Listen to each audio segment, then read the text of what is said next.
problem with the answer. I have heard the answer. But God will revenge for them. So I have a problem with this.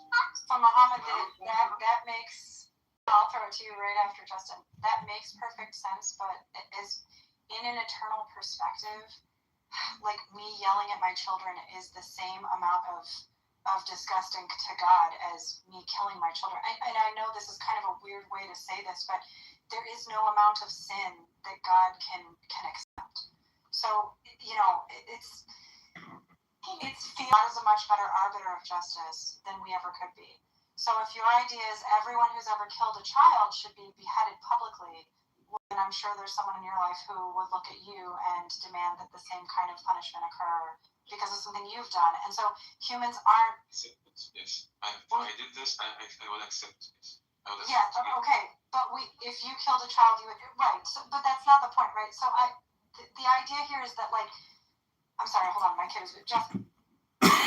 Yeah, I just wanted to make sure I understood what you were saying before I responded, because it sounds like you're saying that the reason you don't accept that answer when it comes to Christianity is because that could mean that there's going to be children who are going to die and go to hell, and that's what you're trying to say? No. He's saying the murderer ought not be saved. That it's not justice if the murderer goes to heaven. Oh, okay. He's saying it's not justice. Oh, okay. So, do you think? So I just wanted to respond to this, like coming from your paradigm. So, you think it's not fair that the murderer gets? You misunderstood the question. Even according to your sources, even people who are going to heaven, everybody is going to taste hellfire. How do you think that's fair, though? Because God created us not to be just with each other, not to kill each other, not to steal each other. So if you do something, there's a punishment. Yeah, but also explain how Allah will change you, someone for a sinner, someone that sins, to go to heaven over someone that is sinless. I mean, it states that in your own book, right? Like, literally.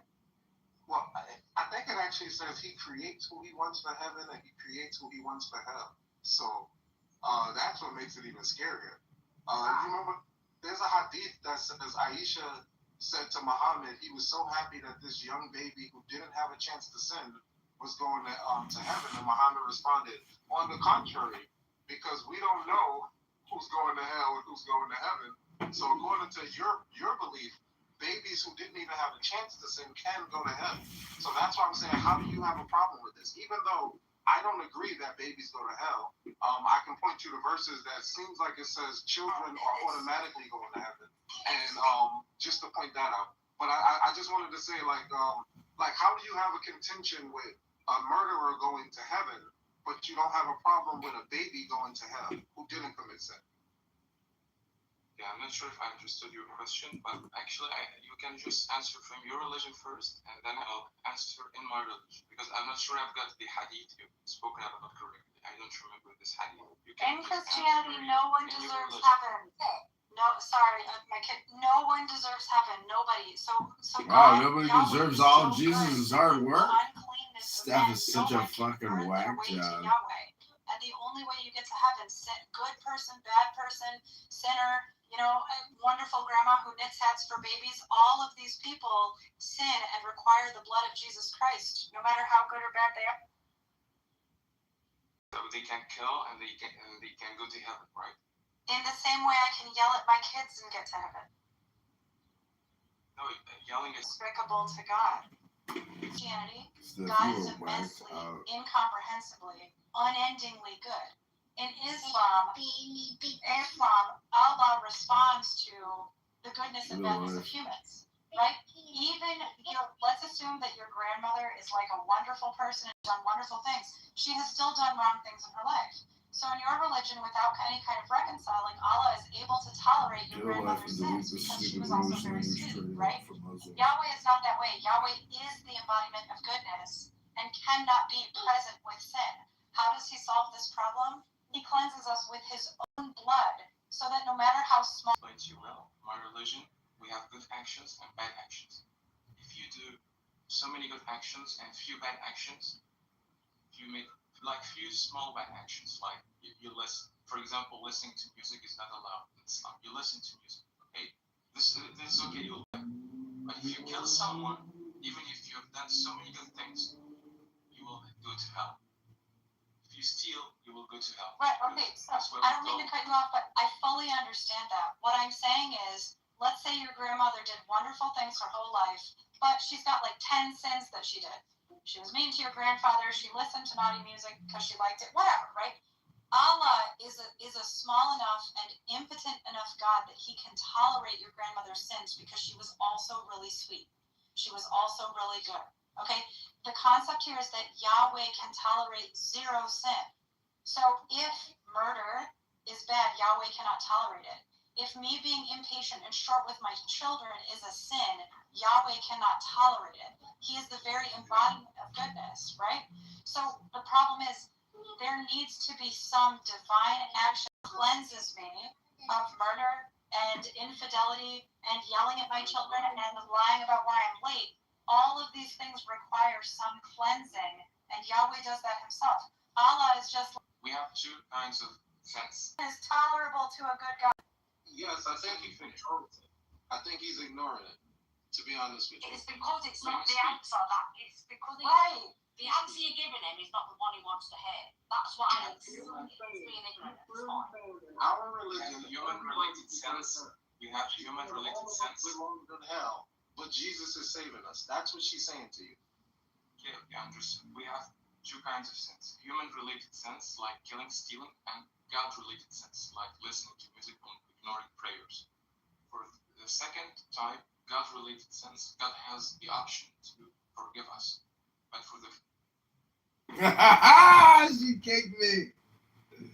She kicked me. Ask a Christian, huh? Oh, okay. Okay. Ask a Christian.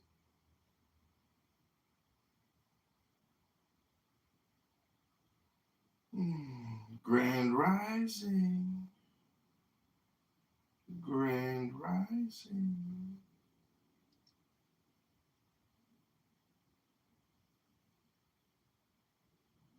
kills Muhammad, Christian raised in Gaza. Stop. This is really frustrating. Stop. You need to hear us. We fully understand this entirely man-made concept. When my children are naughty, I punish them. When they are good, I reward them. There are some things my children do that are very naughty and they get a very long grounding. We fully understand this concept. You don't need to explain it anymore. Okay? The question is, what mechanism is Allah using to cleanse you of your sin? Because you have a God who can tolerate evil in his presence, and that is confusing for the Christian. The Christian God can tolerate no evil in his presence because he is the very existence of good, right? Yahweh is so good that if I were even remotely near to him, after thinking a sinful thought, I would be obliterated because evil and sin cannot be in his presence. Somehow, evil and sin can be not in Allah's presence. I'm trying to explain to you that this is confusing for the Christian. The mechanism that Yahweh uses to cleanse his people, and his people are all who call on him, the mechanism that Yahweh uses is a sacrifice of atoning life blood that belongs to him. There is no more powerful substance of creation than the blood that gave our Lord a human life, okay? So the mechanism used to cleanse us fully so that we are not obliterated completely in his presence is his own You would be blood. completely destroyed Allah has no such mechanism. and turned into flakes of skin and blood. And this is Time for a bull rush. profoundly confusing about how a truly good God can just be present with evil. This is Steph, the Christian clown. Thank you. I think you didn't answer my question about human-related sins. It's Human-related sins. Sorry. like talking to a wall. When you commit a crime, Rush! When you have these questions asked and you feel as though that you're not getting the answer you want, is it that you're not getting it or you don't agree with it? I do not agree. she tries to avoid the direct answer. I want her to answer it directly. Okay, To Mohammed, avoid all of the sin, rephrasing sin, things. Mohammed, She has to answer it directly. Mohammed, sin against God and against humans is both evil. I'm calling all of that, anything bad you could do, whether it's against, if I slap You've been Hitler in the face, naughty. that would still be a sin. That would still You're on Santa's naughty list. You're on Santa's naughty list. Mohammed. In the Christian worldview, anything at all, whether against humans or God, that is bad, falls under the category of evil. How does Allah coexist with evil? Allah does not coexist with evil. What doesn't coexist? I knew he was going to say that. I knew he was going to say that. Tests for us. Okay, excellent. So how, when you get there, let's say that you did most things Hello? right in your life, but you did 3 wrong things. You Hello? abused your sister when you were sick, you listened to music and it was haram, you accidentally ate whatever, right? You did some things that were wrong. How is Allah cleansing you? Because you are assuming that Allah is holy. Gotta get clean. In the presence of This is right. When I listen to Okay, music, Mohammed. this is right. When Mohammed, I kill, this is not the right of God. This is the right of the person I killed. Mohammed, the question is not what sin is. The question is, how is Allah cleansing you so that you can be in his holy presence? What is the mechanism by which you are What is allowed the to be in Allah's mechanism presence? of this cleanliness? Forgiveness. He can forgive. He forgives me. By what mechanism is he cleansing you? So basically, ask what measurements. How is he doing it? Because You if don't have there's something one like iota, crucifixion. if There there is is So no that's your choice. answer. That's your answer. We don't have a crucifixion in Islam. We don't have this excellent, okay. mechanism. We don't need a Allah, mechanism. Allah then is neither holy nor good. That is the only conclusion you can come to. Allah is neither holy nor good. Because he can tolerate evil, he is at home with it. That should be very disturbing. In his right. He can tolerate evil in his right. Okay, not in excellent. the We rights of agree you. that Allah tolerates evil in his presence, which means he can be neither holy nor good. This is a theological Ooh. problem with your God that Yahweh does not have. You can only be good because when I do something bad to you and you're a God and you forgive me for this, it means that you're a God and you By forgive me. what mechanism am I cleansing you? We are listening to an extremely stupid housewife named Steph, a Christian who believes everybody's going to hell unless the mechanism of cleanliness, aka Jesus Christ, saves them from eternal damnation. What is the relationship? I can understand. What is the relationship? Hello? Okay. Why should he be I'm existing trying with to think of evil? another Just analogy. because he gives. Muhammad, if Hello? you just choose to eat the rice, but there's still dirt in it. Now it's completely free of dirt, and now you can Ooh. eat it. Your God will Dirt-free tolerate rice. crunching on dirt because he is at home with dirt. Our God Ooh. cannot coexist with dirt in his rice. Oh my It is God. physically possible that a divinely God does not like dirty rice. Rice roni. but somehow Allah is just crunching on the dirt. Super happy. Tasty He is dirt. fine with dirt. Yummy This is dirt. an enormous theological problem with Allah. Uh-oh. He does nothing to remove. He does nothing to remove the dirt from the rice. He just eats it. We have different type of dirt. First dirt is something related to So God some dirt is himself, like tasty and listening some to dirt is praise. not tasty. Mohammed, you're Second not dirt hearing. is killing humans, killing innocents and gossip. This is the second kind of dirt. Muhammad, can I address that? You're stuck on are you sinning against God or man? If you sin against God, you're sinning against God. If you sin against man, you're sinning against man and also God. And the reason God trumps man is because God created man. God says, is not man his creation? Like, is he not the potter? Are we not the clay? He can do whatever he wants to do with his clay, with his creation. So when you sin against man, you are also sinning against God. Hello? Hello? Hello? God gave you the options to be either a good person or a bad person. So when you choose to be a bad person, he should punish you for this. He cannot save you if you're a Christian. He has to punish you. That's what I believe. Right, okay, so Mohammed, in my analogy of the dirty rice, every single Back human to the being has dirty rice. You are telling me, well, there's some dirt that's tolerable, right? Rocks, I'm not going to chew on. Murdering a child is a rock. I'm not going to eat a rock in my rice. I'm going to pick it out, right? But some very fine sand is okay in my rice. And because that's just maybe telling a white lie or accidentally listening to music. This is mild haram, and this is tolerable in my rice. So I understand I fully understand that concept. What I'm telling you is that for Yahweh, there is no amount of tolerable, because physically, all right, in Christianity, sin and evil is an absence, it's a privation. It's an absence of God, right?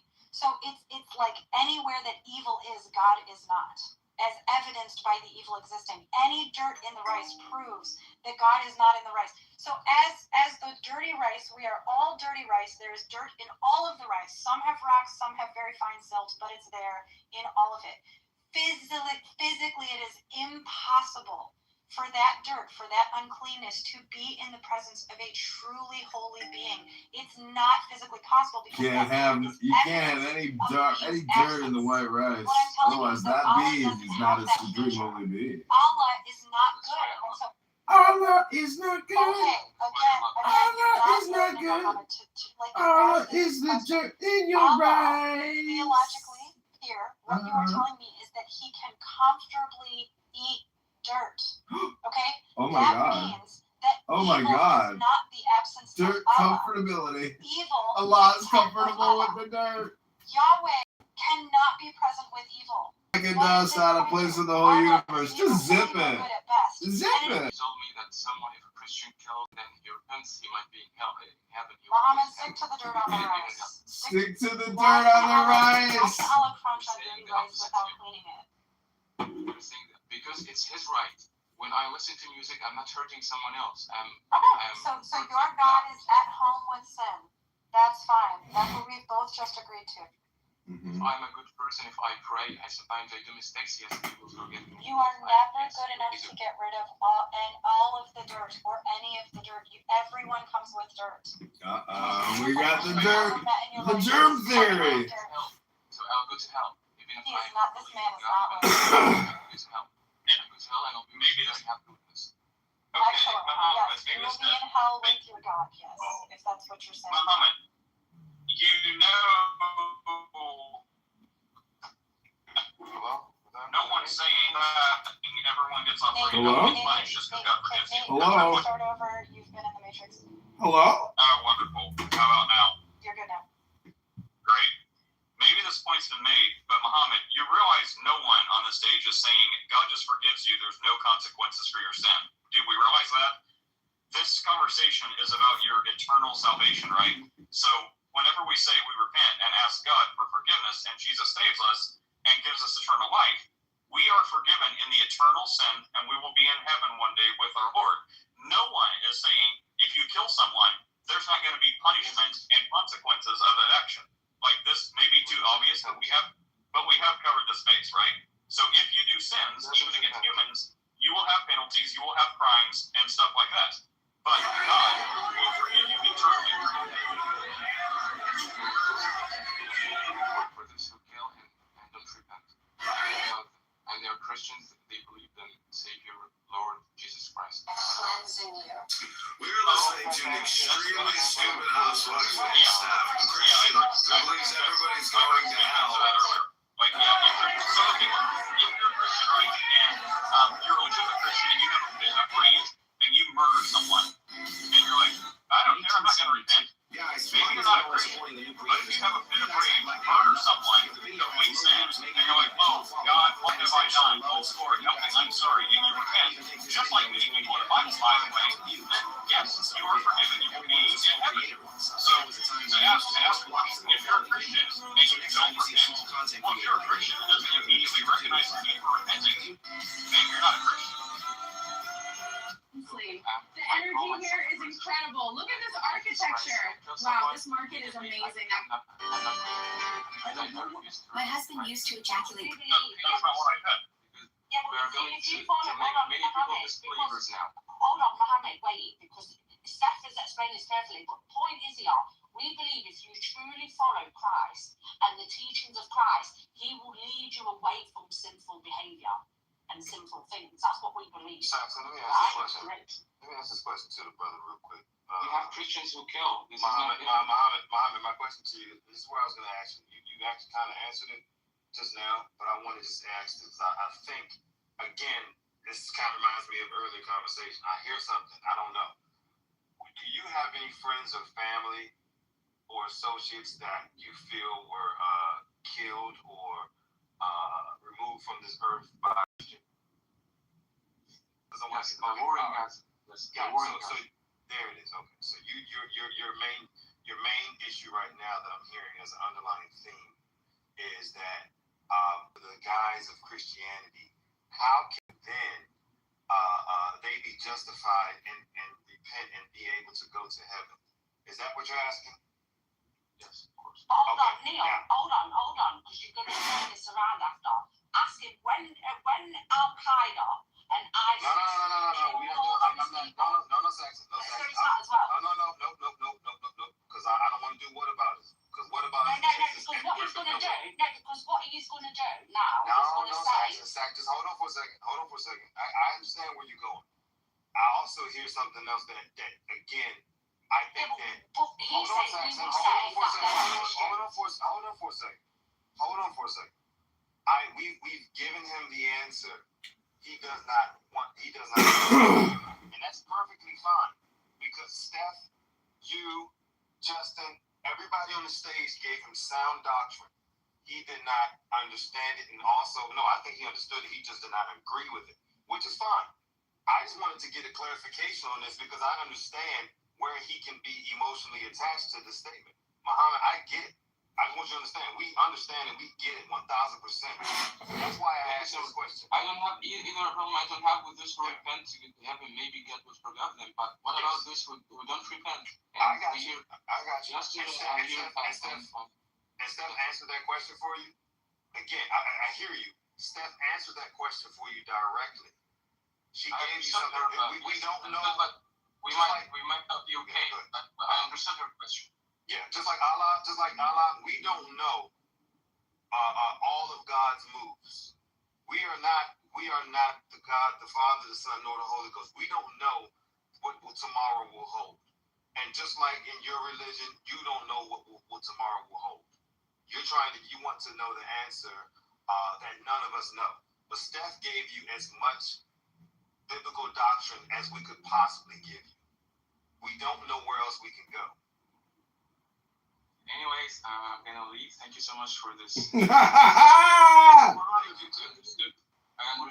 understood all your answers, but I'm very sorry. I'd rather be with Islam like this. I'm sure that in the day of judgment, those children will be taken care of. I get it. Muhammad, before you leave, can you just go in the chat and I sent you the hadith. It's in the chat. Just scroll up a little bit, and I sent you a Sahih Muslim.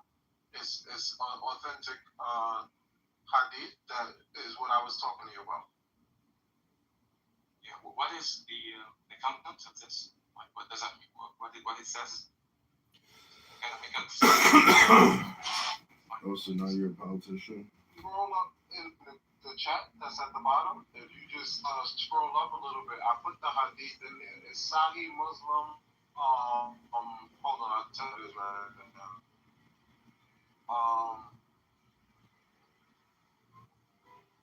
It's Sahih Muslim, book 46, hadith 41. Good But I put job. the whole hadith in the chat. Good luck. You will need it.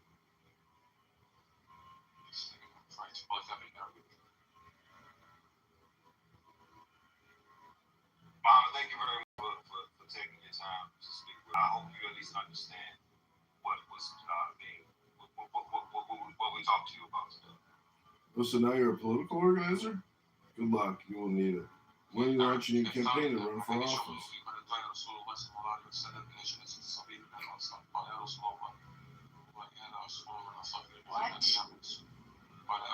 This is Arabic. Please don't do that. Somebody cut him off. No, there's nothing else. There's nothing else that we have to speak on. I mean, Muhammad, in respect, you know that like we've done what we did. You've asked all the questions. Even we I understood I found it. I understood it. Thank you, sir. Yeah, thanks, brother. This hadith was before the revelation of the new scriptures with the Prophet Muhammad. Because after this hadith, directly after the angel Gabriel came to the Prophet and he told him either the children of Muslims or not Muslims who die will be in heaven. And you can find this explanation. This is the type of food that many Americans are afraid to try, but in South Korea, it's incredibly popular and produced on a massive industrial scale. Before entering the production area, workers must go through a strict sanitation process to ensure food safety. First, frozen pork intestines are placed into large water tanks to be completely thawed before processing begins. After thawing, the intestines are soaked and thoroughly kneaded in water to remove slime, impurities, and the strong odor. Next, all the ingredients are transferred into a large industrial washing drum to be cleaned multiple times. Once the washing process is complete, the intestines are moved into a giant industrial mixer for seasoning. The factory uses a secret seasoning recipe, with the most important ingredient being freshly blended pineapple. Natural enzymes in the pineapple help tenderize the intestines, while also removing unpleasant smells. After being fully mixed with the seasoning, the intestines are aged at a low temperature for 48 hours, so the flavor can deeply penetrate the meat. Have you exercised today? No. Did you go outside? No. Did you talk to anyone? No. Did you eat well? No. Do you limit your scrolling time? No. Did you make any plans? No. Did you drink enough water? No. Did you get enough sleep? No. Have you exercised today? No. Did you go outside? No. Did you talk to anyone? No. Did you eat well? No. Did you limit your scrolling time? No. Did you make any plans? I woke up this morning. Saw one of my If you use this sound, the killers of children are in heaven. This is the difference between me and you. Well, I mean, I believe that the Islam that follow the Quran and the Sunnah down to the T. They're radical Islam. They are. Thank you so much. It was a good discussion with you. Anyways, you can stay on your religion, on my religion. No problem. And we stay humans. We stay humans, except if you decide to kill my child. Anyway, no problem. Goodbye. Well, Steph, sounds like you've been holding the fort down quite well. I've been running errands all over my town trying to share the gospel of Springfield-style fried chicken with every Chinese restaurant who will entertain me, and I feel like a psycho, and they stare at me like I am. But I feel like, here's a recipe, guys. Can you please... Yes. Okay. You cut out the last half of that. fortunate because we heard you about the complaint about trying to teach about yeah. But that probably would have been some good fried chicken. I just want to say sorry. At the end of the day, I wasn't trying to get into that conversation. That's why when he was leaving, I just wanted him to read that it was an authentic hadith that I quoted. I didn't expect him to stay and try to argue. You're right, though. That's why I was saying, that's why I was trying to do. I wanted you to avoid that. But when the question, like Steph said, is not asking us the title of the room, he got his question answered. He heard it, he understood it, he didn't agree with it. That's not, the question wasn't, do you agree with it? The question was asked, and do you understand it? And as long as he understood, I think that's all we need to worry about. I think it's interesting that they always do this hypothetical, like, what if a Christian kills a child? What if this? It's like, how about people in your religion, like, right now? Turn on the TV. They're doing this right now. Like, we can answer hypotheticals about Christians, but can you point to one? Maybe, like, some crazy Christian snaps every, like, 10 years and, like, drowns their family because they say God told them to, and it was really just inhibitors and, like, medication.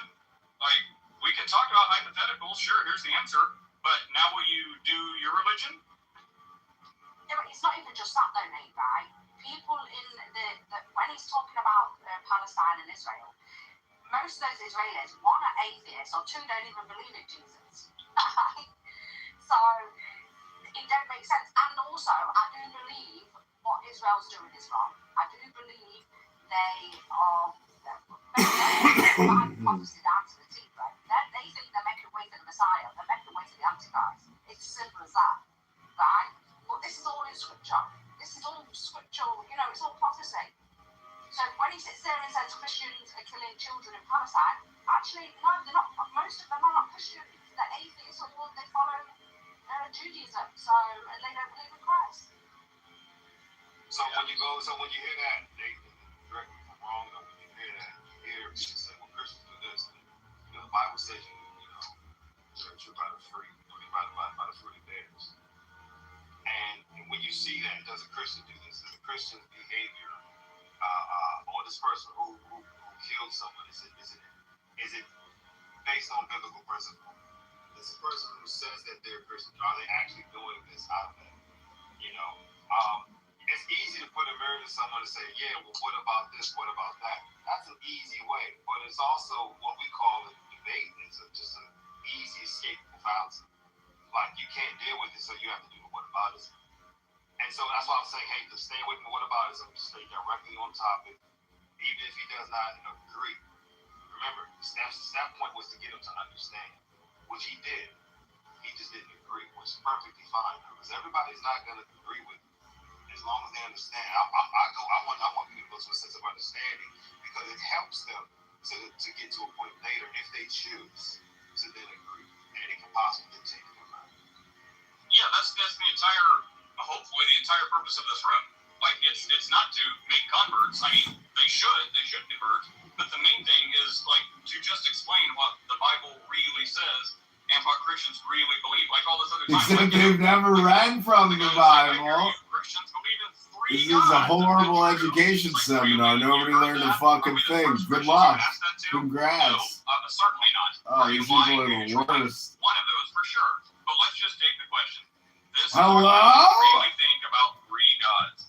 This is the understanding of the Trinity. It's one God. It's three persons. So whether they accept it or not, which they should, but the point is now you understand it. So if you're going to hate God or not be a Christian, at least you can't use that reason for it. Like, you now have an understanding of what Christianity really believes and really teaches. So do with that what you will, which should be.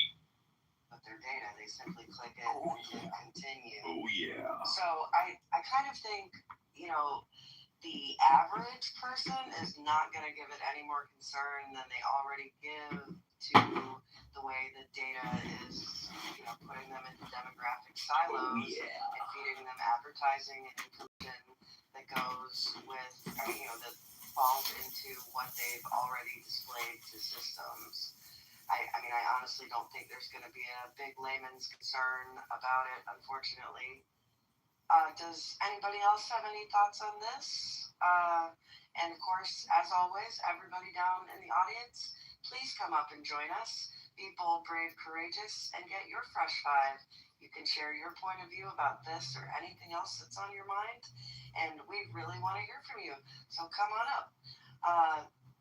Let's see. We just want to anybody who wants to speak, say your name, and we can go from there.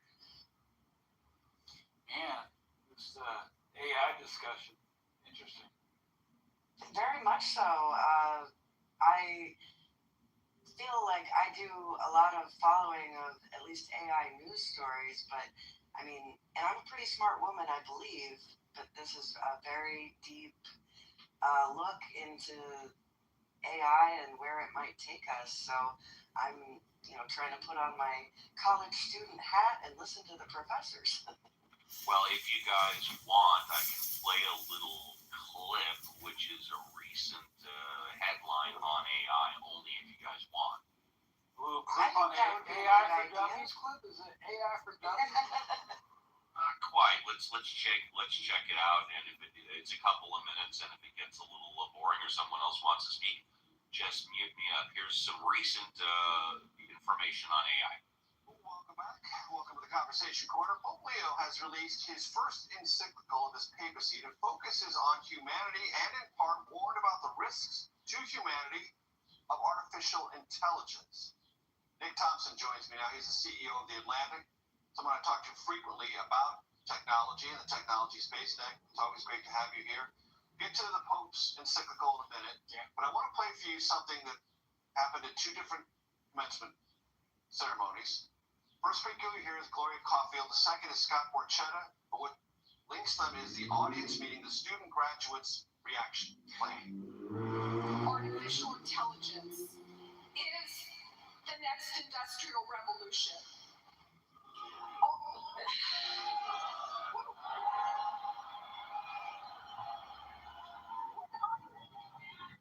AI is rewriting production as we sit here.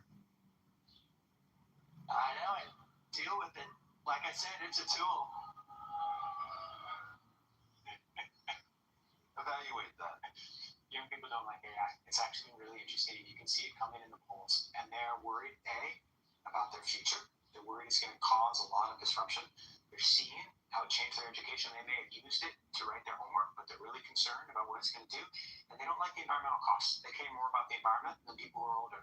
AI is widely unpopular. I think it's amazing, but it is widely unpopular. It is teaching on young people because it typically is old people like me who are resistant to technology, and young people who see it as cool and innovative I've ever seen in my life. And you can see it in demographic data. 40-year-olds like it more than 20-year-olds, and that's why those graduation speakers were kind of the first one was like, wait, what's going on here? Like, why'd you boo? But if I give a talk on AI and I'm talking to a college, they respond very differently than if I'm talking to older people in business. I want to get to the encyclical. I want to read a couple of things from it. I'm not the Pope, and I can't quote him directly in his voice, but I will because it's a very interesting. That's great. I loved it.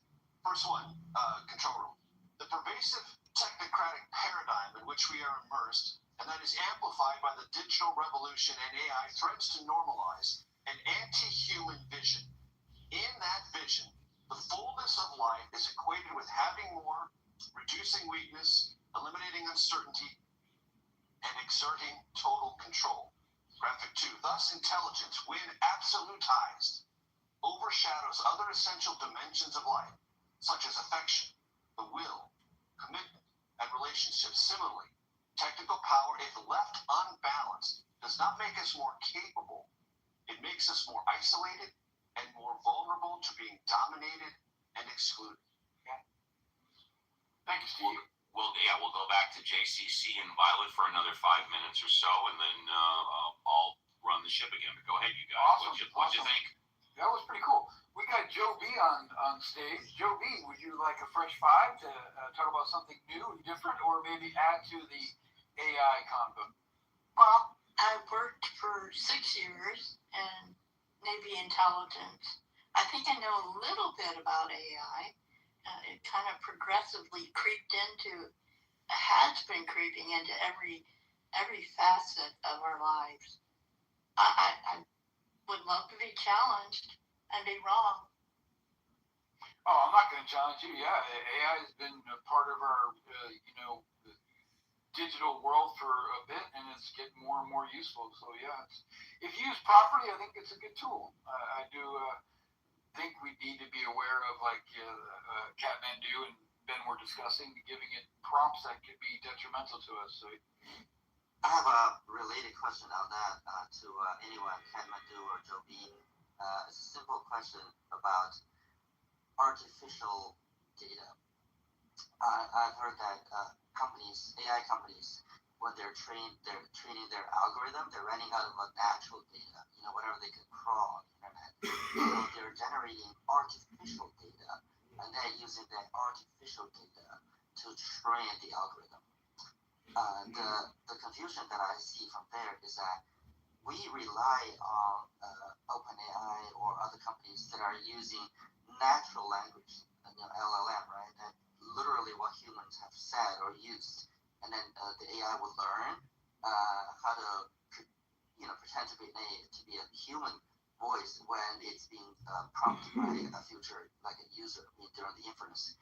But if they're starting to use artificial data that they create, whether it's a particular, political viewpoint or cultural heritage or whatever, that's actually not real. That's actually the foundation that are being used to train these algorithms right now are actually not real human species. They're actually created themselves.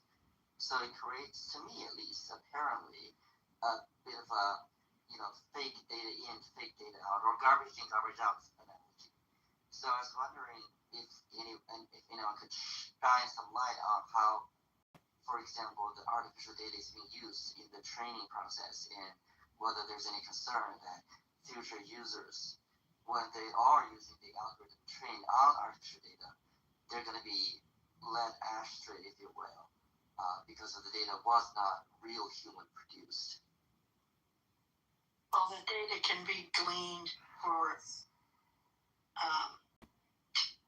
to understand and realize whether they're human generated,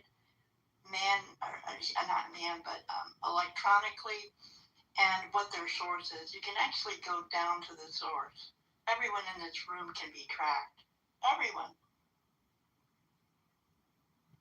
So, go ahead, dude. Yeah. So one thing I want to add is I think one thing that should be obvious about artificial data is it's not supposed to be arbitrary, like, oh, let's just generate this artificial data and see what it does. And that's obviously naive, but the motivation behind using artificial data is that you have batches of real data already to work with, that you can kind of take that structure and see if we can leverage means to generate data that converges to what data we collected from the real world. Like, is there a way we can find correlations? And we have to be careful with that, given like constraints of the data we're using, because, you know, especially depending on the research context, whether it's medicine or some other area, like, you're charting very cautious territory, right? So it's not that artificial data is bad or synthetic data necessarily, but we need to be aware of, like, what are the limitations of whatever data sets I'm using, whether or not it's real data or synthetic data. That makes sense. Thank you, Kathmandu. We are at the bottom of the hour. Steve is going to be taken back over soon, so if you've been chomping at the bit to talk to him, he is going to be back on the mic very shortly here. We have about a half an hour left, so if you want to come on up. We're getting toward the end of the show, so if you want your fresh five, raise your hand. This is a 3-hour tour only, folks. A 3-hour tour.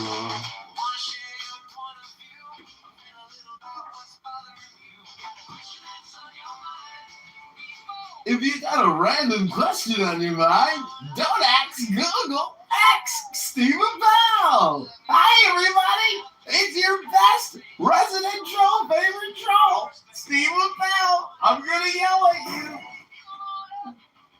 Come on up and ask a question. Yes, Jenny. And do you have Down syndrome? For the last hour, I have a question I want to ask you. Yes. About me. Yes. Am I too much? Am I annoying? I am having a problem with my family right now, who are all very, very, very well off. I owned a travel agency for 26 years. They worked for me. I devoted my time, my money, my love. And now I am being told that I am too much. I create, I argue too much, or I get on a subject that I am heartfelt, and they want me To shut the fuck up! They want you to zip it, bitch! Old and annoying! Still annoying, but newly old.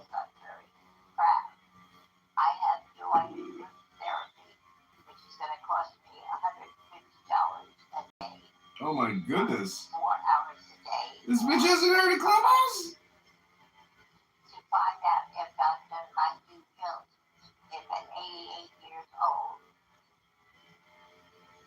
they are going to possibly pick me up tonight at 5 o'clock. I don't know if I want to go, because I have to go and be mindful of what I say.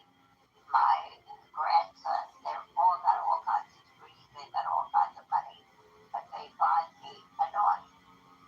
So, Because you might actually be a highly annoying person. So,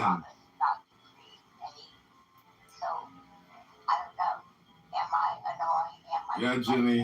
Ginny, if you don't shut your mouth, you are annoying. I can see how you can be very annoying, Ginny. Ginny, zip it! Grandma Ginny, shut up! Take on different roles depending on the situation. Steve's incredible insight. Let's take me for example. Although I am myself when I'm doing the show, I play a different role. I play super leader, the guy in the upper left. Super leader.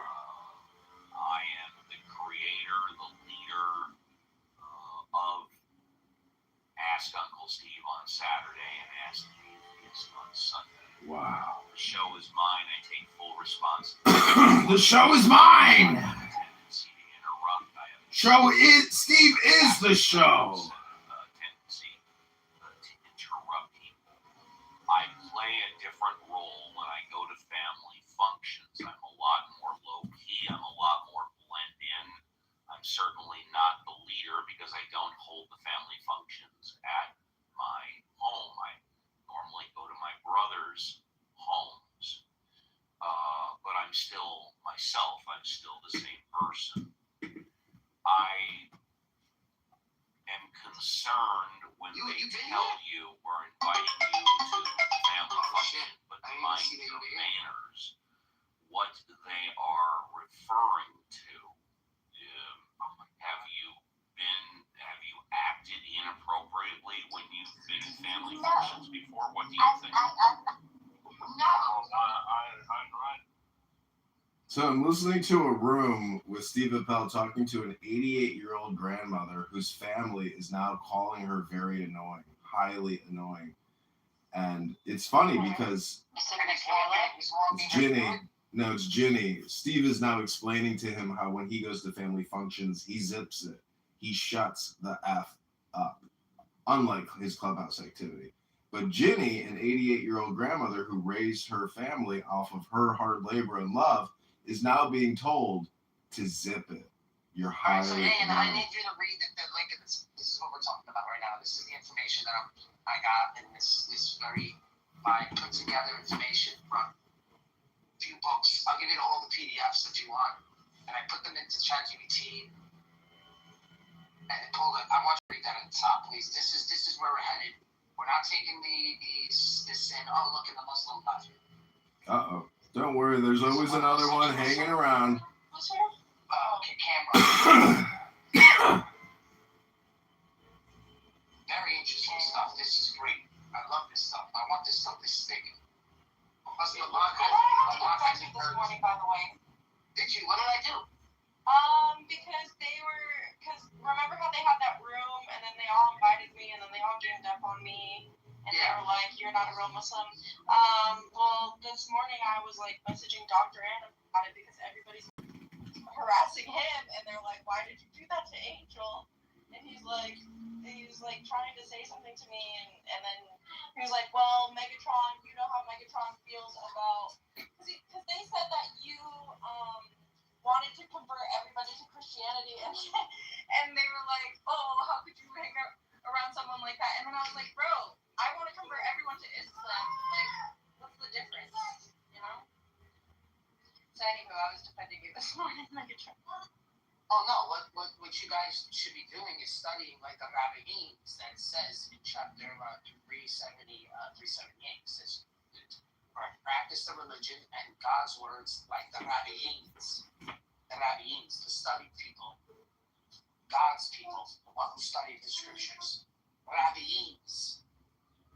So well, one thing that I said, I was like, rabbis.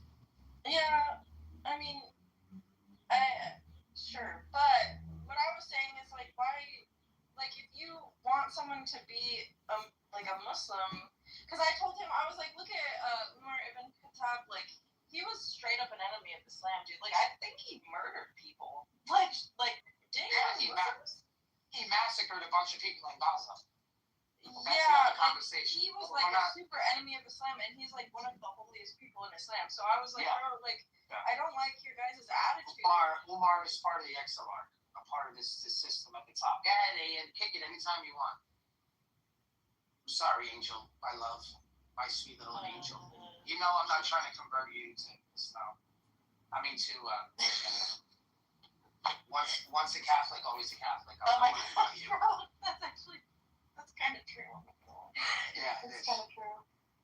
I can't. Well, it's my personality. My personality is Catholic. That's the problem. Like, I can't undo it. You know, I'm always gonna be. It's just for the camera. Straight, like emo and stuff.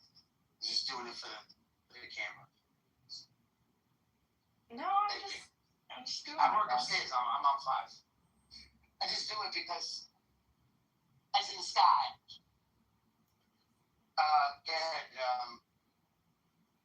These cars don't work? Okay. I'll go around the front. Yeah. Thank you. So, yes. Anytime we want it. Hit it. La la la. CM, you should also revert. Hit it. Now Megatron's gonna get mad at me. No, I'm just kidding. I'm just saying what they were saying. You know, I think that's ridiculous a little bit, bro. Like, if you think that, like, if I was a Catholic and I thought that that's the truth, then I would want everyone to be Catholic. Which, like, I have experienced that. So it's like, I don't get that thinking. Like, of course you want everyone to be a Christian because you're Christian. Duh. Okay, I read the whole thing top to bottom. Very interesting history. But yeah, but what did you find so interesting? I didn't, other than the coexistence, which I think is a bunch of bullshit. So what the problem is that a lot of people start to think that Islam was created in some kind of vacuum. You know, it's a bunch of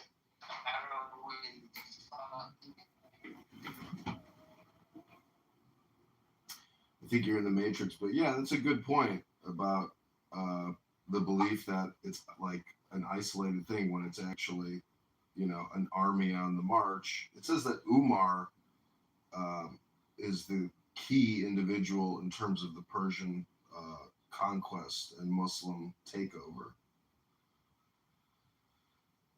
The exilarchs, see, this is the criticism I have about Islam, is we are constantly pushed a narrative of coexistence, that Muhammad brought peace to the tribes and created a safer environment for everyone. That is such fucking fascistic bullshit.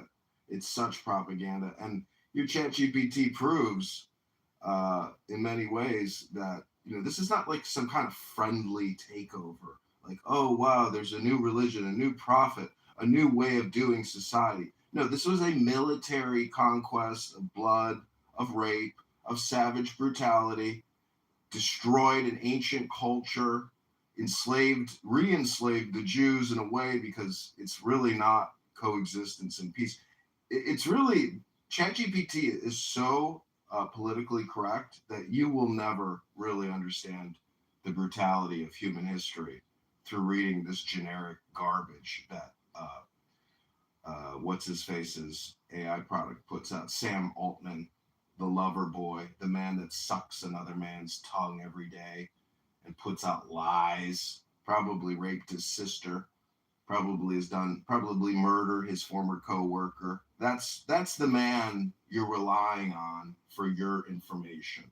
I, on the other hand, have the unique ability to go to eBay and type in Muhammad history book, Muslim history book, Islam history book, and then I can read from actual scholars, not this woke ChatGPT bullshit. You can read a book. Get a book. I have 3 books pumped into that ChatGPT. No, don't think that I didn't pump books into there. I did. Thank you, John. That was beautiful. I'm just saying that people rely on ChatGPT for all their communication now, and that's cool and amazing. But when I read Ayn Rand and I learn about the separation of state and economy, or separation of church and state, these are good things for mankind. not bad things. It proves and tests the bullshit that people spew. You could go to Steph's room right now, ask a Christian. That woman is so whacked out. She claims everybody's going to hell unless you accept the blood of Jesus Christ. She's fucking retarded. She is so stupid. She doesn't understand metaphor. She doesn't understand concepts as apart from the objective reality that we live in. And she debated a guy named Muhammad for an hour. It's an English language training app for Muslims. These people do not care about your worldview or your opinion. They think their religion is the updated world religion. And it's the most moral, the most ethical, the highest value system ever created, Western worldview. Because they have combined church and state. We do not have that here in America. And our founding fathers were wise not to do that because they knew Islam in the year, in 1776. It had been around for 1,100 years. It had been fucking with people and societies. They knew all about it. And they had all the ancient Greek and Roman philosophers, all the Stoic philosophers. They had everything, and they knew that Islam was no good. That's why they gave us the separation of church and state, because they said it can become very dangerous if we have a religious state, aka an Islamic state. They set us up for success. They knew what was out there, and they knew they were experimenting with what could be the best form of society, the best form of government. And we've got the Constitution, we've got the Declaration of Independence, we've got the Bill of Rights, we've got Thomas Paine, we've got John Locke. We have American English philosophers of enlightenment, and we respect women. We don't do honor killings. We don't rape young children. Oh, you don't like it when I get to the honor killings and the child rape and marriage part of Islam? Okay, you can mute me if you want. Thank you, John.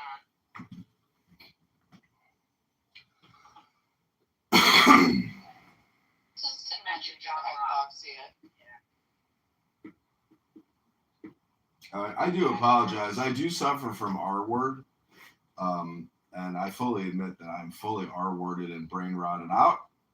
But enjoy your one topic, because if you're just a one-dimensional person and this is the only conversation you like, woo! There's a lot out there you're missing out on. You can have way more fun than this.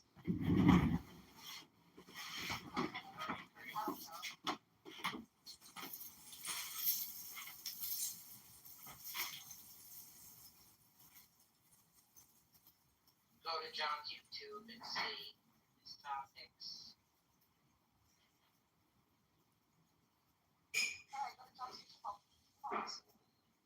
Yeah.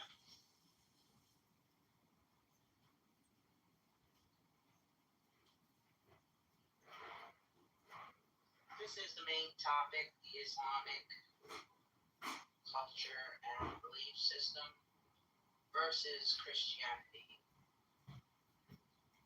Cora.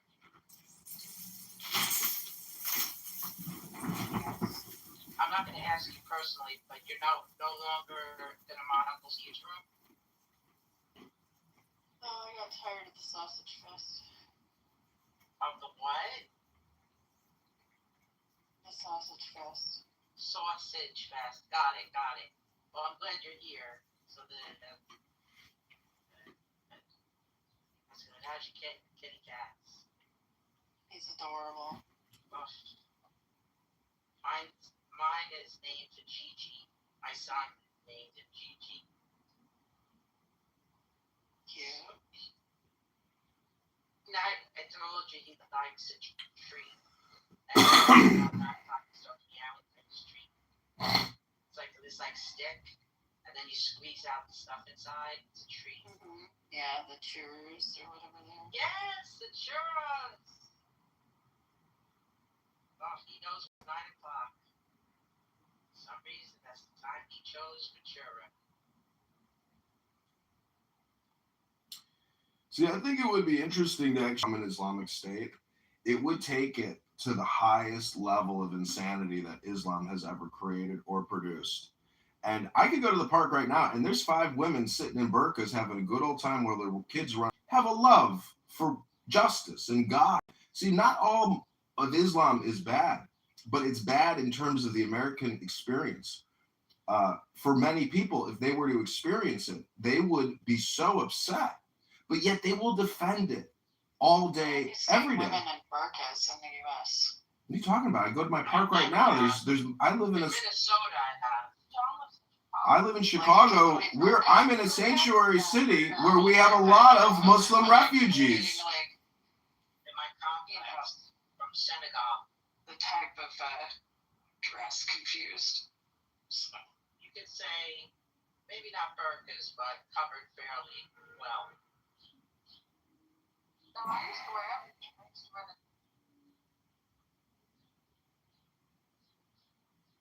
Hello? Hello? Well, like burqas, you can't even see people's eyes. Like, I know, it's how scary. separated it is. Well, some women wear double burqas here in Chicago. They got the one face veil, and then they got the second face veil, and you're like, damn, that's commitment. Because if you have a one cloth failure, well, you got your backup cloth. You got a backup cloth. That's commitment. Oh my goodness. I mean, just imagine if it fell off and a white heterosexual Christian patriotic American witnessed your face. Oh my goodness. See that movie, Not Without My Daughter? That's what it was about. Who's About my daughter, Sally Fields. She's great. She got, her husband was Iranian. When they went there, he's like, we're not going back to America. And she's like, I'm going back. He's like, not without my daughter. She's like, I'm not going back without my kid. It's a true story. She go through the Underground Railroad to get out of Iran with her daughter. It was great. Great film. Oh yeah, I think I remember seeing that. It was so fucking good. She was like, fuck you, motherfucker. I'm out of here with my kid. I forgot the guy who played that. Oh, his name just crossed my mind. Al Molino. That was the actor. See, Islam cuts down on a lot of the bullshit that as a society we have to endure in America. None of the bullshit that we experience in terms of communication would be tolerated. And so if we were to have an Islamic state, we would actually have an office of censorship. And even in the link above with the ChatGPT about the Muslim conquest of Persia, they didn't destroy the pre-existing Jewish education system. They left it in place because their entire narrative draws from the Jewish narrative. And without it, they would have no legal precedence for what they claimed that they were actually doing. So anyways, I'm just saying that in America today, Islam is probably the fastest growing religion, and it's tied into propaganda, especially the free. And, there's many groups just like Scientology out there. I went out on a date with a girl, Family International, branches all around the world. They put out high quality content in the 80s, music videos, etc. But it was a sex cult dedicated to the molestation of young children, just like the Catholic Church in many ways.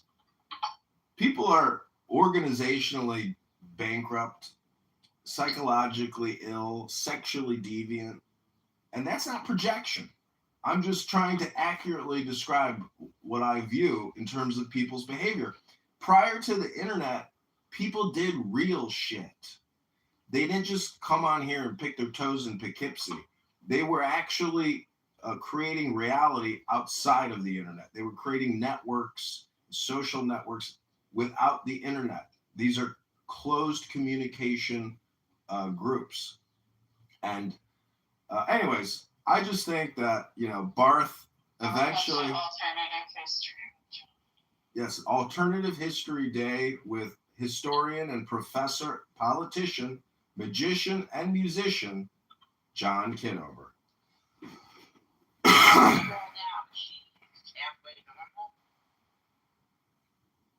The girl that I went out She with? went on a date.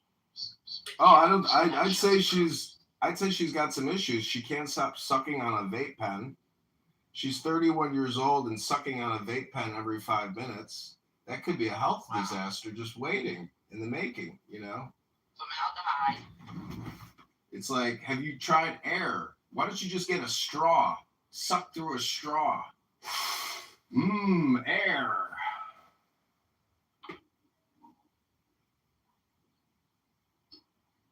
Anxiety thing. Yeah. So you won't be seeing her again, or you will? No, probably not. Probably.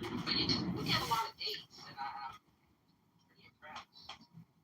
Well, she seemed like a keeper though, for real. But to the topic. Oh, I don't know how much of a I don't know how much of a keeper she is. She said that Adolf Hitler was generally right about everything. She said other horrible anti-Semitic things to me. She's basically a white trash Nazi chick. So I don't think I'll be seeing her again. Well, I think if you would have, never mind. But why the Bible doesn't lead to Islam? I would say the Bible has led many to Islam. So,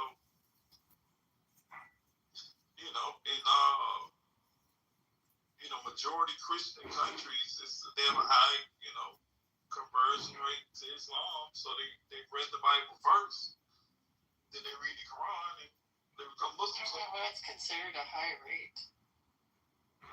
It's a pretty high rate. I've also heard that of people that convert to Islam, about 90% of them deconvert within 2 years. Nah. It's not true. I'll let me find the studies. But it's mostly white women too. Well, a lot of white women convert to Islam in Europe and America and.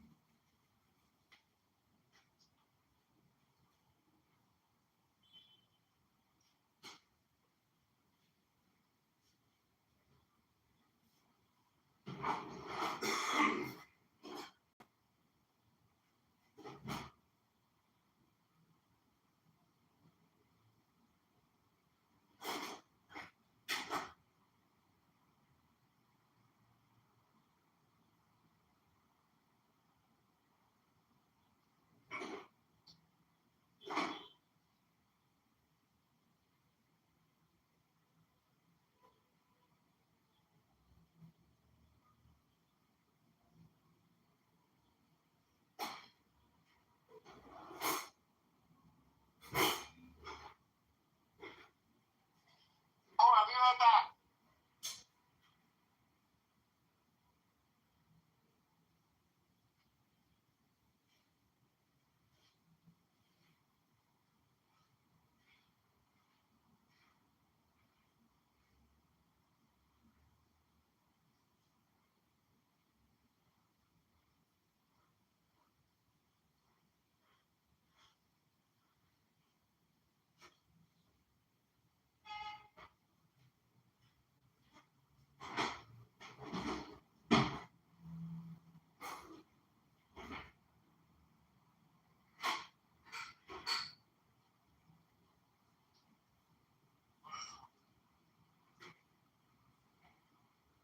Yeah, they say like 5,000 white women a year in Europe convert to Islam. But so it's like, I think it leads to Islam. Some people it leads to atheism. Some people it leads to whatever. But that is one of the directions that it leads. It's Islam.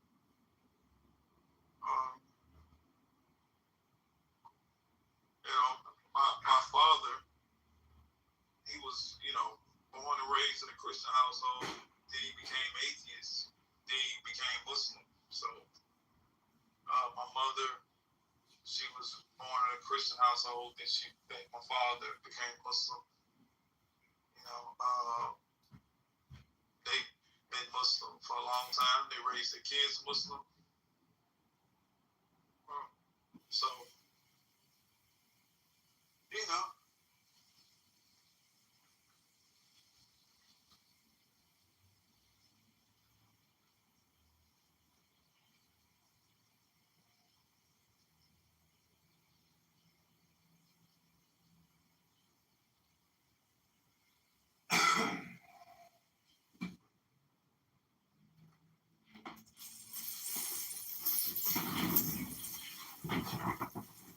This is just a problem with Islam where instead of raising an individual and programming that person on a vast variety of information and knowledge, you're specifically focusing in on one topic, which gives you tunnel vision. And if you want your children to exceed and excel in this lifetime, you would give them a large variety of information, knowledge, and experiences to help them navigate a very dangerous. You don't want to give them questions and a whole journey and a mystery and a bunch of random options. You want to give them a plan that's going to lead a certain direction, a pathway that's proven that works. Something consistent. What you're suggesting is chaos.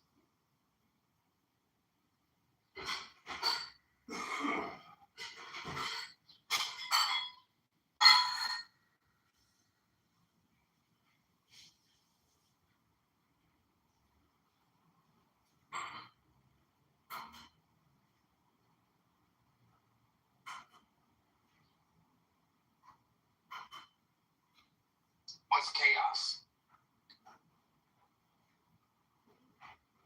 Anarchy. And what's the anarchy? What is it?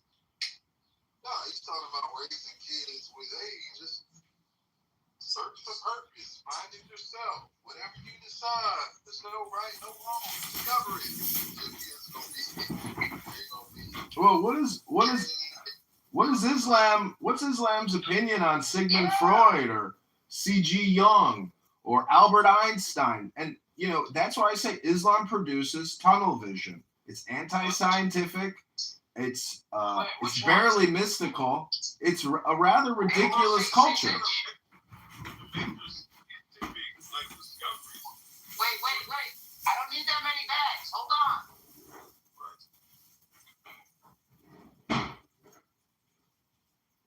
You know how many engineers are Muslim, and scientists are Muslim, and educators and doctors? It was the wrong size. There's a lot of Muslims that is highly, educated.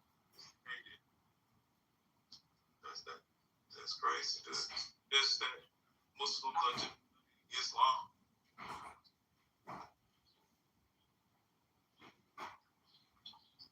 It seems like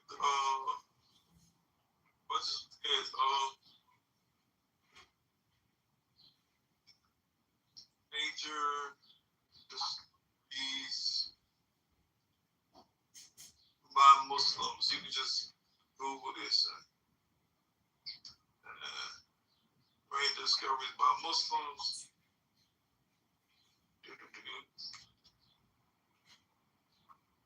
What?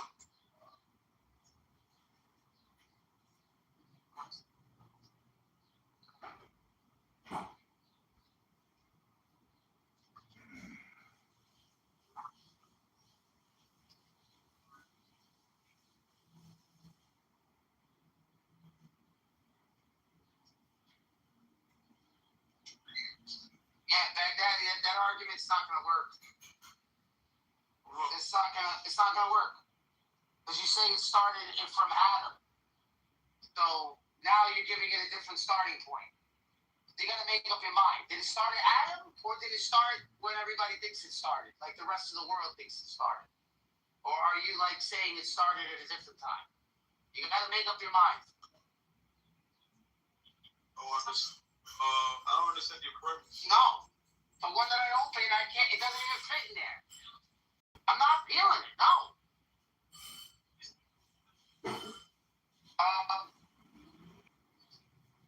Actually, I need one bag. I need one bag. All I need is one bag. You can take. All I need is one bag. You can take the rest of them downstairs.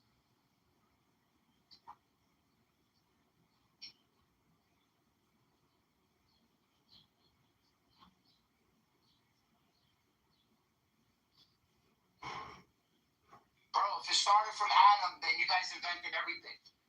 Don't sit there and tell me that you're gonna fucking now look for specific ones, because now you're gonna contradict yourself. Did it start at Adam or not? And so then why are you looking up who are the Islam? Why are you looking up who's the Islamic fucking inventors then? We can't trace back any inventions to the time of Adam. And so then that's it. So you can't say it started from Adam. You're lying. We can say Islam started from Adam, but we can't trace back inventions to Adam. Like, what? Are you? What inventions did you got in your mind? Was the wheel? You know what you're saying? What did Adam invent? Did he invent the wheel? He didn't invent shit. So we can't trace back any. He invented original sin. That's all he invented. We can't. To Adam, so that's why that's like. Alright, so then why say that it started from Adam if you can't really like. And that we can trace inventions to specific people. How far back go? That's your problem, bro. That's not my problem.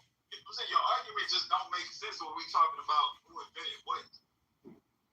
Alright, so then you're the one that was gonna go online and say, give me the inventions that Muslims started since Adam. What that is? No, since Adam. Why can't you put that? Because you know it sounds ridiculous when you say when you go to ask ChatGPT, when you go to ask the internet, oh give me the inventors starting from Adam. You know how stupid that sounds?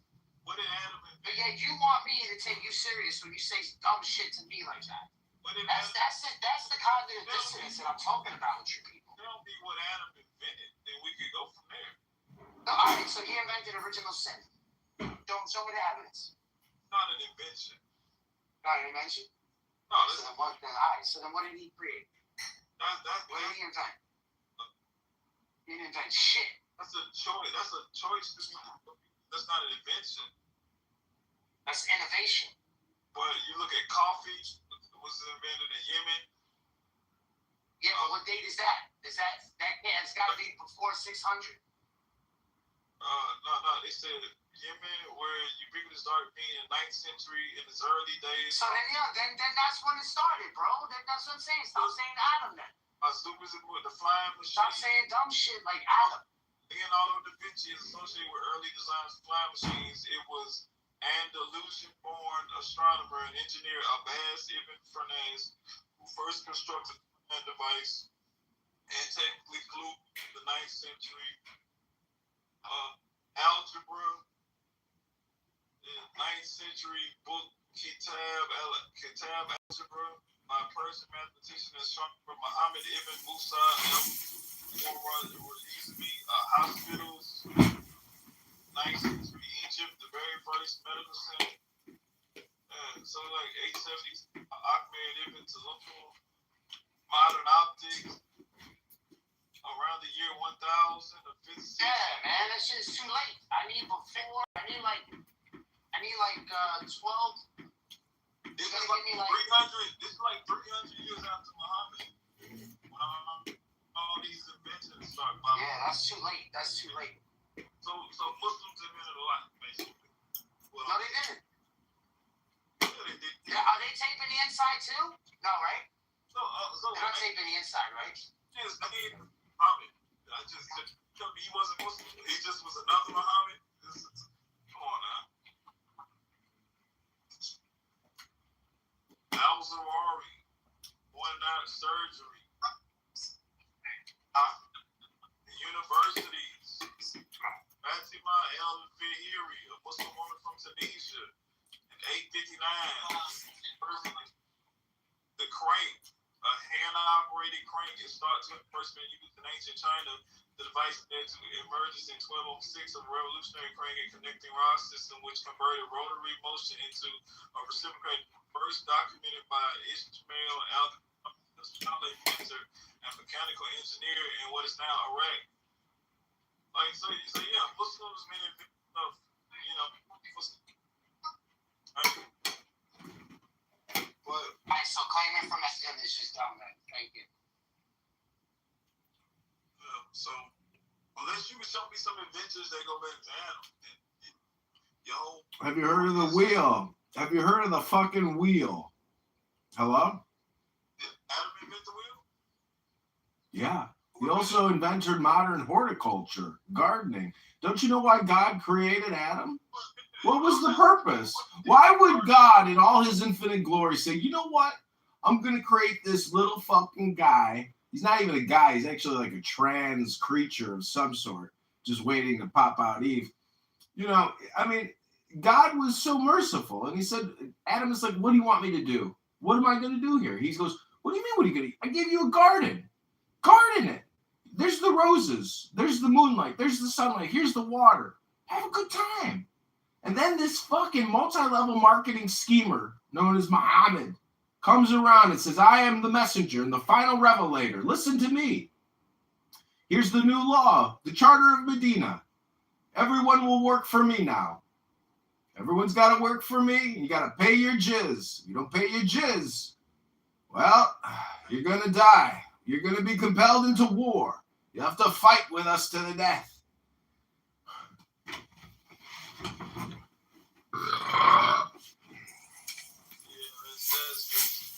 But we're talking about why the Bible leads to Islam. That's what we're talking about here. And many people have read the Bible growing up and then became Muslims. So it has led to Islam for many people. For thousands of people a year. Let me see how many people, if I can find a number of how many. The Quran points to the Bible. The Bible doesn't point to the Quran.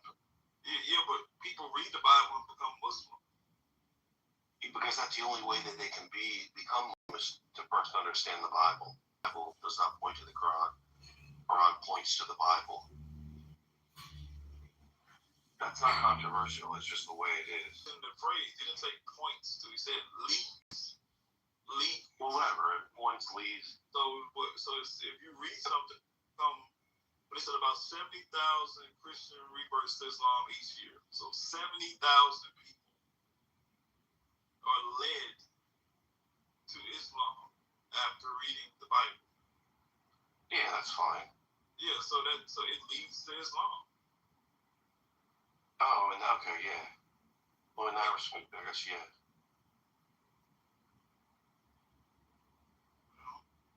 That's why we got a Muslim mayor in New York now.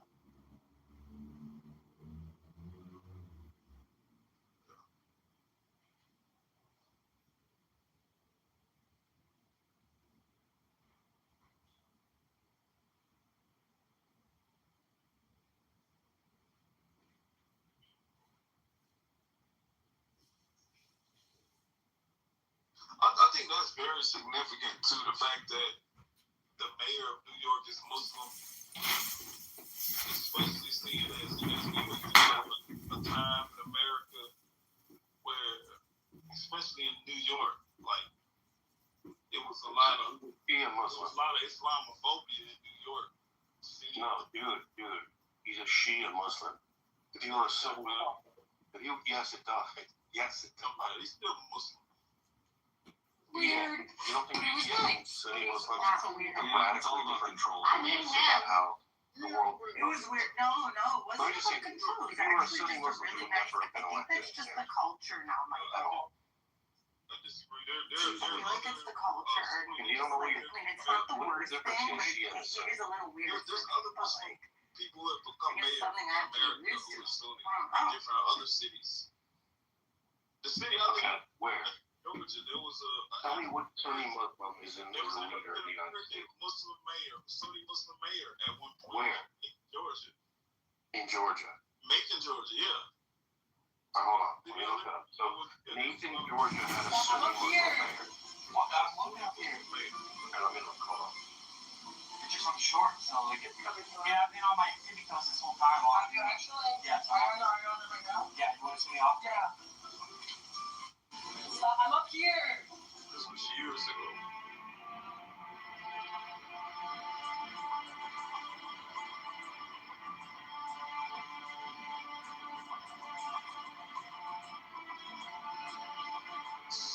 CJ or CJ Evans, Jack Evans. Macon, Georgia. Worcester. Mayor Jack Evans. Dude, look at this. Oh my god. Another $1 million has been dropped by our Hood's mom. It looks like this. $5 million has been donated now. I'm a 35-year-old white man. Harrison, born Antoine Smalls, has transracial identity, identifying as Harrison Booth, a 35-year-old white man from Colorado. And when did you know that you were a 35-year-old white man? Well, I've always felt different. I go to the store, the movies, and just be thinking to myself, like, why am I not giving respect to her? And then it just hit me. I'm white. I'm 35. I just miss Colorado. You know, yeah, I pretend the buildings are the old San Juan mountain range, but, you know, the job's just hit. He said me. Do you believe that? There's something wrong with you. I mean, he isn't. I'd love to wake up one day and say, hey, everybody, I'm Rihanna. Yeah. Right? 35-year-old. What are you doing running? You're saying it's the perfect texture for running. Very low. What happened on that Thursday here at Augusta High School that led to Christmas Day? What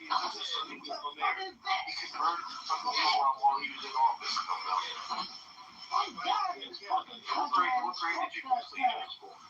Did you graduate from high school? Did you graduate from high school?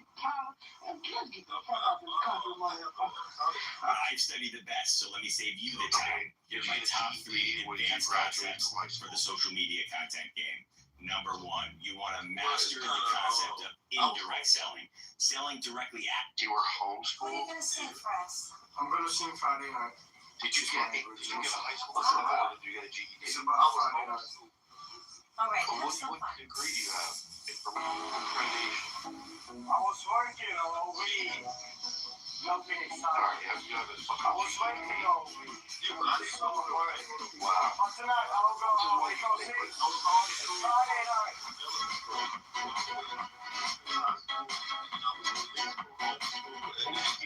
I want to keep moving. All night. I want to dance. All night. And I want to drink. All night. And I want to party. All night. And I want to enjoy this night because it's Friday night. Everybody hands up. What are you going to sing for us? I was lost between borders. No reason to I'm up here. I'm up here. 13, he became an atheist. Then when he went to college, he converted to Islam. Czy uważacie, że to normalne? And then he met my mother, and she converted to Islam. She was raised Christian. Some dare you people. Shame. He became an atheist. For the past 5 years, the village of Doubters Grove has prominently issued an official Pride Month proclamation. Gay Pride has been shut down in the and it's never taken this movement. Young children are drawn to bright colors, parades, rainbows, and celebrations. They cannot comprehend complex debates about gender ideology or adult sexual politics. It's disgusting, and how dare people get up here and make those kind of comments. And we got sure how much off the church and go to their car talking about how dare you people. It has gone too far. Doubters Grove has pretty much become known as fighting black for fight. And Pride was one segment of the community celebrated for an entire month when veterans are given permanent detention. I am very grateful and happy that Doubters Grove is not scared to honor change as Pride. Every single one of us. What are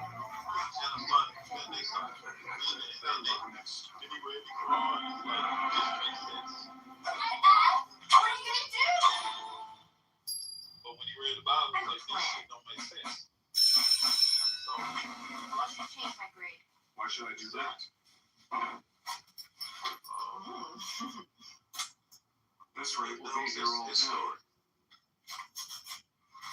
Did you go through a phase where you were questioning, like I know you were raised in a Muslim home. Was that all that you went through some, searching? There was a moment when I had like my beliefs. Stephen fell off a golf cart, but no one was sure he was really hurt or just exaggerating. His dad was worried and had to decide how to handle the situation. Finally, he took Stephen to see a psychologist. The doctor explained that Stephen tends to show more symptoms when he needs help from others. He relies on his parents, doctors, and others to get what he wants. Stephen tried to act like he was in more pain than he was, but under the doctor's guidance, he had to back down. The doctor reminded him that his child I started really reading it, and then I started looking at it in Arabic. I started arguing because my dad teaches 90% gently explaining that this part is not how the legal system actually works. My job is 10% arguing and 90% gently explaining that. So 9/11, what do you think happened on that day? How do you describe what happened on 9/11?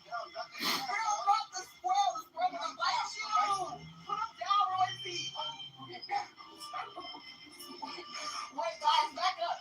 You guys, wait, throw the squirrel right for me. Let the squirrel go. Let the squirrel go. There you go.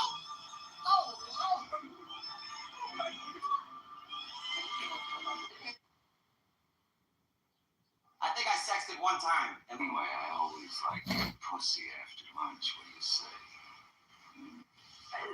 Are you trying to seduce me? Dream of seducing you, Alexandra. I wouldn't insult your intelligence with anything as trivial as seduction. But I would love to fuck you. Well, I have to admit that I appreciate your directness, Daryl, and I will try and be as direct and honest with you as I possibly can be. I am positive that you are the most unattractive man I have ever met in my entire life. In the short time we've been together, you have demonstrated every loathsome characteristic of the male personality and even discovered a few new ones. You are physically repulsive, intellectually retarded, you're morally reprehensible, vulgar, insensitive, selfish, stupid. You have no taste, a lousy sense of humor, and you smell.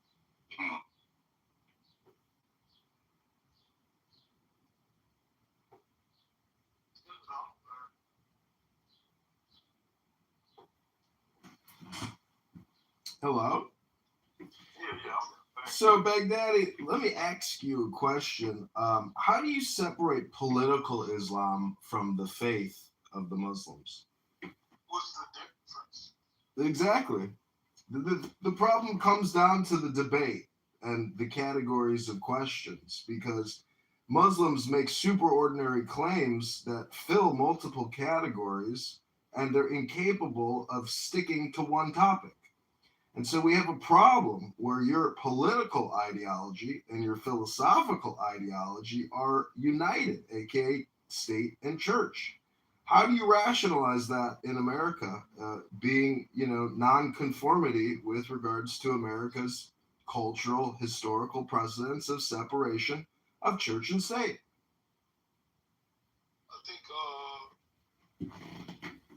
I think it should be separate in a Christian country, because Christianity is kind of it's interesting in where it separates it, right? So in a Christian country, you can't really, like a puritanical society,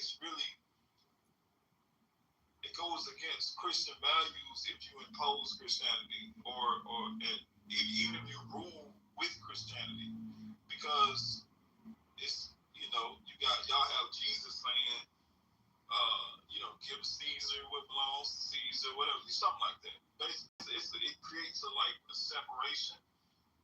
There's no separation though in a Jewish, under a Jewish system, which is why Israel is like, they say we're a Jewish country where Israeli, like they're gonna lean towards that. So Islam is more like Judaism in that sense, where it's political. Christianity is just not political like that. Like it's political like, but it's just, you know, how can you really judge with a religion that says you can't judge me, or people take it to me don't judge me, so you can't use it to judge. You can't really rule with Christianity completely. You know, it's not a complete way of life that really shows, because see, Really? Have you heard of Catholicism? Have you heard about the Catholic state? There are Christian kingdoms still out there, and they seem to be doing just fine. So I'm kind of confused. Why do you think Islam is a better system than, say, Catholicism? Because it's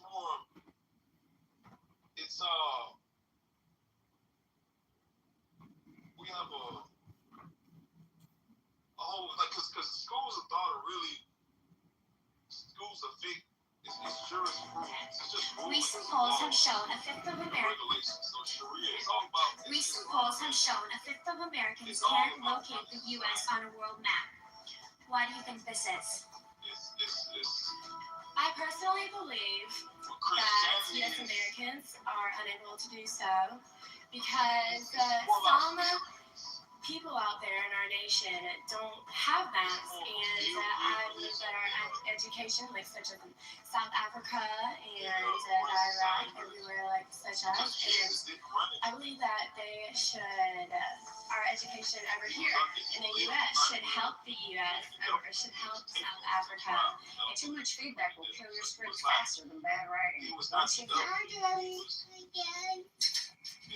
Whose goddamn white baby is that? This is your baby, okay? Just like Skinty. Mentality. That one might be mine. That one right there. I'm not totally sure. Just because you name him there, you know what I mean? He belongs to them. But I don't care what this baby's name is. This baby is rice skinned, but not light skinned. That is a white child. That is Caucasian from the mountains of Caucasus.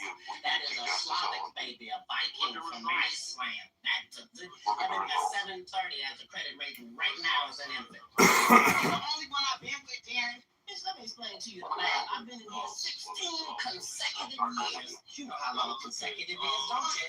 Okay, so I mean one right after the motherfucking other. I ain't never missed a day. So clearly you've been having some conjugal visits with some other motherfuckers with me. That's not my baby. That's almost a grown white man you brought in here.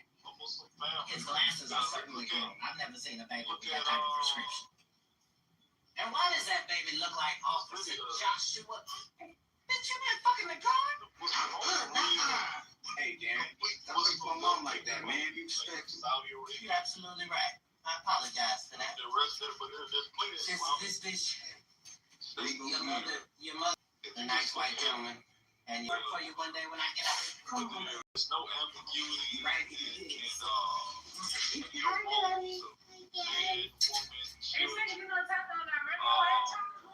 You see these 4 lungs? Stop fingering me. What did you just say, Dad? Your mother. She always fingers me every day. So what are you going to say? Like she can finger me, but I can't finger her. I can finger anybody I want. I can finger anybody in this restaurant. You. No, don't you. Everything is subject to interpretation.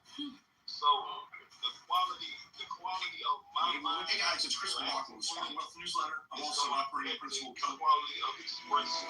Some of the questions that under Islamic influence. Quality thinking and quality morals, or quality. First 48 hours after whatever. We bring in the studio this morning. Their expression is not going to be quality. What are your feelings about polygamy? Ain't alright. It's not fine.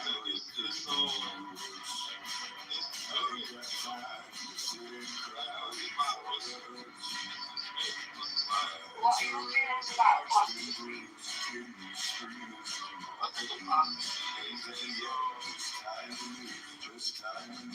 People should die if they leave this country. I will always defend America's most precious ally is somebody. During battle, yes, I agree. During battle, yeah.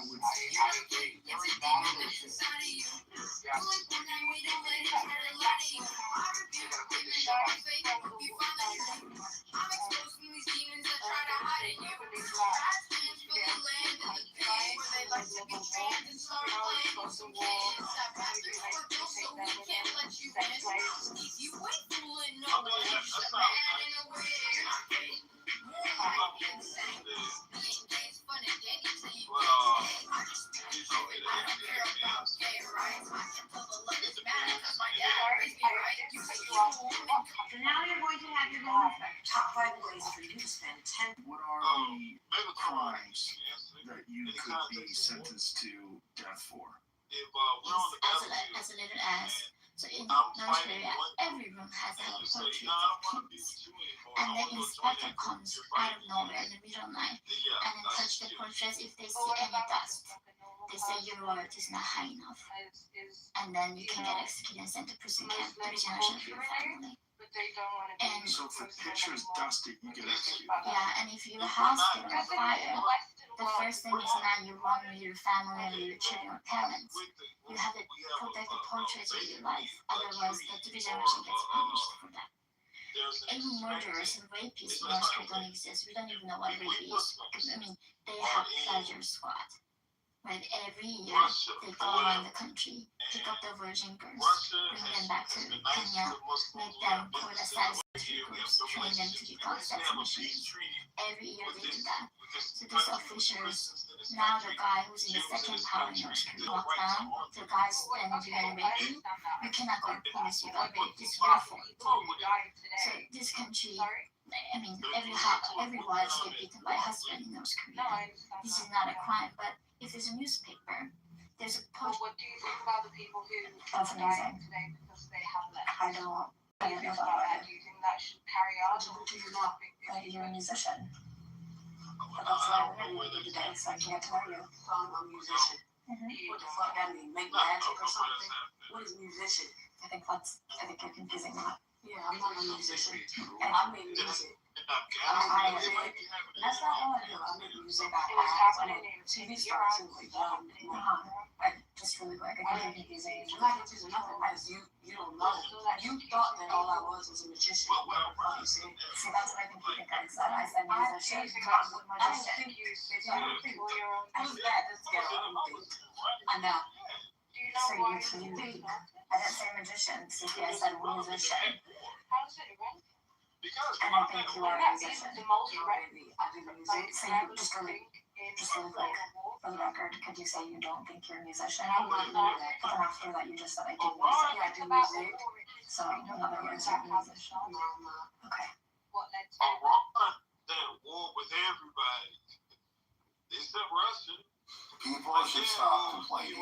You hear people all the time complaining. The building behind me is the second home for Congressman. Standing Ross Courthouse. About just nonsense bullshit. That's all I want to Or know. that Do you they. think that people should be executed for apostasy? Not you killing them, but do you think they should be killed? Go to the Do you see protesters like going against God? right away. No, but We'll send it's investigators treason. out You to don't the think scene. people should be We'll put in that put it in situation? we'll get the claim number, we'll get it to the best. Okay, here's someone I'd like you to meet. This is my daughter, Carla. That whole conversation was in the toilet, like just said that. Yes, well, light out, match, and hold my hair back. This is your Hank? That's just trying not to embarrass me, okay? Protesting in the middle of a war zone. No. You guys are mad? Yeah, at the bar. Okay? You turn around. Since when have you had a daughter? February 1990. Some summer break. I don't know what you We should respectful. That's it. Well, I'm not looking to argue with you. But I just can't understand what you think that it's just normal to kill protesters instead of Hey, Daddy. Best vacation ever. It was in the middle that protest started back in December. That's what they did. And then say it's a war. That's not true.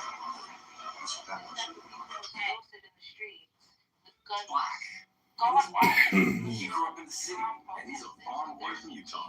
He's a Democrat, and he's a Republican. On paper, we couldn't be more different, and yet we're both dads. We both love college But basketball. you saying like they went at war in December or January? They've been at war forever. Like Black. how many times? He's white. He grew up in the city, and he's a farm boy from Utah. He's a Democrat, and he's a Republican. On paper, we couldn't be more different, and yet we're both dads. We both love college basketball. We both have really stylish haircuts, and we're both proud Americans. We disagree passionately on lots of issues, but we're friends, and we respect each other. Politics is important, but it shouldn't define us or destroy our relationships.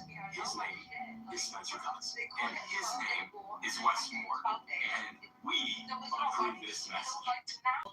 Can I December, January. Sorry. can I sneak in this one question? Because I asked him if he was for polygamy, and I don't think he. Sorry. I don't think he understands. Polygamy is a little bit different. What's the So, do you think that's fair that one man can marry four women?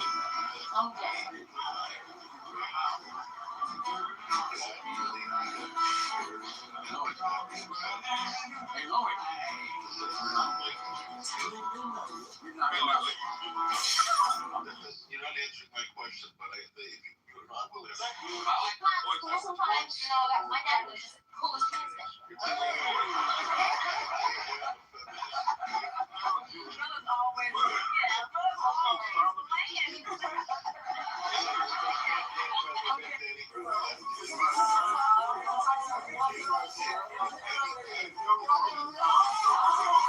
Jane jumped up and ran.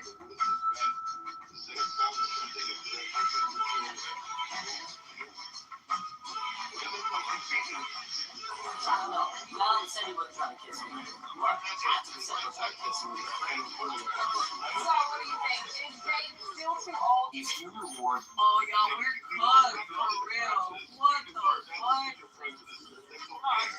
Oh, nah. Oh, y'all, we're cooked for real. What the fuck? Oh, nah. Welcome to the set. When I asked the Lord, I said, that was the rate of fun. This such a shit talking for you to play T-ball. He's here. What the hell do you mean, Gutierrez? If your fat ass will just stop to read in 1 second, I'm sending your ass back to open our office and then you can say sugar me chummy chirp. Sir, yes, sir. Steinberg! You're the first of your kind in my platoon. Steinberg. You got a problem with that? Son, no, stop! Hold that! And keep that nose tucked in before it gets caught in a tripwire. No! Reggie! What's your way for out? It's around for more time enemies! What the hell are you two clowns doing? Nothing, Lieutenant. Just getting a little downtime. Are you two ever not relaxing? It's part of our culture, sir. Not demands only. Just sit around. Thank you for guiding us to be more than just a couple of Division III basketball players. What I really like is that you don't just take one side, you look at the sides, you think these things through. I'm out here at the tennis tournament. Money's on the underdog, so the other group. And you're willing. My question to you is, does any doctrine, including Judaism or whatever, that can be that lopsided, if you excuse me for saying so, it is lopsided when you can have 4 women. Okay, does that sound fair to women? Does that sound like the truth? it's actually more fair to women. No, it's not. Polygamy more than men. Sister wife, even your prophet's wife complained about it. What are you talking about? Women enjoy it more than men. Women are. When did Muhammad? He's talking about. What are you talking about? Chapter 60. What? No, not the hadith. We don't think that he's I don't know how that can be the truth. I don't know. What the president does when you think it's the right thing, you back it strongly, and when you think it's the wrong thing, you call it out. That's why I think everybody. If we open up, no. If we open up the Bukhari, I'm just gonna go right to where 17. No, not you. You wanna go to Sahih? You wanna go to Sahih?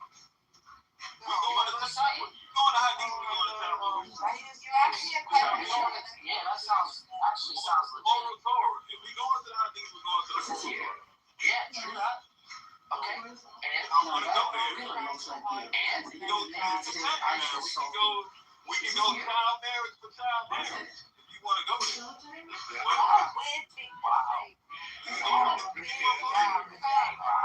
We can go there. Like if you want to go there. I can't believe this is going on. I'm shocked. I gotta go put you in the audience for that one. Reflect on that. And I think you should reflect. Your only focus should be on getting better at what you're doing. There it goes again. The price of gasoline is skyrocketing, and Answer my question. President raised an eyebrow or two when something so convenient like having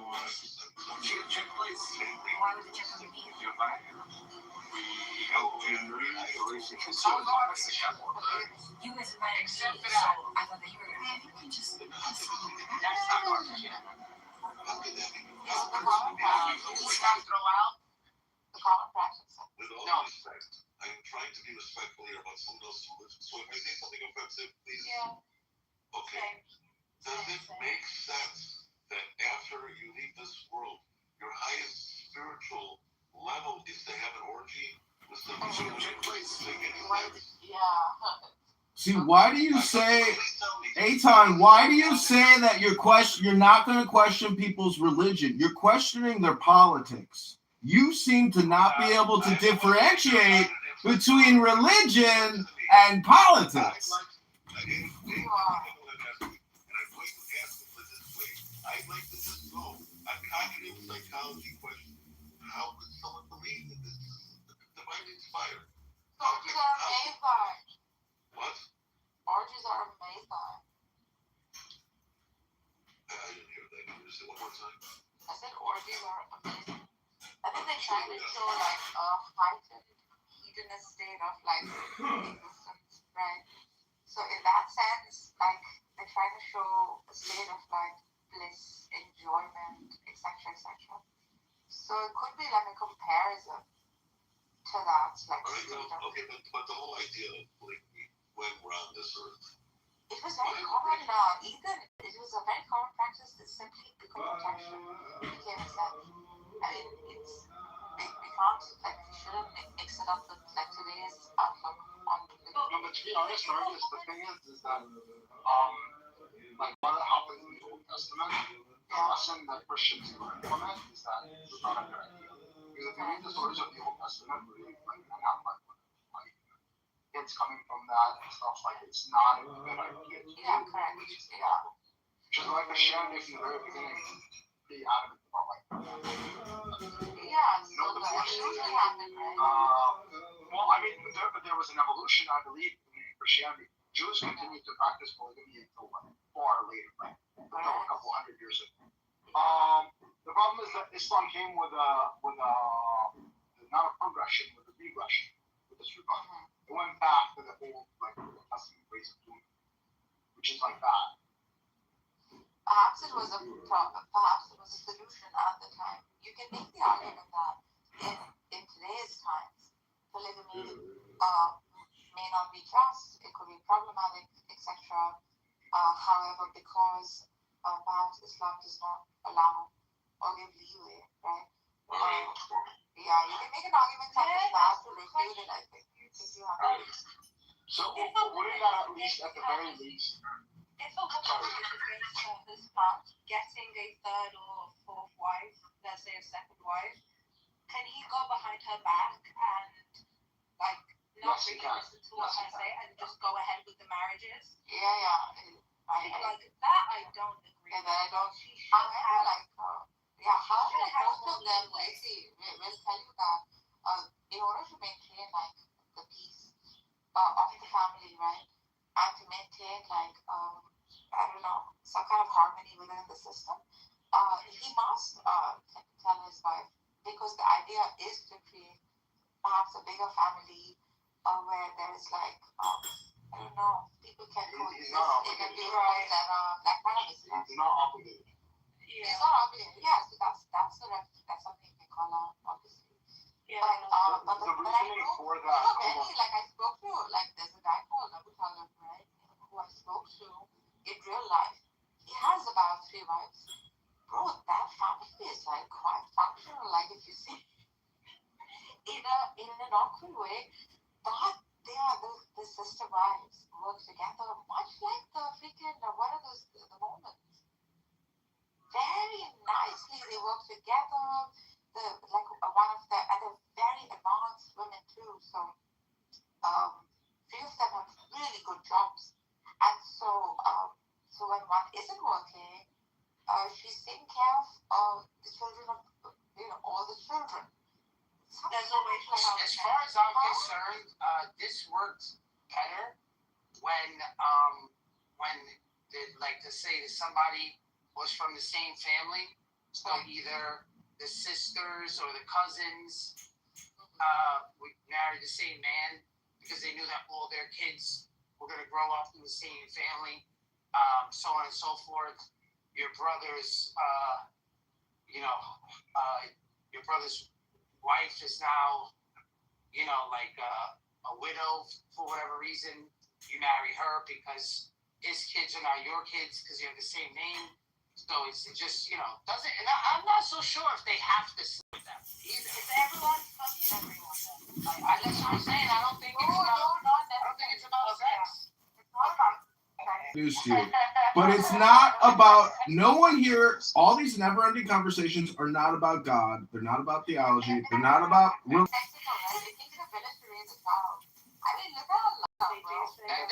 You're going to stay in the audience for a little bit. That's not really the topic I like to bring up, and you just did whataboutism.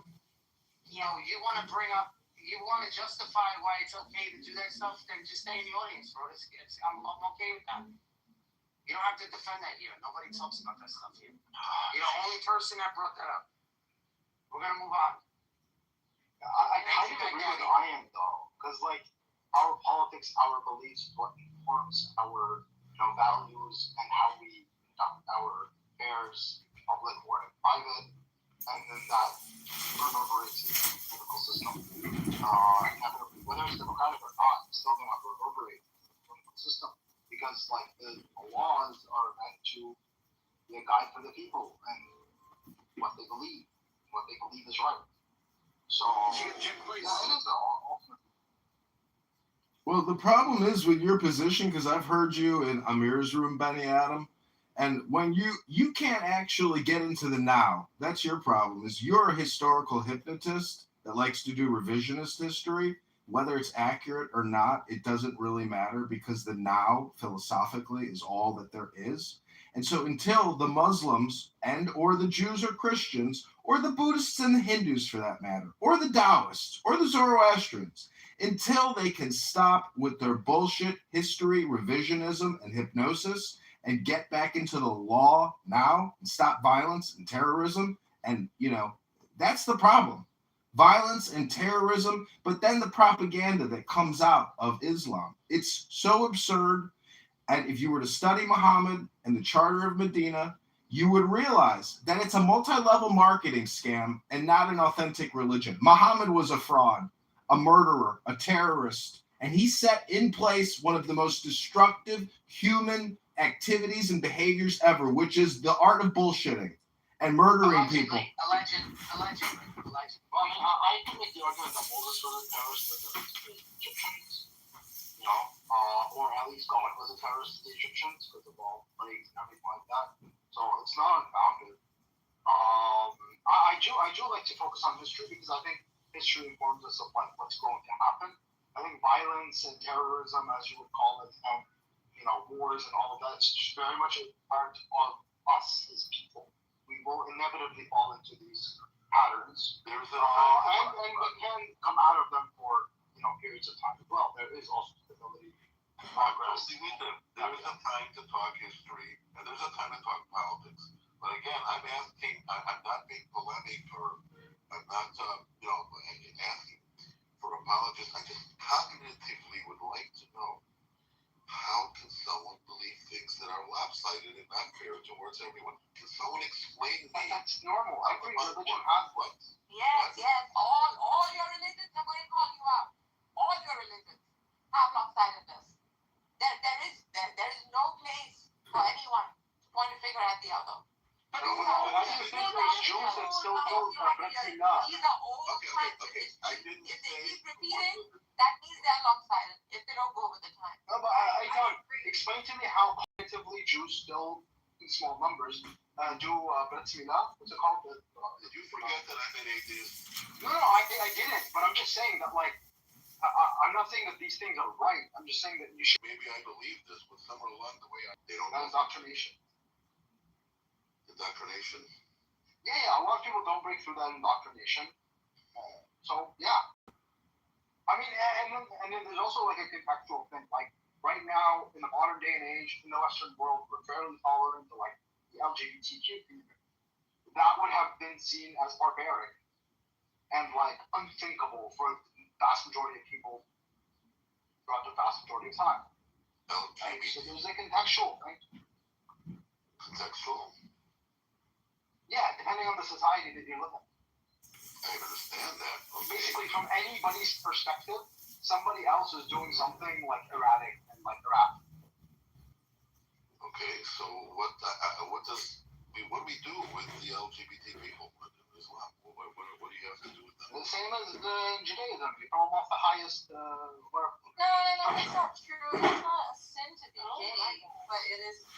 You're not allowed to your sexuality in public. Or else you get thrown off the building. Whether you're straight or gay. It's not even in private. Not allowed to engage in sexual acts. Well, nobody's gonna know. How are they gonna know? You're not allowed to spy on people in Islam. There's definitely if it comes out, like Christian people who have killed people who are gay because of their religion too. It's not only Islam, but I will say it's more common in Islam. That's what I have to say. That's it. Bro, the guy that cracked the code. No. The guy that cracked the code for the German, they killed that guy. He was gay. So I mean, it's people are fucked up. Yeah, I agree. Wasn't he like chemically castrated or something? I don't think he killed him. That one wasn't a fuck. No, they killed. He got killed. He died. He got killed? I thought he was chemically castrated. There was a movie about it. Whatever that means. I don't know what's reasons. It is funny. But yeah, that's the point they have about like what you consider to be barbaric, other societies would consider to be fairly safe. Okay. It's just a matter of I repeat that I am not judging. I understand relativism, but look, I heard about a chosen people when I was a kid.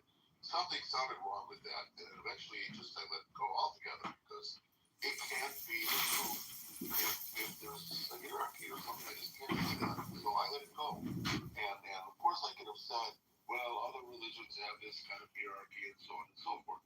But if it's good for the goose, it's good for the gander. I don't know. I just can't see how, if things look a little bit, towards my favor or sound too convenient, I would start questioning. I'm not even saying you should draw a different conclusion. But there's critical thinking anywhere in the game saying, no, wait a minute here. I mean, this is... Eitan, the ultimate optimal solution for the conflict is actually, I hate to say this, but Clubhouse. Because Clubhouse Is the society, please hold, there's no violence here.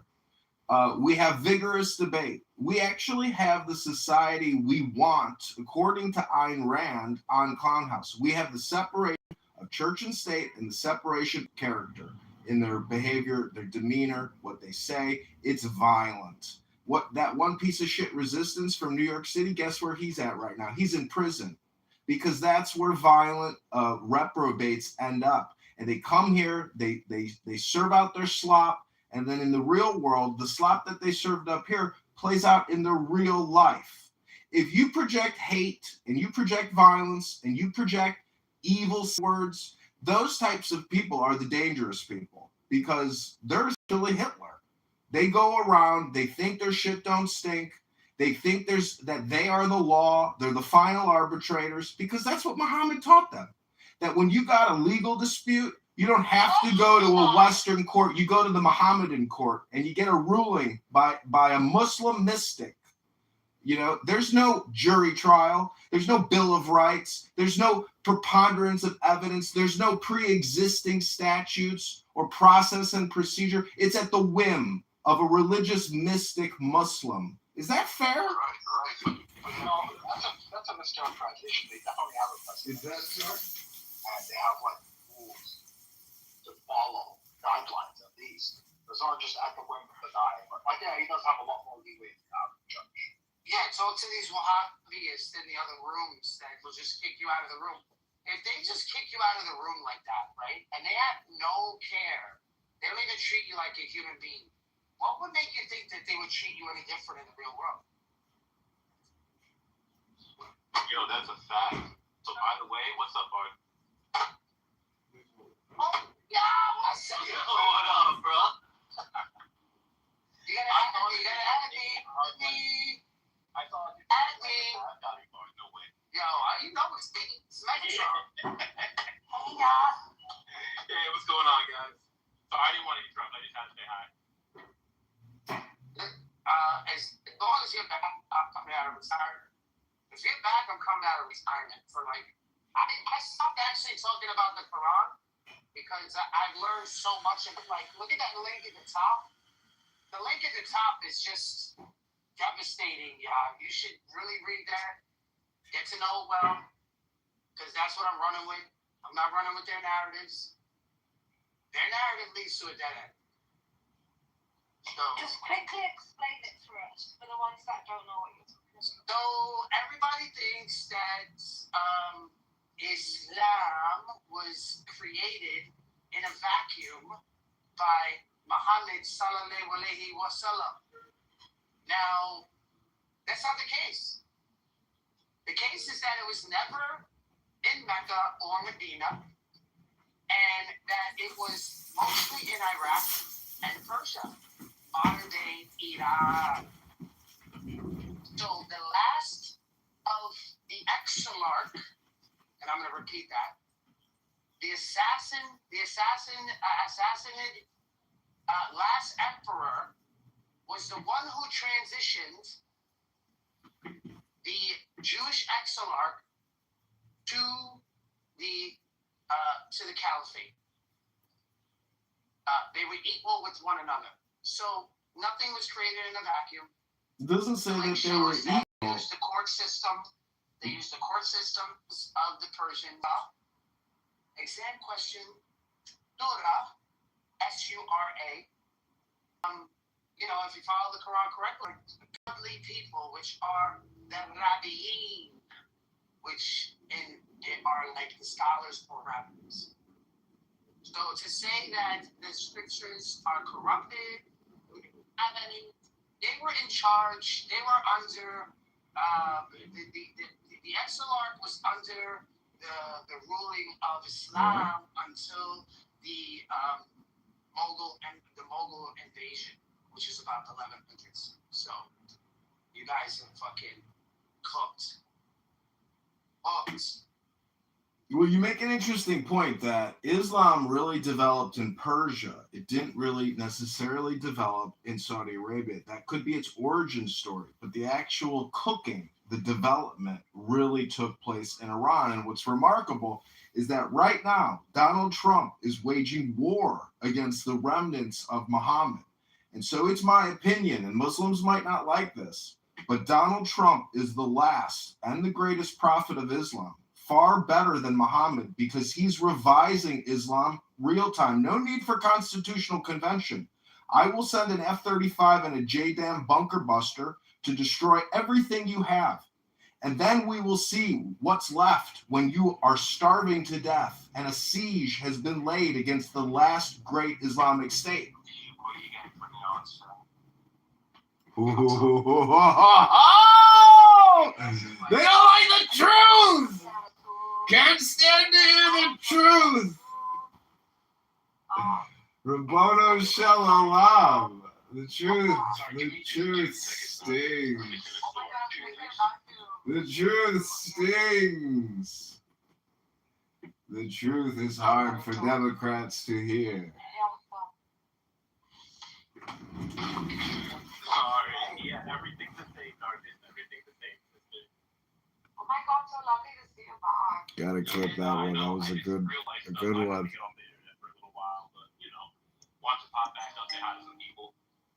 Yeah. Hey, welcome back. I also got off for a long time. I came back. Okay, fired. I was out. You fucking bitches here every day for like years straight. Yeah, what's up, Ara? Kifayat. Kifayat can talk. We should talk about it before our brother mentioned that Islam was not started in Arabia, right? This is what I got from it. Yeah, as lunatic brother Ayn Rand. I think he's trying to say it mostly developed in Iran. Yeah, he's saying it developed in Persia. Which might have some historical truth to it. Do you want to go ahead or you want me to talk about it? You can go. Please start it and then I can support you. Well, first of all, there are many people in this world, and you can have stupid people, good people. I don't want to be disrespectful to anyone, but some of the opinions could be bullshit, some of the opinions could be great, some of them are understandable, sensible. So what he said was like he was denying the history, everything else. Like he said that Islam was developed in Iran. I think he's super ignorant. I think he doesn't know actually. He hasn't read anything. He's ignorant, bullshit, stupid person actually. Because how can you have that opinion? Like there is evidence, everything is documented that it was developed, like it was from God. Sorry, I just want to say he is not here to reply to any personal insults, so I think you should probably just say your piece without it. Exactly. It's okay, Lacey. I'm back. And I put it in the chat. It's projection. So Kefayat, you can click the link above, or you can actually talk and dispute what I said. You don't have to attack me personally as being a low IQ piece of shit, because that's what you are.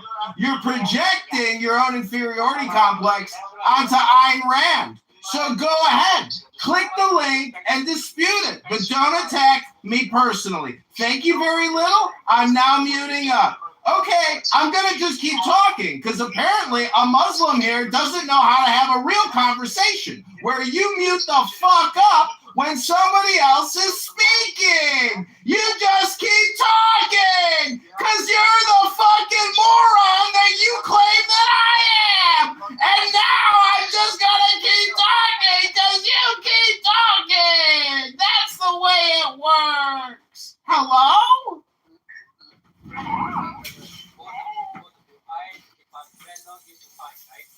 No one is here to fight. We are just here to give reasons and to hear you and you hear us. This is what we're here for.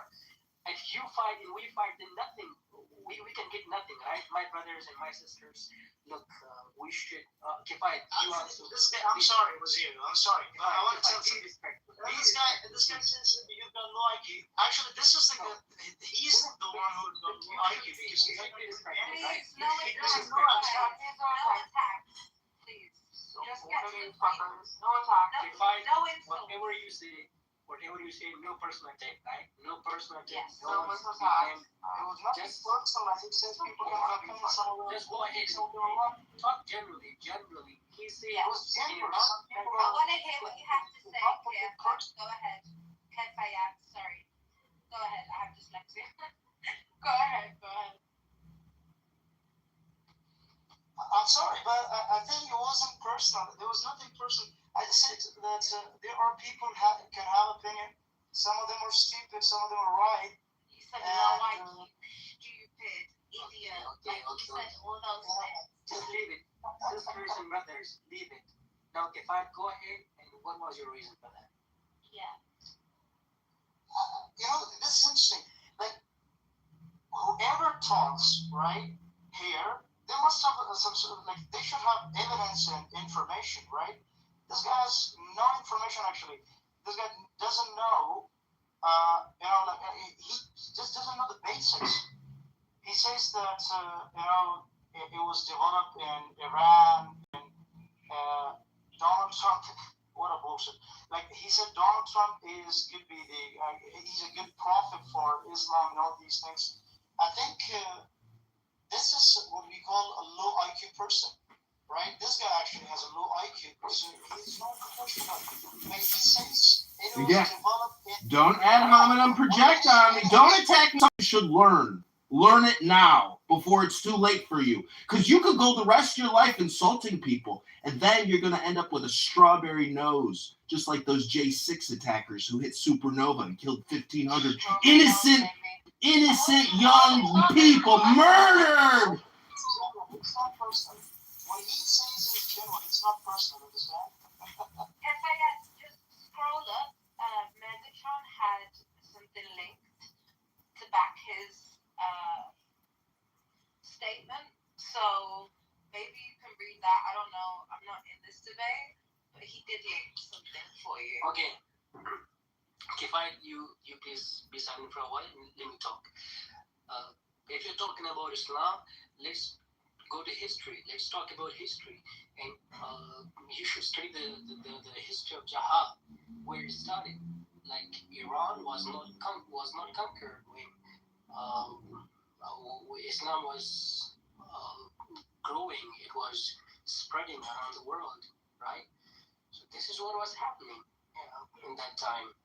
Now, when it comes to Donald Trump, his attack on we have about this history, we know about the history.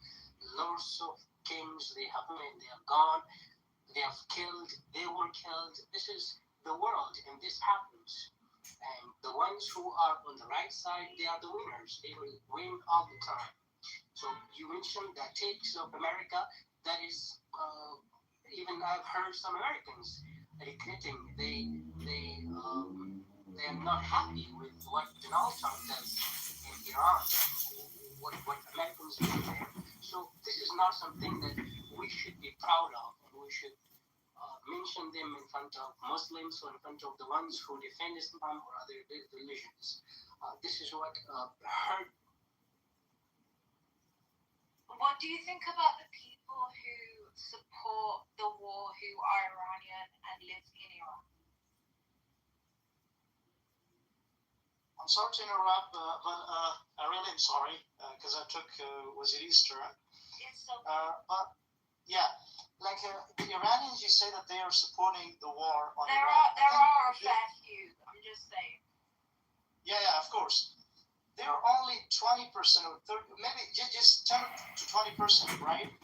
In Iran, 80%, 70 to 80%, they are against the war on Iran, and they're against the U.S., right? Because that is like unwanted invasion, and it was done for force. Because that's like it's a bully, it's a complete bully. Because that country was safe, there was no problem, right? They killed all the people there. There are many people are getting killed, and now and right now, you know what they say? They that the Iranian regime was, for example, somehow brutal to its civilians, to its people. There is no evidence to that, actually. I know that, for example, there were some of the laws, for example, that some Iranians were, but they are only 20%. The majority of Iranians, we just saw that when the US was to attack the bridges, all the civilians came out. I don't know, there were millions of people that came out and they were supporting the government against the US. So that's also things changed a little bit after that. But yeah, you're right about most of them not wanting war within Iran. There's mostly the diaspora that were freaking asking for. Like the monarchists. Yeah. You see, when I say that Donald Trump is the last and greatest prophet of Islam, if you think Islam is true and it is the world religion, well, guess what? Donald Trump operates in that paradigm. The Navy. He has destroyed their military capabilities. He has conquered these people, conquered them with force, sexually, physically, spiritually, philosophically. Donald Trump is greater than Muhammad. He is the modern prophet. He's the modern Messiah. That is one of the extremes. He was encouraged because of those guys,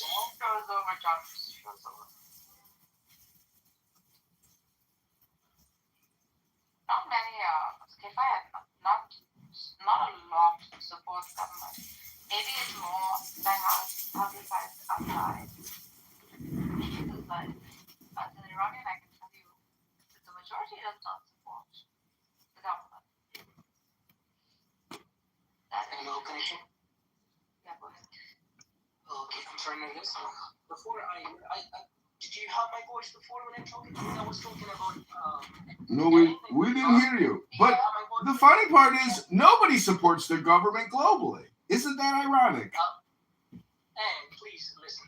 What you said was very bad, and it was very insulting. Well, I apologize, but you can attack my opinion, but don't attack me personally. Don't do ad hominem projection on me, sir. Be careful, please. If you talk generally, then you do not only hurt Kifayat, you hurt other Muslims around the world. Yeah, when you say you Muslims, it sounds like you're talking about every Muslim, Oh my God, well, guess what they do to the Jews? Guess what people on this app do to Jews all day, every day? That's what people on the internet do to the Jews. Oh my gosh. I just read the recent poll on the war between Iran and US, and I heard that more than 60%, if I'm not wrong, I think 60 or 65%, they are against the current war, right? The Americans. They're against the war. Look at the war crisis, everything else. And there were some extremists, right, in the US. These extremists exist everywhere. There are extremists, right? And Donald Trump is like, I just don't want to make a pin on him, but when we look at his history and everything, the background he had, it's all because of those extremist, rhetoric and all those speeches he has. So that guy was backed by the people like Biden and all. So they're only representing 20 to 30%, Americans, like the war. And they also 70% people in the U.S. are against it, and that's a proof that this war is not justified. It's not either wanted. It is neither wanted by Iranian nor the Americans, right? And then, of course, yes, this is what most of the Americans say. Not only Americans, but like 90% of people are. You can never blame them because they support the one who is not fine. He's not healthy, mentally he's ill, right? If you listen to his speeches, the rhythm he has, he does not stand on what he says, right? So this is how he's mentally healthy. What is the opinion of 90% of people who probably don't have, training in military combat? They don't have all the variables to the war and the information. Why does the 90% of their opinion even matter? How is that a proof that the war is not just because 90% of people that have no experience in warfare, especially to this extent, and do not have all the variables of the information, how does that just act as a proof? Okay, Smiler. Let me tell you something. You wanna go to war with a country, right? For example, I want to start war with Iran, right? I should have reason. As coconutty, but it strikes that right balance of coconut. Yeah, that would be it. And sometimes I will take a coconut cake with pineapples in it. Then that's a different kind. That would be coconut pineapple cake. That's also good. Yeah, hold on 1 second. He wants to discuss the war content.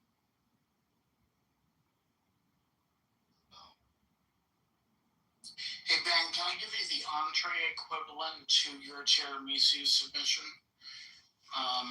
Risotto. They kicked me! They kicked me! They kicked. Why did he kick? Why did he kick? Where do you get that? Oh my god. Or I would even say paella.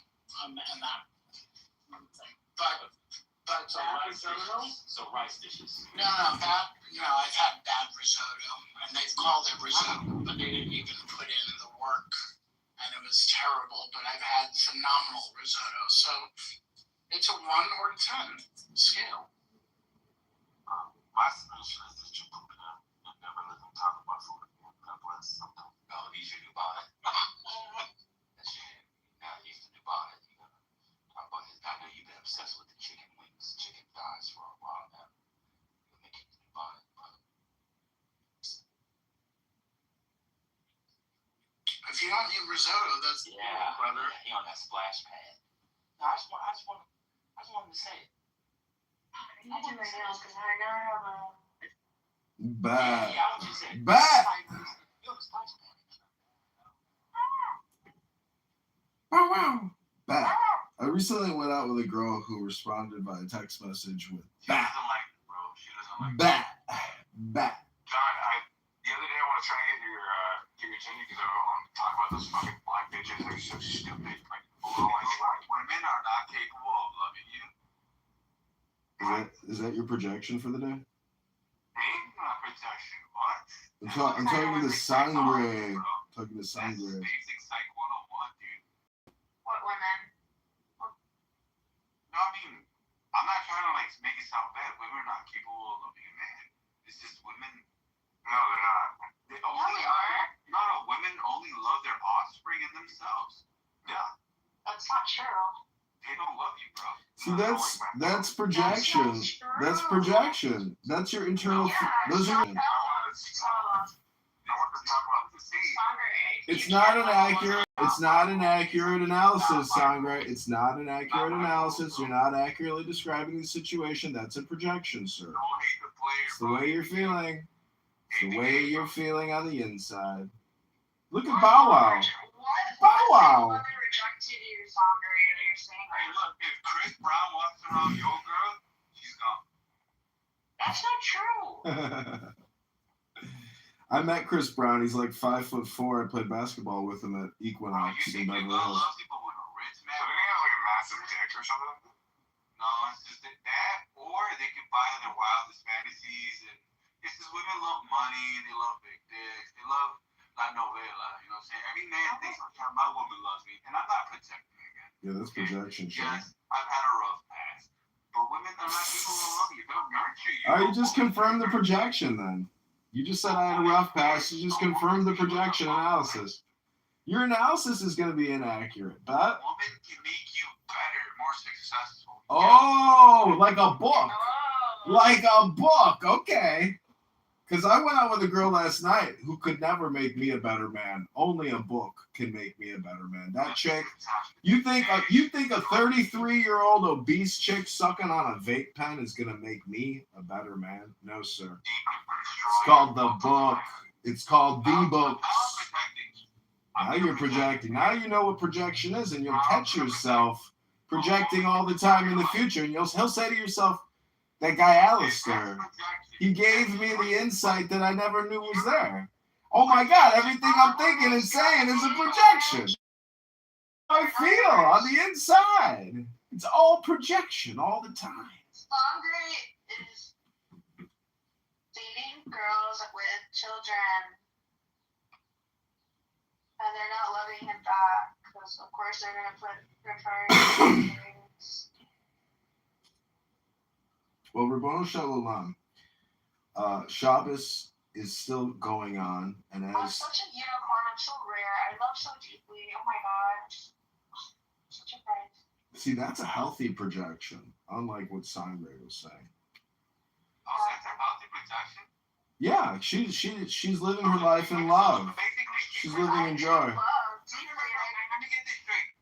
If she's projecting her love for a man, and she's capable of doing so, so what happened to your last man when you're not able to? Your projections were pessimistic. Her projections are optimistically positive.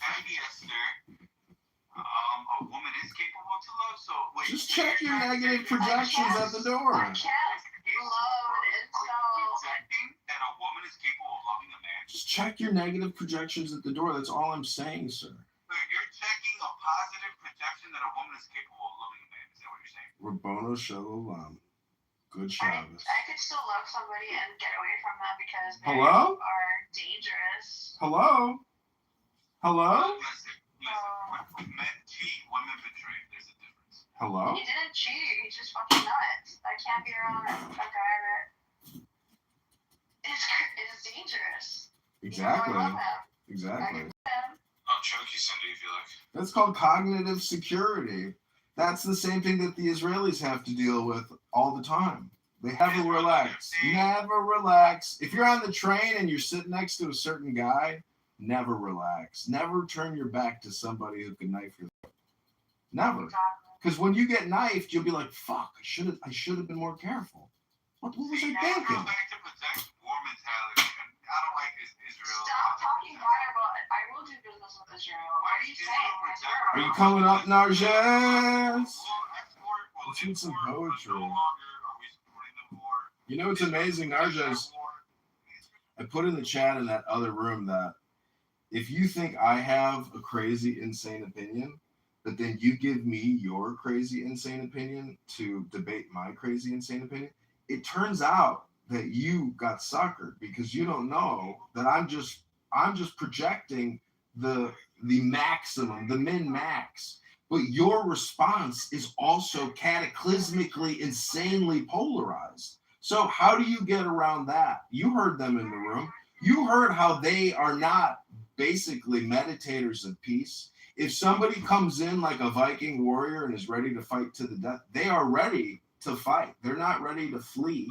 They're not ready to meditate like Mahatma Gandhi and start spinning fucking the cotton wheel for 100 years. You see what I'm saying? Mahatma Gandhi defeated the world's largest global empire by sitting there and leading marches to salt seas and spinning cotton. He didn't pick up swords and organize Islamic armies to go fight to the death, tax all the Jews. No, it wasn't like part of his scope and, a charter.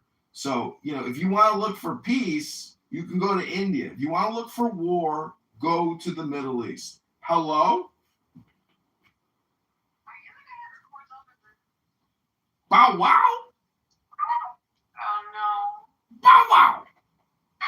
Bow wow wow! Bow wow wow wow! Bow wow wow wow! Bow wow wow! Bow wow! Bow wow! Bow wow! Oh boy, I don't know what's happening, but I don't want to be recorded. But I guess everyone's Bat. unexposed. Bat! Can you just play some music? You're like Ethan. Ethan got my YouTube account clipped. Dorky gay little Ethan, the influencer. I have to leave this platform because You're wasting all your time here not reading books like me. I read a lot of books books. I just read books for. The last book I read was Thinking Fast, Thinking Slow by Daniel. You sound like my friend Narja's here. She's like, I just took a long break from the app. Bullshit. She's on here 7 days a week, 10 hours a day. Are audiobooks considered like a real book? Because I don't like them. Yes. Comprehension seems very. Actually, no. Yeah, it sounds the same. Because when you have an audiobook, yeah, you'll listen to some of it, but this comprehension, I mean, that's just me. That's my opinion. Listen, at the end of the day, the longer you live, the longer you end up becoming a global lawyer. My pastor gave me that he wrote himself. Oh, One's God. called Chosen, and the other one's When called I read religious books, It's financial literacy, actually.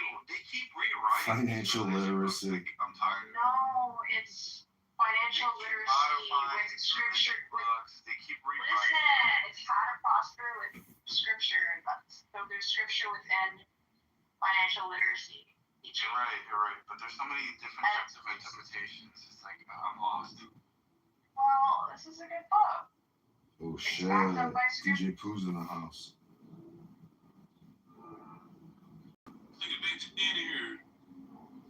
Hey, DJ Pooh.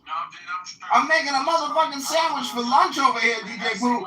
I'm gonna put you in a motherfucking sandwich, slice up some goddamn turkey, slice up some motherfucking avocado, some cheese, some cucumber, some motherfucking carrots, some motherfucking sprouts, some motherfucking tomato, some motherfucking mustard, some motherfucking mayo. Then I'm gonna take some motherfucking garlic and smash up my motherfucking garlic. And then you got yourself a DJ Pooh sandwich. I just packed your ass up. Oh my god. Oh, he's so fucking funny. That shit was just so lame. Ultra cringe.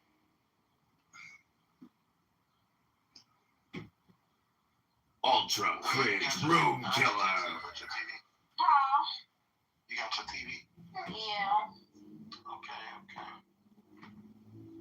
I just packed you up, DJ Pooh. Made a DJ Pooh Subway the fuck sandwich. I just fucked the sandwich out of you, DJ Pooh.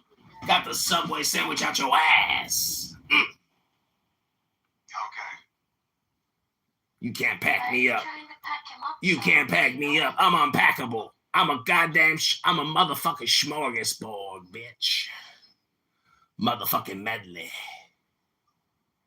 Didn't answer my question. That's because you don't know how to eat like a queen. How old are you? That's a devil talk. I'm 28. That's what you're devil talking. How old are you? 26. Oh, okay. Not that much older. Bun Bun, have you ever been in love? Hello? Seems like a very personal question. It's a simple question. It ain't personable, baby. I wonder why you want to know. If you were to ask me, can I sit on your face? That would be personal. This is a social audio conference call app. I'm just asking a generalized question. It's not ask, it's ask. Asking. That's how we say it in my crew. Where are you from? I'm from Uranus. Iran? No, I'm from the planet Uranus. It's Hey, next DJ, next to Saturn, baby. Neptune. Yeah, but I apologize. I'm a Gemini. That nigga called me yesterday. He got mad because I ain't answer my fucking phone. Oh, shit. oh damn. I'm telling you, I'm ready to delete this shit so motherfucking boys won't follow me around this bitch. Yeah, it's the best, baby. Are you talking about Benjamin Netanyahu and Donald Trump and the UFC fight coming up at the White House? There's a UFC fight at the White House. Yeah, baby. They're inviting all of America's greatest heroes for an ultimate knockdown fight.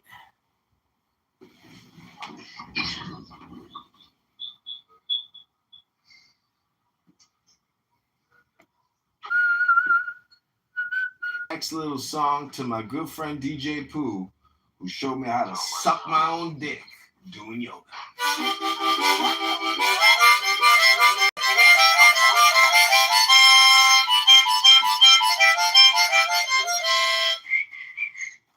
Thank you, DJ Pooh, for showing me how to self-fellatio myself to sleep. Man, sit me up.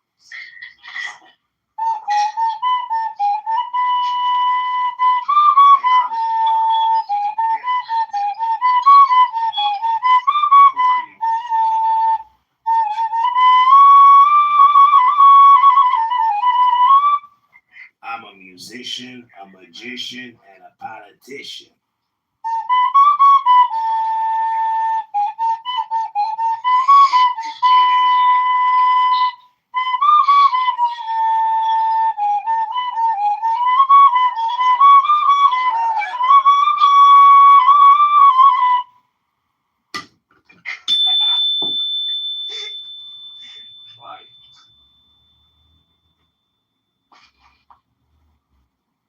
DJ, you worry. For what? Because I want those. They give you an item. I'm sorry. You're back, Moses. Your name is Aitan, I think. They were not killed by Muslims. And yeah, listen. I'm sorry. Haven't you heard recently from Ben-Gvir that all the Palestinians, they don't have the right, they should either go out of the country, right, go out of their own territory, or we will kill them. You must have heard this from Ben-Gvir, right? Do you think that is the Israel strategy? If that is the Israel strategy, then it is the right of Iranians to say that we're going to wipe them out. Because absolutely, I'm not saying they don't have the right. I'm not saying they don't have the right. They do wiped out, right? So if you're wiping it out, you now have the right to first wipe you out. You keep missing the point. I didn't say they didn't have a right, okay? I'm saying that even if they have the rights, Israel is not going to be one to be blown off the map, even if Israel's right or wrong. Don't you understand what I'm saying? It's not so shocking that Israel's attacked. You don't understand my point. You're taking a single person's words. For example, you're taking Ahmadinejad's words, and then you think that this is what the main strategy, this is what the main goal of the Iranian government is. And that is completely wrong. Why should I take a chance? Why should I take a chance on surviving? Have they said that? Have they said? Have you ever heard from any? For example, like from the Iranian, the whole system, right? They don't run on just on the specific goal, and that is the destruction of Israel, right? That is you just taking, for example, one of the words of extremists. Like we have the extremists in Israel too. Now Ben-Gvir is an extremist, isn't he? He's an extremist. Like the rhetorics, even he's just killing those the Westerners, right? Those who are supporting Israel. Everybody in media. So I don't say that what Ahmadinejad said is right, and this can't be the Iranians' goal, right? That's what the whole system is. Okay. So you can manipulate people though, and you can manipulate their emotional well-being because the way the central nerve, you can't achieve climax without a little vibration. So in the name of vibration, I saw on a bumper sticker the other day, I saw the Om sign, and I said to myself, Om. And then I said to myself, stop thinking, end your problems. Because the problem with me, and the problem with everybody else, is that they can't stop thinking and talking as a result. So I go on power walks, and as I'm power walking, I'm having all these thoughts, and sometimes I let it run, and I'm not, and I know it's happening, but then I consciously say to myself, stop thinking, end your problems. Like, enjoy the walk, enjoy the now, enjoy the park, enjoy the sun, enjoy the clouds, enjoy the squirrels, enjoy the pretty girls, enjoy the fun, enjoy the exercise, enjoy the now, enjoy the moment. That's when I quiet my mind from all my thoughts, and I know that there is not a speck of dust out of place in the whole universe. Because I'm happy. Leave me alone.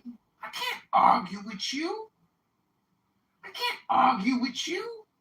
I'm happy. Leave me alone. You angry. I can't argue with you. You see what I'm saying? That type of attitude is actually your cognitive security bubble. Because when you open yourself up to communication, you are opening yourself up to vibration. And there's a lot of girls on this app and a lot of men on this app, myself included, who know how to vibrate discomfort. Don't look at it from a linguistic perspective. Look at it from the metaphysical or from the physical. Again, the vibration.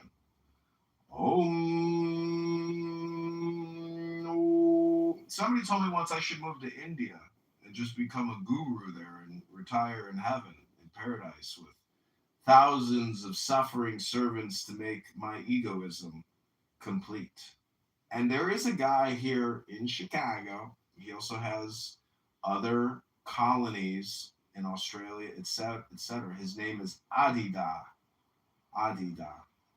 And if you only think of Adida as your Lord, Protector, and Savior, anything you want can be achieved and gained, and total liberation and bliss can come from Adida. So whenever I see their Facebook messaging, marketing posts, I always say, I am the new Adida. The avatar of Adida is in me, and they love my comments. They know I'm fucking around with what they're putting out, but they any kind of interaction they like, because it is a struggling nonprofit, I'm sure. But Adida was like a successful white guru in like the Hindu tradition, very successful in Australia. And there's just all these religious cults that popped up in the 60s, 70s, 80s, and 90s, and OOs. But the internet is undefeated and has destroyed, obliterated, separated, deconnected, decentralized a lot of these cults. There are encyclopedias of American cults. Thousands of everywhere. Every major town has competing cults, competing Christian cults, competing Jewish cults, competing Hindu cults, competing Muslim cults. Every major U.S. city, there's a Scientology cult competing with all the other cults. And then we have Clubhouse, a cult unto its own, a group of people that gather daily to listen to Barth yell out, "Hey, bring me more fucking nails!" And then some guy named Muhammad in Egypt is like, "Barth, I want to debate you on the legitimacy of Muhammad and blah, blah, blah, blah, blah." That's the type of global communication network we have going on here. And we have the world famous and beautiful and completely European waxed. I keep trying to get her to sing Sade, because I think Sade is the great smooth operator. I'm a smooth operator. Now we've got the power of the bull rush. Bull rush! Rush, big rush, power rush. Always choosing the most beautiful PTRs, Rush, gracing us with your beauty. Always the most beautiful PTRs. We have Angel here, a Muslima, a Muslima woman, which is awesome. Congratulations on being so chaste, so conservative. It's beautiful. I know a lot of conservative women. They're just wonderful people. But I would just question your faith and say Islam is not the answer. It is not the solution. It is one pillar amongst many pillars that are holding up the sky. It is not one pillar supporting everything. Islam is Diane word. What? Well, I went to a Diane word concert and I filmed it and I put it on YouTube, and Diane word took the time to file a copyright strike against me on YouTube. So I will forever be salty against Diane word. But I still have the footage, so I plan on uploading it again. Welcome to the show. Angela? Hello?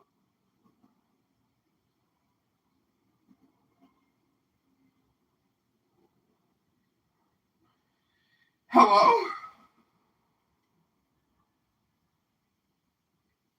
We also have homo in the audience. Erectus and erection all come from the same common Sanskrit word for busting a nut.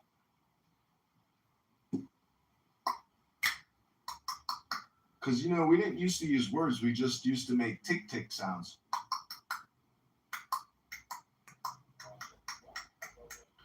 Because think about it, you know, you have a wife that likes to talk too much, so you're just like, sorry, baby, we're just doing TikTok songs. TikTok talking now. Gail, welcome to the show.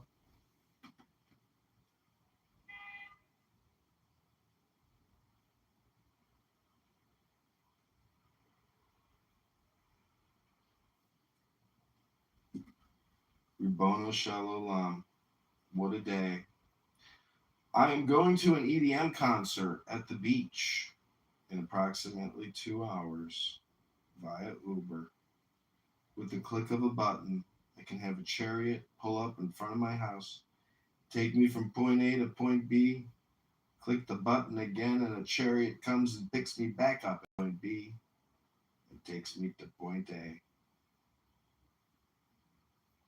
Welcome back, everybody, to the Cindy Bet Show. Hasn't been to the gym in years. Yasmin's a foul-mouthed cunt. Yasmin's also a lazy pig who's here all the time. I bet you she hasn't done push-ups and sit-ups in a week. Yet she's here screaming, chemical castration! Everybody! Yet she fucks Muslims, and she was a big free Palestiner prior to October 7th terrorism. Really wasn't actually, but... Oh, really? My YouTube live streams of you cavorting with the enemy are widely documented. So, Bert Honk, you know, I know you got an awesome, cool following and everything, but you're not the original Resistance, okay? And also, Resistance is in jail, by the way. Resistance is in jail, that piece of shit New Yorker. I actually prefer a Muslim company to the Jewish company on this app because I find the Jews so fucking weird. American Jews, that you guys are weird. There's something wrong with you. Projection alert. Projection alert. Projection alert. Projection alert. My YouTube videos say otherwise. Projection alert. Projection alert. All communication is projection. All communication is projection. Hello? Hello? Hello? How's your court case, by the way? I heard that you're fleecing somebody for some money right now. I know. You know what I did is I had to submit some evidence. So I was going through my files and I came across a picture of your pussy. And I thought to myself, maybe I could sell more photos of your pussy for profit to fund my capitalist endeavors. Because true laissez-faire capitalism obviously involves beautiful pussy, does it not? This guy was definitely the FC's island. Were you at? Got kicked. We got kicked. Okay, we're going to go back to the BET room. Oh, can't find it. Can't find it.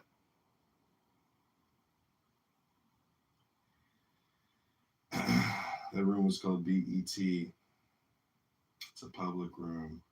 Maybe we can find it if we dig deep. We're digging. We're digging and digging and digging. Where are you? Where are you? I like how y'all goes, all these American Ashkenazi Jews are so weird. Weird. If you listen to her conversations, you want to talk about weird and how people waste their time? That's weird. Try reading a book. Most people have forgotten how to read books completely. I at least have a little bit remaining in me. A little, 10 to 20% of me. Maybe less. Maybe 1% of me. Maybe 1% of me. Here's an interesting room. Obesity is a choice.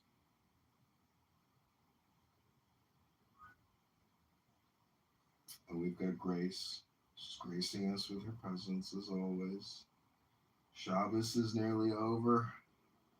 Gotta get our last little moments in Rabbono Shalom, but we can't find it.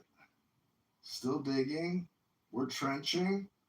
We're going deeper into the recesses of the clubhouse subconscious.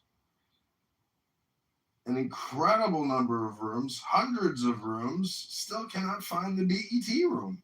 Back. If you search, you shall not find. Back. If you keep digging, you keep scrolling. Back.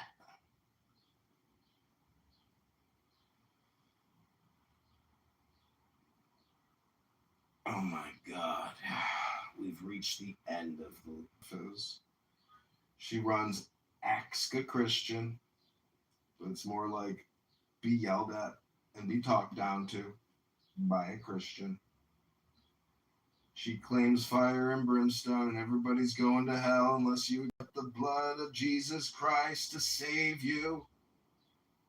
The world lives under damnation. Oy vey. I don't think she has the comprehension part of the narrative. And that's why I always go in there and I say, you know, what's the great news? What's the good news? What is the secret sauce? What are the secret teachings of Jesus Christ? And they can't answer that question. He's got a canned response, but the mystic Christian claim is that this game that Jesus played is the game that you can play. You can actually role play Jesus if you want to.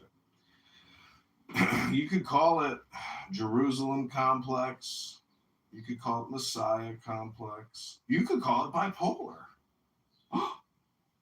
Bipolar. The polarization of an ideology. That's a game people play. It's a linguistic game. It's the game of the guru. It's the same game with a different title. It's just Super Mario Brothers repackaged. Cryptic reason, it's very obvious why it happened. That's what he's trying to tell you. So you think that the wrong people, you said that there is a wrong person and there's a right person, right? Now, can you, I just want to ask you a question. Now, are you giving me just as an example that there is a right person just to make me understand, or do you really believe right in current war and there is a wrong guy in this current war? Look, I wouldn't tell someone, do you really believe what you're saying without thinking you're calling a liar. Yah seems to understand what I've said. Listen, once again, you can call me a liar, you can call me ugly, you can call me beautiful, you can call me a genius, you can call me everything in the fucking dictionary, but you can't call me that. That's the one thing I'm just not going to allow. What is, like Yah explained it better than I did. That's all I'm going to say, and I would love to continue the conversation, but I've got something going on. I might be back in 20 minutes or half an hour if you guys are here. Thank you for hearing me out anyway. Be well. It's okay. It's okay with just having, discussion. Okay. Hello? Yeah. Are you sure we're having discussion? What was this? I thought this was maybe something different than discussion. Hello? I think somehow you. I thought this was like real life or something. Like this felt so real. It's just a conference call? It's a conference call, that's it! And nobody's listening to it! Oh my God, what a waste of time! Okay, I gotta go. I got things to do. Take care and be well. Goodbye. I think you're misunderstanding it. That's all I'm saying, brother. Because that's all I was saying. I think there was a misunderstanding. Yeah, like for example. This is a conference call on a public social audio. Hello? This right person or the wrong person? Hello? I mean, I think for what Eitan was saying, he was saying that he even kind of mentioned it, like it's not going to play down to the justification, right? Because if it's down to just like someone a murder, anything like that, they're not going to just want to talk. even if they know they're wrong. You know what I'm saying? Even if they know they're dead wrong, dead to rights, they don't want to just be caught and give themselves up. They're going to fight to survive. That's all he was trying to say. Okay. It's okay, you're 100% right. I don't say you're wrong. But when there is a discussion of a right and wrong, I think we all are humans, and we somehow understand that we have to take the support of the right people, right? Now you're talking about something political, for example. Suppose this war is, for example, right because they don't want to be dead, right? But how about the Palestinians, right, themselves? Like they also are dying. They're being killed. They're being killed. And actually, Israel is. Have you heard this new thing? Like Israel, they want to have a bigger Israel. You know what that means? Bigger Israel. It means they want to take the land of Lebanon. They want to take the land of Saudi. They want to take the land of even some parts of Iran. This is what the Israeli media says. So it's not what I'm saying. So that is what you're saying, though, right? That's what you're saying, right? And it's the Israeli media that's saying that? Can I see a link, please? Put the link in the chat. I don't support anybody. But I'm telling you the truth. No, I agree with Hello? you. I don't think what's going on over there is good. Is that the truth? That was on the Israeli media? Israel's opening up a new country in Iran and Lebanon. Hello? Hello? Hello? Hello? Man, why'd I ever leave? Yeah, bro. Oh, I got so much to tell you, though. Yeah, I got so much to talk to you about, bro. So much to talk to you about. So much to talk about. It was from he started talking about Iran. But I don't want Listen. All I'm gonna do is, if you start talking to me about the land going back to the Palestinian people, right? You're probably not gonna like the outcome, because if the Palestinian people are J1s, right? Because that's what they're saying they are. Wait, what's a J1? What is that? Hello, J1 haplogroup? Hello? Palestinian land?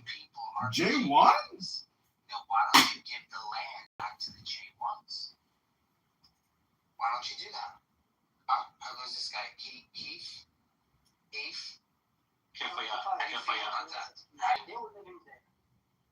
So you're saying that the Muslims are there longer than the Jews?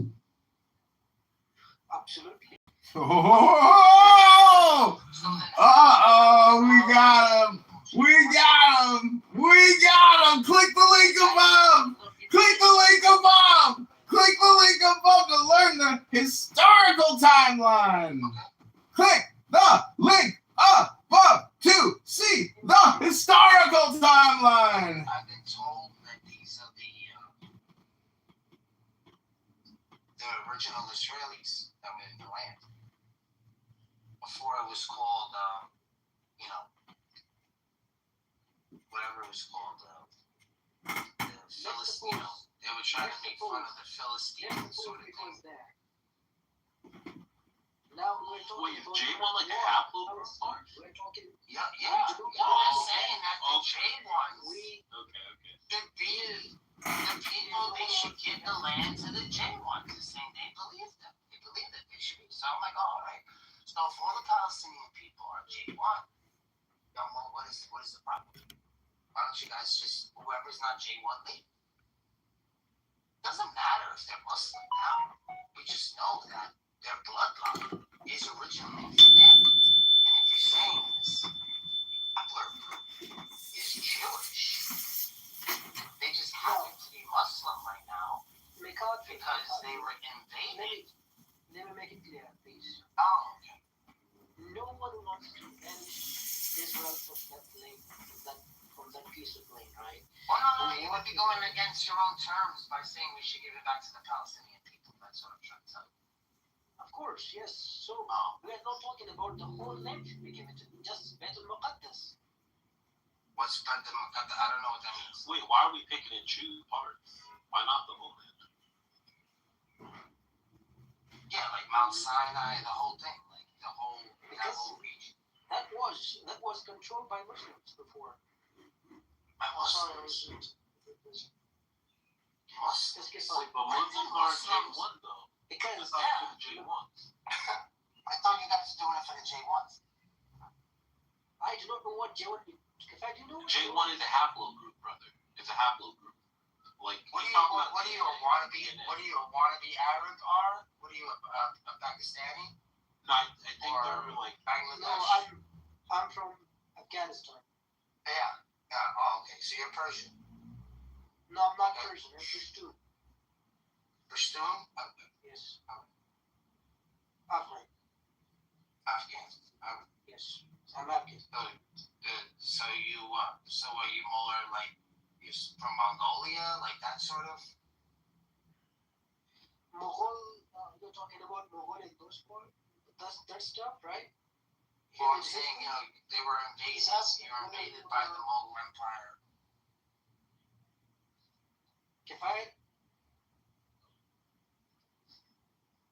I'm sorry, Mick. I think I'm not sure whether I can pronounce your name correctly. Name Mick? It is Megatron. So Megatron or Megatron. You can say that. Now, Megatron says J1. If Israel, if Palestine, that is J1 country, then why don't? I'm sorry. What Megatron says? We're both from that country. So, Mega, whatever question you have, you can ask me.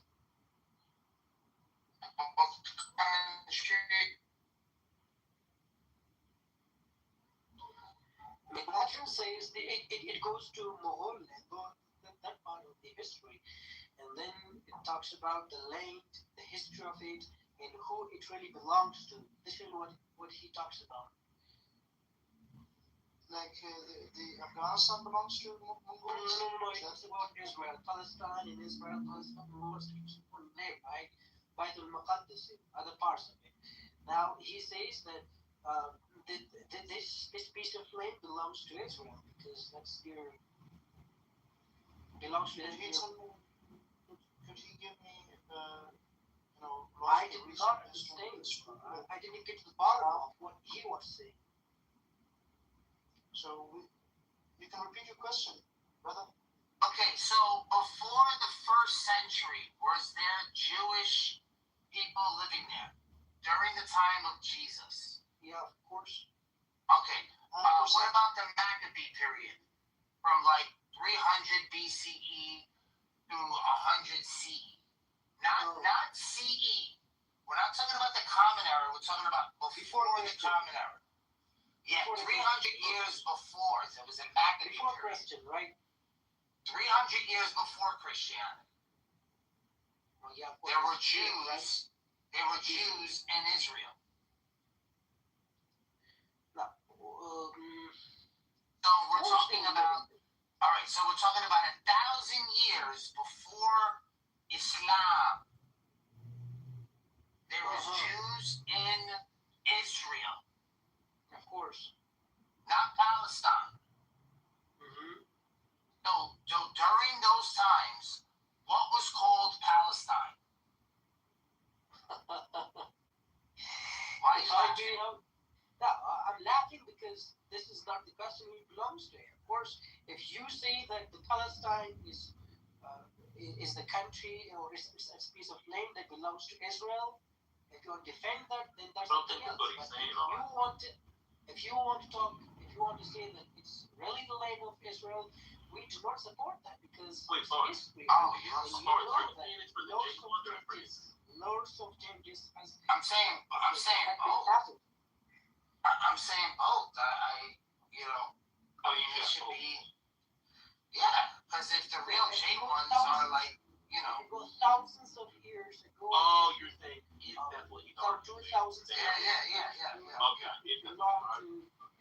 So Moses went to the land of Canaan. Well, not even.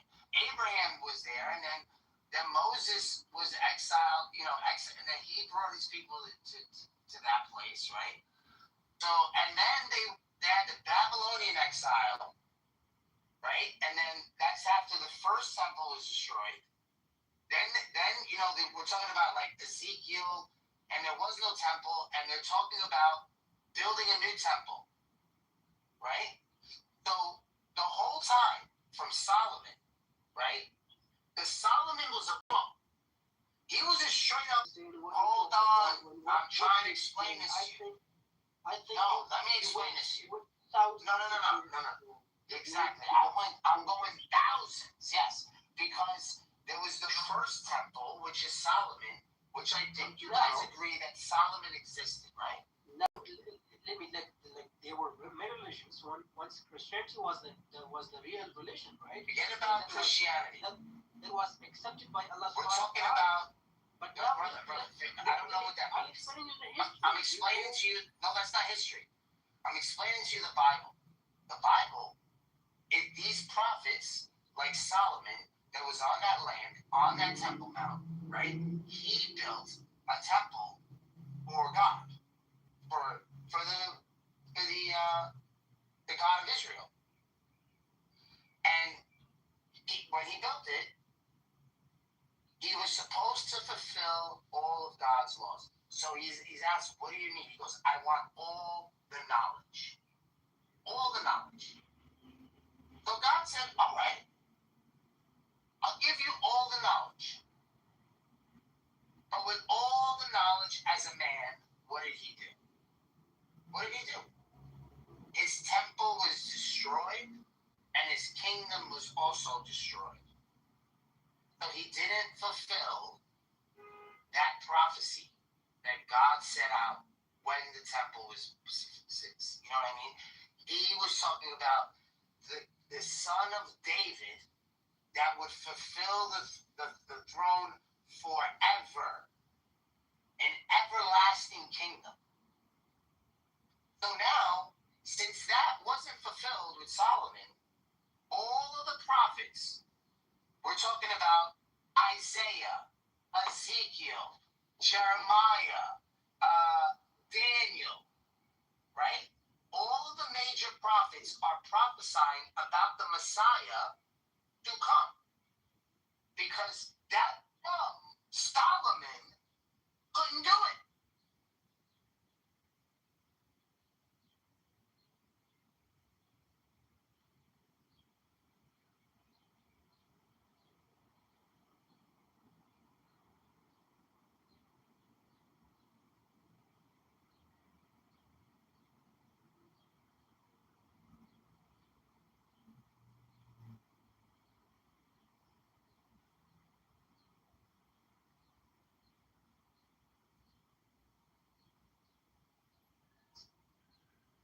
All right, so that we're on track now, right? We're on track. Everybody understands that Solomon did not fulfill the throne of the kingdom forever.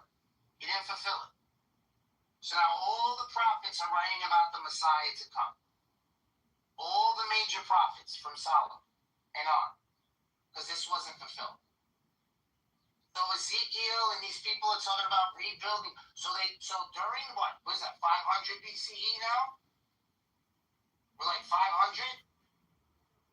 That's when they rebuilt the temple? So they went from Babylonia to, again, Israel. And then it was the Messiah. Who is the guy? Cyrus. They're saying Cyrus was. But Cyrus didn't fulfill anything. He just built the temple again. So they're all waiting for the Messiah to come. They rebuilt the temple. They were doing the temple sacrifices. So I'm not sure. Like we just went down the whole thing. Solomon built the temple there way before, and then afterwards they rebuilt it again. So you're telling me that this is Muslim land now? gotta make sense that to me. You want to give it back to the people, the indigenous people of that land. We're talking about over 1,000 years, 2,000 years before Islam. How are you going to sit here and tell me that they're not the J ones? I'm sorry to interrupt you, but then, you said that it's because of the King Solomon the temple was built, right? So then the Christians came. So then it doesn't belong to, what about the Christians there? What about the Muslims there? Even there were people before the King Solomon, right? So how about No, but God gave King Solomon the land. It's different. It's a little different for that. Yeah, when did Allah say that land was supposed to be yours? Yeah, it's like J1 only land. That's crazy. Yeah. Doesn't make any sense. Are you talking, you're talking in regards to religion, actually? Well, I'm saying in regards to the religions because when Umar got there, he brought 70 Jewish families back there. So if the conquest to Jerusalem to the Muslims was to bring Jews back to the Promised Land, then why don't you just do that now? Listen. I want to explain to you. Look, King Solomon became, for example, God. It was because of the God message, right? He built the mosque there, the temple there. And then suppose the Christians came, right? They rebuilt it again. Maybe, I don't know. No, we were shitting and pissing on Temple Mount for 500 years. No, I'm just letting you know. That's what we were doing. When Umar Khattab got there, he's like, they were going to give him the Church of the Holy Sepulchre. He said, no, I am not interested. Can you show me the Temple Mount? And he was like, well, we've just been burning our shit in a bag up here for 500 years, right? I'm trying to tell you, they would shit in a basket and then burn it on the Temple Mount. Because we didn't give a fuck about it, right? God, that's different. We didn't build a church on there. We didn't fucking restore it. Every time fucking Jews came back, we fucking slaughtered them. Every time they tried to come back to Israel, we would fucking kill them. I didn't finish you in. You, Umar, you don't have prophesying. Jeremiah, listen to this, y'all. Listen to the first prophesying Jeremiah chapter 31. Be quiet. I'm talking. I'm doing a sermon. I'm doing a sermon right now. I'm manifesting. Leave me alone. Just give So now. Yeah. Give me like 20 more minutes. Give me like 20 more minutes. Why would I give you 20 minutes? 20 minutes. I already listened to you for 30 minutes. Now listen to me. Let me explain to you. I'm explaining to you, Umar. I Let told me you to explain tell me what the hell I'm talking about. Umar, where my point is. Let me explain where my point is. Let me explain where my point is. I'm not talking about the religion. Listen, I'm sorry. There are many people living in Israel right now. Understand? There are Jews living there from wherever the hell they can. Now they are there, and it's their right to exist there. I don't say that humans should be independent. They should be to indigenous people living there. You understand? Listen, yeah, I don't think I'm not talking about religion. Yeah, listen. I'm sorry. I want to explain something. We talked enough. Now, for example, King Solomon. You've talked enough. The temple. That's okay. Now, now there are people in Israel that don't even belong.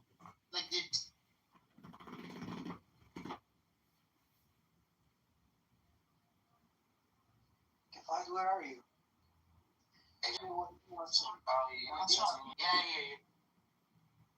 Yeah, Megatron. I want to explain something. Like here, we're not talking about the religion itself. Understand? We're talking about the indigenous people living there, living in Israel. Do you understand? So they are Arabs. I don't care whether their religion or what their religion is. Understand? Now the point is, they existed for a very long time. If people who have come from the immigrants came from the Europe, from England or from Germany, wherever the country is, they have the right to exist in the state of Israel, right? And they can practice their own, for example, Judaism. Muslims also have the rights to exist there. and they have rights to, for example, practice their law there. And actually, it really belongs to them. You understand? So to deny the rights of indigenous people. Indigenous. Okay. All right. Indigenous people, sure. Okay. The indigenous people of Palestine? Yeah, the indigenous people of Palestine. Okay.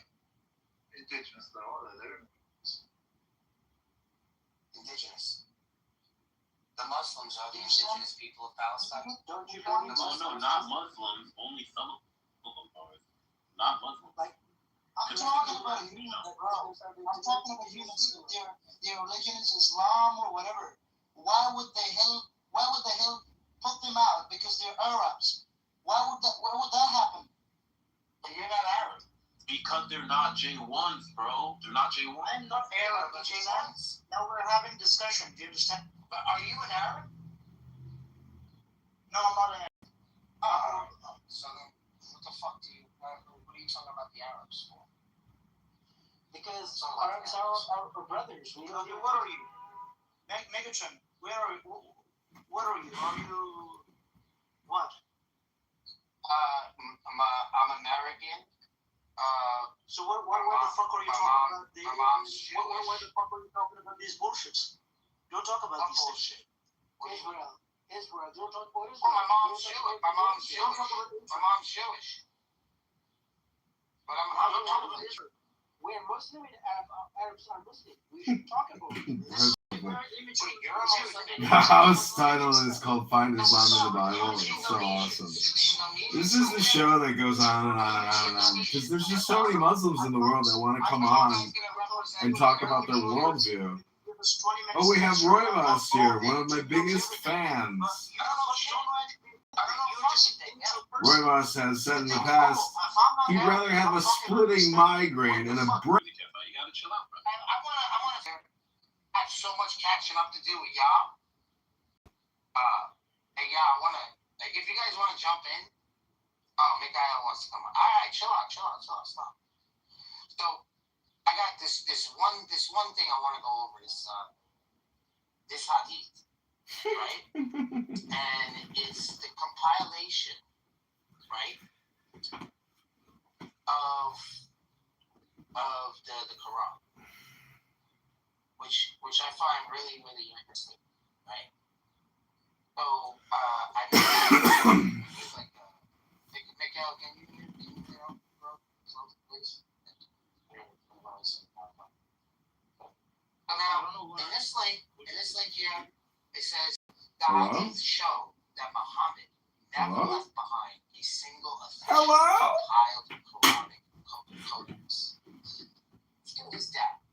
Chavez. They started a collection. Oh, you're 1 hour, I think. 1 hour. You got 1 hour of shows left? Jacob, what are you doing? That they might be lost to the depths of reciters. Zayd Ibn Thabit gathered materials from memories and scattered written sources, acknowledged the difficulty of the text. Later, Uthman standardized one recitation and ordered alternate manuscripts destroyed. Are you talking about now the current war between the Israel and he's not talking about Israel and Iran, or are you talking about religion? So we had a different discussion. Now he's talking about something else. He goes to religion. He talks about that. Now, Megatron, we do not have, like, we know about Islam. We are Muslims, alhamdulillah, but we do not have enough information about Islam, and we cannot talk about it because we are not allowed. If we had information, if we had enough information, we would talk to you. We would defend Islam in front of you. And the hadith. No, what's there? You talk about. I'm gonna talk.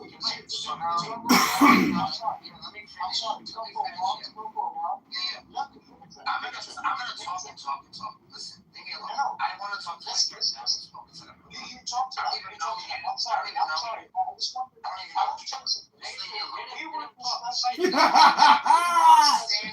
Just leave me alone.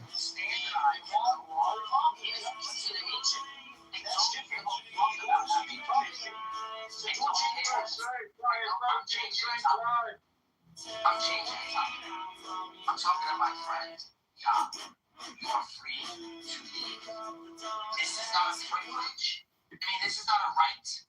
be on this app. It's a privilege. Okay? So don't think that I have to give you the right to speak in my space. I don't. No. You're free to Hello? and you're free to go. Have a good time. Take care now. You've talked enough already. You've said too much. You've talked too much. Quiet. Silence.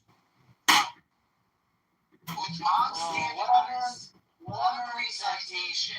Oh, you don't have to be And order. You want to start over?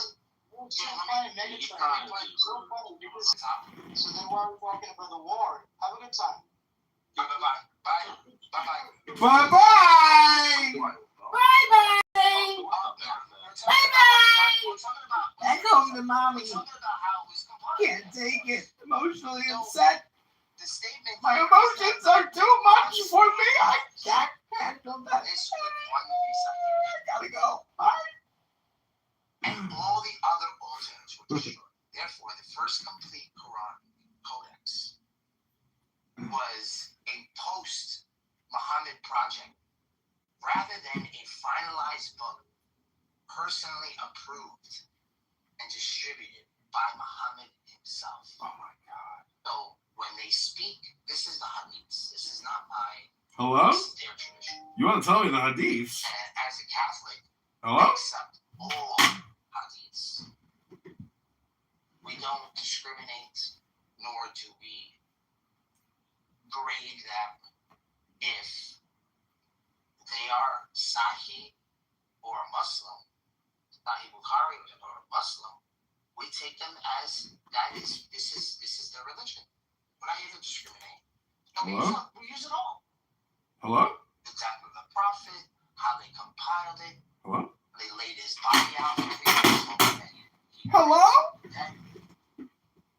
But, leaving his body out in the hot sun. He didn't come back. I don't know why they would think he'd come back after 2 days. Jesus rose Lazarus after 4 days. And then himself after 3. I mean, that's an amazing feat. But leaving a guy out in the sun to rot. It's a metaphor, Bart. I don't know. That's kind of weird. Anyway.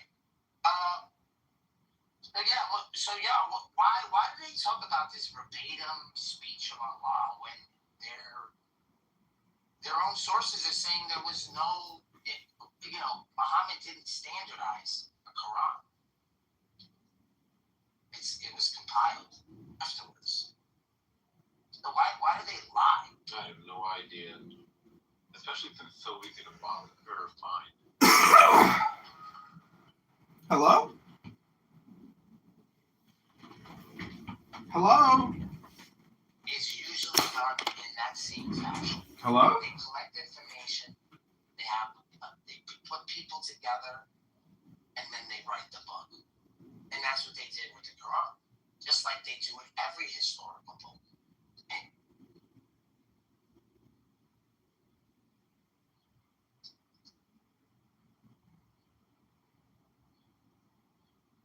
Hello?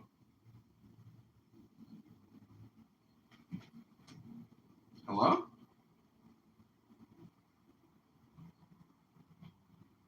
Hello? Hello? Yo, your thing says you're on the call. You still there, Bart? Yeah. Okay. I'm just saying the story. I think I'm lagging. Hello? Hello?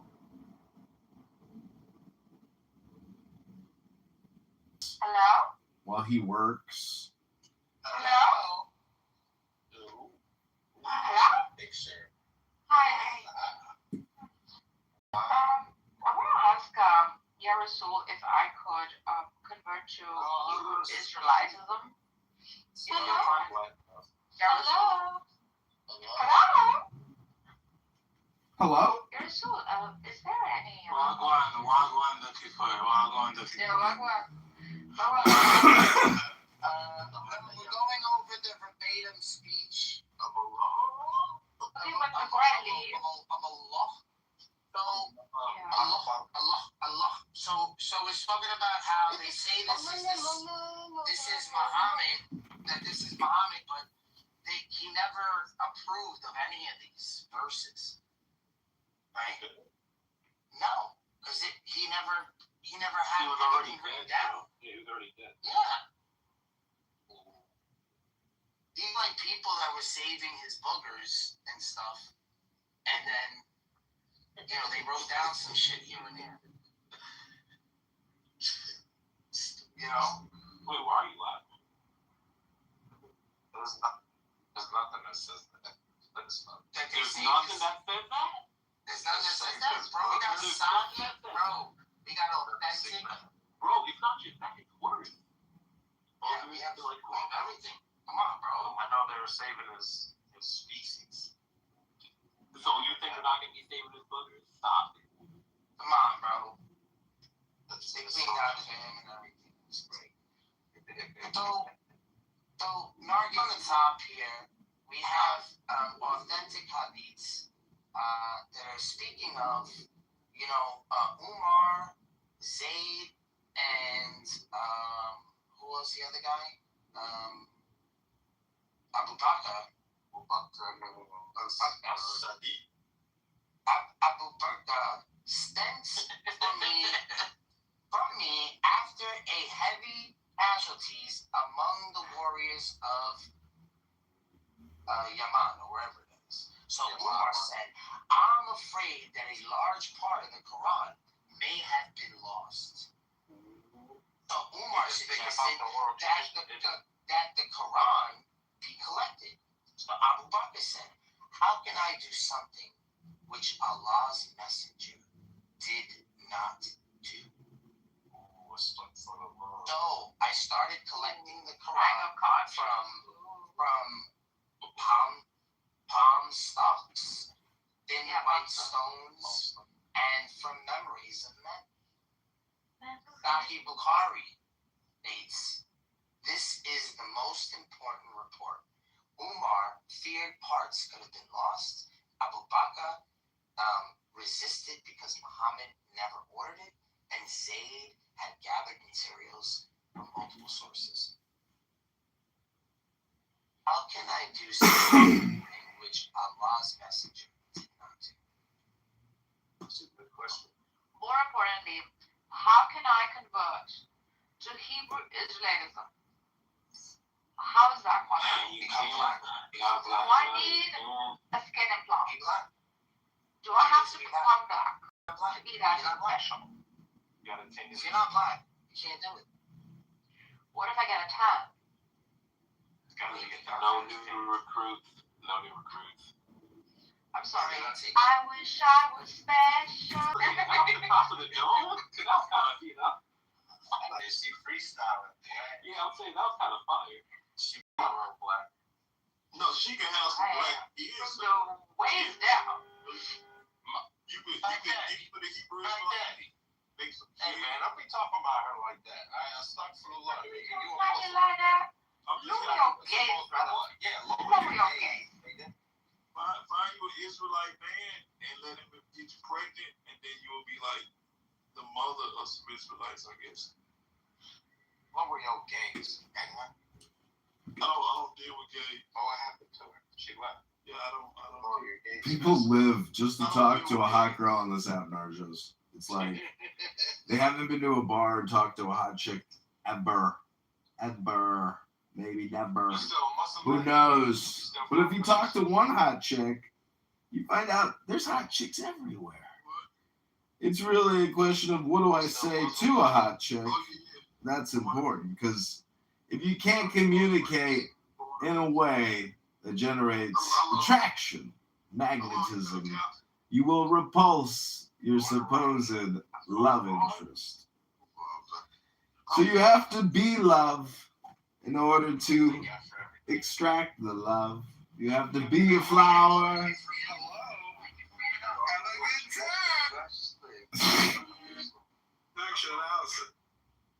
get as many wives as you want in heaven. Yeah, I was gonna say that too, heaven. Because Christian heaven sucks. Like, Christian heaven sucks. You know what's crazy? I was talking to a Muslim. He's like, "Oh, you guys don't have sex in heaven?" We're like, "Nah." He's like, "Well, then what are we gonna do? Because clearly the only thing to do forever is to Hello? everybody." Hello? Hello?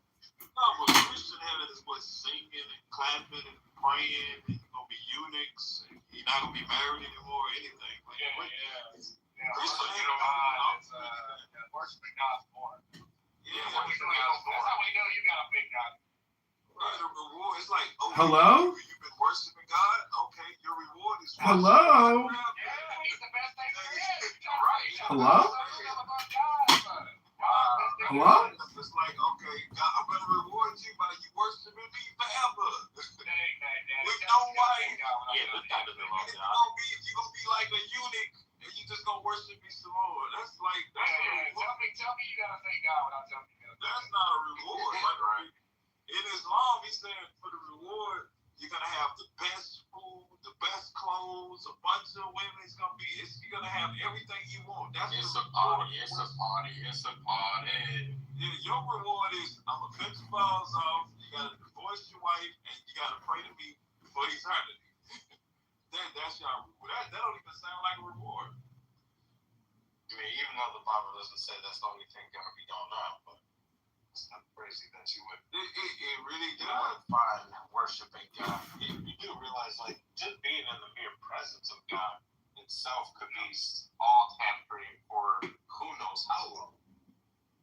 Well, in the more fascinating conversations, truly mind expanding. I'm learning so much. I think that's the big takeaway, is that this education, and of course, but because of flying flies over everywhere, in a book, in the reading rainbow, in the reading rainbow. Hello? I recently published a book called Hello. It's about modern communication theory and the lack thereof. So many people just have never gone to college and experienced the pleasure of zipping it. Zip! That's right, your lips. Zip it. Just try to take a vow of silence, at least for a little while. And listen to The Virtue of Selfishness by our dear friend, Dr. Ayn Rand.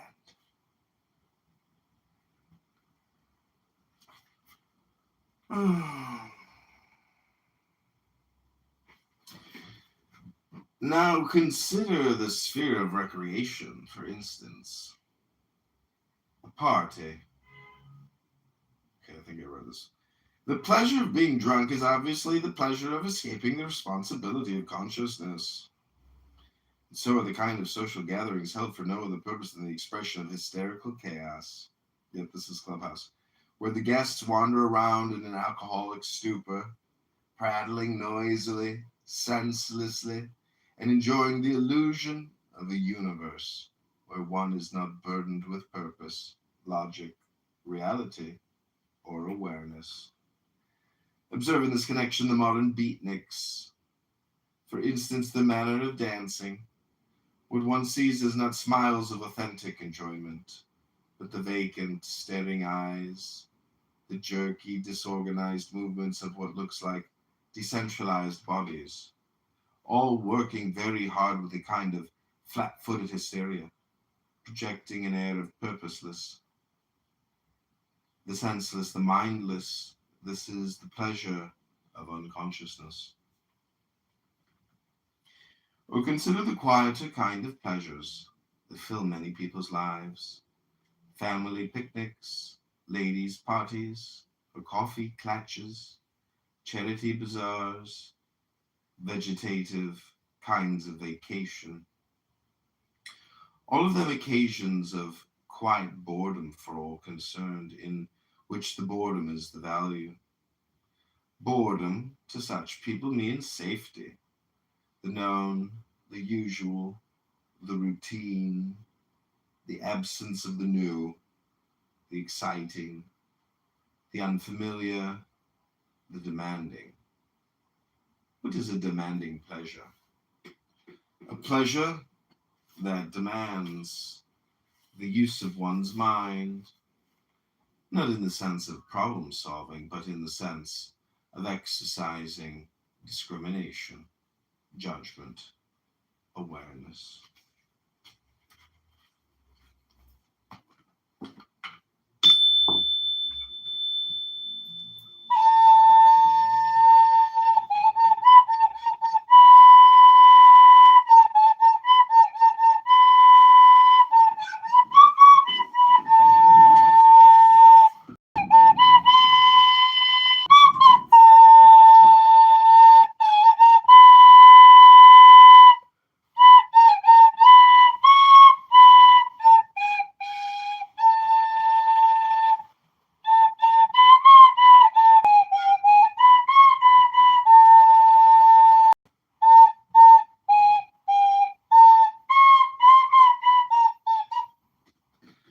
So the whole thing about Clown House is the vibration.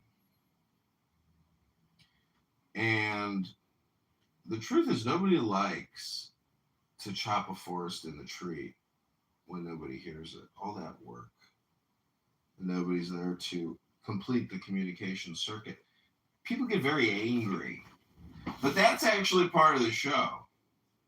And it's rather presumptuous and obnoxious when a young Muslim man says, "Stop talking, you've talked enough. Silence." And then you're like, well, hold on a minute. And then Barth comes in and gets his little vengeance there. Let's go back to why the Bible doesn't lead to Islam.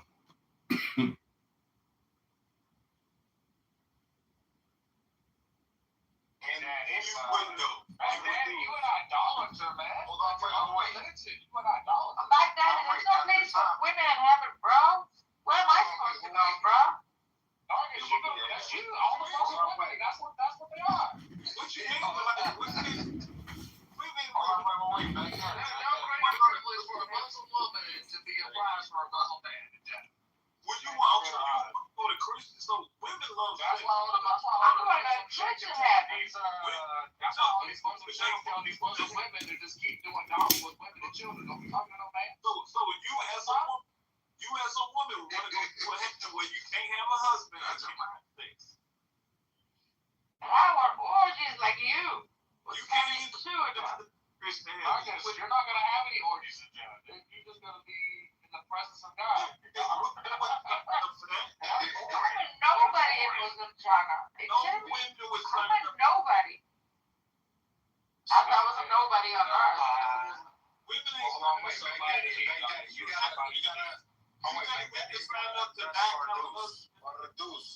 have a husband, not have sex. You gotta not have servants, not have all of the finest luxury food and clothes and mansions. So you're gonna leave Fardus for all that, right? You might make it to the presence of God, the highest of heavens, and you're gonna see a lower level, and you're gonna be like, you know what, God? I'm getting bored just hanging out with you. Let me go over here. God created that, but He said it a million times. Yes. He I see a lot. the best, the finest things for him. Alright. Chosen one. There's no place for women. You're not answering the question. I know He could create anything, do anything. That's what He's doing, right? But there's a level of heaven that doesn't have these things. It's just you're in the presence of God. You're telling me you would not want to be there, and you'd rather be at a lower heaven? Want to go? That's the maximally greatness of God. That's not going to be sufficient. But maybe you mind after he becomes the president. You were created, your whole purpose is to be created for God, and you were like, nah, I'm good. How are you not a satanic bastard? I was going to I'm going back down. How are you not satanic as hell right now? Correct, recuperate. So I spent 2 or 3 days on a higher level, then I go back down. Wow. Oh, okay. So at some point you'd still be like, you know what? I'd rather be away from God. I go to the highest level to thank Allah for the lower levels. No, I would go to the highest level to thank Allah for the lower levels, then I go back down. Who is God now? Yeah, if you're gonna do the atheist dumb shit trolling, you're gonna get kicked. Who is God though? That's a question. Yeah, God, he is who he is. He's the existing one. Now, don't ask any more dumb questions. Of course not. Nigga Trump is who gave somebody a motherfucking mod bitch. That's what I need to motherfucking know. Yeah. God is Jesus, girl. Okay, thank you. Yo, where's Megatron? Megatron's smoking. He's getting high right now. Somebody getting high. But that's crazy. I hate Baghdaddy. Baghdaddy is a bitch ass nigga. So smile. So if you got a chance to be in the level with the mansions and the Houris and the turbans. I got no Houris. I'm the only one with no Houris. Hey, Baghdaddy, you was in the crowd and crucified Jesus. You telling me to deny myself. So what I'm saying, and so you would stay on the other level too, like really. Man, Baghdaddy, like free Barabbas. Baghdaddy, why? How do you look like that? Bro, Smile, Yeah, you real, that's ever seen that Kid Feel Scared? Why does Baghdaddy look like that? Have you seen the skit where it's I don't like, like them. No, I'm trying to ask the question. Why does Baghdaddy look like that? you're not asking a question, you just have to insult. Because the Quran says that he turned Jews into pigs and monkeys, and he happened to be the I'm monkey. not trying to insult. I'm just trying to ask, why does Baghdaddy look like that? I just told you, Allah turned him into a monkey. That's a sad life. Yeah, that's why you think he's so horny. Why you think he thinks like an animal. Well, there's no heaven. I'm disappointed about that though. Yeah, I know you got a dirty mind. Is that what it's about? Listen. That's all you can think of. That's all you can think of. Muslim heaven there. Listen, let me ask this girl a question. Nobody will answer my question because they just wanna. No, I need to ask you a question. Why do you need to even have that down there? Being in there is sex alone. Oh, that's a thought. No, it's a fact. Yo, what would you married Baghdaddy? I mean, I have a concubine. Are you talking to me? Have a concubine. What's the question? What would you do? Yo, I can't.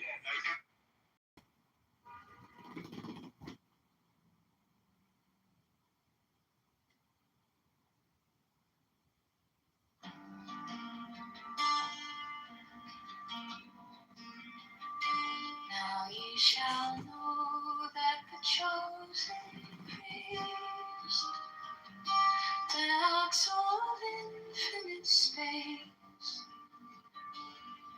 is the prince, priest, the beast, and in his woman called the scarlet, my children to their fold. They shall bring the glory of the stars into the hearts of men.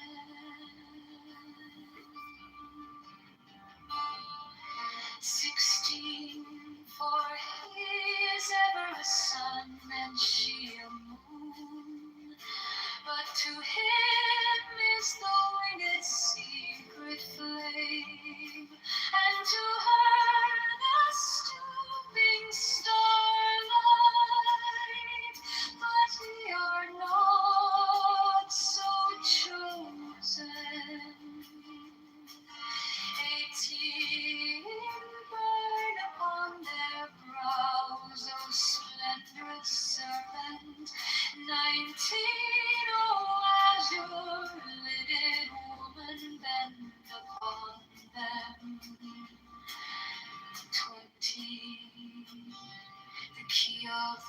shows is in the secret word which I have given unto him.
Now ye shall know that the chosen priest, as all infinite space, is the Prince Priest beneath.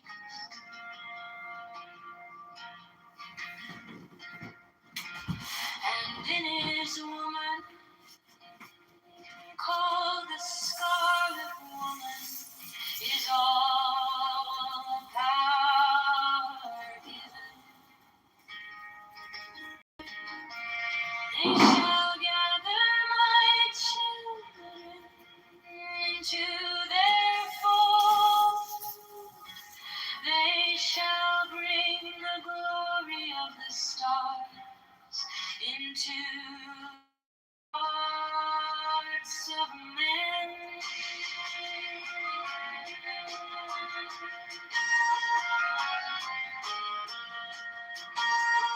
For he is ever a sun, and she a moon.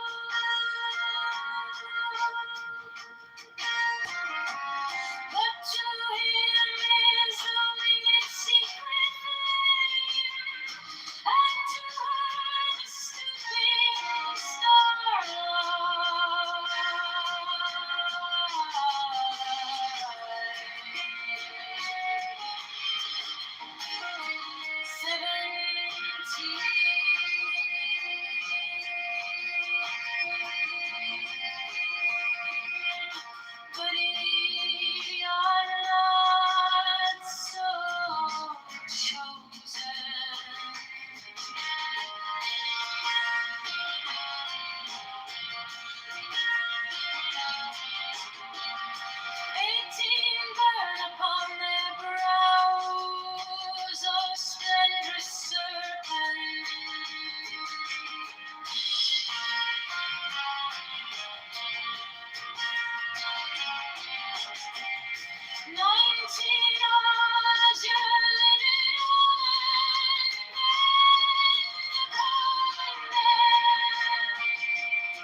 My mother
thy sword of revenge, strike thy teeth. By the sword I told thee. Voice of the five, the voice of the six, 11 are the voices.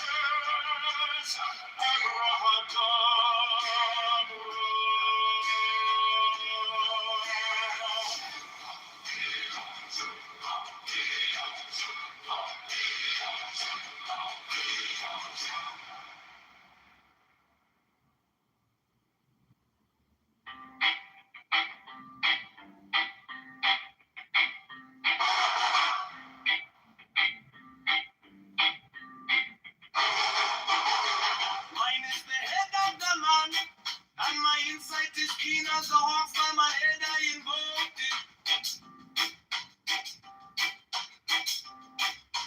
I am the only begotten child of my father and mother. My father is dead. My mother bore me with labor and pain and fear. By my body I invoke thee.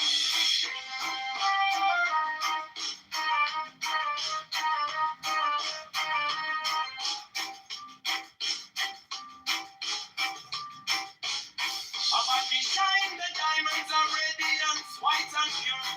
By the brightness I invoke thee. Mine is the red triangle reverse, the sign given of none. Save it be of thee, O Lord. But the Lamb and I invoke thee.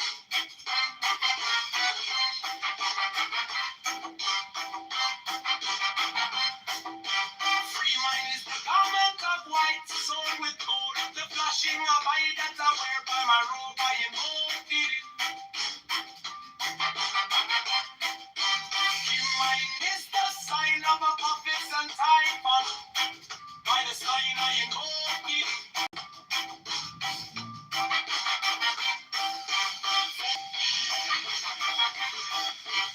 My fingers travel on the beats of her, so run I after thee in thy car of glory. By my fingers I invoke thee. I hear the wand of double power in the voice of the master. Abraham, by the word I invoke thee, that I made a move to invoke thee. Strike the master core. Draw the flaming sword. Draw giant and conquering Lord. For us, avenge by the song I invoke thee.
Mine is the head of the man and my insight is keen as the hawk.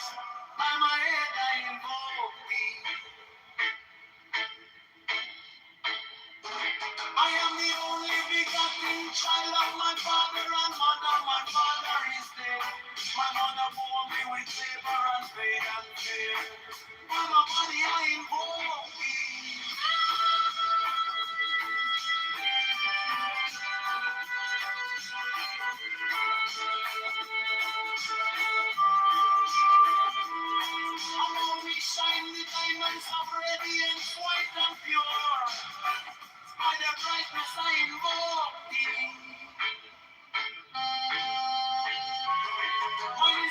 Triangle reverse, the sign given of none. Said it be, oh Lord. By the Lamb and I invoke thee.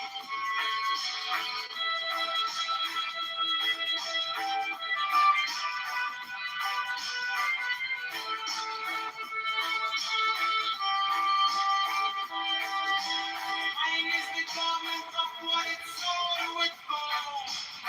Thing of my that I wear.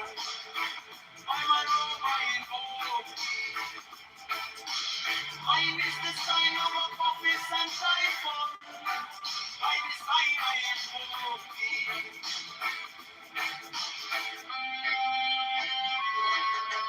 Mine is the turban of white and gold. And mine the blue vicar at the infinity. Let's travel on the beats of earth. So run I have thee in thy car of glory. By my fingers I invoke thee. For that the one that will power the voice of the master. Abraham, Abraham. By the word I invoke thee.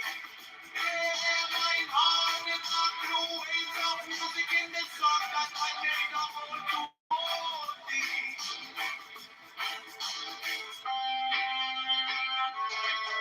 Strike the master chord, draw the flaming sword, grow, giant conquering Lord, our Lord, have it God, by the sword I invoke thee. In my hand is the sword of revenge, let it strike, I not beneath, by the sword I invoke thee. The voice of the fight, the voice of the six, 11 of the voices. Oh, brother, oh, brother.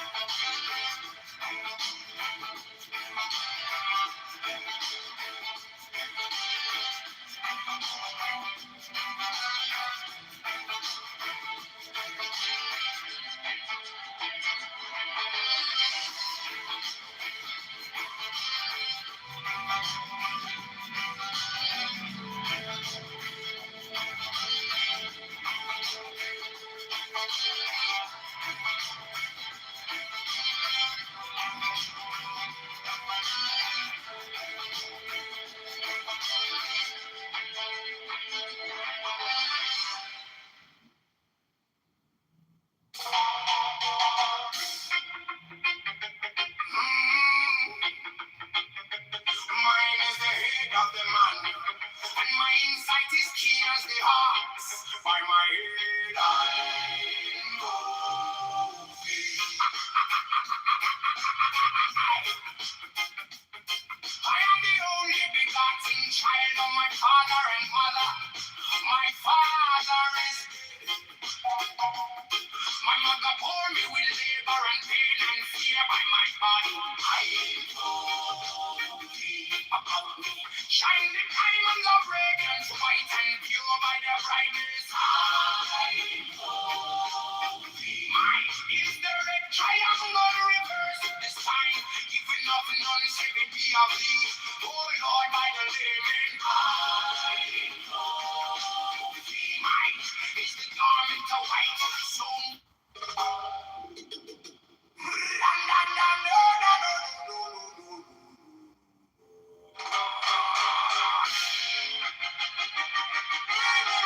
mine is the head of the man, and my insight is keen as the ox. By my head,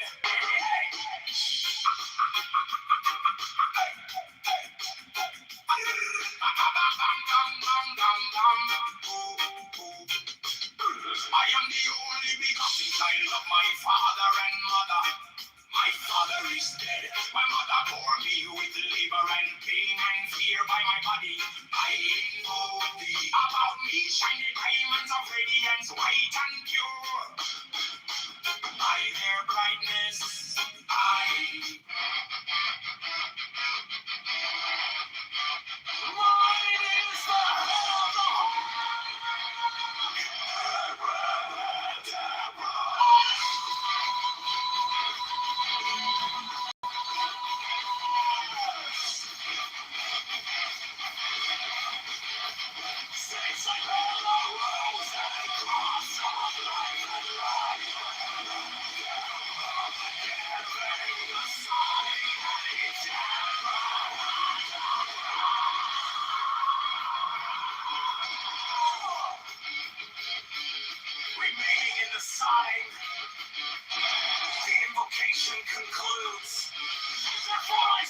unto thee. Come thou forth and dwell in me, so that every spirit, whether of the firmament, or of the ether, or of the earth, or under the earth, on dry land, or in the air, or dwelling here, or of rushing fire.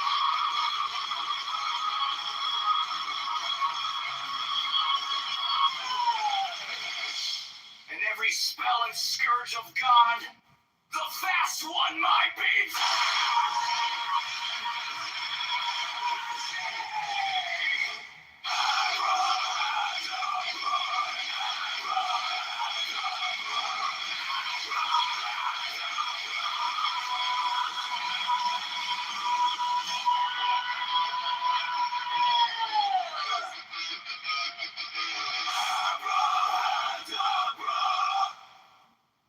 Mine is the head of the hawk,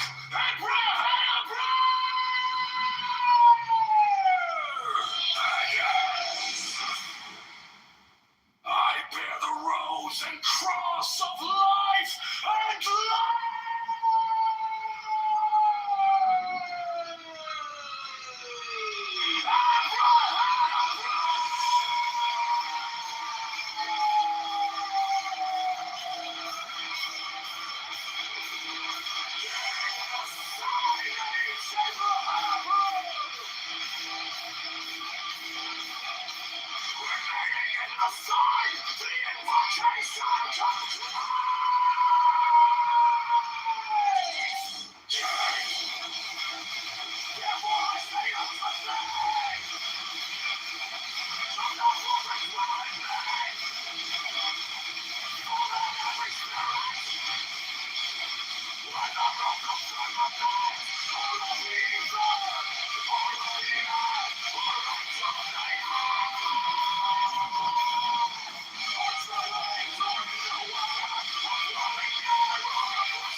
I bear the rose and cross of life and light, giving the sign at each remaining in the sign, the invocation concludes. Therefore I say unto thee, come thou forth and dwell in me, so that every spirit, whether of the firmament, or of the ether, or of the earth, or under the earth, on dry land, or in the water, a whirling air, or a rushing fire, and every spell and scourge of God, the vast one might be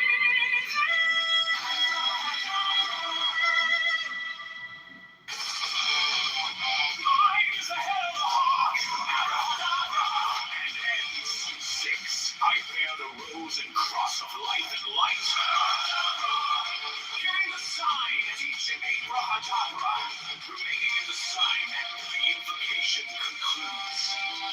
Therefore I say unto thee, come thou forth and dwell in me, so that every spirit, whether of the firmament or of the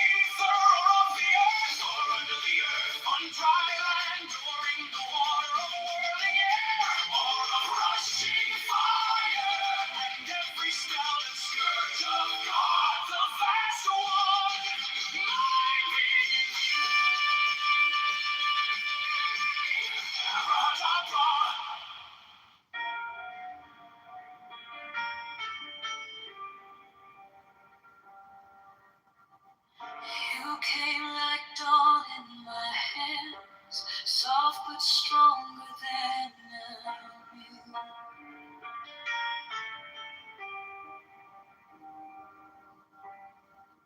My fear turned gold in your eyes, and my old night broke in two.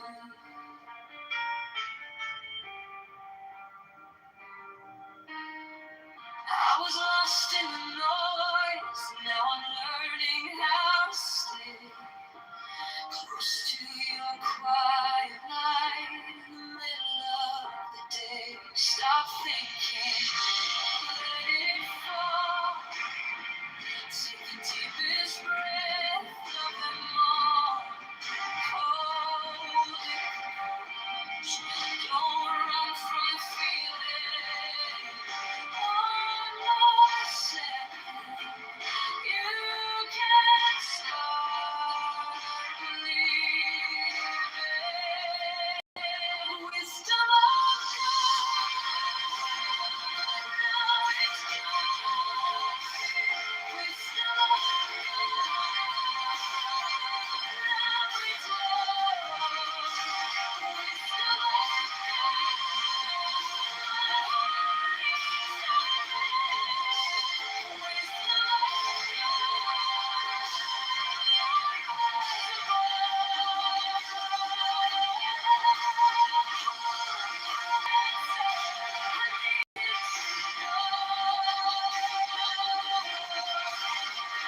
your touch is a steady rain on the dust of who I was.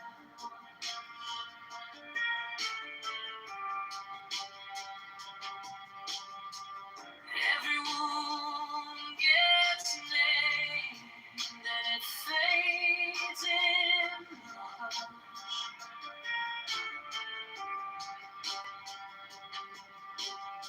I don't need 1,000 signs when your name is in my chest. One deep breath, one brave step, and the rest can be blessed. Stop thinking, let it flow. Take the deepest breath of them all. Hold it close. Don't run from the feeling. One more second. You can't stop believing. Wisdom of God. Now it's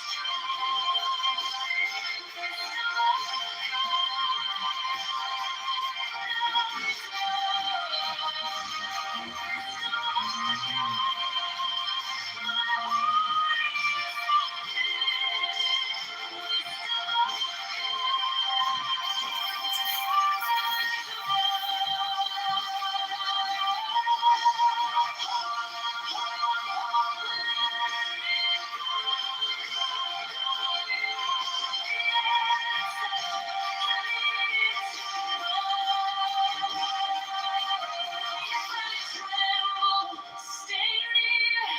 If I break, pull me through. Teach my hands to release what I cannot hold with you. 10, not 9, 10, not 11. I breathe in your holy cold. In the storm in my head, lays down like a pall. Wisdom of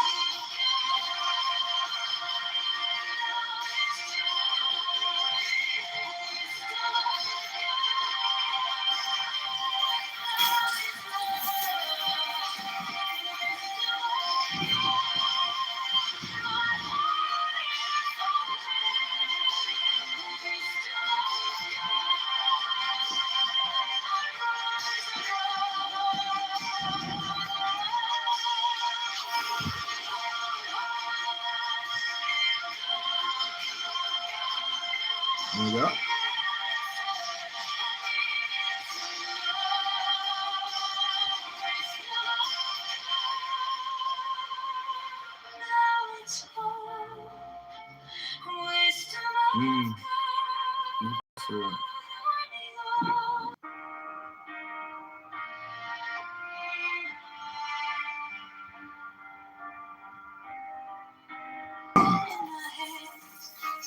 Stronger than the fear turned gold in your eyes, and my old night broke into. I was lost in the noise. Now I'm learning how to stay close to your quiet light. In the middle of the day, stop thinking. Let it fall. Take the deepest breath. Hold them all. Hold it close, don't run from the feeling. One more second, you can start believing. Wisdom of God, now it's joy. Wisdom of God, now it's love. Wisdom of God, my heart is open. Wisdom of God, I rise above. Let it go, go, go. You are the answer. I needed to know. Your touch is a steady rain on the dust of who I was. Every wound gets named, then it fades in a hush. I don't need 1,000 signs when your name is in my chest. One deep breath, one brave step, and the rest can be blessed. Stop thinking. Let it fall. Take the deepest breath. Hold them all. Hold it close, don't run from the feeling. One more second, you can start believing.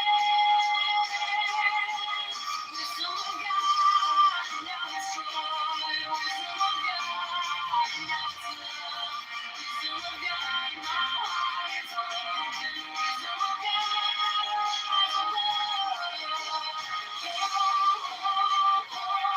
Let it go, go, go. You are the answer. I needed to know. If I tremble, stay near. If I break, pull me through. Teach my hands to release what I cannot hold with you. Tender night, I'm breathing your holy calm, and the storm in my head lays down like a palm. Wisdom of God, now it's joy. Wisdom of God, now it's love. Wisdom of God, my heart is open. Wisdom of God, I rise above. Let it go, go, go. You are the answer. I needed to know. I'm yours alone.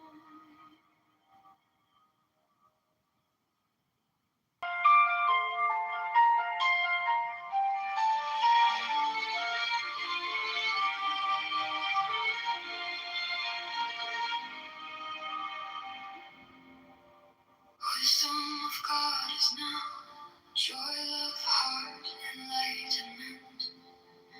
You found me in the quiet, with my hands still shaking. I was carrying the hurt like a name I couldn't drop. Then you touched my trouble, and the whole room stopped. Stop thinking and your problems. Take the deepest breath of the day. All for 10, not 11. 10, not 9. Stay.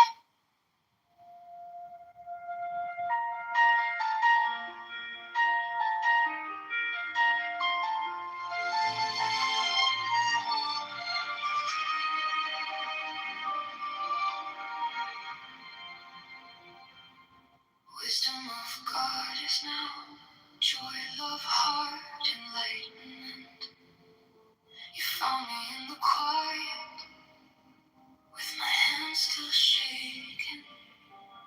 I was carrying the hurt, like a name I couldn't drop.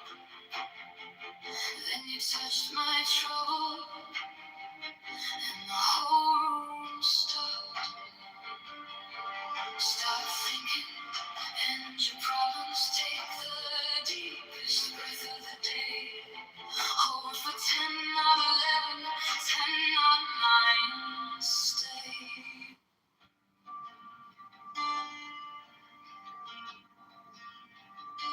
Now ye shall know that the chosen priest, the acts of infinite space, is the prince, priest, the beast, and in his woman called the Scarlet Woman is all power given. They shall gather my children into their fold. They shall bring the glory of the stars into the hearts of men.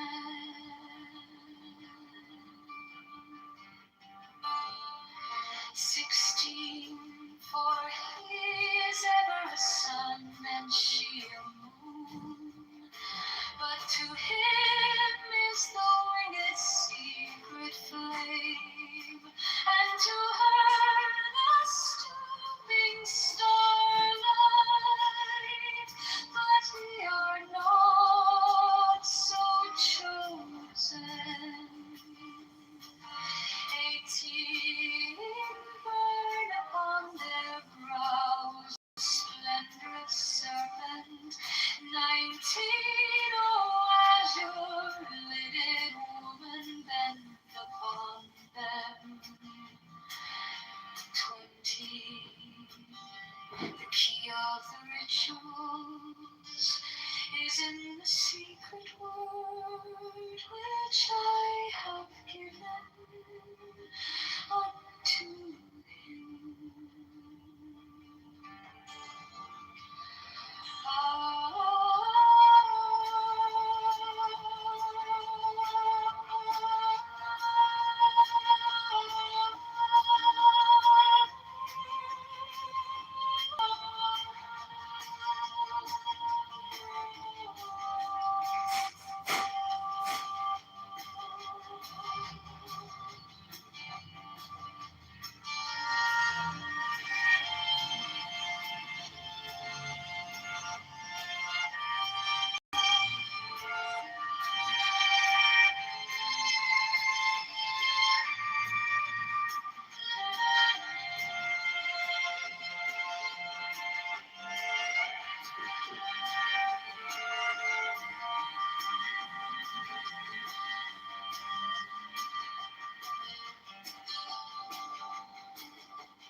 Now ye shall know that the chosen priest, my soul of infinite space, is the prince, priest, the beast.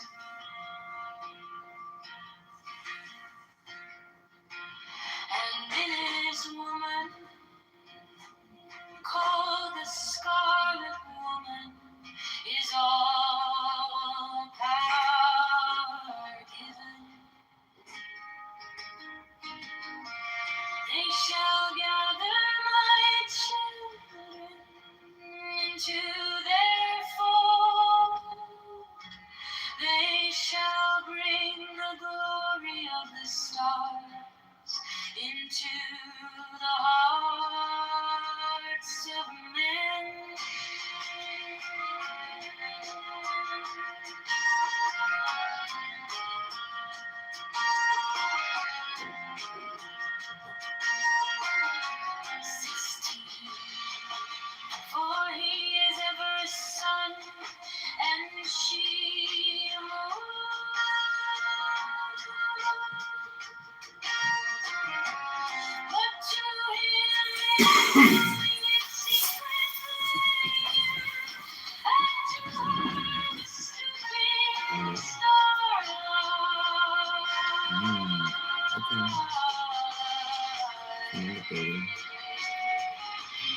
is in the secret word which I have given unto him.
Bro, Daniel's the biggest gas I've ever met in my life. What are you talking about? Like, this guy's the biggest gas I've ever met in my life. This guy is going straight to hell, let's be honest. This guy's going straight to hell. I think Daniel's gonna have it along with Megan. That's why I get it. This motherfucker talking about sucking my dick the other day. Oh my god. Talking about sucking my dick the other day, bro. This guy's going straight to hell. What are you on about? This shit was weird, bro. This shit is gay, bro. I'm good on that. I'm good on that type shit. Okay, so, alright, so, are you done with the homo shit? This is something that you could have easily brought up, and you could have done the research yourself, but you're forcing me to do this.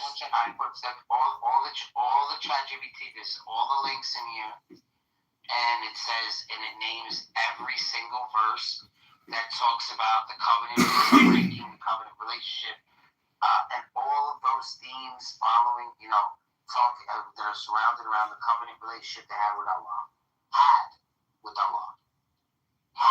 Bro, can you just give me the fucking verse so I can I gave you 20 verses. Pick one. Where? In the just top. Give me one. Oh, it's in the top. Yeah. Alright, give me 1 second. Let's go with the first one. Quran 3:3, right?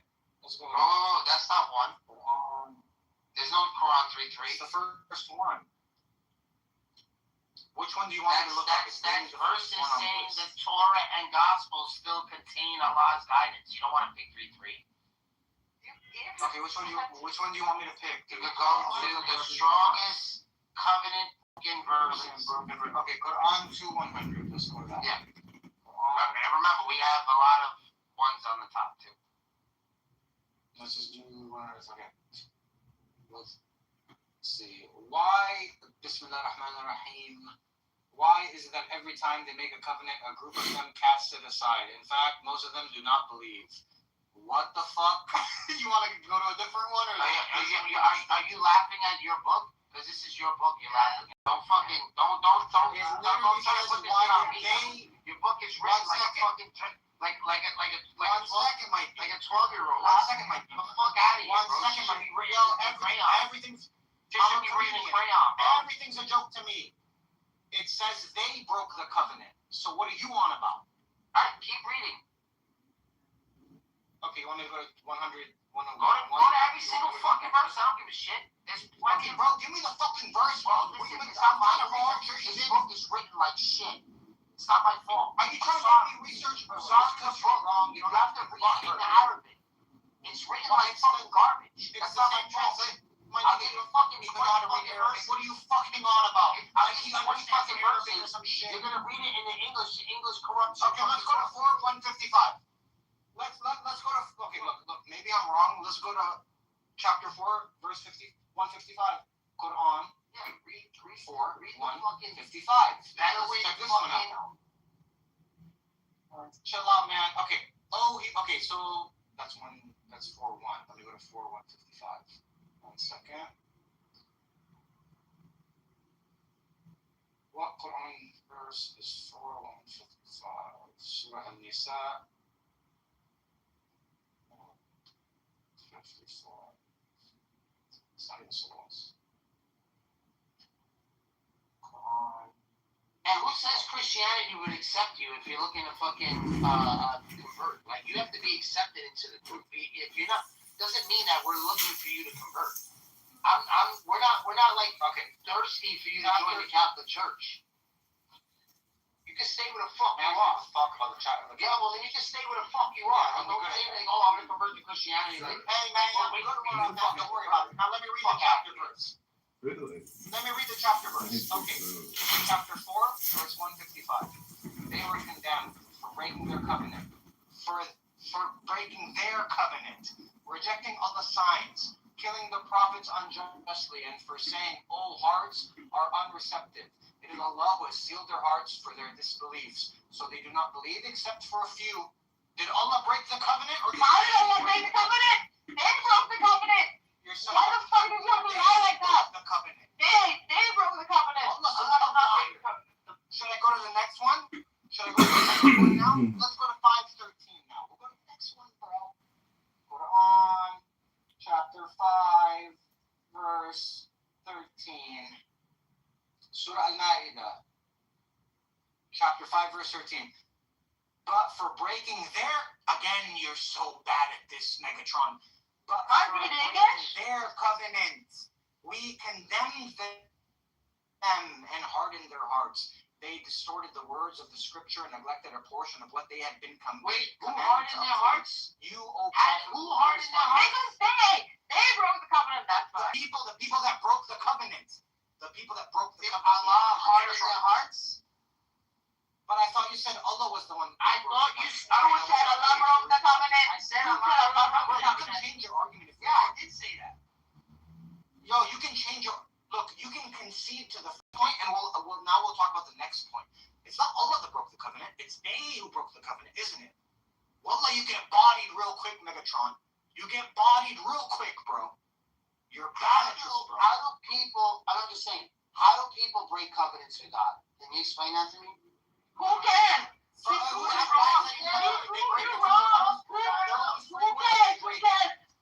You lied about the freaking the argument. Allah did not break the covenant. They broke the covenant.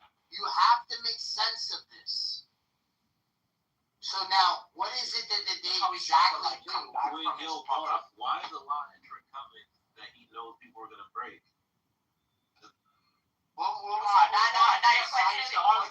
can talk about that, but that's besides the point right now.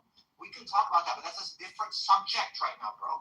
He's saying Allah broke the covenant, but every verse I've brought up, it says they. Who hardened their hearts? It's about they hardened their hearts. They broke the covenant. Allah hardened their hearts. But I need to. All right. So wait. I need to first concede that Allah wasn't the one that. Allah did not break the covenant. I'll be charitable. If Allah hardened their hearts, and He's the reason why they broke the covenant, okay, that's a separate discussion. But you made a different claim. You said Allah's the one that broke the covenant. But that's not true. We can talk about the second point, but I need you to first concede on the first point. That it's not Allah that broke the covenant, it's they that broke the covenant, whoever they are. Man, this shit too easy, man. Allah fucking boom. Like a baby argument, bro. And on the question of like an all-knowledgeable God, yeah, Rasul, you really need to study some logic and metaphysics, bro. Like you ask these like basic, like primary questions. There's too many models where you can like show God through His all-knowing nature, create or whatever, bring forth the world through one pure act, right? So God knows all, right? This is not an ever-changing God. God doesn't have changing states. So, please. What are you talking about? God definitely changes states, and God changes knowledge. Then he doesn't become that's not now you're talking. He's not immutable anymore. Listen, you two sound. He becomes a contingent being now. What do you want? You can't say stuff like that about God. You can't say stuff like that about God. Okay, well. Just don't repeat out. Just because you need time to think, you have to repeat what I'm saying. It's fine. But you give me a good comeback. You know what I mean? Okay. You don't repeat what I said. Yeah. Okay. Stupid ass. Ad hominem projection. You're so bad at this. Oh, this online clownhouse debate. You're so bad at it, bro. You're so bad at it. Wallah, wallah, wallah, ay wallah, ay wallah, ay wallah, ay wallah, ay wallah. He's a fanboy. He's a fanboy. Okay. Shukran Habibi. Afwan Habibi.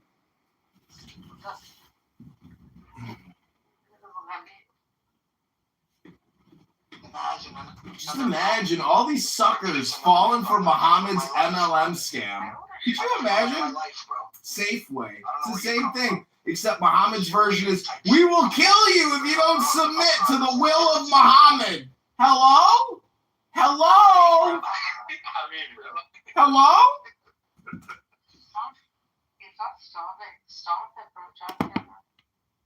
Well, I'm just, see, the thing is, if you guys think my view is extreme, your antithesis view. Why my view stupid?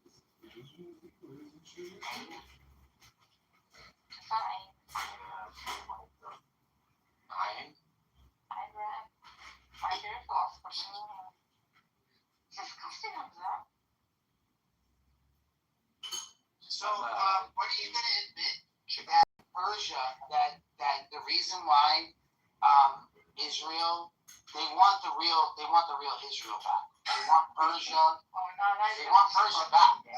They want it back. And guess what? Yo, bro, they're winning right now. They're winning. Bro, they want Persia back. Yeah, what am I supposed to do? Nothing. Take it in the ass, motherfucker. Yeah, what am I gonna do, bro? You know what I mean? What am I gonna do? They fucking us up. Karma, something. How the fuck? How is it, right? And I always notice this, right? This is why I feel like it's just like, why is it every time Israel's gonna hit like a building or a bomb or something, you always have some guy just like randomly videoing the site that they're gonna hit? Because they know it's coming. They've received notification. They get text messages. They get flyers. Those people are like, they know it's coming. Muslims. They know it's coming. They film it because it's awesome.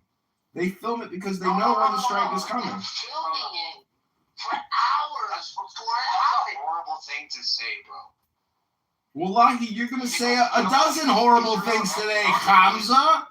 If your mother heard the shit that you say, if your mother heard the shit that you say on this app, she would have aborted you, 20 years ago.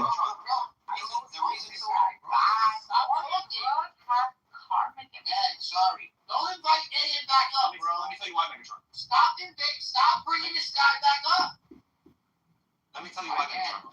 In Israel and here in Lebanon, there's like text groups where Israel will send you, or Lebanon or Iran will send Israelis pieces of portions of the part where they're going to attack, so civilians can rush out of the area, yet they still attack the area. So that's happened multiple times, and I think that's why people sit there and they film it and they capture it on video. That the bombs hit in Israel and the bombs hit in Lebanon and Iran. Every time they sold it to Ron, every time. No. They do it every single time. Every time they even freaking send out the signal, right? I remember this actually from my childhood. Like, even Saddam was doing this. Every time they told us to run or hide, they fucking bombed right when they sent out. They didn't give us that freaking time in between, which is what they're known for. So it is quite a pattern recognition. But you know what's so funny? there's always this teenage Palestinian kid that's fucking recording the whole thing, like sitting at a far distance where he doesn't get affected. I always find that to be fucking weird, bro. And you know what's the other thing that's weird? One of the ceasefires, or during the time when you know they were giving back the hostages, they straight up like just. At least you realize that you're not wasting time in a shitty relationship and you're moving on. I mean, like, I'm not sad about it. None of you should be sad about it. My dad's celebrating. My dad is celebrating. Oh my God, we finally got this white supremacist out of here. I'm just kidding. Well, I mean, and two, like, stop on. Hello. Just take some time for you. Yeah, that's a good idea. You're either heartbroken or breaking hearts. You know?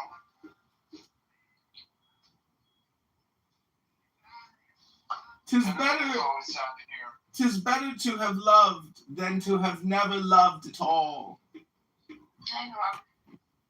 Are you gonna get a 60? Hey, what's up, Normo? Hey, little horse. Whoa!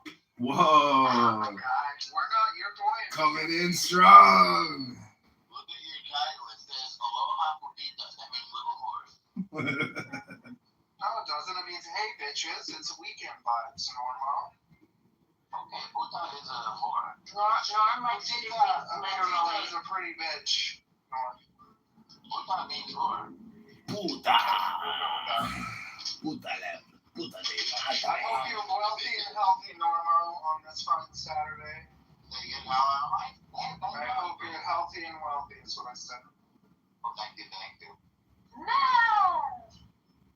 The king is here. Sorry to hear that. Last night on this app, and he sounded exactly like you, but 20 years younger. Sorry to hear that. Was this 20 years younger? Well, yo, I was like, do you know Naveen? And he's like, no, I don't think I know Naveen. Sorry to hear that. So was he 5 years old, the guy? Sorry to hear that. No, seriously. Shut. You said 20 years younger, so. He sounded like a more, you know, energetic Naveen. Are you saying I'm actually? You have all the energy, Naveen. That's right. You better back down. How you doing, bro? Oh my God. I'm doing good, my friend. Doing good. Just running errands and then got a shit ton of work to do. Sorry to hear that. Yeah. More Navy contracts? Yeah. More sucking away at the taxpayer dollar? Yeah. Learning from you, my friend. Sorry to hear that. What do I even call you? Ann? Are you going by Ann now? Conservative Ann? It's pronounced Ein. Oh, I'm like, stop doxing Ann. No. What are you up to today on this fine Saturday? Did you cleanse your chakras today? Yeah, it worked out. I'm about to go lift some weights. Good. Get that move ring closed. It's almost the end of the day. So what does everyone think? That the Thunder's going to win tonight or the Spurs? Game 7. Oh my God, sorry to hear that. For the right to lose to the Knicks, which one do you think is going to win tonight? Oh my God. Sorry to hear that. I think it's going to be the Spurs win tonight, and then Knicks in 6. Okay. Yeah, I don't follow that. I'm sorry. Sorry to hear that. I don't be offended, bro. Like, do you? But I think sports is useless knowledge. It's such a waste of time and a distraction. Only on weekends. Yeah. When you have somebody who can be like, oh yeah, Brody, he transferred over to the Celts at this time, and then he went to the Diamondbacks, and then his coach, like, it's too much, bro. Like, let's just call it what it is. It's ancient Rome. People love to watch a game in the Coliseum. It still exists. Oh my God. That's my son.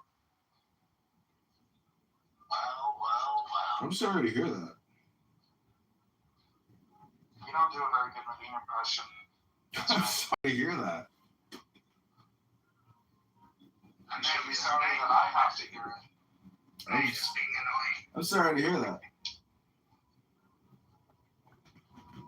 Naveen, how many times a day do you think you say that?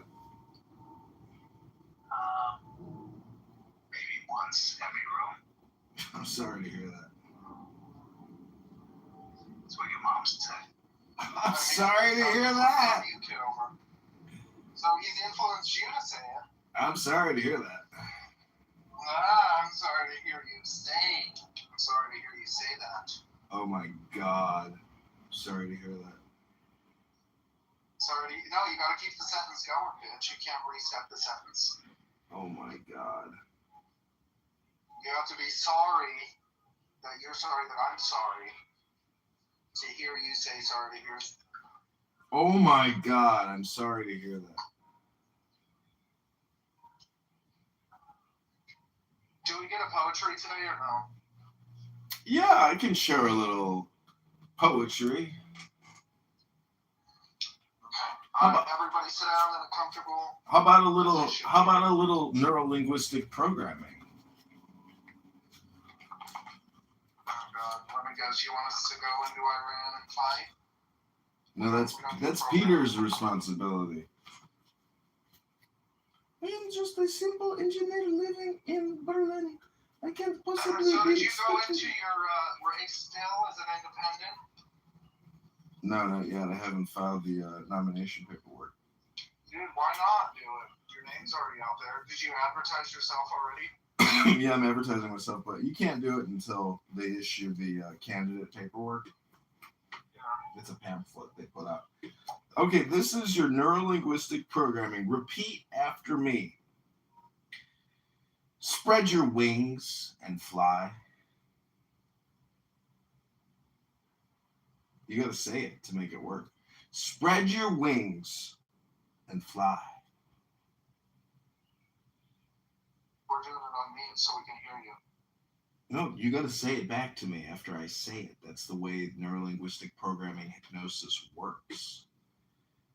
Spread your wings and fly. Spread your wings and fly. Anticipation. Anticipation. Wonder. Wonder. Curiosity. Curiosity. Awe. Awe. A new journey. New journey. Care is needed. Care is needed. Potential. Potential. Uranus. My anus. Air.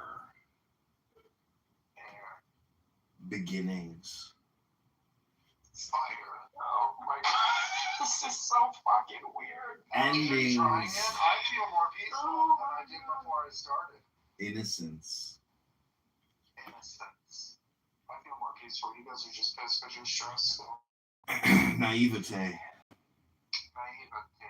Recklessness. Cayete. This is the reverse of the fool. I only take the good. Oh, well, you can't have the good without the bad, you know. Sorry to hear that. Sorry to hear that. See what I did there? Sorry to hear that. Full circle. Sorry to hear that. All right. All right. Well, you made it through the first card, which is the Fool, otherwise known as Uranus. I feel more like the Hermit, to be honest. Oh, do you want to do the Hermit NLP hypnosis? Let's see what it has in there. I'm curious. So my shtick is I'm going to bring these tarot cards with me today to the beach, and I'm going to walk up to beautiful random girls at the EDM Fest, and I'm going to say, pick a magic card, and then they get to keep it. And it's got your phone number on it. Yeah, I bought it in Embozzer, so I embossed my name, my Instagram, my website, my cell phone number. There you go. It's good. It's a good idea, right? Yeah. Okay, this is the Hermit. I did this with Bow Wow the other day. Bow Wow, did you like this one? Oh, okay. He loves. He's aware of. Okay, the Hermit.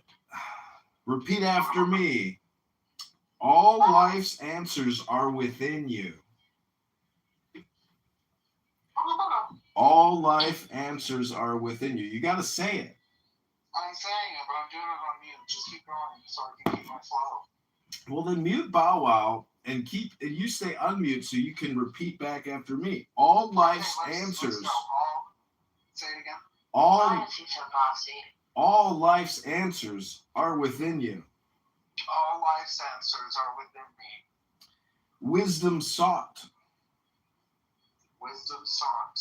Solitude. Solitude. Inner truth. Inner truth. Divine inspiration. These are Hermit. What book is this from? This is from the tarot cards.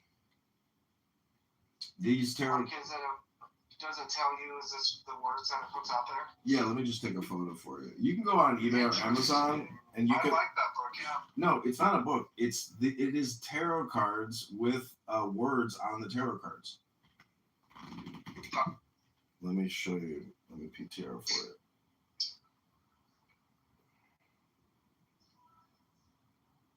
So it has the positive and negative attributes, which are also considered areas of focus. The negative areas of focus are imprudence, hastiness, rashness, isolation, withdrawal, darkness, and mistrust. The solar planet is the Earth. So the Hermit is the Earth, and it's Virgo. And then the additional words are selflessness, integration, and attainment. I don't know. The Hermit has always clicked with me. That's one that's always stuck with me. It's a very important card, but if you have Telegram or whatever, send me that if you don't mind in the back channels when you get a free moment. Telegram? What? What do you want to know? Where to buy it? Yeah, just so I can look it up. Just go on Amazon and type in tarot with meanings, tarot cards with meanings. You can buy a deck for $7. It's very, very powerful psychology, very powerful neuro-linguistic programming. But the thing about the Hermit is, do you know who the Hermit is? Hello? Hello? My mom?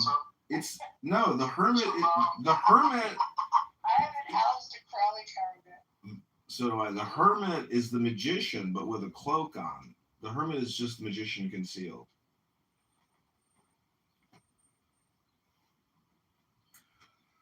Yeah,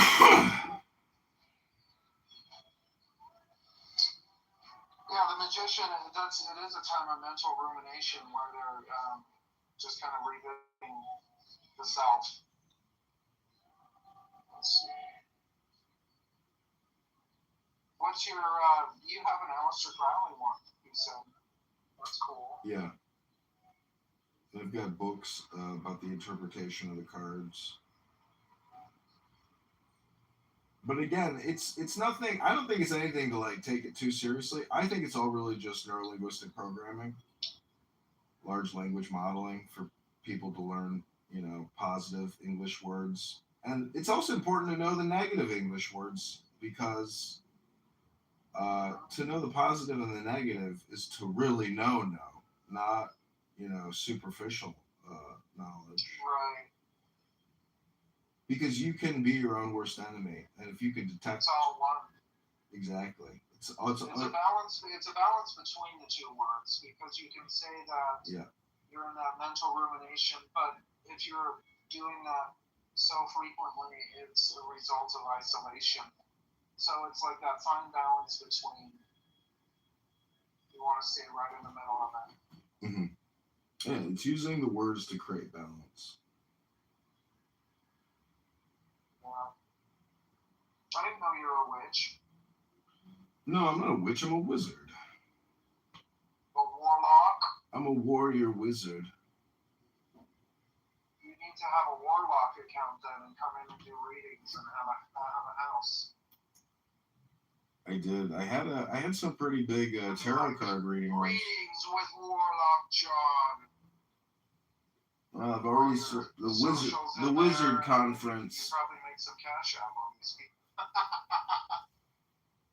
Hello, Wizard Like John. Miss Cleo. Oh, do you know how many millions that chick? You know, my sister used to work for California Psychic, and they would bill. My sister personally would bill $200,000 a day in credit card processing. That's how much money they were making. Then she went to prison, ain't it? I think Miss Cleo. Miss Cleo did, but my sister's #1 client lived in Sri Lanka, and Did you say 200,000 a day? Yeah, that's how much the business makes. It's called. We need to get something going. I know, right? It's no joke. People want to talk to psychics. They're willing to pay $5 a minute. Yeah. And when you have that kind of money, you can do a background check and not be a psychic. And then call them and be like, yeah, your aunt. Sorry to hear about that. No, it's really just like Clubhouse for dummies that pay for it. Yeah. So they did, studies on his act. In 60 seconds, it actually asked 30 questions. They do those rapid fire questions. The person doesn't even realize these actually 3 questions. I saw Long Island Medium, and after I had read that, so I really like. Something to some snacks. I mean, I already knew what they're doing, but. Do you have snack money? No, but you should. No, because I'm like no, why don't you have snack money? Because I'm a real big back. Well, I'm a big back with meals. It's a tongue twister, baby. Now I just gotta get it dropped off at the house, and I can sneak off and get fast food for myself. You know what your mind's right. Let's just play. Big back, big back. Yeah, my back is loaded up with snacks and different foods. Squeeze into this tiny shirt, my big back has no room. Big back, big back. Big back, big back. Big back, big back. Big back, big back. I've been waiting for you. He said once. So he narrowed down to like one person, but he was like, they died of whatever it was. The person's like, no. I was like, okay, well, he had to in his life. He died in his life. They're like, no. Like, well, he did. You just never knew about it. Like, what? Yeah. He's telling me he didn't really tell people about that. Yeah.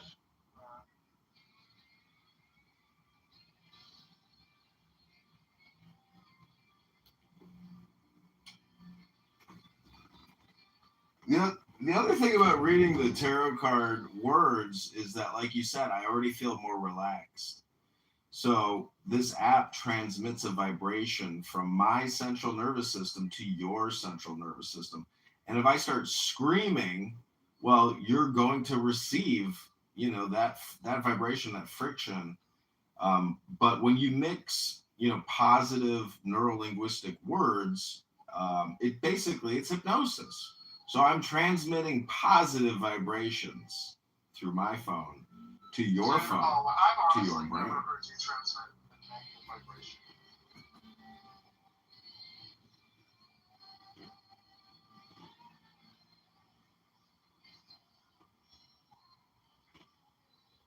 But yeah, it has a way of making the mind just start thinking and processing.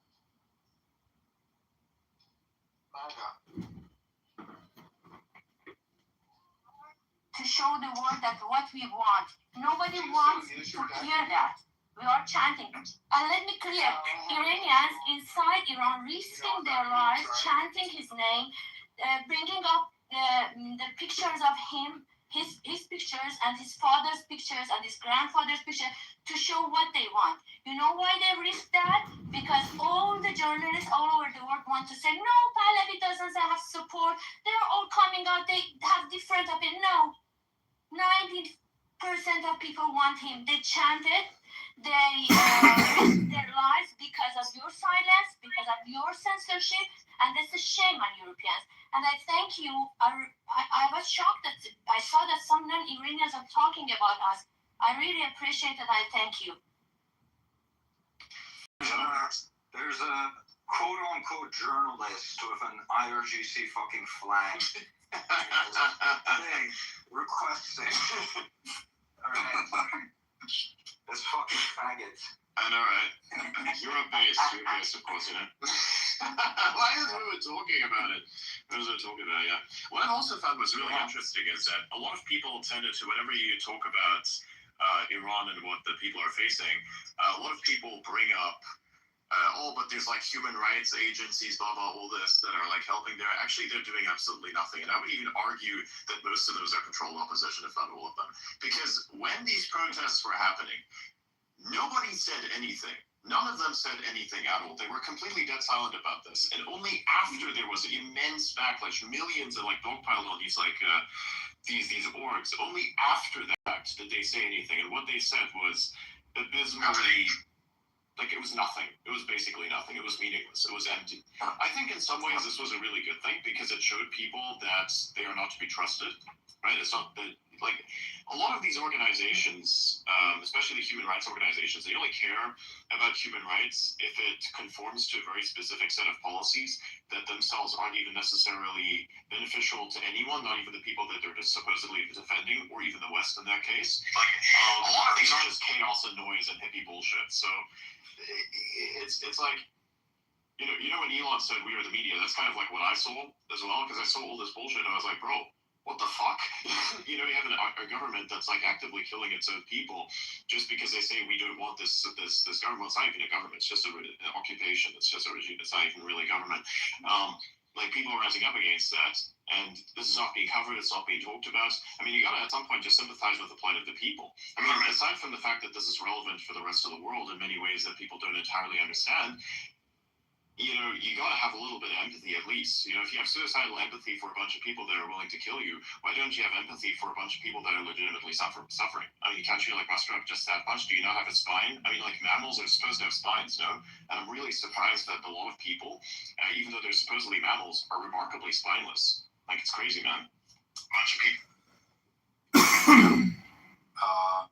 I was at that one rally where what Panthea talked about. She said it was in Bern, but it was actually in Munich, where 250,000 people were. It was completely insane. I've never saw that many people on one spot. I mean, I went to some concerts and stuff, but yeah, I never saw that many people. It was really insane, and yeah, it was great. I missed Reza Pahlavi. It was starting to rain, and we were turning back to the hotel.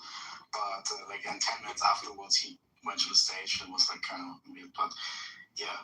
But for me, this whole thing since January has been really, really disappointing. Also, when you talked about like the human rights organization, I want to point one particular thing out. The head of Amnesty International in Austria, Shura Hashemi is her name. She is very much anti-war and anti-Pahlavi. And she's like spreading all this propaganda directly from the regime. And people that are willing to kill you, why don't you have empathy for a bunch of people? Organization that lied about all those people that Sabak arrested, right? Lied about the numbers, said that 100,000 political prisoners were taken. Yeah. And so it's the same organization that's always been spewing bullshit. Government that's like actively killing its own people. This woman, Shura Hashemi, was writing an article for the Austrian magazine International about like how this war is so bad and how the regime actually profited. IRB is the Iranian government's propaganda division. Yeah. But like, and I pointed it out, and she blocked me in like 30 seconds. I think after I said anything. And yeah, she's a meme here on the Iranians in Austria. It's insane. Like she's basically a mouthpiece for the regime, and she's the head of Amnesty Austria.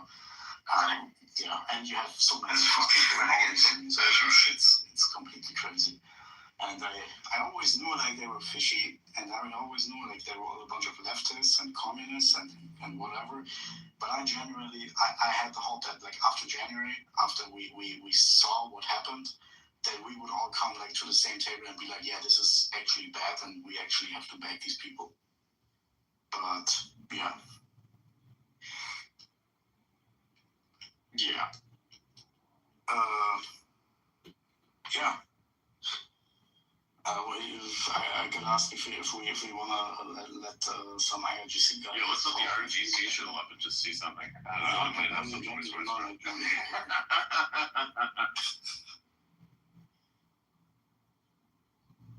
I think he has some connection problems. Looks like it. Yeah, it's a bit problematic when you're coming out of Tehran. You have to like use a VPN to spend. I'm just kidding. He probably has a white SIM card. White SIM. Or Starlink at home. Yeah, exactly. Yeah, he's connected now. He's just muted. I don't know. I'm speaking. What's up? What do you want, faggot? Oh, it's nice of you. Anyway, can you guys hear me? Yes. All right, lovely. So, I just want to clear up something. Actually, the lady was talking. She was living in the Canada. I don't know since when the Canada is a part of Iran. But anyway, I take that one. She just misrepresenting the Iranian side. Canada, because the government that you're supporting doesn't let me be in Iran. If I go back to Iran, they hang me. So shame on you because you're looking what you government that you're supporting is doing to us. You should be ashamed of what you're starting your conversation with. Oh, let me tell you the truth if you don't second her. Anyway, she's not representing the Iranians anyway. The Iranians inside Iran, they are representing the Iranians. The true Iranians who live inside Iran, they're living under the suffer and under the American atrocities. Anyway, I want to say one question. What American atrocities? What American atrocities specifically? I mean, look, if you can't really say anything inside of Iran if you're like an Iranian, right? Because you'll get like decapitated or whatever the fuck they'll do to you, or raped, right? So there's that. Just be patient. Don't get excited so big. No, bro, I'm like gonna ask you the question. I'm not gonna have you like ramble. You're gonna do the thing that's called answering the questions, because that's what you're gonna be here to do. So you're gonna answer the question. That is, what are the American atrocities? Give me like in 10 seconds what the American atrocities are. Give me the atrocities. Do you condemn the Mino attack or not? The what? Do you condemn the Mino attack? The 168 kids that went to the Minab school, yeah. Let me answer that. I condemn it. Hold on. First of all, do you condemn when I can clear up that one. If you follow the case on the codes, on the international codes, actually the codes is showing there is not is a lack of the knowledge. I do understand. It's hard to follow in the codes. Oh, you're so polite, darling. You're so polite. I know the truth is so hard. Anyway, I just want to say something. He's just hitting all the buttons now. The girl is talking about the 88 and the Green Movement. Those movement is not for attacking the government. It was inside problems between the two parliamentaries problems and election problems. It wasn't about the shocking whatever. I just compared the numbers. I just want to the numbers. I'm just comparing the numbers to show that 30 million people, over 30 million people came out on the street. Over 90 million people. If you think how many people could come, at least more than 1 out of 2% came out and stood against bullets of your thugs for freedom. And as you say that Iran belongs to Iran, all my family live in Iran. All of us have families in Iran. You cannot say that you have the right to talk and we don't. Can I pose you a question, darling? Do you know what was the population in Iran in the 88 in the Green Movement? Do you know how many people actually voted in the 88 in the Green Movement? Do you know them? What point is she doesn't know the population of his own country. No, I know that. I'm I'm not statistic to go back and see how much was the population of the country 12 years ago and then 17 years ago. It was 33 million people on the streets. Either it was 80 million people, the population, or either it was 70. It doesn't matter. During the population, This side, it is 30 million people. It's 10 times bigger than the Another false claim. Another false claim she actually made it. It was 90% of Iranians supporting the minorities. Could you tell me who are they actually right now in the Iranian square, in the major squares? They have promoted the majority of Iranians in the street every night for 70 days, and they chanting for Iran. For some Republic of Iran. You tell me that who are they? Wait for a second. Everyone, Hold on. Man, it's complete chaos right now. Okay. Yeah. You can't go out and block the internet for 90 days, then be like, oh, every single person that posted a video on the internet that has internet because the Iranian government blocked everything is not an IRGC agent. Every single one of those fucking videos that came out in support were Iranian government fucking workers. I like X itself, even if the internet was there, which it wasn't, X itself is blocked in Iran. So if you see anybody who has like Iran and like has the account connected to the App Store in Iran, that means that they are either one of the elitist children, one of the elites themselves, or they are an IRGC agent. Most of which are decided to say. Because the connection was bad. The one that says that connected from Iran, the actual IP addresses from Iran, those are definitely people that are connected. Not the Right. Sorry about that. Because Google accounts, Google operates. If the IP address says from Iran, that's fake because in Iran, Twitter is banned. You guys made a bunch of the claims, but I didn't call you none of you the Mossad agent or the ideal soldier. Me Mossad agent. I would like you to call me a Mossad agent.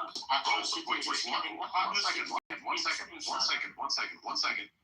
Dude, just call me a Mossad agent. Go ahead. I don't care. What's the point of that? It doesn't have to be true. Just call me a Mossad agent. It's hilarious. I know you don't care because dignity is actually important only for Iranians. Anyway, I just want to say... What are you talking about, dude? If I like work, dude, that's a fucking amazing intelligence agency to work for. Those guys are like mega competent. If you go outside in your head and you're asking the normal people... One second. Wait, one second. Are you gay? This guy's a Kuni. That's what we call him. Oh. It's very hard for the minorities. Are you like... It's very hard for the minorities to be polite, isn't it? The minorities? What are you trying to call me black? I'm confused, man. No, you're not black. You're not that good. Anyway, let me say something else. What? Let me say something else. If you say the Iranians is blocking the internet because you're us, the Iranians, the regime. Because the results using the internet for assassinating the Iranians' leaders for children's killings. The leaders that they don't want, right? The leaders that they don't want. Yeah. They don't want. Who are you talking? You're living outside Iran. You're not Iranian. You think? Yes, I am. No, you're not. You're disconnected. You're disconnecting. Can you speak Farsi? من که میتونم صحبت کنم احمق چه لهجه خری فارسی من بله تو میتونی یه شعر بخونی؟ بابا من شعر خوشم نمیاد در مورد شعر حرف بزن کثافت زدیم به فرهنگ ایران ضد ایرانی ترین شما برو عربی هم you have to talk Arabic. You're all pro-Islam. You're nothing about Iranian inside you. The only problem is that you have somehow no Farsi, but your all loyalty is to Islam and that shit for destroying Iran. We'll pay for that. We'll pay for it very soon. White, browns, and Indians are equal. Just for the racist little minders like you, I'm sorry, where does the racism come in? One second. Where's the racism? Can you show me the racism? Racism, because he claiming that he's somehow trying to say the Arabs are like. I said that Islam is. I said that pro-Islam. The Arabs, Iranians, yeah, there's a difference. How is this? Islamophobia doesn't. No, there's no such thing as Islamophobia. That's bullshit. You're not afraid of it. No. That's not Islamic. That's not Islamophobia. No, is Adrian and the Ponte the same? Missionary, LGBT or something like that? What? I don't know, because I'm asking the Where is the LGBT? Oh, one second. Okay. All right, come on, little man. All right, little bro. Listen, this is a problem. This is a problem. For some reason, people all they can do is yell, and so they can't actually have a good conversation. Personally, I think that instead of like just your foreign agents that you're funding to have the conversation for you, you should potentially invest a little bit into your vocal capabilities so that you can have a reasonable discussion.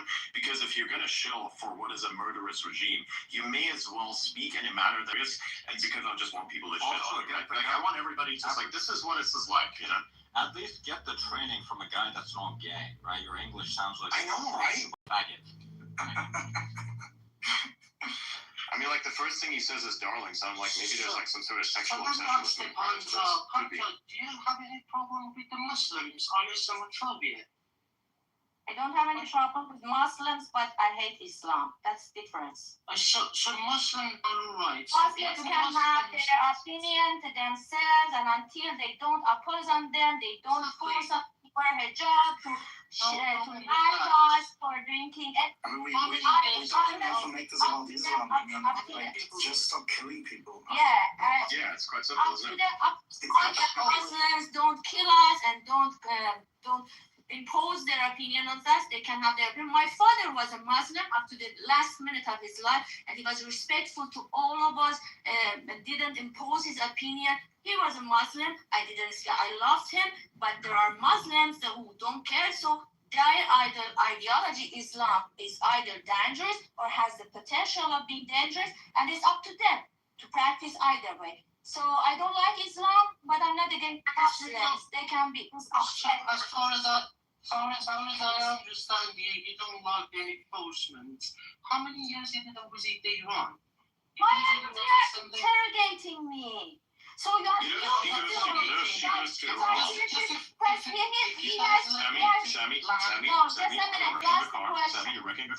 You just asked a question.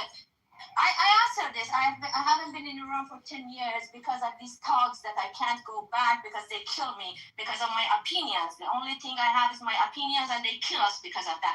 But you're not. People listen to straight up getting killed because they will rape her first so that she doesn't go to heaven, and then they will kill her. But let me tell you, he is one of them who thinks that he interrogates people, and that dungeons of the security forces they have, and he thinks that if he comes here, he has the right to interrogate me. You don't have that right.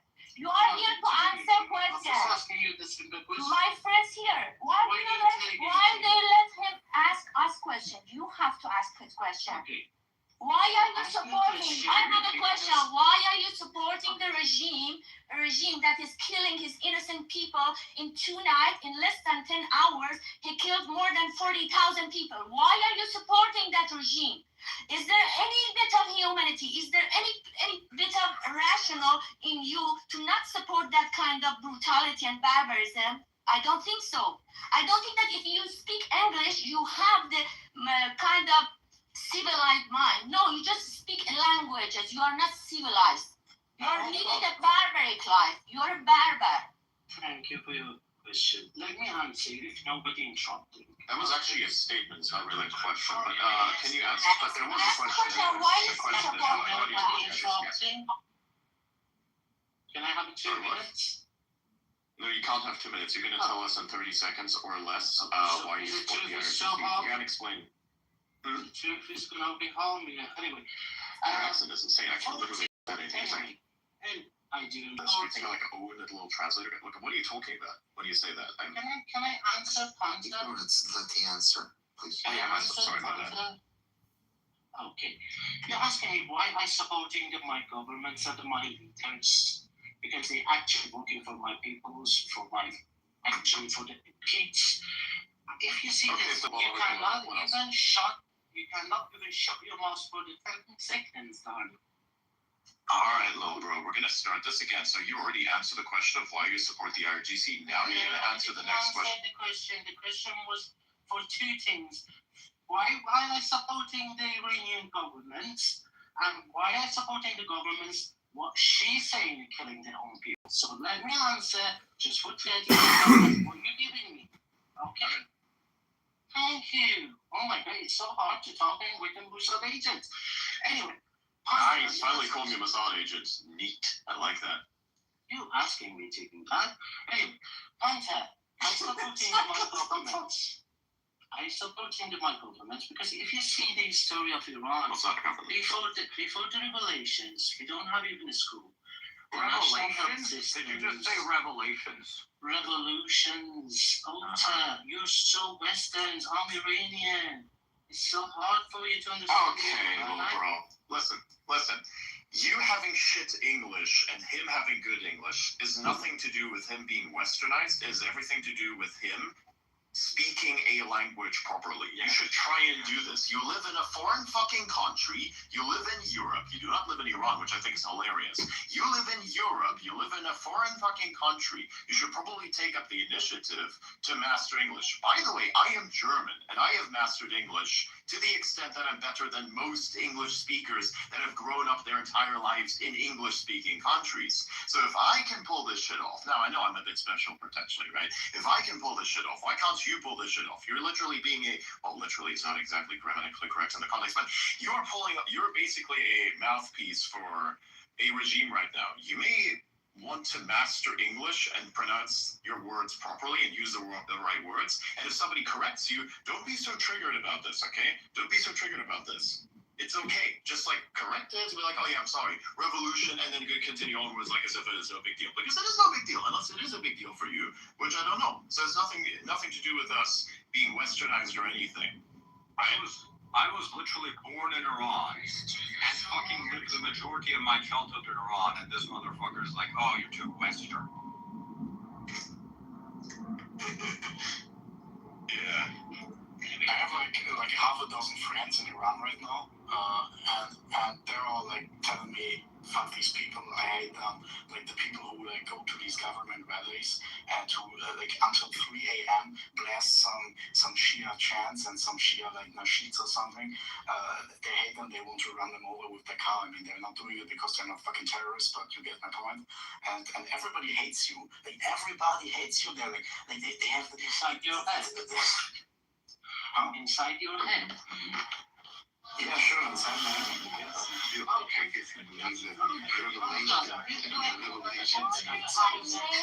filthy mouth. Whatever you want to say, don't call my name. I'm asking. If you don't want to talk to me, do not bring my name to your filthy mouth. You can talk to me, don't say my name. I hate it. Anyway, they claiming the 40,000 people being killed in the terrorist riots. 30,000, whatever, even if you want to say the 1 million. So, do they have any passport, any national numbers, any name and family names? You guys are not even provided 10,000 names. So, you actually provide 10,000 names that killed in Gaza. Okay. We have got all 35,000 kids under 15 years old. Can you provide the names of all 72,000 people that killed in Gaza? Yes or no? Name, family name, and a picture. Okay, but can you provide the picture of all 72,000 that died in Gaza? You're here to watch the genocide. There was no genocide, but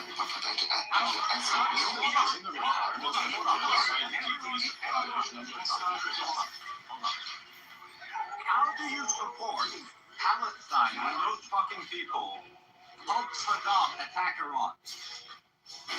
Okay, he hasn't realized what the same things we didn't tell you is that people in Sharia, we don't have to our benefits. Okay, Sammy, I'm just gonna say this once. You are an individual representing yourself. You do not represent Same as Iran. you, Adrian, because you're representing the Iran. That's where you're coming from. No, I'm not representing Iran. I'm representing myself. I'm representing myself here. Ollie's representing himself. Antia is representing herself. Everyone is representing themselves here as an individual. We are, however, making an effort to amplify the voices that are not as heard because there's so much narrative warfare around certain things that are oppressing these voices, right? So that is why we're having this conversation. Hold on. So Yeah. wait. Ronak had his hand up. What did you want to say?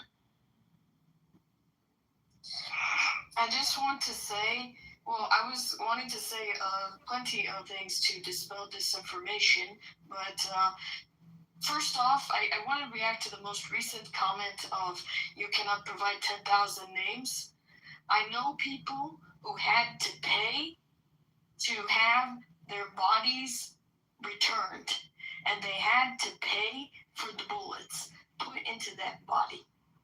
So you want to have this game where excuse me, you've had this entire time for your propaganda. Yes, I mean, let's just let her finish.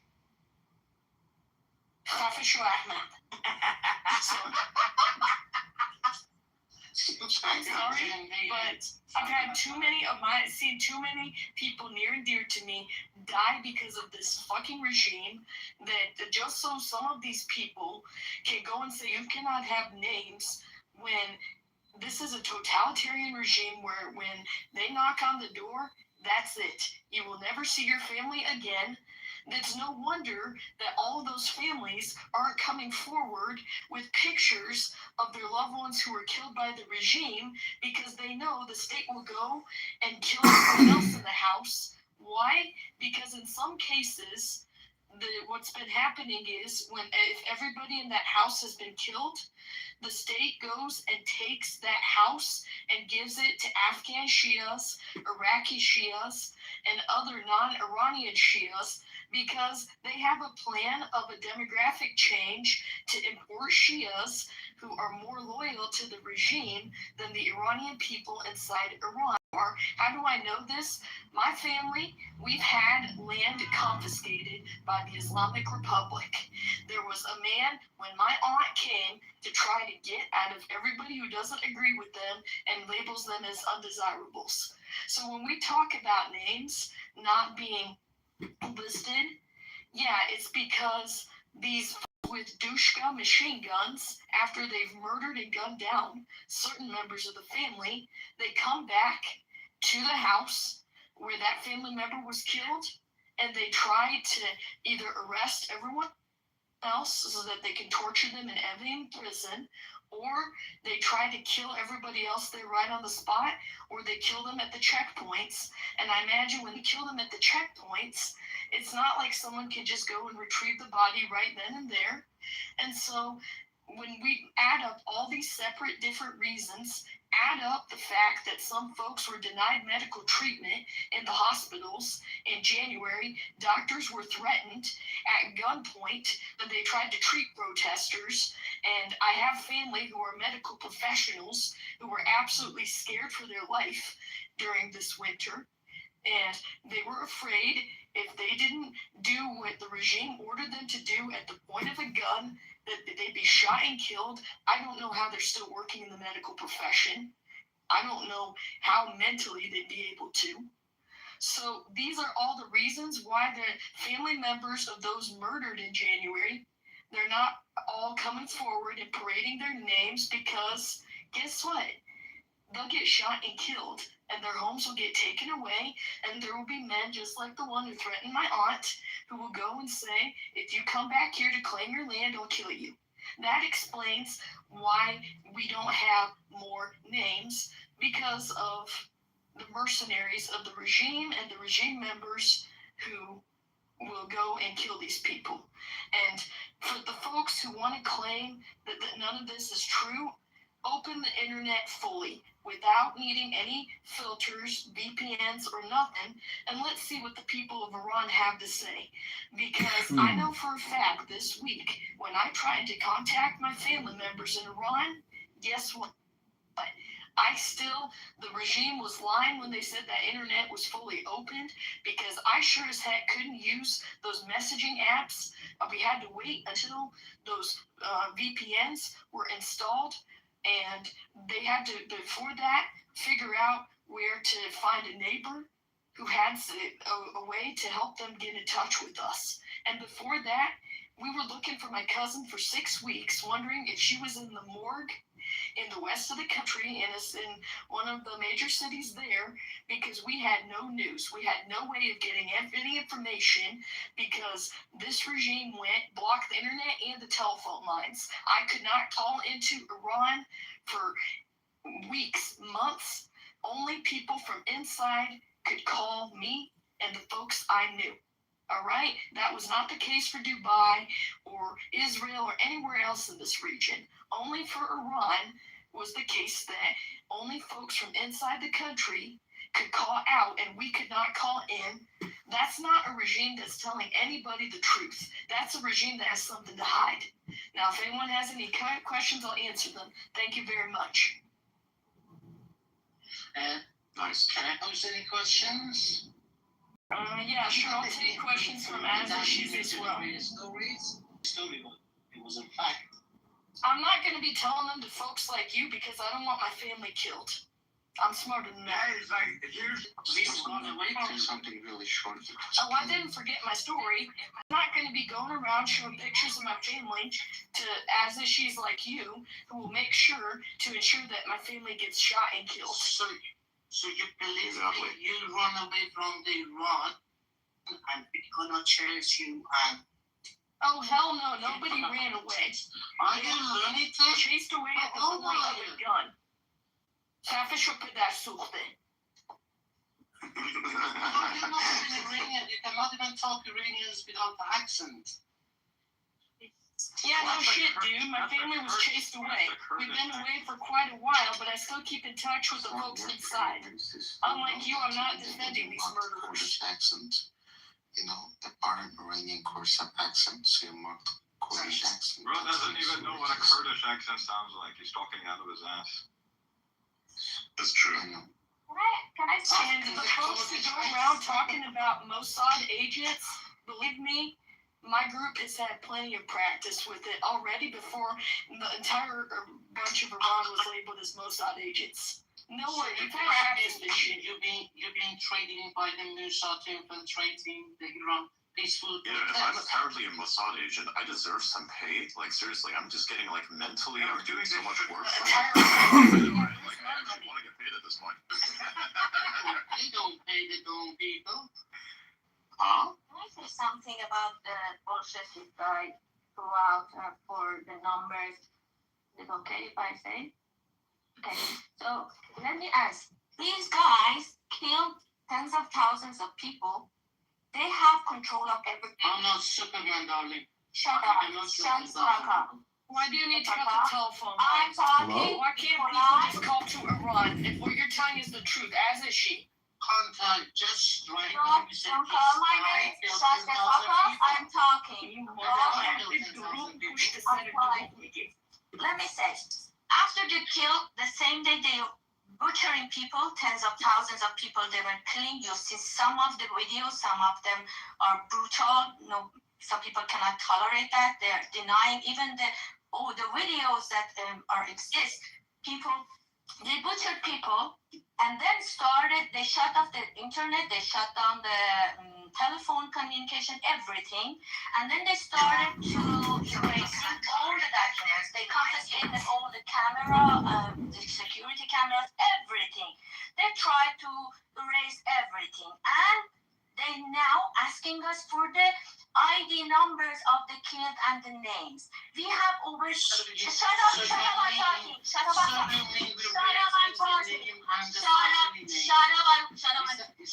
talking.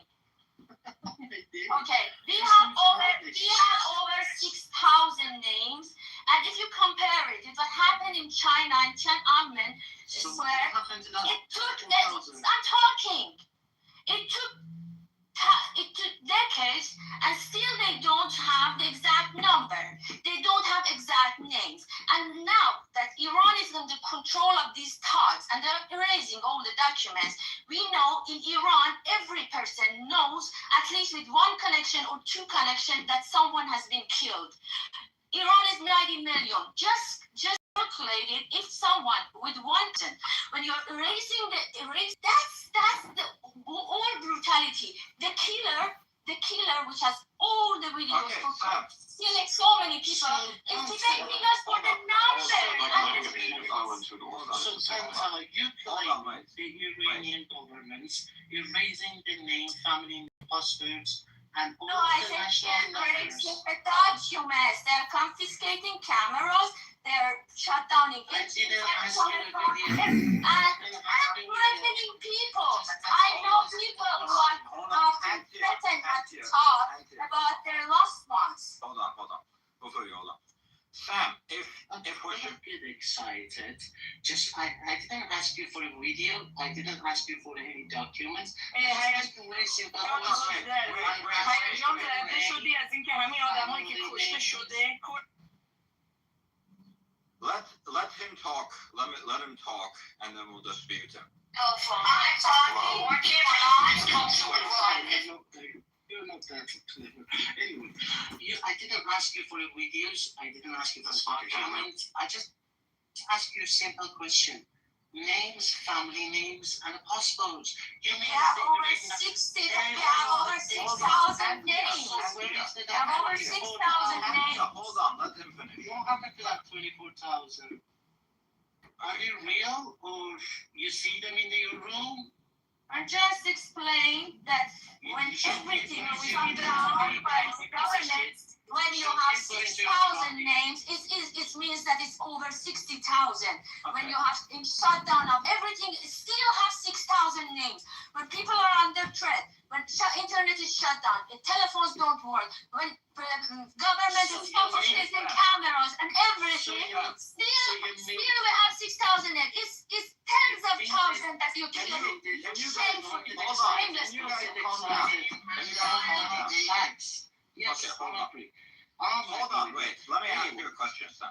Let me answer, and then you pose your question. Okay. Okay.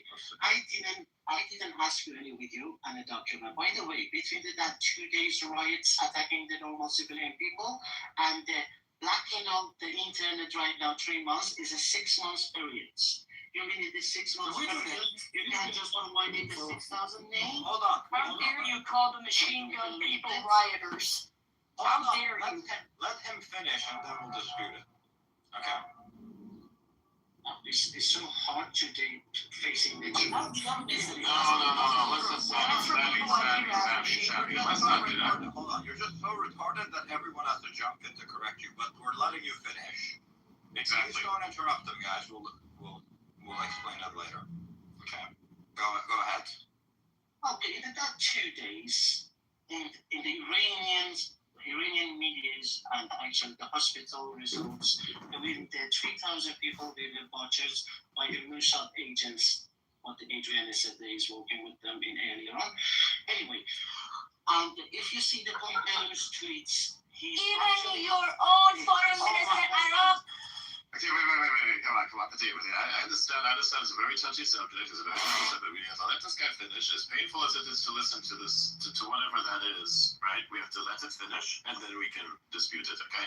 Like, the problem is, like, if you're to deal with an opponent, even though your opponent is not really capable or is not really nice, if you are the least reasonable person in the room, then you will always lose, even if the opponent is spouting utter bullshit. So you have to be the most reasonable person, and regardless of what's happening, we are being very reasonable right now, and it's insane, and I know, I get it, but we have to be a bit reasonable here. So we're gonna let this guy totally insane. Not that I've ever, dragged my balls across glass before, but I can imagine that that's what it would feel like if I had done that at some point. So we're gonna listen to this finish. It's gonna be nice. I'm gonna allow myself to be called a Masadi, which is hilarious. It's all gonna be fine.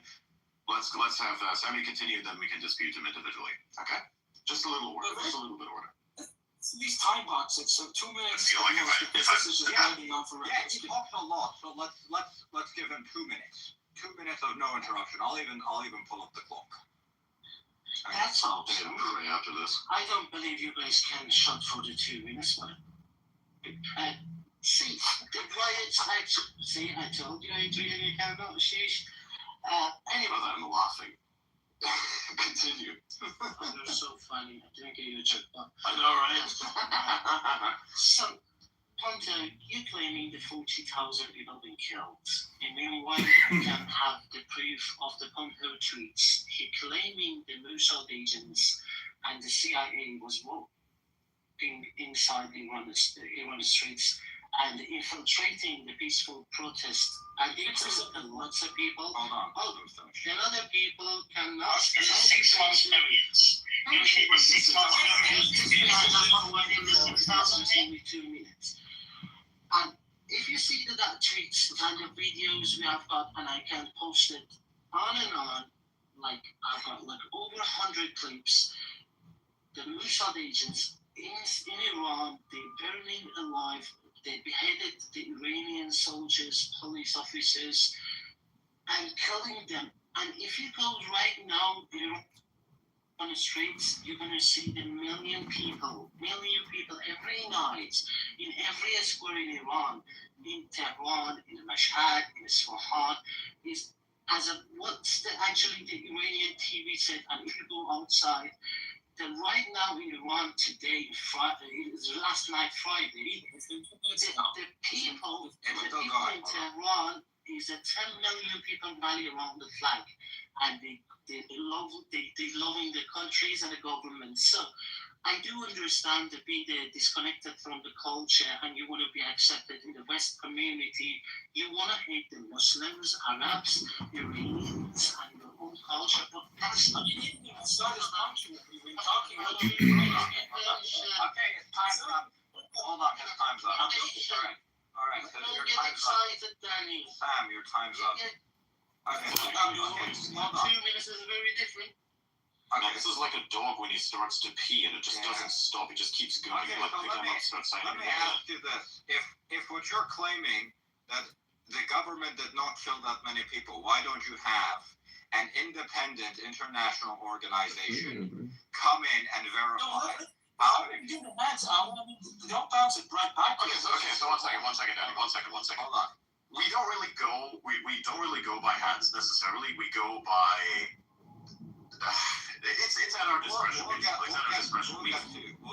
Don't worry. But if this is really the case, why don't you have an international organization come in and verify all of those numbers? And the government's not only allowed to track these people, see what people they're talking to. They're not able to ask them. They can just verify that this person existed, this person died, he's no longer here. You have an independent organization verify all of these things. And also, do you think Mossad, who's able to kill Khamenei, they're able to kill Hamas leaders, they're able to kill all of these people, they need 6,000 agents to go out into the street and kill themselves against the Iranian government. They've clearly shown that they're able to do enough damage from the sky. They don't need to send a bunch of people on the ground to any of that. So, thank you for your asking this question. Okay, first of all, if you see the same 2 days, only for them to go back to Hold on, I want to hear what bullshit he's going to come up with. Yeah, like let him finish this thing. We can dogpile on it later. Believe me, this is good. This is trust the process. Danny, we're going to listen to you as well. Danny, you'll get your chance to speak. Be a little patience. Come on, man. Forever. I mean, it's just getting turning the paper. Listen, man. Thank you for asking this question. Okay. First of all, in that 2 days riots, it was the Al Jazeera was in Iran, the Turkish Al Jazeera is not independent. Al Jazeera is not independent. I'm just answering you. I didn't interrupting you. I just answering. I asked for an independent organization. Okay. Then you're like, here's the most biased organization ever. Give me 10 seconds.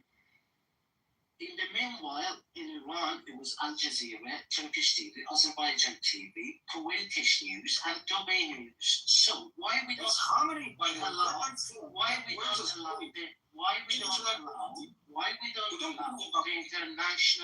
international community to come inside?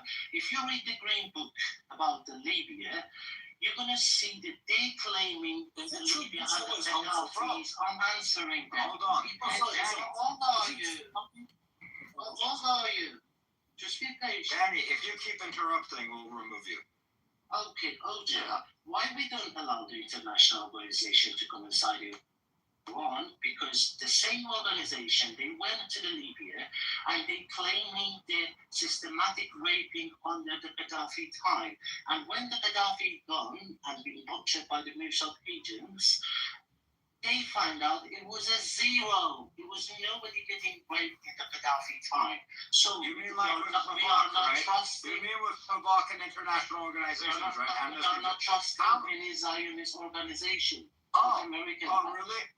Oh, so when Khomeini... You seem to trust them just fine when you wanted to use them to get rid of the Shah. Yeah, when Khomeini was talking to the international organizations, when he was talking with the Zionist media, that was fine, right? So we learn our Yes, lesson. you don't pay attention to the lie he says. Even Arakchi, their own foreign minister, accepted on TV and Fox News, he accepted that they themselves has killed thousands of people. Even their supreme leader that is dead right now, he said that some people were killed, were innocent. Even them We are coming in the same place, their own governments. They didn't accept the numbers, but they accepted 30,000 that was right about. You know why? They were forced. They were about to be attacked. They told them if you come and accept some of it. They accepted some of it, and you deny it. It's shameful. I'm not denying it. I'm saying the 3,072 people, according to Iran medias, being butchered by the Mossad agents, which infiltrating. And you say that as you refer to the video, who was on that? Show me how you see people. One second. Let me tell you. These IRGCs had gatherings everywhere. Why Mossad hasn't killed even one of them? Yes, so how to claim such a crazy idea? Mossad, the most competent organization on earth. Hold on. The most competent organization on earth needs to move 3,000 people out of Israel to come to Iran to get killed. Not all of them. No, I didn't say that. I said the part of them was infiltrated, which had been trained by the Mossad. Part of them, not all of them. Just give me 5 seconds. We're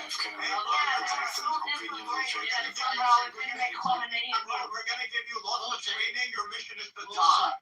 You don't want to talk to the normal. You want to talk to the normal person. Where is Mojtaba? Hunter, you say the voice we kill. You say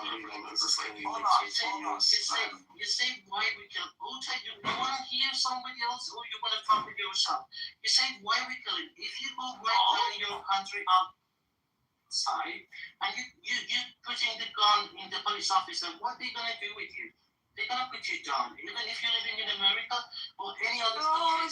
Those people came out with their children, wives. Riots have no rights. So Riots is illegal. Guys, I'm asking you one question. What is legal in the face of who? Why aren't you asking him? Let me just. Why aren't you asking him? You are in full immunity by the regime. You're not asking. I'm with my own name. I'm talking with my own name, and my family is paying all the price for that. Okay, but you are in all full immunity. Why aren't you coming with your own name? What are you afraid of? Why aren't you here with your own name? So let me know, who are you? He's afraid of coming out. Do you want to get answered? Your Islamic regime started to kill Iranians from 1979, okay? So shut up. This is how you took Iran. This is how you occupied Iran. Elementary school, are you 5? Okay, let's go to some other people. Danny, you wanted to say something? Ask me a question, Bro, we're going on for minutes on end. You don't shut the fuck up. She asked me the personal question. She said, why you did a You don't answer. You go over like fucking... I want to answer. Give a very convoluted long answer about how you had gay sex in the job. Yeah, if he put his real picture up, his phone Fatimian bros would come out. The names of his Fatimian brigade buddies would come out. That's why. If you put the whole picture up, as all my dear friends, they're gonna kick us out of their working place, or you guys gonna attack their families in West. That's the way I want to go actual lot, because minorities and they work inside our side. Alright, hold on. Yeah, fuck up, Sam. We want Danny to talk now. Okay, go ahead. Right. So when we talk about evidence, we must first agree to what we accept as a source of evidence. For someone like you, support of the Islamic Republic, remember these are people who tell us that the imams could speak to dead animals, dead bodies, and even speak to stones. They believe that donkey piss and camel fart is medicine. And they believe that they would fly to Toronto airport and then eventually to the house of their God. Now, if I were to ask this imbecile, this terrorist supporter, to produce evidence, could he produce evidence? No. So to enter a debate, so if we enter this debate from the perspective of evidence, with someone who's not in good faith, who's not here to debate in good faith, we're not going to get anywhere. More to the point, it is not a question of how many people died. The question is the Islamic terrorist regime legitimate? The answer is no. When a regime is illegitimate, it has to be removed. If it is not willing to move aside peacefully, it must be removed forcefully. If this terrorist regime intends to stay in power, no matter the cost, we Iranian citizens have to remove this terrorist regime, whatever the cost, including involving countries who are our allies, namely the state of Israel, namely the United States of America. After all, this is precisely what the terrorist regime does. They bring in their terrorists from Iraq, from Pakistan, from Afghanistan, from Lebanon,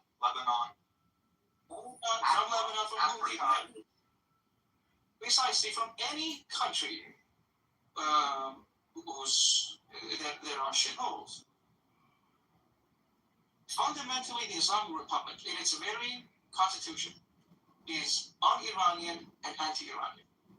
Khomeini in 1980 says this in front of the cameras. He says very clearly, for us, nationhood serves no purpose. For us, Iranian people are not important. For us, Muslim people are important.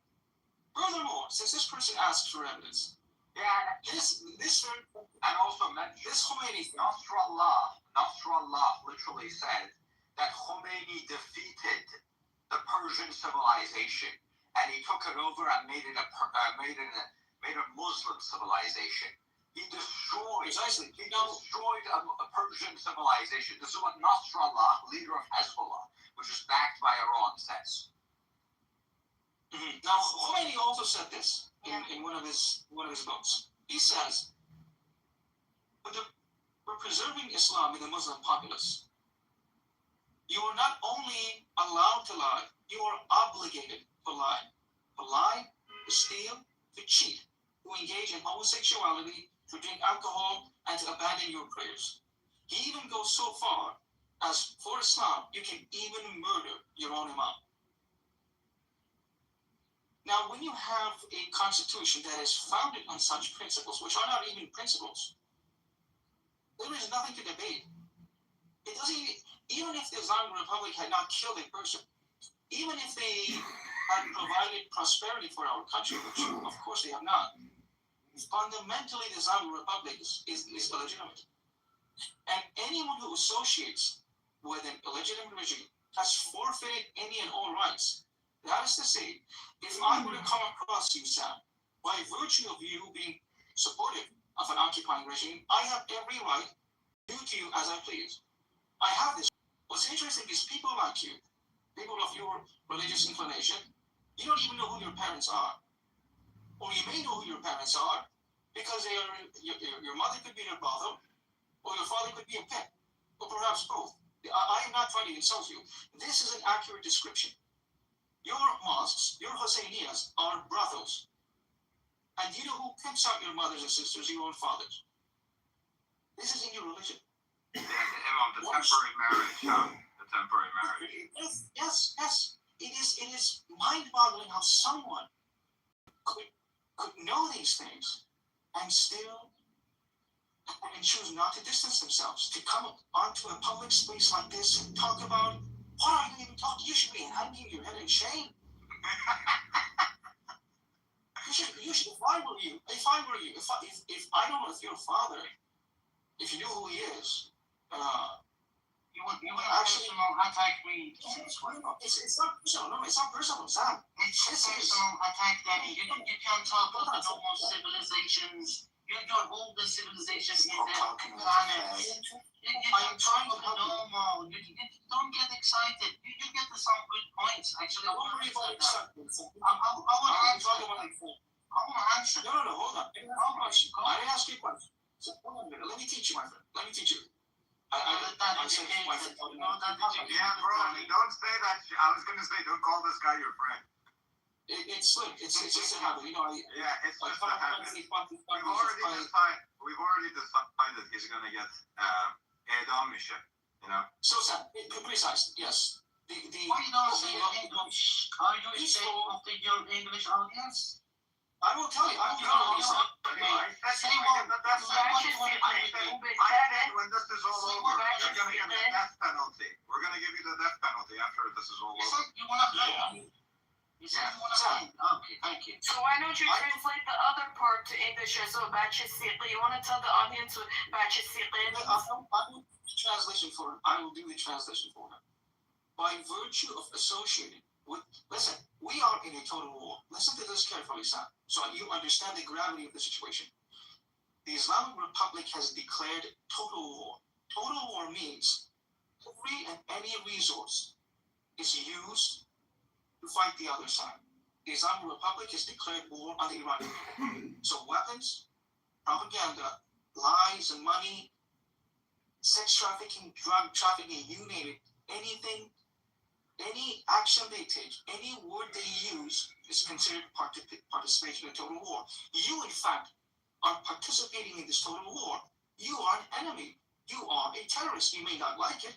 You may say that your actions are limited to speech, but you are engaging in total war. And the penalty for anyone who engages in total war, especially when the other side is a terrorist regime, is the death penalty. You do not understand the gravity of the situation. If your identity were to be revealed, there is a legal justification to hang you. If I were you, Sam, you and everyone around you should immediately surrender without resistance. For you bear the consequences. If your turn comes, you will regret it. You have seen what has happened to Khamenei, the so-called supreme leader. You saw how he was humiliated. He doesn't even have a grave yet. And the same goes for Shamkhani, Larijani, all the others. You've been eliminated. Right now you are at the mercy. Of the United States and Israel and the Iranian people. Stop. Stay wasting your time on X. Get out. Surrender yourself. Turn yourselves in. In fact, turning the rest of you fools. And I think that's the best way. And I'll wrap up my discussion here. Thank you guys for listening. Yeah. Pioneer Punjabi job. This is the type of guy that's never left home. Can I answer or? Go ahead. See, you're asking about the legitimacy of the government. The legitimacy of the government is not coming out of the one independents like you. It's coming from the parliament and the elections. The Iranian constitution law, in the elections for 2 times, the one after the revolutions and the second one was in the 14-15 years afterwards. So, and if you see the Iranian elections is being participating by the majority of Iranians, even in the parliament. So that shows the Iranian government is a legit government, which I believe they do the patriot more than everybody else. And let me say, why can't I go to Iran right now? Why can't I go to Iran right now and vote? Why can't I go to Iran and vote You for can't whoever go I to want? Iran if you're not the NK or the Mossad agents. No, I can go. I can't go and vote for anyone that's not approved. I don't know what you did anyone. Did you murder anyone? Let me explain. Why can I be in the government as an Iranian? Iranians did not vote in the last election. The participation was 15% max, 10% max. What do you mean majority? The only people that are allowed to run. He claims the majority. The majority didn't even show up last time. It was 10 to 15% turnout. Hold on, wait. You're not allowed. Let me explain something, guys. Majority. Okay. You like an RDK reactor, but it's graphite. In Iran, you are not allowed to vote for anyone that's not approved by the supreme leader. They first need to get approved by the supreme leader before you're even allowed to vote for the person. Can you vote for anyone you like in America? No, you cannot. Yes, you can run. Yes, you can. There's no Guardian Council screening them out. As an Iranian, I can't even be in the U.S. government. I can't even be in my country's government. So shut No, you up. cannot. You're not. And where's the legitimacy of the government? Where's the American Guardian Council, Sam? Answer me. Where's the American Guardian Council? Let me answer the Danny first. When you guys coming up with, I don't know why did Danny. Where's the American Guardian Council? You giving me the option. Sorry, let me give you the option for surrounding yourself because you are the collaborator as a French word. You know the collaborators in the Nazi war in the French government when the Nazis attacked them. You know what they did with them? I don't want to explain. The threat on a recorded space. Remember that it's recorded. Prepared to take. All of you You're on a recorded space. still want them executed. Absolutely. Same with my family. Absolutely. So that's not civil. We don't treat nobody for I want to explain something here. Shut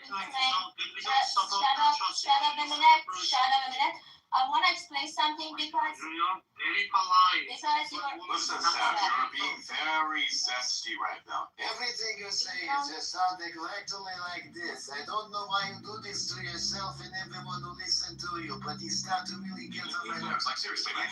Guys, I have to explain something. Let me tell you something real clear. Thought to me, bro. I got extended family who took the side of this regime, and if I found they had anything to do at all with the atrocities in Kermanshah, they absolutely are being turned in to the new regime, post-Islamic Republic, to be dealt with and sent their asses hauled to jail. Absolutely, 100%. Guys, I want to explain you're something. very educated. Can I You ask shut up. You shut up. No, you cannot. Do you know the You just father answer. and the I have grandfather to explain something. Shut up. I have to explain something. People who are in audience may not know what is the Guardian Council because this guy claimed that we have a parliament, people go into the parliament, so we are the government is legitimate. Let me explain it. In Iran, there is not such an election. There is a selection by the supreme leader. How he does that and pretend that there is an election? He has a Guardian Council.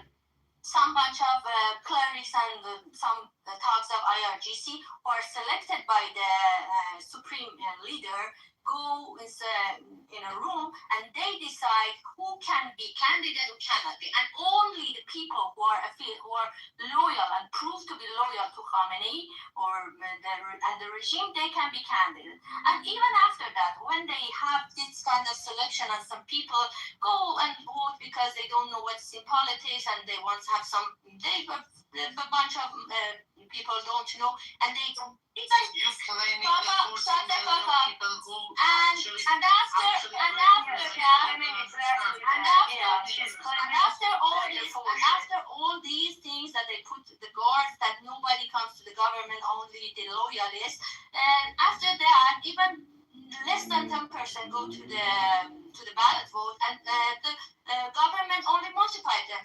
Last election they were exposed because all numbers were multiplied by 3, and everybody knew it was 30%.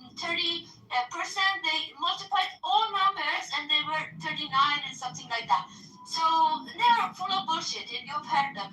I ask you, isn't it enough for hearing from these guys? We have heard them all these 88 days. Can I just say something to him, please? I'm finishing my speech. Let me say, 88 days, people inside Iran were cut off from internet, and these thugs with the old SIM cards, they call it white SIM cards, we call it bloody SIM cards. They were using internet freely and spreading propaganda. Now, I think it's very hard for Iranians that I see beneath here or listening. They have to listen to them again. I think it's enough for them to talk. It's good to know people what are these thugs that are really dealing with them. They kill and they lie to their stomach and say everything to make them. It's justified. We kill because they're bad people and they disagree with us, so we kill them. I think that's enough. Not to mention, Sam has magically become an expert on the U.S. government when he claims that the Iranian government is like the U.S. government.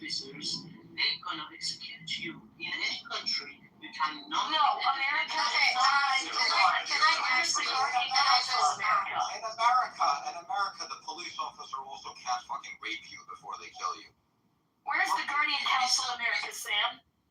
Answer me. Where's the Guardian Council America? In America for the gun violence of the police. Answer me. Where's the Guardian Council America, huh? Do you know that? Less people die. Less people die from gun violence in the U.S. Not for the gun violence. In Iran for the fucking traffic accidents. You terrorists. More people dying. You have more people dying from fucking traffic accidents per year because your roads are so shit. Because this government hasn't done shit for the fucking country. Also, more Sam, people die from traffic accidents than die from traffic accidents from all of the EU. More than they die from fucking U.S. guns. You're talking out of your ass. also, Sam, where are the 30 underground mental cities in America? Since you keep claiming Iran is just like America. To this Hussein Hold on. here. Yeah, let's see Bahar wants to Thank say you. this. So to this pedophile worshipper, and I'm not insulting you, that's a fact. Muhammad was playing with little. I'm not trying. Okay? No, you just listen to me. You shut up. You had your time. Okay? Just shut up. I hit your ear, Multiple right? releases of the Epstein files, and none of them were any substantial evidence of any kinds that like Trump is apparently a child rapist. There's like none of that in there. So if like the Epstein psychosis continues to fester within you, that is your problem. That doesn't mean that it's true. And don't let me start with Hamza Mansouri, okay? Little Hussein over there. Let me say something. Under the Shah, the age of marriage was 18 years old. Remind me, how young can a woman get married now? 13? Oh, and they can get married 9 years old. You're allowed to marry at 9 years old age, and they celebrated in school for the little girls. I was in school, and they celebrated me when I was 9 years old that I'm a woman, and then I can marry a Muslim fucking man. Okay, so Islam. Yeah, I remember. Muslims are worship. Can I guys speak? I was just listening to you. Islam is you guys are pedophile worshippers. Okay. Your regime, shut up. Your regime violently took over Iran, okay, when we had the monarchy, the Pahlavi monarchy. Since day one, you killed, start laughing, that's in history, those are facts. You killed the army, the generals, okay, the army generals, you killed the politicians, and you killed innocent people working for the government. All right, and to this day you are killing Iranians. So your regime has no legitimacy. So you can talk all you want here. You're a pedophile worshiper. Iranians are angry Iranians found out that we are occupied by you fucking Muslims, okay? We will take our country back and we will take our revenge. Shut the fuck up, I'm talking. Islamophobia is not a real thing. We will take our country back, okay? You have no idea how mad we are. I'm here with my own picture. I'm not like you, little pedophile worshiper hiding behind an account. And you're probably Hussein or Hassan or Ali. I don't even know what the fuck your name is. You probably have a Muslim name. I have a problem with Islam because Islam had a problem with me and my Iranian culture. Okay? So I'm gonna go down. I'm not gonna give you any more of my time listening to your bullshit. This is like what Trump doing, giving you people too much time. Okay? But with international help, or without international help, we will come after you and we will take our country back. Okay? یک بلایی به سرتون خواهیم آورد که توی تاریخ ایران ثابت نباشه. مرد شور همتون رو ببرن کثافت‌های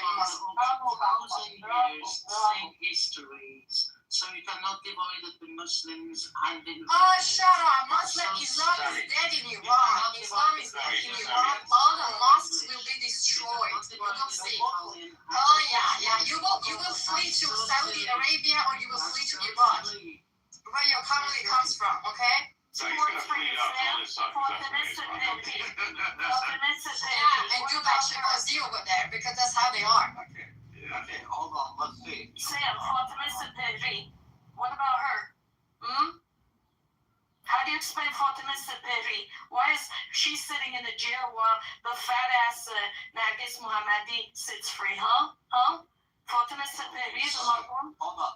Fatima Sapiri, as a what you're just bringing up the name, the Fatima Sapiri is actually in his own court in listening. He's admitted. He's an agent and he's working for Fuck off you! The same court that you killed innocent Iranians in 1979 for bogus charges. It's all bogus charges, okay? Let's come down a sec. Here's how admitting to something works in Iran. Hey, if you don't fucking admit to something, we're gonna rape your wife. If you don't admit to something, we're gonna do this to you. If you don't admit to something, this is how they get you to admit, right? This is how they do it, right? So when you say, oh, they admitted to this shit, none of that is fucking legitimate. It's about as legitimate as that fucking white guy in North Korea admitting to the fact that he was working for the fucking CIA. He wasn't fucking working for the CIA. He was just a retard that went to fucking North Korea for holiday. Okay. The Iranian constitution law. Don't forget forced confessions. They forced him to confess. Exactly. If not, they're gonna cheat. You have your hand up. Yeah, thank you. I appreciate it. Well, No, please, something urgent. Fatima Sapiri never accepted something like that, and what he says is making her life in danger. I expect you not to let some people frame people inside prison, and if they start doing that at the moment you shut them up, because their life is in danger. Please don't let them to do that. She has never accepted working, and she has never done that. She is not even that much pro-Israel. So she's kind of isolationist a little bit, and it's gonna burden her so much. Please don't let him to do that. Thank you. okay, thank you. To be honest, I don't even know who Fatima Sapiri is. She is a woman who wears a chador, whose husband was killed in the Iran-Iraq War. He was served as a veteran in Iran's army. She and her husband are pale. She has a heart condition. The regime has tried to threaten her and hold medical treatment over her head because of her heart condition. And that's the person we are talking about. So when the regime, Fatima Sapiri does not, and she is literally almost dying as we speak because the regime is denying her medical treatment. And her crime was to speak positively of the Crown Prince, the legit opposition, and she's was tortured in the prison. And but in the meantime, the controlled opposition, Nargis Mohammadi, she keeps gaining weight, and she's outside of prison. I know maybe not every political prisoner agrees with every other prisoner, but Fatima Seperi is a patriot who has stood up for what's right in Iran, and she is doing the best she can. The regime is trying to kill her. What you say he's a monarchy. Sam, this is my turn to He's speak. actually okay. Sasha. Sam, this is my turn to speak, and I just want to add something to what Ronak said. And this woman that she's talking, the political prisoner, Fatima Saberi, 7 years ago, she signed a letter with a group of other activists asking Khamenei, the supreme leader, to step down because of all the cruelties he was doing to the country. And she and the other patriots asked him to step down. That was one thing to add.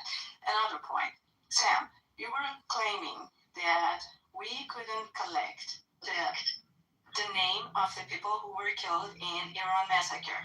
First of all, internet has been shut down up to 3 days ago. Your claim is not correct at all because people didn't have the means to connect to outside the country to report the names and send the pictures of the people who were killed. Even though, despite all of these difficulties, 7,000 names, over 7,000 names were already collected and is already inserted in a website that is called irantrial.org. Anyone right now can go on the website that I'm telling you. Why are you showing that sign? Just go to the website and check that instead. irantrial.org, you can go to there and you can see what I'm claiming is correct. You go to the website, it's both in Farsi and in English. You go to the pull down menu, there is something that is called Eternal Wall, and there you see the names of the people with the pictures of them and where they were killed. Okay? Also, if there was no massacre in Iran, how comes that the country's civil registration organization stopped publishing the periodic mortality report since last autumn? That's because they are afraid of the comparison of the statistics of the period of January and February with that of the previous years. Because you can compare the statistics, you don't expect that the death ratio of 1 year is so different from another year, unless there is something like a massacre or something like a pandemic like COVID, okay? So why the regime is hiding those information? Because they know that as soon as those information, the statistics is released, we can compare that and show it. Third, they have even removed the names of the killed people from the websites of the cemetery list, so that the people cannot get the list of the names. You're just showing signs. I am telling you the evidences, so that people cannot go to the cemetery list and check the the date of the passing away of the people, and with that come up with some kind of a statistics of what has happened in Iran. And on top of all of this, Sam, your profile is from West Asia. And we know that the people who are connected with the regime and are connecting from inside Iran use that because you have access to unfiltered internet. Your profile is showing that you are not going through the filter net that the rest of the Iranian people are suffering from. People, when they want to come to X or any other website, they have to use the VPN, but your profile clearly shows that you are not using VPN, so you have one of those white SIM cards that are given to the mercenaries of the regime. We know that you're a mercenary of the regime, okay? Just I wanted to clarify to the audience here. Most of the Iranians didn't have access to the internet, and even now that they have limited access to the internet, they have to use VPN in order to be in the X. Okay, but this person doesn't have that. Okay, thank you for giving me this time. Okay, can I go with the fact checks? Oh, just a second, sorry, I had to add something else. Regarding the legitimacy, you claim that the legitimacy doesn't come from the people and so on. Then how comes that your Alibov, this guy that is the speaker of the parliament, of what you call the parliament there, is actually being supported and promoted by the accounts that are outside of Iran? Today I released an article about this. I analyzed all of the accounts that have retweeted Ghalibaf's ex post. And I showed that the largest group of the promoters are in fact outside of Iran and surprisingly broadcasted from the US. So your mercenaries are working hard to spread the propaganda of the regime from inside the Western countries, including the US and European countries. So you do not have the legitimacy inside Iran. You do not have enough even people inside Iran to buy them by paying them to spread your propaganda. You are hiring people from outside Iran to spread your propaganda. So do not talk about legitimacy to us, okay? And anyone who is interested in that, you can go to my profile, go to the article section. You will see the article I just published today, and with the information, with all of the figures that are showing the statistics, and the data is also open access on the GitHub. You can go and check that for yourself to see what I'm telling you is true. Thank you. Don't forget Pakistanis that are also supporting them. Okay, Shimajan, thank you first of all for asking me the questions in the right manners. It's the first time of facing the minorities with the actually good language. So Shimajan, you're claiming in Iran internet was blockaded. That's why you guys cannot actually take in the data. From the 12 days war to the recent war, it was a 6 month period and the internet was working properly, which everybody in Iran, same as me, was using it. So how comes in this 6 months, all the news agencies like Reuters, like Axios, like everybody is claiming they killed the names and the national numbers, they are not reaching even more than 5,000. And that website you actually is bringing up, I see that website and I checked that one with that Iranian TV media, which is published at 3,000. No passport number. This is here. What are your sources? What media? Islamic media? No. It's over your head. It's maybe it's asking. No. What are your sources? Let me know. Is it like CNN or all those fake news that are supporting you guys for the past 47 years? Reuters and Axios, you can check it out. No, yeah, the ones that are supporting the regime for the past 47 years. No, he's just lying. And Time magazine has reported over 30,000. The Guardian has reported they killed over 30,000. CBS News has reported over 20,000 people. BBC, Reuters, NPR Politico has said that there are tens of thousands. We cannot compare.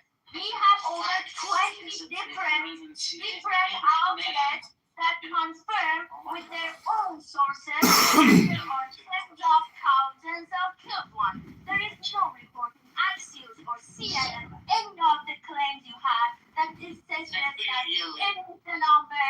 is the number, and we be absolute. This is only the number that Islamic regimes has, and I told you, Harana and some other human rights have over 6,000 names. Family names and national numbers. So Sam is not arguing in good faith. He's repeating the same fucking talking points. So I'm just gonna remove him. Thank you. Oh, wow. I think it is important for everybody to notice that not a single Iranian came up to actually defend the IRGC, but the Afghan guy living in Europe is the one that comes up to defend the IRGC. Just to really rub that in. It's kind of funny. See how you remove? You can negotiate with them. I don't know why Trump is giving them so much time. You just finish the job, you remove them, and the people will take over. That's all we're waiting for. Let me respond to that. Only the Afghan guy was defending the regime and to the why, because it's important. You know what the message that the non-Iranian Shias get? What they get is the making the tea, right? If that mother regime goes, that they're getting parasitic benefits from, their living standard suddenly will become like the folks in the Mississippi Delta. And they know that keenly. They know that the Iraqi Sunnis and Kurds hate them. They know that the Lebanese non-Shias hate them. They know that they're going to be in SOL the second that the Islamic Republic goes. That's why you see so many of them going over picking up guns with a little bit of money from the Islamic Republic to go and fight for the Shia theocracy. That's why, because they know they haven't actually earned any of the fake artificial living standards they have in South Lebanon or anywhere else. That they have, it's a parasitic relationship to the countries they live in, and that they're doing it at everyone else's expense in the countries they live in. So, this is why you see them clinging to the Islamic Republic like glue, because that's what's more important for them. Endanger the whole world because they're scared that if they have to live honestly, they'll live like someone in the Mississippi Delta. That's screwed up, isn't it? Yeah. Where are you? Where are you? They have this like retarded ass religious fucking belief where they're willing to die for this bullshit. Like it's really fucking obvious. Like if you have a ton of people that are willing to die for their belief, you get this situation, right? I mean, that's true, but the regime gives them an insane amount of money. The Iraqis I talked to, okay, and I've spoken to some Iraqi Shia. The Afghanis, they give them citizenship. Right. Well, that's true, but I'm talking about Iraqi Shias, because Shabi was killing the folks in the west of the country. And when I talked to Iraqis about this, it became clear to me that some of the Iraqi Shias, they've been born like to a mom and dad who were Shia, but that they weren't Khomeinists, if you were, and they absolutely hate the Islamic Republic's influence in their country. Some of them are just as pissed as the Sunnis are. I've talked to Iraqis, and they're like, I hate Iran, and I'm like, why? And they're like, yeah, because the entire fucking country is run by these like Shia organizations that are run by Iran, right? And I'm like, yeah, I'm like, it's funny, in Iran, they're like, we hate the Iraqis because the people from Najaf are the people that are running the entire country. Right. Well, but the meaning, I think it's clear. They hate this Khomeinism, right? And they're both countries are tired of it, and they both know they're not going to. Khomeini said it himself. He's like, we have this fundamental belief. We have this fundamental belief that if we kill them, we go to heaven, and if they kill us, we still go to heaven, right? So he said this shit. So these people are willing to die for like these bullshit beliefs. He said like, ما این باور رو داریم که اگه ما اونا رو بکشیم میریم بهشت، اونا هم ما رو بکشن میریم بهشت. Right? They say shit like this. My point here was to tell you that the Iraqi Shias, the ones that simply were born into the family but don't believe like some of the screwed up stuff anymore, then are also really tired of this mess and will be ready to basically you can bet haul off the #Shabi folks to prison, and the #Shabi groupies know this, and this is why you're seeing a lot of what you're seeing. You know what I mean? Yeah. I think that there are the lower bottom of these group, these people, the low IQs that have no real ranks, and these are the people who really believe that. But I think that on the top, they know that all the bullshit they are spreading, they are lies. If you look at their, of course, the way they live, they have all the modern way of living. They don't believe in that. They want to get the power. They spread propaganda. The very little IQ people on the bottom line of this IRGC and thing, they believe that. They go and be killed. And for example, this guy here, Sam, I don't think that he believes in that. He's a propagandist. He's get paid for doing that. That's obvious for me. So some people want to say that, oh, they are ideologic. They fight until the last one. It's not like that. They escape. They flee. Because it's not like that. The top rankings, they know that they are bullshit and they just want to. I've actually met these people. I've met some of these people who are like, they literally say, I'm willing to die. Like Pantia was saying, it's all about all for them until it's about the dollar. All right, and believe that. But the ones who believe that are so low IQ that if they put them on the top, they lose everything. So these idiots, these low IQ that really believe in that, are in the bottom. the ranking ones who have. Yeah, I agree. Yeah, these people are like really retarded. Yeah. When I asked Iraqi Sunni, I asked him, what percentage of the Shias in your country do you think are like, devout, Islamic Republic, Khomeini stuff believers? Most Muslims aren't.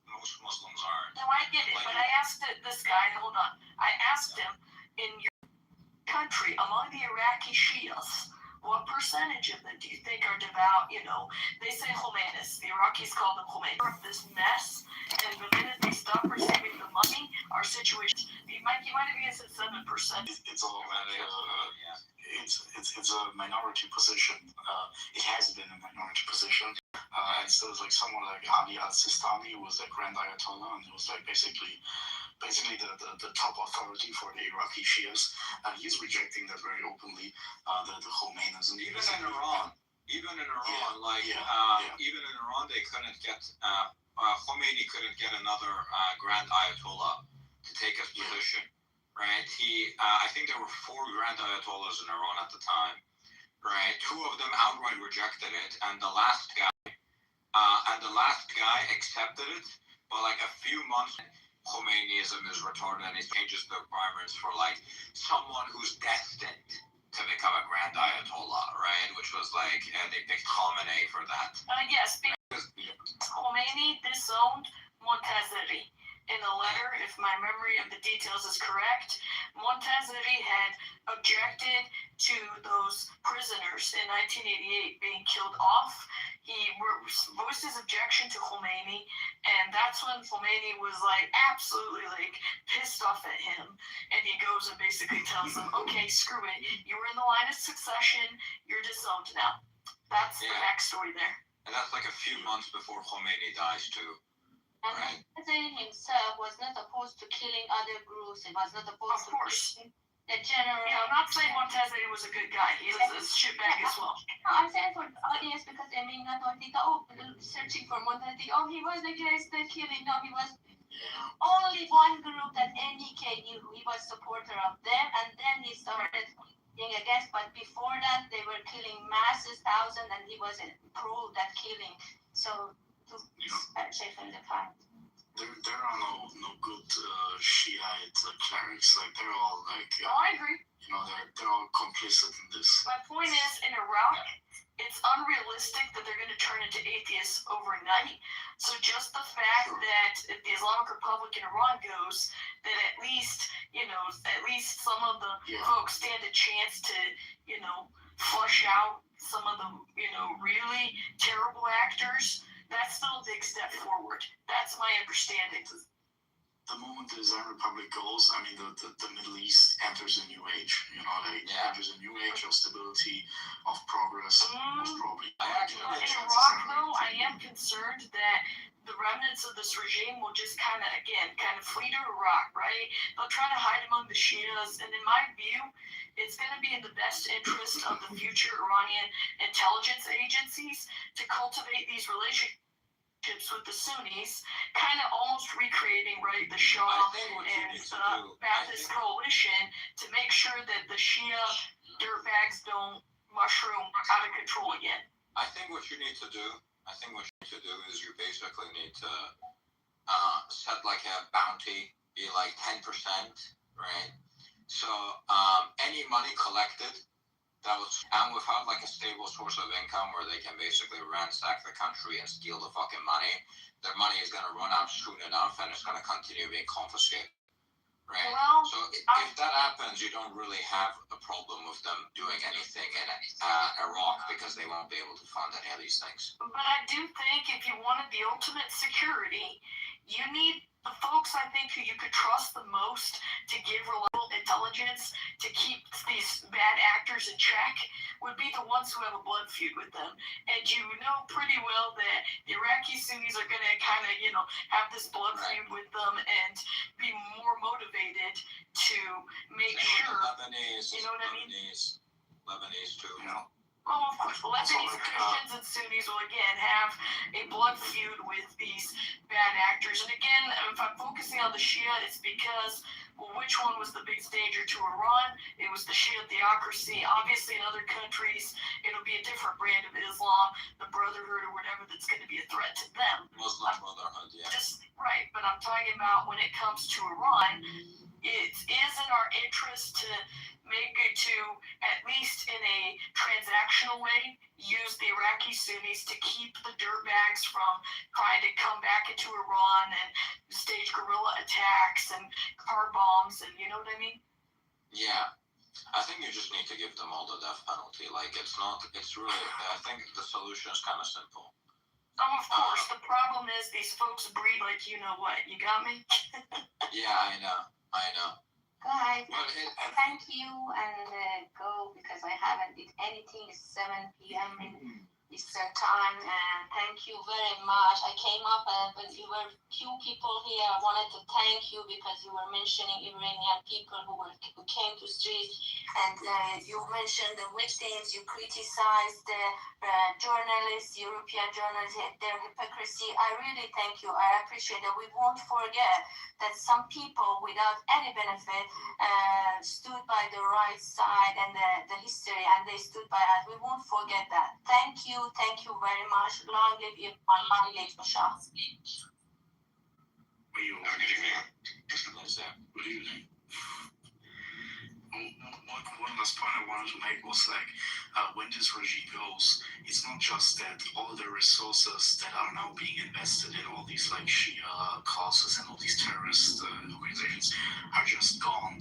The thing is that all these resources will then be invested, all these Iranian like money and then intelligence resources will be invested into like containing actually terrorism in the Middle East. Yeah, exactly. So like this will be like a huge change, and actually, I don't want to defend this regime in any way, right? But some of these things will turn out to kind of be a benefit to, and not as much as if it was just never here, but like they've had to kind of self-sustain themselves so far. So you have a bunch of factories that kind of suck ass. So all you need to just upgrade them, right? So it would be very easy to just take a lot of these factories that have been set up and just upgrade all of them, right? And start manufacturing a bunch of shit. Again, not defending it, but this is like one of the things that work out in the benefit of like all this fucking bullshit they've put us through, at least. Sure. Yeah. Also, like the institutions for like the government, basically they are in place. I mean, Iran, they have a parliament, they have elections, even though that's all bullshit. But you can just like open them up to any candidate and any party, and you basically. No, I think right now they're like kind of insecure as shit, right? It's not secure elections. You would need a complete fucking revamp of all that. Yeah, maybe convert it into a constitutional republic. But there has to be like there has to be a period of establishment first, where everything is like cleaned up. And you basically need someone to take over the country for like some years, make sure that everything's functioning properly before you make some sort of transition like that. Hours before they were gradually relinquished because it was necessary. You need a strong government in the beginning. Like every rapid industrialization in history has always been preceded by a strong government, right? Korea, Germany, Japan, Vietnam, China, all of these had strong governments that rapidly industrialized. You can't do what Jamaica did and immediately institute a democracy and be like, okay, run the country now. Yeah, but that's not what I meant. I meant that giving up power, like power sharing, means little if there's no power to begin with. Yeah, you mean kind of you see what I mean? Ahmad Reza wanted to do initially, where he was kind of slowly kind of making it more democratic, but. Yeah, you need someone like strictly in charge for the power sharing to mean anything. You need somebody who says, okay, I'm in charge. And then say, okay, and then I was in charge, I'm giving the powers back, right? But if you don't have the powers to begin with, there's nothing to give away, and that's when it becomes a chaotic mess. Yeah. Yeah, I mean, we have the Iran Prosperity Project, Looks pretty well. You know, there's like a 6-month period, or I think it was 6 months, where power is basically at the institutions of Reza Pahlavi.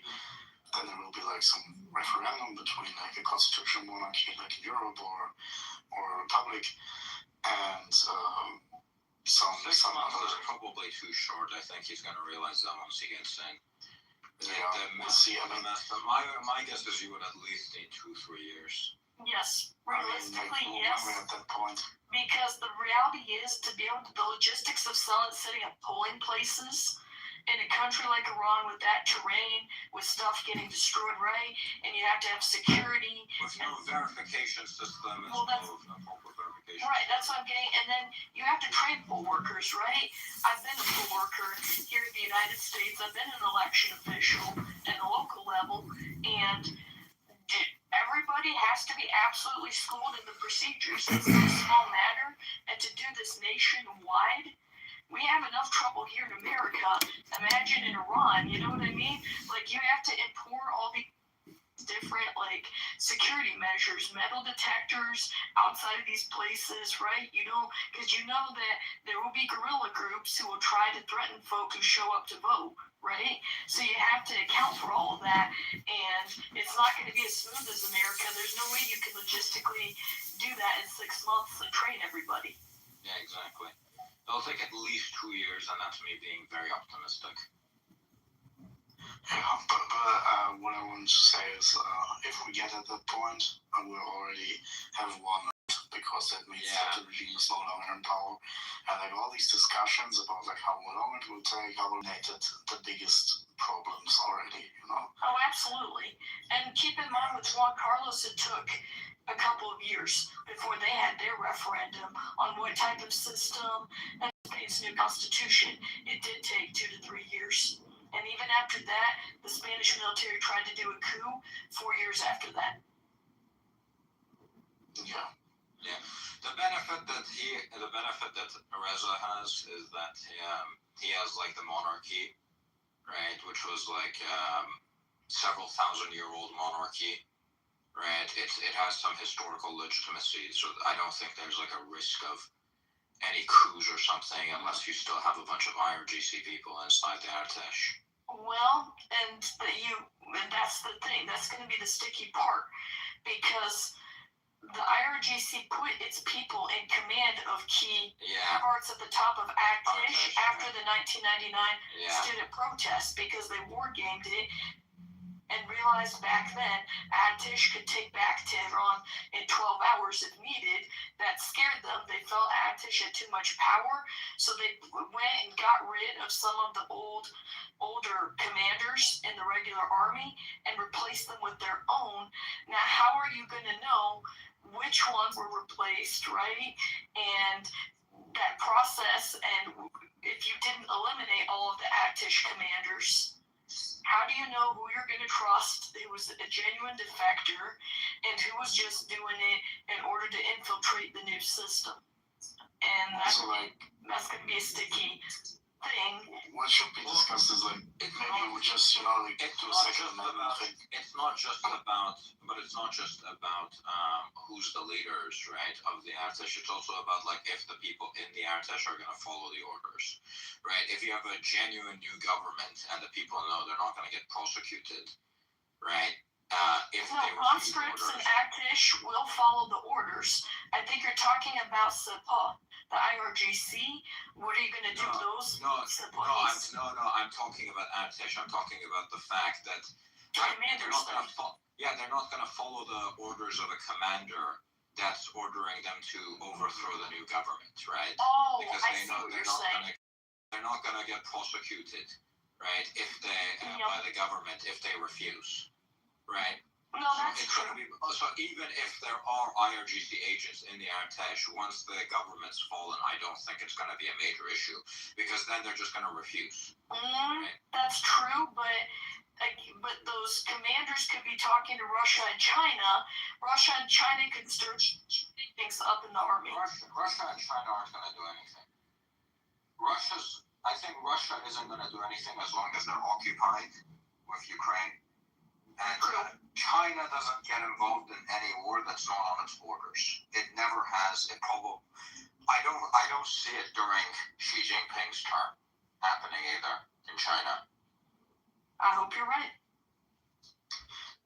Yeah, I mean, China should be, they should, I mean, they're not using that much around free, you know. Look at what happened in Russia, right? Russia had a deal with Armenia that they would always defend Armenia. A war broke out between Armenia and Azerbaijan. For the first time ever, Russia doesn't defend Armenia, and Azerbaijan completely fucking beats the shit out of Armenia. Right? If the Ukraine war weakened them enough to where they didn't even do anything in Armenia, I don't think they're gonna do anything in Iran either. Yeah. Armenia is less of a prize for Russia, though. A dangerous position for Russia anyway. They're already losing pretty big right now in Ukraine. Right? They like before Elon shut down Starlink in Russia. So it used to be that even the Russian forces were using Starlink, and very slowly Russia was kind of winning a war of attrition where they were kind of taking over Ukraine. Very, very slowly. It was very slow. And then the Starlink, SpaceX shuts down. So I actually thought that over time probably Russia would win. But I didn't think about how important Starlink was to this entire operation, because as soon as the SpaceX shut it down for Russia and made it so you have to register. You have to register that it belongs to Ukraine to use it in that territory.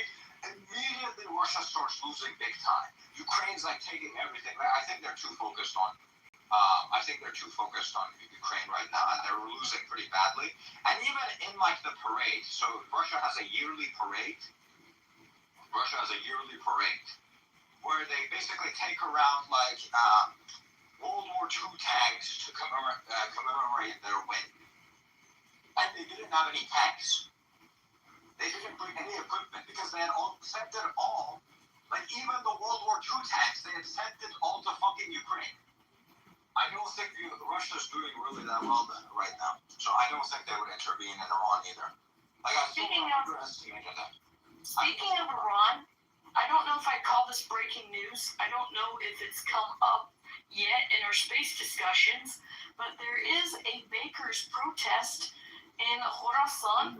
Apparently we have some angry bakers because the economic pressures have gotten to them, and the bakers are angry.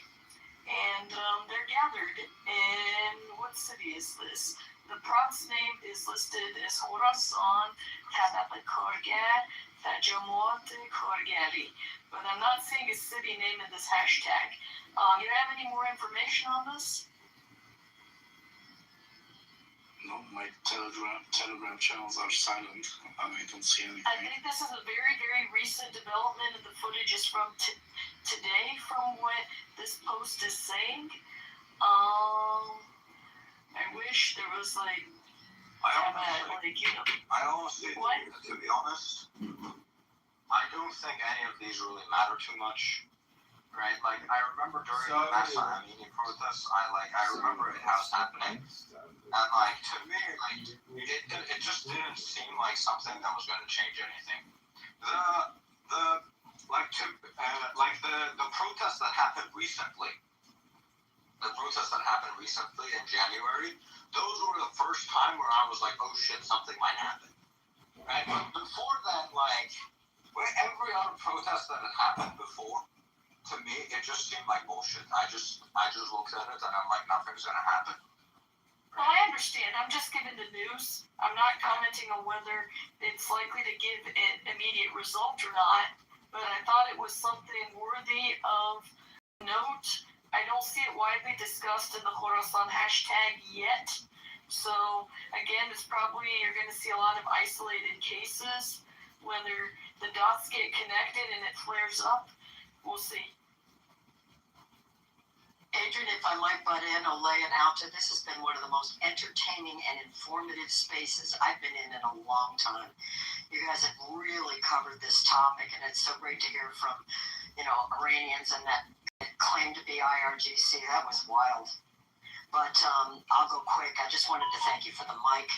And this is all of a piece. Everything, the revolutionary actions that are happening right here in the United States are all related to what's going on in Europe. And certainly the fight for the Iranians to get their country back. There was some success with Malay.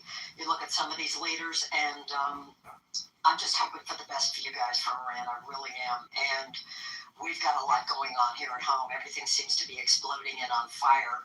And I think we're headed for our Summer of Love Take 2.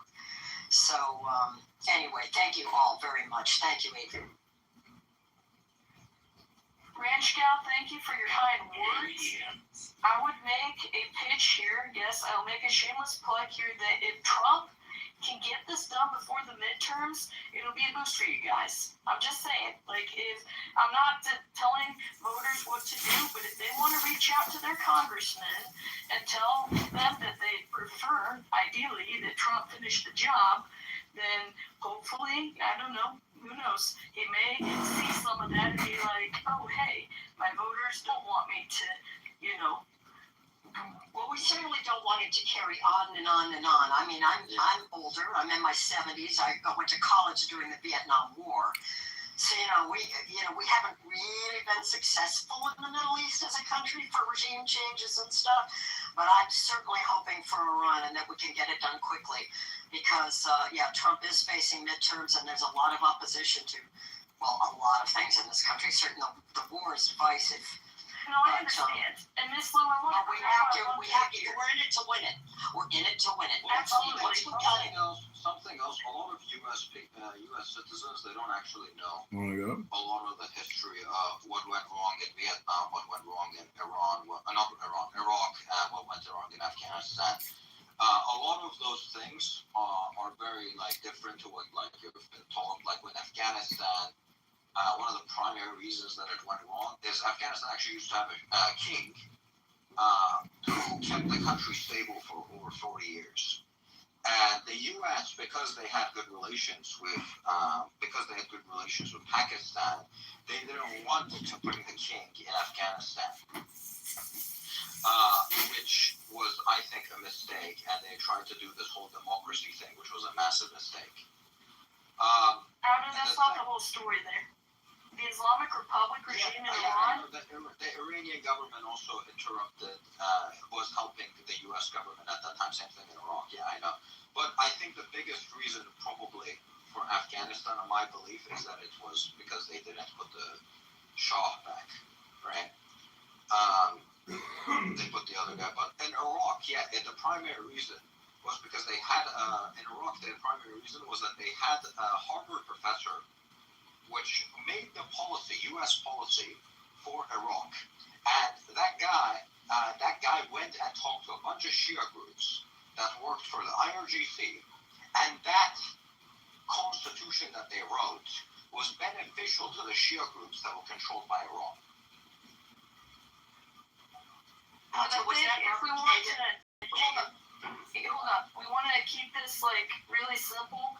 Look, the Islamic Republic, they went and basically picked by proxy the American troops in this awkward position where they were protecting new governments that were not popularly supported in Iraq and Afghanistan, and that didn't answer to really the people of Iraq and Afghanistan, but to the Islamic Republic regime in Iran. That's the reason why those interventions failed. And the other key thing here.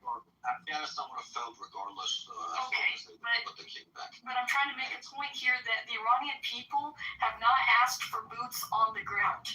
They've asked for air support, kind of like what the Serbs got in Yugoslavia in 1999. Sorry? And also guns. Okay, but many folks have said, look, if the air campaign was actually hitting the regime officials all the way, rather than keeping some of them alive for the purposes of a hope or negotiation or a hope. Don't you think it's important to state that to hit individual regime demons, you really have to do that from the ground. You're not going to necessarily get everything that you need from the air. Regime change traditionally does not happen from the air. Yeah. I understand that, but I wanted to hold on. I wanted to. You need guns on the ground. Okay, but hold on. I was trying to get to that, please. So, what was being proposed was this. Look, after March 17th, all these efforts were made to negotiate with the regime. You see Galibaf here, Galibaf, as the Iranian people call him. Galibaf was given immunity. Araghchi was given immunity. The top Islamic Republic officials, after Larijani and Khamenei were killed, they were given immunity for the purpose of negotiations. This did not give the chance for mass defections. This did not give the chance for a serious breakdown of the chain of command. Had that breakdown of the chain of command been able to really happen, you would be seeing a little bit of a different story. Plus, the Israelis were not given full freedom of action when it came to hitting the checkpoints in the major cities with drones. 25% of Iran's population lives in 8 cities alone. 10% of them live in Tehran alone. The regime will no longer be in control of the country if they do not control at even like your most populous cities. So if those checkpoints were allowed to be degraded, and if you had air power to stop the proxies from Iraq and Afghanistan, the Shia proxies, from coming into Iran, then you'd be far more likely to have a fair fight between the people and the regime. It's important to note in January, the people were starting to turn the tide until the proxies from Iraq and Afghanistan were brought in. Yeah, so they took 3 cities. I still think it's going to be impossible for guns. I think they should just drop like 1 billion guns in Iran. I think that's what they should do. I think so too. And one important point is I didn't really, like everybody, or at least me, I saw those satellite pictures of these massive convoys coming in from Iraq, of these like militias, and I don't understand until today why they just didn't do like a fucking hour. And if they still there, like just bomb them, why did you let them in? Right, the convoys were kept alive, the leaders were kept alive. This didn't give a chance for that command breakdown to happen. I think it's a binary between Iraq style. It's a false dichotomy between Iraq style, boots on the ground in 2003, and doing. Even if you had a breakdown in communication with the top leadership, still continued on, because we didn't even try to do it. That's the issue. But it still wouldn't have worked though, because the regime has decentralized. You can see it in the way that they issue an order, and it takes a while for it to stop happening. Like when they say, "Okay, stop bombing the UAE," right? You still get people that still send bombs to the UAE until like 2 days later. Same thing with Azerbaijan and Turkey, right? You had people that were sending, you had these divisions that were sending bombs into Azerbaijan and Turkey, even though the leadership said don't do that. Right? And it took several days before it stopped happening to those countries. I disagree. The leadership was fully saying don't do that, because Vahidi was definitely not saying don't do that. You have some folks who pose as fake moderates, but deep down they were probably saying do that and pretending they were saying don't do that. It's not about pretending to be moderates in this case. I think they just decentralized too much, right? And it gave a bunch of... The top commanders are still alive. Vahidi is still alive. I don't think it matters as much as you're making it out to be. They have independent divisions that can make their own decisions. Choose to shoot this country or do that country or do whatever, right? Even if you have the top commanders killed, it still continues to live on. That's why I'm saying you need to drop a bunch of guns on the ground so that whenever one of these people, I mean, the military already has guns. The military already has guns, so it doesn't really matter if they pick up 2 or 3 more. He doesn't understand. You just give everyone in the country a bunch of guns and they can shoot the fun. It becomes a fair fight for the first time. You have people that are unarmed versus people that are armed. And everyone has guns. The right man will Let's see how long they last. But if it doesn't matter, then why not just take out that top command, right? It doesn't matter. The top command too. I'm not saying don't take out the top command. I agree, take out the top command. Washington stopped that. I think taking out the top commands would not even be 10% as effective as just killing the people at the bottom. Because the people at the bottom are the people that are killing the actual people. Right? The people at the bottom are the ones that are enforcing the right. They receive orders. But if there's no one to receive the orders, then the entire chain Congressman is woke. Is woke. Adam, what about the religious heads? Real demons in the country. Religious heads are the top of the government. Right. The religious heads are the top of the government. You have like some religious people in the country, right? There's still some religious people that don't like the government, but like I think most of the country has kind of given up on the religion. Correct. Like the data that you see where it's like 99% of Iranians are Muslim, that's just because in Iran, if you were born a Muslim, that means if your father was a Muslim. So let's say your father is a Muslim, your mother is Jewish, right? In that case, even though Judaism would say that you would be Jewish, and Islam would say that you're Muslim, so you would be born Muslim. Now, even if you personally Jewish, right? The law of Iran says that you are Muslim, and you have to continue being Muslim. You're registered as Muslim. If you start practicing Judaism, they're going to say, "Oh, you're Muslim, death penalty." Right? You went away from Islam. Right? It's like that. Or if you convert. Right? If you convert, they also give you that. So in Iran, you can't say I'm an atheist. You can't say I'm a Zoroastrian. You can't say I'm a convert to Christianity. You can't say any of these things. If you were born a Muslim, they will kill you if you convert to something else or if you are something else. Yeah. So according to one of the officials for Trump's first term, just to present data, 2/3 of the mosques were closed in Iran due to lack of attendance. I'm just saying this for Miss Lou. This is another key difference between Iran and Iraq and Afghanistan. Iran is secular. That does not mean everyone is atheist. It means they really are a live and let live population. There's just all of this regime. Is that a difference between the Persians and the Arabs? Yeah, basically, more or less, kind of, yeah. Hold on, wait, what are you talking about? The difference between the Persian side the Iranian people and the Shia Muslim side of it, yeah. No, the Shia Muslims, there's two sects, there's Shia and Sunni, right? She's just asking if Iranians and non-Iranians, if there's a difference. Why do we... What do you... Okay, never mind. Like, let's not make this complicated. No, I was listening to what he was saying, Rhoda. He was on the right track to explaining it to me. Iranian people are secular. Most Iranian people are secular, yes. Right? And there's some out there that are religious, but not really practicing. My dad, for example, he's Muslim, but he's never prayed a single time in his life. Right? If they're religious, they're kind of like that. Like in Bosnia. Correct. Yeah, basically, right? It's basically like that. But traditionally, the religion in Iran is Shia, and the government actually enforces that. So there isn't like any Sunni. Even if you're Muslim but you're Sunni, there isn't anywhere you can go to pray to being a Sunni because it's predominantly a Shia country.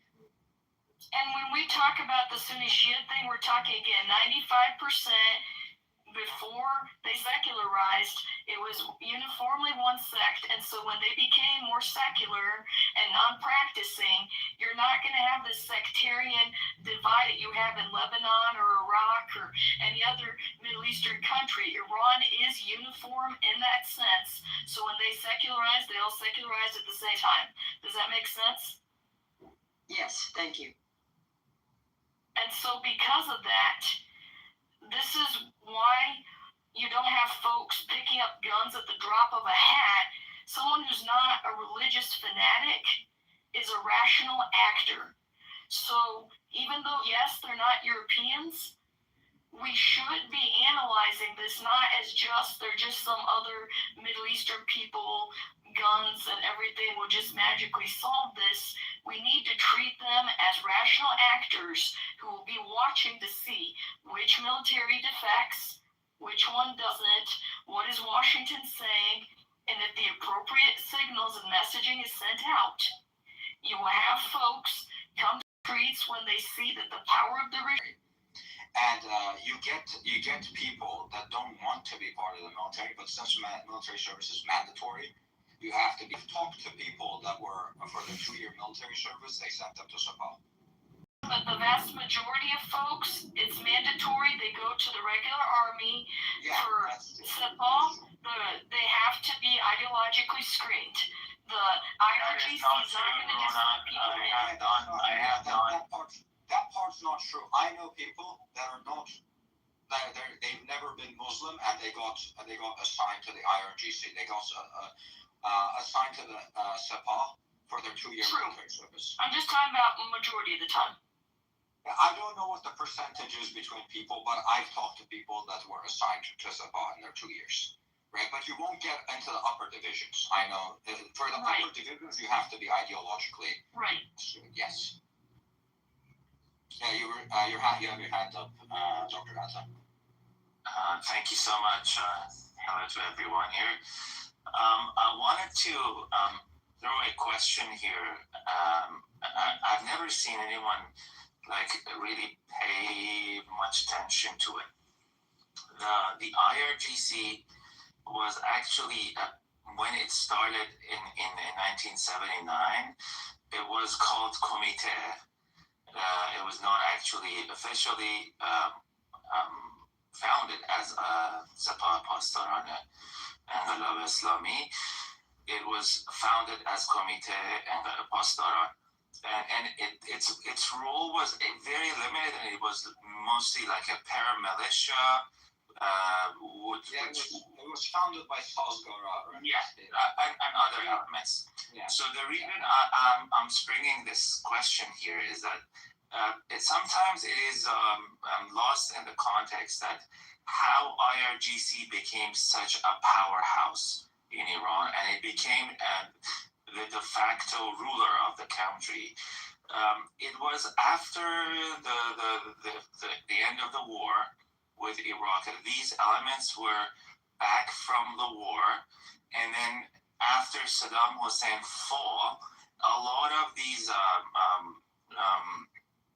intelligence elements of the past, Saddam's intelligence system, were actually removed from the power and the structure of the intelligence systems of Iraq.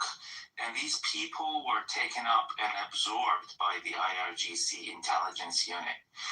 And along with that, there was an experiment that in the early 90s or the 80s, IRGC did in Bosnia and Herzegovina, that they went out and fought the war.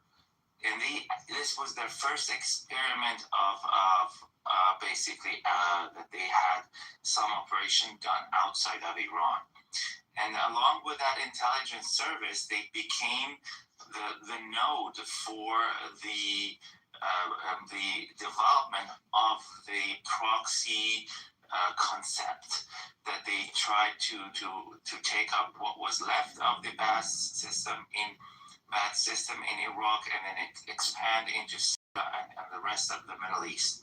Because these intelligence units came for any other bad actor, and then knowing that the Islamic Republic is the daughter in the Middle East and the Muslim countries, and getting too close for the liking of the Arab countries to the United States and the Western world and their way of living and the country building and nation building, that created the chasm for the Arab world and the Muslim world, specifically in the Middle East.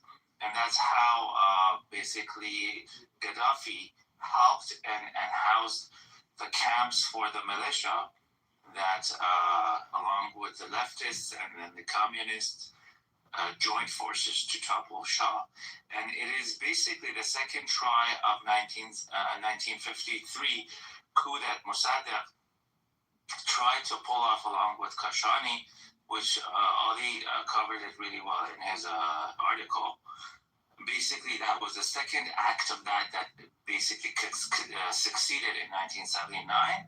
So when you put all these together, you will notice that, hey, there's a piece missing. If the system falls, these elements will not just disappear. They will be there. Thank you so much for the time. Yeah, Ronak, you want to say something? In response to that, I understand where he's going with this, and maybe I'm a little more like sensitive to this because I see who's listening and who may not, again, know as much about Iran. Here's the thing. We need enough folks in the system to believe that there's a chance they're going to be defeated.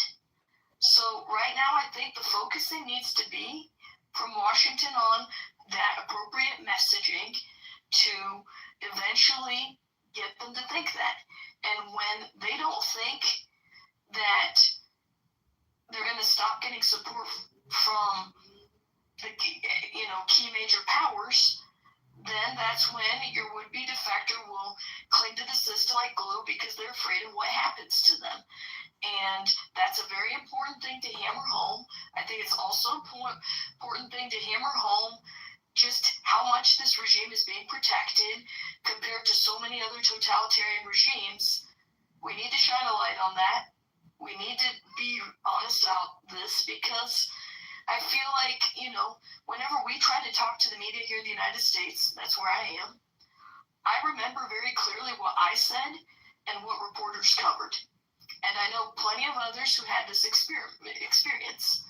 And if we're real, the State Department, the Pentagon, the White House have influence in what is or isn't covered when it involves a foreign country and a policy issue in the United States. So now we're in a catch-22 where, of course, if you're an average voter in the United States and you don't know the Iranian history backstory and you haven't seen all the attempts to prop up the regime whenever it's on the brink of falling, of course you're going to believe, well, it just can't be done, it's impossible, and it must be either 2003 Iraq or we have to make a deal with them. Because the media off Pahlavi and mentioned that the Iranian people chanted for him, has covered, the Crown Prince sometimes versus constant, it's blanketed on your screens, the atrocities of what has happened in Iran. Like some of the worst body bag images that have gone on in Iran, that it has not been covered in the media as like flashing across the screens. There have been protests covered, but the mass body bags, the really horrible stuff, the shooting at medical professionals in hospitals, the machete scenes, the level of depravity of this regime has not really been covered in the media here, nor has the genuine opposition gotten the kind of coverage that, for example, in the Balkan conflicts, when stuff was going on in Bosnia, they were covering the thin men in the concentration camps. We have not seen that type of coverage when it comes to the regime's atrocities in Iran. And I honestly believe if a lot of voters had seen that level of depravity of the regime,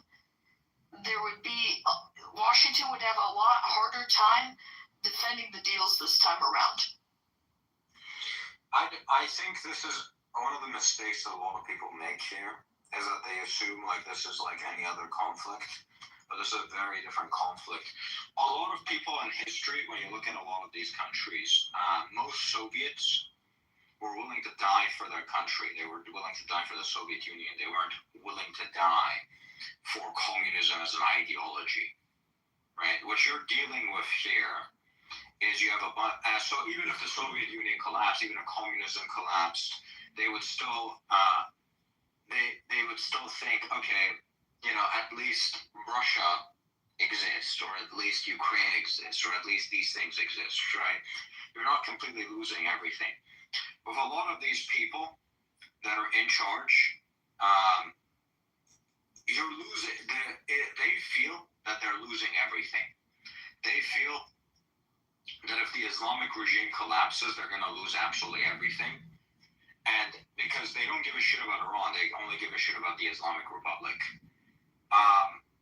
So I don't think this is going to work out like other conflicts in history, where like what you're kind of looking at, Ronak, is like you're looking at other conflicts in history, and you're like, okay, this is how it'll work out, but I don't think it will work out like this at all, because these people, they're fine with working with Arabs, they're fine with working with Afghanis, they're fine with working with Pakistanis. They just want the Islamic regime to stay in power. I'm talking about the bottom people that are willing to die for their beliefs, right? The people on the ground that are willing to die for Islam, right? Those people are willing to die for what they believe in. And so they don't give a shit if the country gets to survive. All they give a shit is they want to continue the Islamic or a republic, right? And they're ideologically screened to be more extreme than previous generations. So I don't think you can just be like, oh, you need to convince enough people in the military until they die. In other situations, like in a lot of communist country, but they didn't. They were loyal to the government, but they weren't necessarily loyal to the system. So they stood aside and they didn't do anything because they knew the next government was right, and they got hung, right? And even when they were getting hung, they were like, "Hail Hitler!" Right? A lot of these people, they're ideologically aligned, and even if the majority of the military that the government's gonna fall, these people are willing to die to keep the government in power. And as long as you have people that are willing to die to keep it in power, it doesn't matter if even 90% of the Artesh is against the government, because those 10% are willing to do whatever it takes. The 90% might not be willing to do whatever it takes. So not only do you need to convince them that this is happening and kill the top leadership, you also need to give the people guns to actually fight back against this so they can't maintain any control. Now, to your point, Eric, if I may, Ronak, I was going to tell Altus that you just mentioned, this whole thing about them going to die, Eric Prince said with regards to Iran, he said, it's like a grizzly bear putting on a suicide vest on a grizzly bear. It's not going to change its mind. So then we should just let them have the bomb then? No, he's right. We got to somehow figure out a way to arm, to figure out other methods other than maybe what we've been doing in the past. I think that's what if I'm right, Alta, I think that's what you're saying. Yeah, I'm basically saying that this is it's not gonna a lot of people are like, oh, you shouldn't arm the people because Syria didn't work out. But this is a very different situation to Syria. Syria is a lot more tribal, right? You have these different ethnicities that are all fighting each other. In Iran, yes, you have different ethnicities, but a lot of these ethnicities, they primarily view themselves as Iranian first, and then they see themselves as whatever their ethnicity is, right? In Syria and Iraq and a lot of these other countries, they primarily see themselves as their ethnicity, and then they see themselves as belonging to the country. But what I am going to say is this, and I was very hesitant about saying some of the stuff that I was hearing out of Washington until I got fed up with the direction this took, where we're keeping this regime alive almost at any cost for a deal. Some folks I know had talked to Washington about getting arms and they were denied. All right? There's been everything that we've been trying to do, and there have been roadblocks put in front of it. There's been this clear message coming out of Washington. I talked to members of Congress. I know others in our diaspora who talked to them. And I'm not trying to say this, Ms. Lou, to be anti-whatever. I am a U.S. citizen criticizing a policy of an elected official I voted for. All right? No, I understand what you're saying totally. I get it. We've had roadblocks put every way because Trump saw this as Venezuela. He thought he was going to get a quick Venezuela-style victory, potentially, or something. And so let's go and see if we get this official immunity. Let's go negotiate. And if that's not going to work, no, I agree. I agree with that. We're not Venezuela here at all. I'm fine with a deal as long as that deal is a surrender deal. Right, and they're not going to surrender. Yeah, I know, but I know they're not going to surrender. It's not going to happen. Start killing people until a pussy gets to the top, and they're like, I don't want to die. I'll accept anything. And here's my other issue. All right, we lost valuable time after March 17th when we're thinking, oh, if we hit this steel factory, maybe they're going to surrender. If we hit this place, maybe they'll surrender. When we should have been taking that time to hit more of the regime officials and more of these folks at the bottom and whatnot.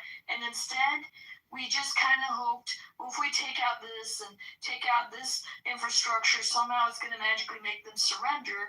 In the process, you lose valuable time when you know that the gas prices are going to be anyway. You might as well make the most of that time. That's not what was happening after March 17th, after Larry Johnny was killed. The pattern is clear. I think potentially what might be happening is they know what might be happening is that they know that right now, whoever's in charge of Iran, I know they say is in charge of Iran, but it's probably someone we don't even know who it is. It might be that they're just waiting until this person starts getting out. They're looking for the people in charge of Iran. They're in some bunker. They've been there for 80 days now, right? Let's say, right? They're waiting for these people will eventually have to leave. They can't live in the bunker forever, right? They might just be waiting until these people get out so they can start hitting them. I don't know what exactly is going on. I don't want to give you guys opium or copium or whatever. Well, of course, but I'm just saying the pattern. We don't know. We don't know what's going on behind the scenes. It's possible that they're stockpiling on gas and oil in secret without anyone noticing somehow. It's possible that they're negotiating with China behind the scenes to make sure that China doesn't fuck things up. It's possible they're negotiating with the Arab countries. I don't know what's going on. I find it very difficult to imagine that Rubio would ever let Trump make a retarded decision like that. I'm not throwing shade on Rubio. I like Rubio a lot. Here's the thing. Let me just ask this question point blank.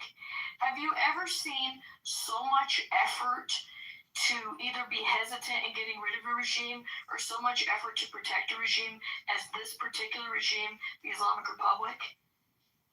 Changing regimes isn't easy, right? Yeah, but I'm just asking this specific question. Have you? The U.S. government's been trying to get rid of the regime in Cuba for a very long time. Right? No, they haven't. They have. They've put embargoes on it. That's containment. That's not regime change. I mean, they tried to kill Fidel Castro several times unsuccessfully. Right? There might be more operations in the background. But yeah, they haven't been very proactive. I get your point. I think Iran is a significantly more complicated situation. Don't make it complicated. They've tried everything except that solution. I wouldn't say that. I think regime change in Iran is very complicated. Because you have every other country, with pretty much every other country, except for Iran and Cuba, and maybe China. If you kill someone, as long as you keep killing that person at the top, you'll eventually get to someone that just does as you say.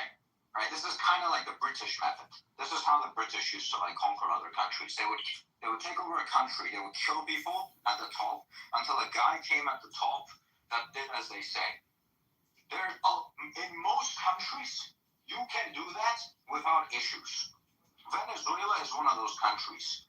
Cuba, Iran, maybe China, because China's a bit difficult because we have no idea what's going on in the inner circle of China, right? Anyone that claims that they know what's going on in the inner circle of China is fucking lying to you, right?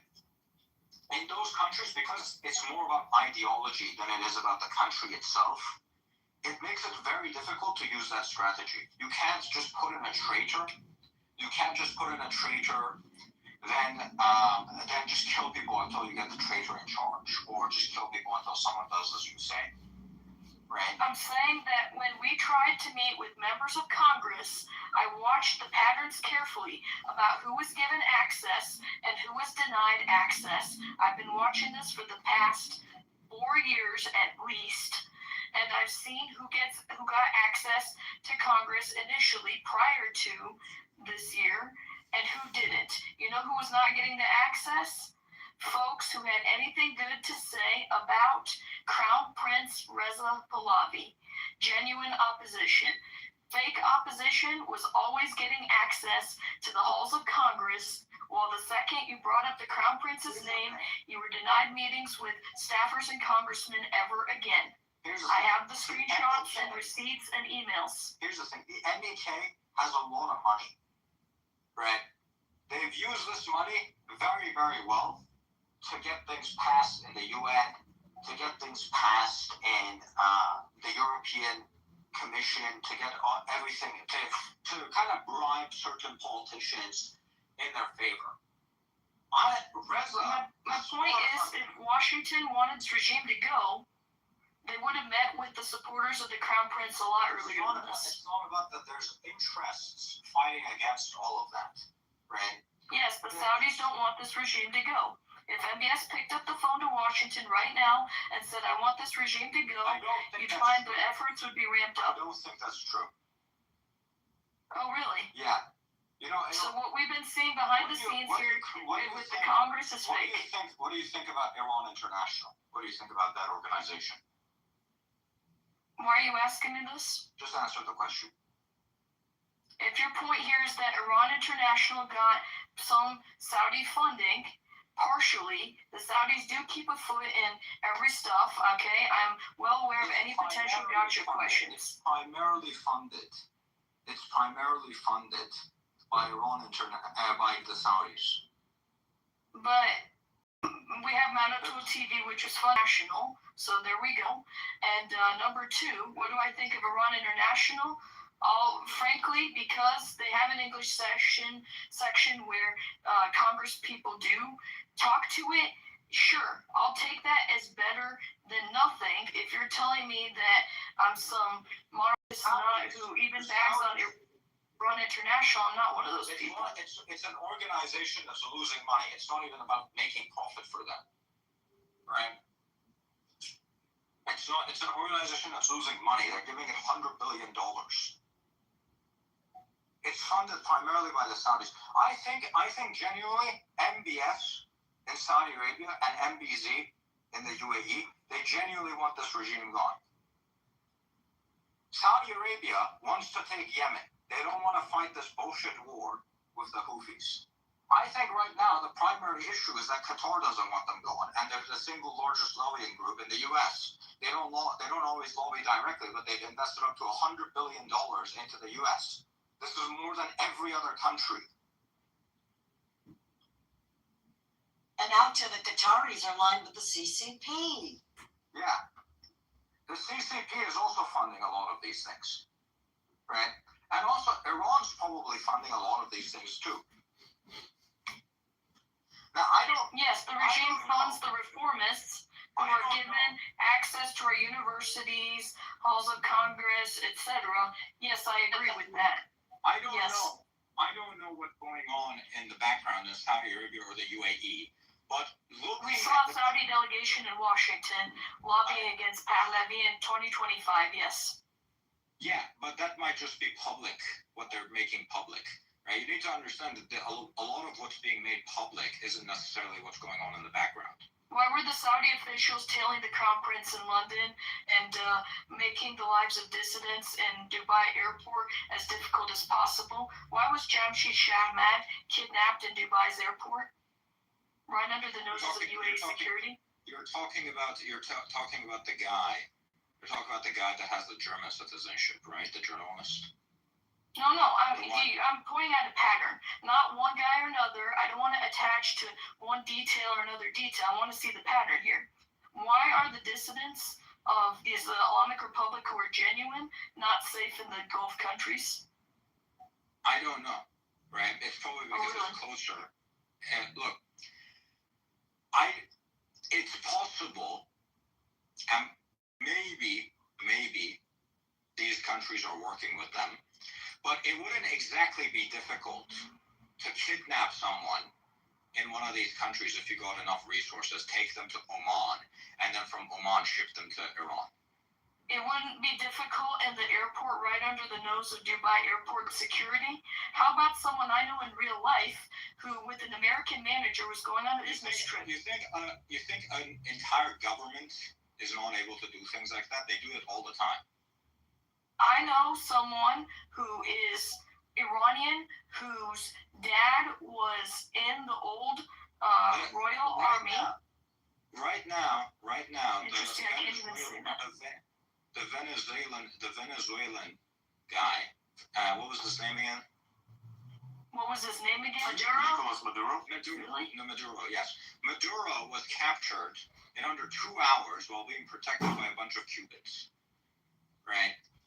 U.S. government. You think they don't have the ability to do it at an airport which is significantly less security than Maduro?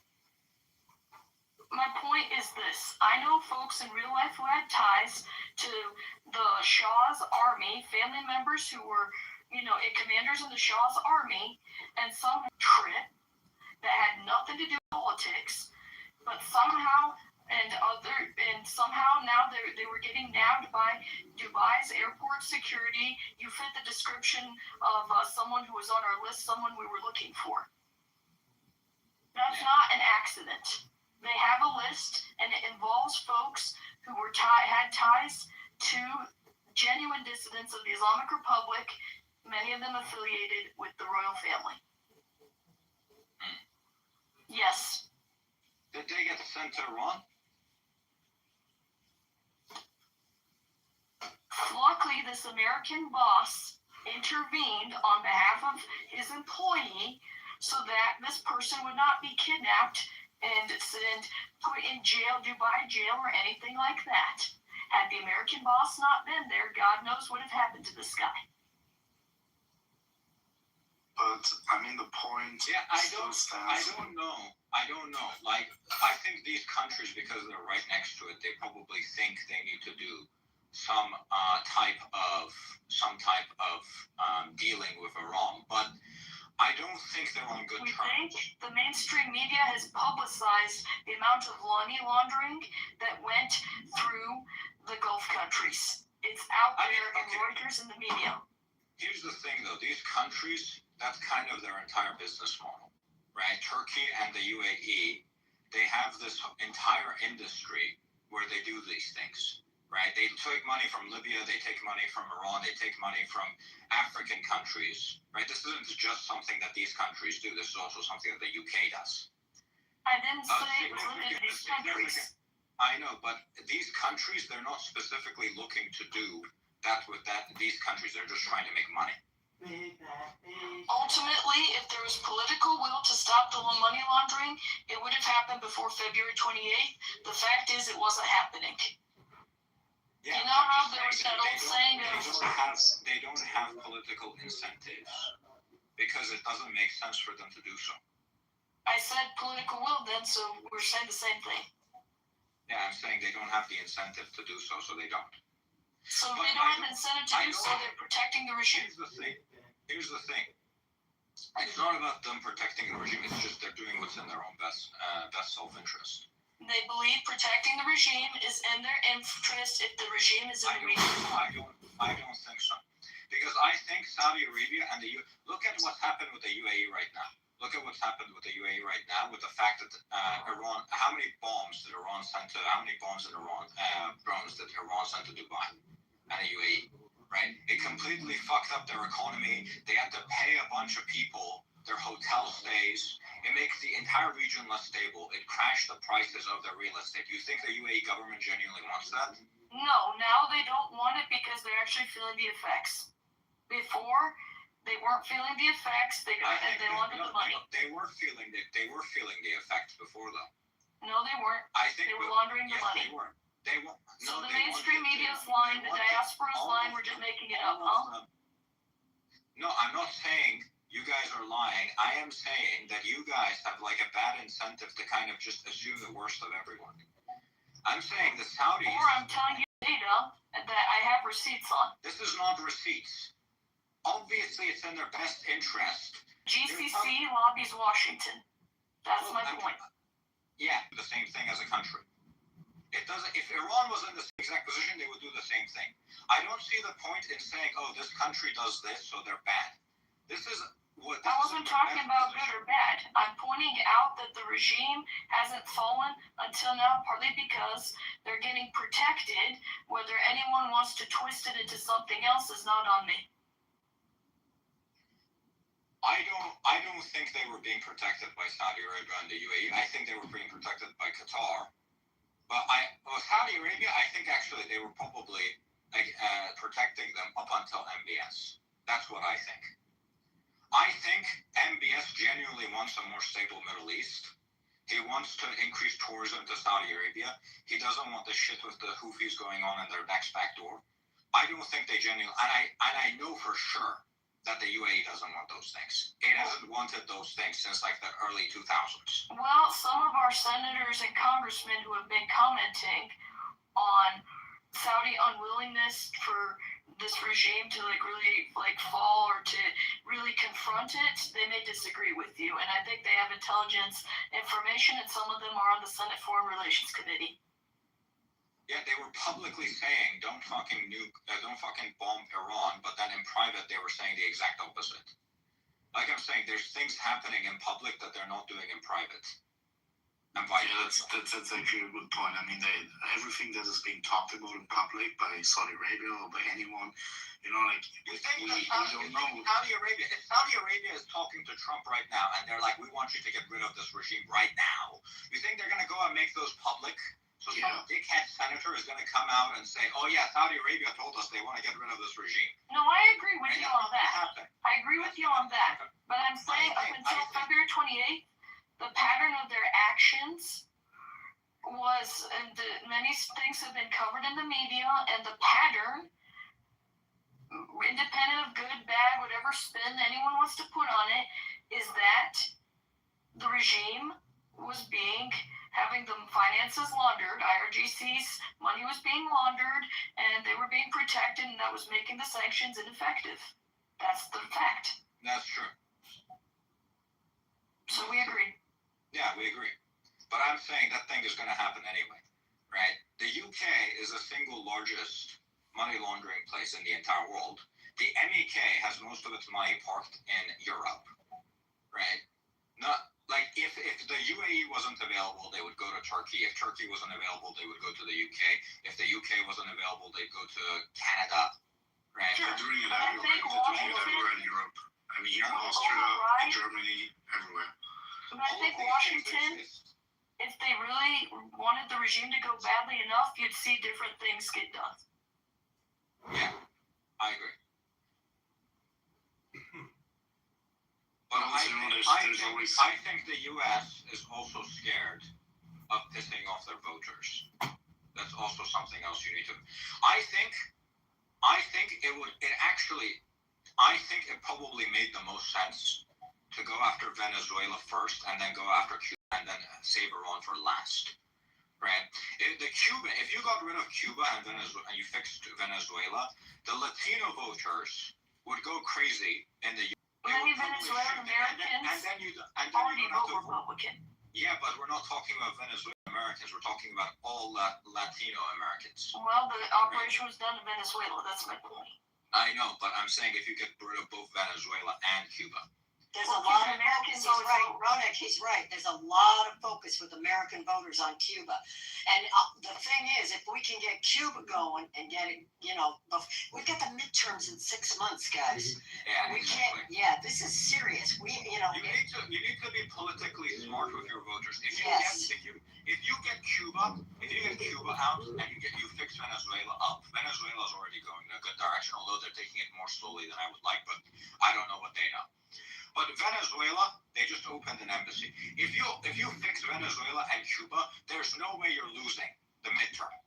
Right? Right now with Iran, the way that it's gone, it's possible that they're gonna lose the midterms. Right? If they manage to fix Cuba before that, right, that gives them so much breathing room for doing the shit that they need in Iran afterwards. But like that's not like my decision to make or anything like that. But I do agree with you. I want this regime gone as much as you. I want the fucking MEK cards gone as much as you. I want all of these things fixed as much as you do. But I think we need to have a good relationship with countries like the UAE and Saudi Arabia because we need a lot of money to come into Iran if we're going to have it a functional country.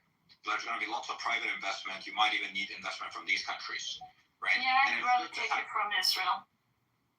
Israel doesn't have much money. Like, Israel's kind of poor as fuck when it comes to this thing, the investments.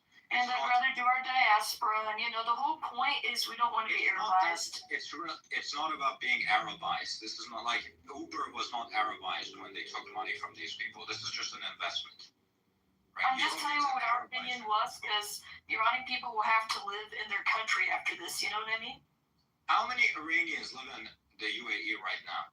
The UAE has given homes to tons of Iranians. I think it's about 100,000, I think, if my memory is correct. I thought it was 700,000. Point is, that's part of the diaspora. Yes, diaspora investment. Many of these people wouldn't have managed to make any money without the UAE. Many of these people would have never gotten into Europe. Never gotten. Some of them, that's true. Others, no. It depends. Yeah, but I'm saying we're a smart bunch. We're a smart bunch. We're not incompetent. I'm not saying you have to be incompetent. I'm just saying that a lot of these people just didn't have any other options. Yeah, they didn't have options. I know people, they're like, I applied to university to Europe, I applied to university in America, I applied to Canada, all of these rejected me. The only place that accepted me was the UAE, and they made a ton of money in the UAE. We have about 1 million folks in our diaspora here in the United States. We would be more than happy to do whatever it took to reinvest, as long as we're not, going to get taken hostage by a regime, A million people really isn't that much. Even if you're significantly wealthier. These countries, the UAE, which we could have very good relationship, has trillions of dollars. Well, guess what? The United States could, have good relations with all the countries in the Middle East, rather than treating Iran as a containment experiment to please MBS. There's that. I agree. No, I don't think they're pleasing MBS. I think that MBS genuinely wants this regime gone. Do you know how badly MBS, half of MBS's life is basically trying to fuck over the Houthis? You think he's not going to be happy about seeing these people gone? Let me tell you something. For me, regime gone is Pahlavi coming in. Yes, many of the GCC countries do not want Pahlavi. If they wanted him, they would have hosted him by now. Why would you? I don't understand. Okay, look, you're talking about a bunch of countries that just got bombed. You're talking about a bunch of countries that just got bombed by Iran. If they accept Pahlavi, what do you think is going to happen?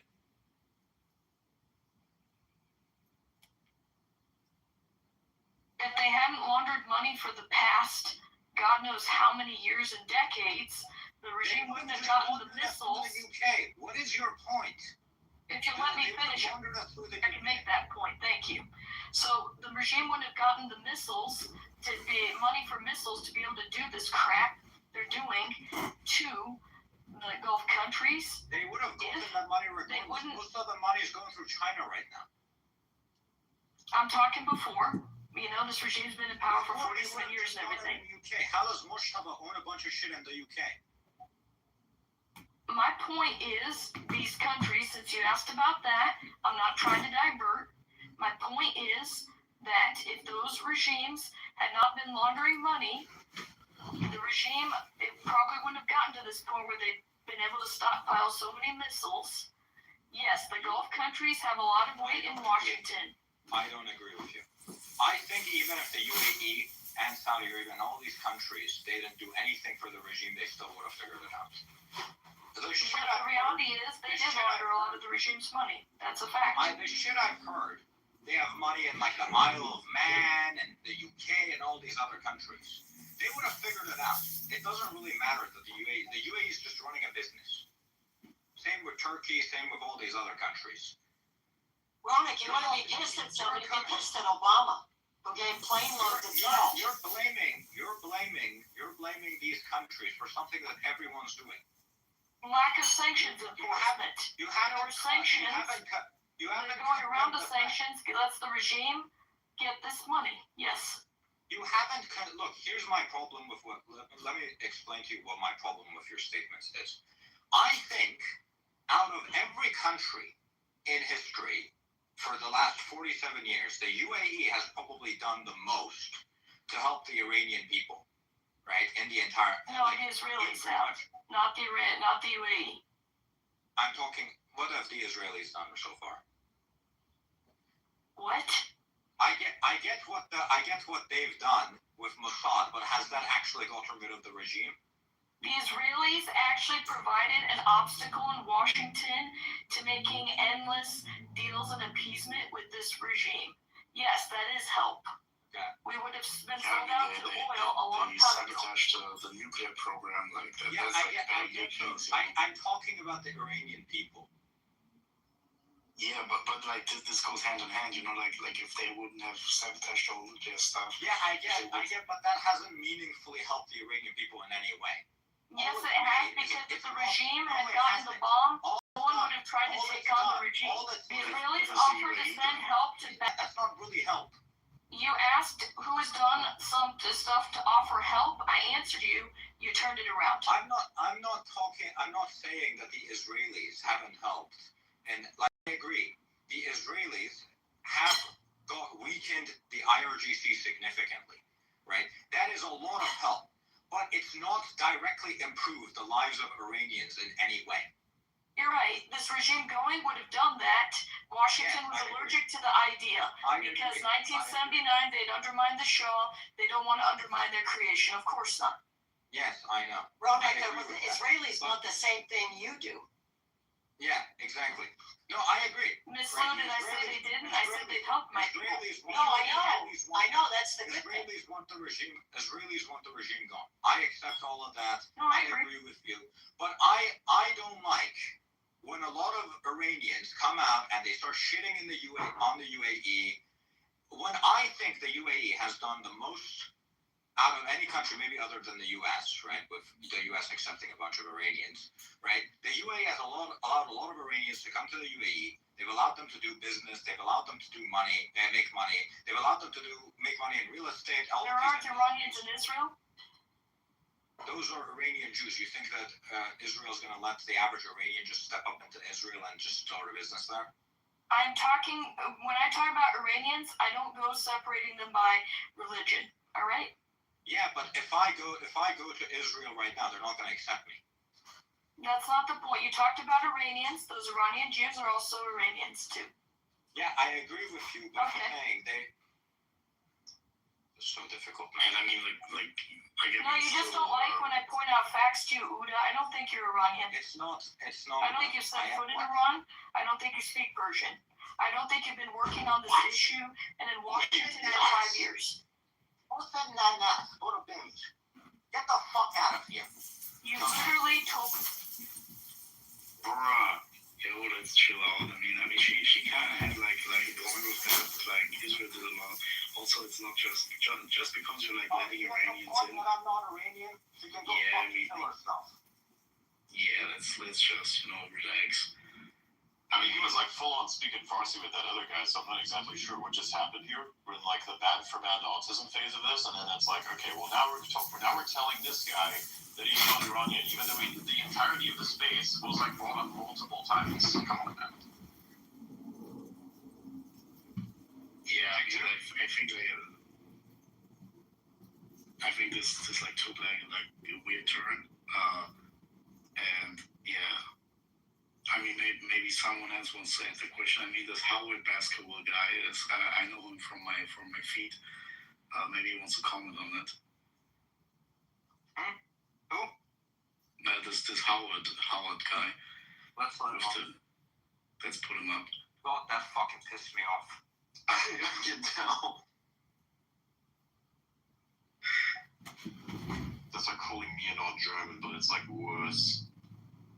It's so much worse.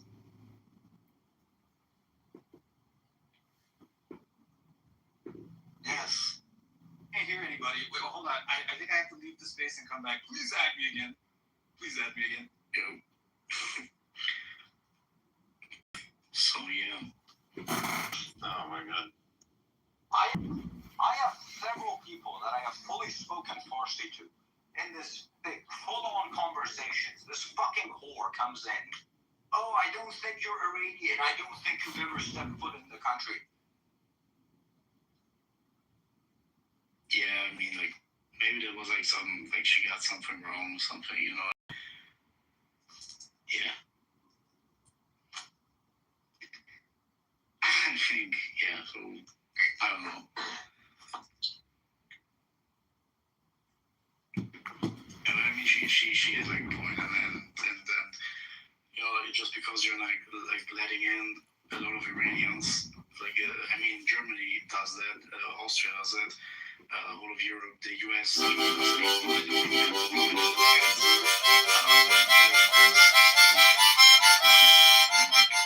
but that's just the mind.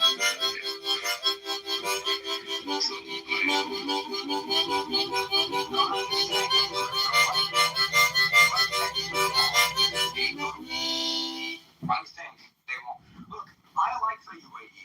I think they're doing things in the right way. I see a lot of people shitting on these countries when I'm seeing these countries are trying to fucking modernize. Like with MBS, right? I see a guy that's criticizing him. And like the people that he's arresting are literally the same fucking people that Mohammad Reza was arresting. And then I see the fucking bullshit where he's talking about, where they're talking about human rights abuses and whatever to people that literally want these fucking people that are supporting rape. I think a lot of these people, it's like kind of like a delusion to me, right? I'm not like sucking their dicks, but I don't like when they're like, there's these blatant attacks constantly. I understand Qatar because Qatar's not doing shit except making things worse, right? Qatar's making everything. I think the UAE and Saudi Arabia, especially under MBS and MBZ, are doing a good job. Howard can disagree with me, obviously. I see his point. He's doing like the hands down. Yeah, maybe let him talk. I don't just Uda. What's your point? Like, how much credit? Like, what do you want from us? Like you say, like, who's us? Hold on, 1 second. What are you talking about? What do I want from us? Well, maybe I'm gonna tell him. I'm gonna tell him. All right. What you're saying that, as Uda said, he doesn't like that he's hearing like, why are people saying these about NBZ, MBS, UAE, Saudi? I see them doing good things. What are you like? What is it exactly you have issue with that people? What is it that they're saying about these people? Yeah, they're modernizing. What did that have to do with me, or the Iranian diaspora, or the Iranian people, or like you? So then, what are you saying? I'm saying that there's a certain group of people in the Iranian diaspora, not everyone, that really, really love alienating anyone that might fucking support us in the future. I think that's a retarded thing to do. The UK has fucking done nothing but fuck us over. I don't hear anything about them complaining about the UK. All they do is fucking... How? Everyone is. Are you the Islamic Republic of England is what we call the UK. I'm talking about certain groups of people. I'm not talking. What? So yes, but I'm asking. Hold on. I'm asking you because I see this as a straw man. Who out there? Hold on. Let me finish, please. Bro, you're being very disrespectful on our fucking side. Well, I'm not trying to disrespect you. I'm sorry. Okay. Okay. I'm not trying. Let me make my point. I didn't tell you. I agree. There's bad things about the UAE. There's bad things about Saudi Arabia. There's bad things about the UK. There's bad things about every country. I agree with all of these. I also know there's people living in the UK right now. They talk about Ayatollah BBC. They talk about how in the US you have the VOA Farsi, literally fucking supporting the IRGC. They're not giving a voice to fucking Pahlavi. I know all of that. But occasionally, I see some of these people that really, it's like, I don't know why they're just like, they're trying to alienate the entire world. I think it's largely a straw man. I'm talking specifically. No, but you said people who are specifically. This is what you said. Okay. People who are taking it out on MBS and NBC, Saudi, UAE, but are simultaneously saying nothing about the UK. In my entire life, hold on, for the love of God, let me finish this one. In my entire life, I have never met one person who I could say was silent on the UK. Okay, that woman that was somehow taking it out of these people. That is a straw man. That woman that we brought up. That woman that we brought up that said I wasn't Iranian. That woman, did she say a single word about the UK? What about Germany? Does she have to?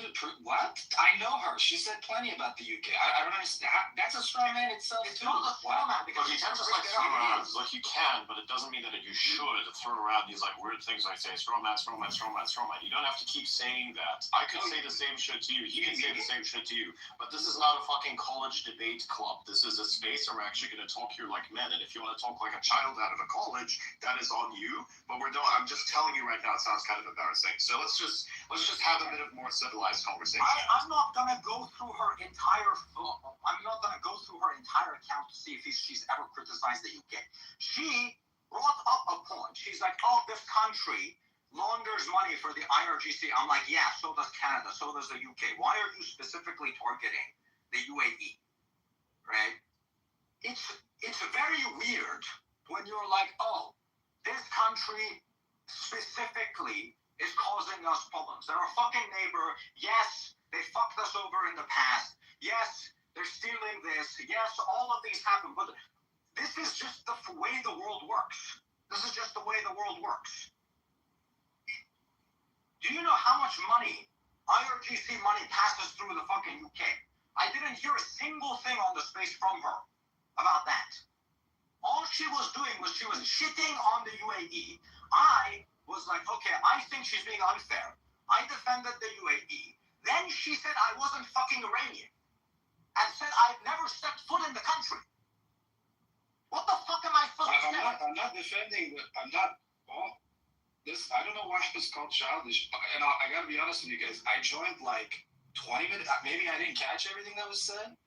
But I just think... It's a little much? No? Or maybe I missed something? What are you talking about? You think saying that I'm not my fucking heritage is a little much? Isn't it? No, I didn't even reference that. I wasn't even talking about that, man. I'm not even saying... I'm not saying that at all. I'm a little afraid of what I may say. Because I don't know. I didn't think what I said was childish. I'm going to be honest with you. But I'll let you know. I think so too. I mean, like, he's trying to make a point, like, a power guy. And I mean, he's doing a pretty good job. I know, like, it's heated, but you know, like, there's no reason to throw around like all these bad words. Like we should reserve that for like actual like for these Afghan guys who was here like a few hours ago. And yeah. I completely agree. Like. I agree with the fact that outer like Mason Park. Yeah, I mean, you know, it's not really. It doesn't really make sense to attack the UAE for being like a place to undermine IRGC when literally the entire world world does it. You know, even like I already said, like here in Australia, like they have the shell companies everywhere, in Germany, in the whole of Europe and Canada. Probably like they even have like shell companies in the US. You know, we know that, and so yeah. But I talked to someone who used to like do money laundering for the fucking Islamic regime, and they told me, oh yeah, we were doing it all through the Isle of Man. That's in fucking Europe. So like Germany is a big paradise for money laundering because the authorities are just like retarded. I don't. But Hold on. Like we have. I think we can all agree, Iranian people have practically no friends in the world. I'm not talking about you guys. Like, Ollie's great. Adrian, I've seen you say some nice stuff. I mean, countries. Institution, like no friends. Well, I mean, Israel's something quite a bit. I would say Israel, yes. I would say well, there's a reason it's big June, and nobody else is June. Not even. Well, I don't know if it works for his name, but in any case, yeah, I agree with Israel. I agree with you. But we have. Just let me finish though, brother. Please, I beg you. We have major trust issues with everybody, and as all of you are pointing out, there's not one country that we should have any trust for. Germany's laundering their money. The UK's Australia. They're all busted. Look, the entire world. For the love of God, you gotta let me finish, bro. Okay, just 2 seconds. The entire world is deeply invested in the status quo, financially and otherwise, right? My point was, however, that right. I just don't want to see people go too hard on. Why are we saying this about these people? Why are we saying I understand sometimes maybe it sounds unreasonable. Dude, we have trust issues with everybody. Everybody. And it's not a small thing either. Let me say something. Not one country is a small thing. Let me say something. Right. Here's my point of view. If you look at the history of Iran and Russia, it's over and over again. Russia fucking Iran. It doesn't matter if it's the Qajars. It doesn't matter if it's the Shah. It doesn't matter if it's the Islamic Republic. Every fucking time Iran deals with Russia, the Soviets, it's them fucking us over. Every time.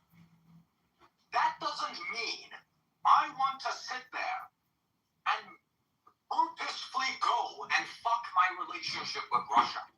That is my point. I'm saying you have a bunch of neighbors right next to you. You have a bunch of neighbors right next to you that could come in, invest money, rebuild the country. The infrastructure shit, the oil infrastructure hasn't been updated since the 60s. Everything runs like shit in the country.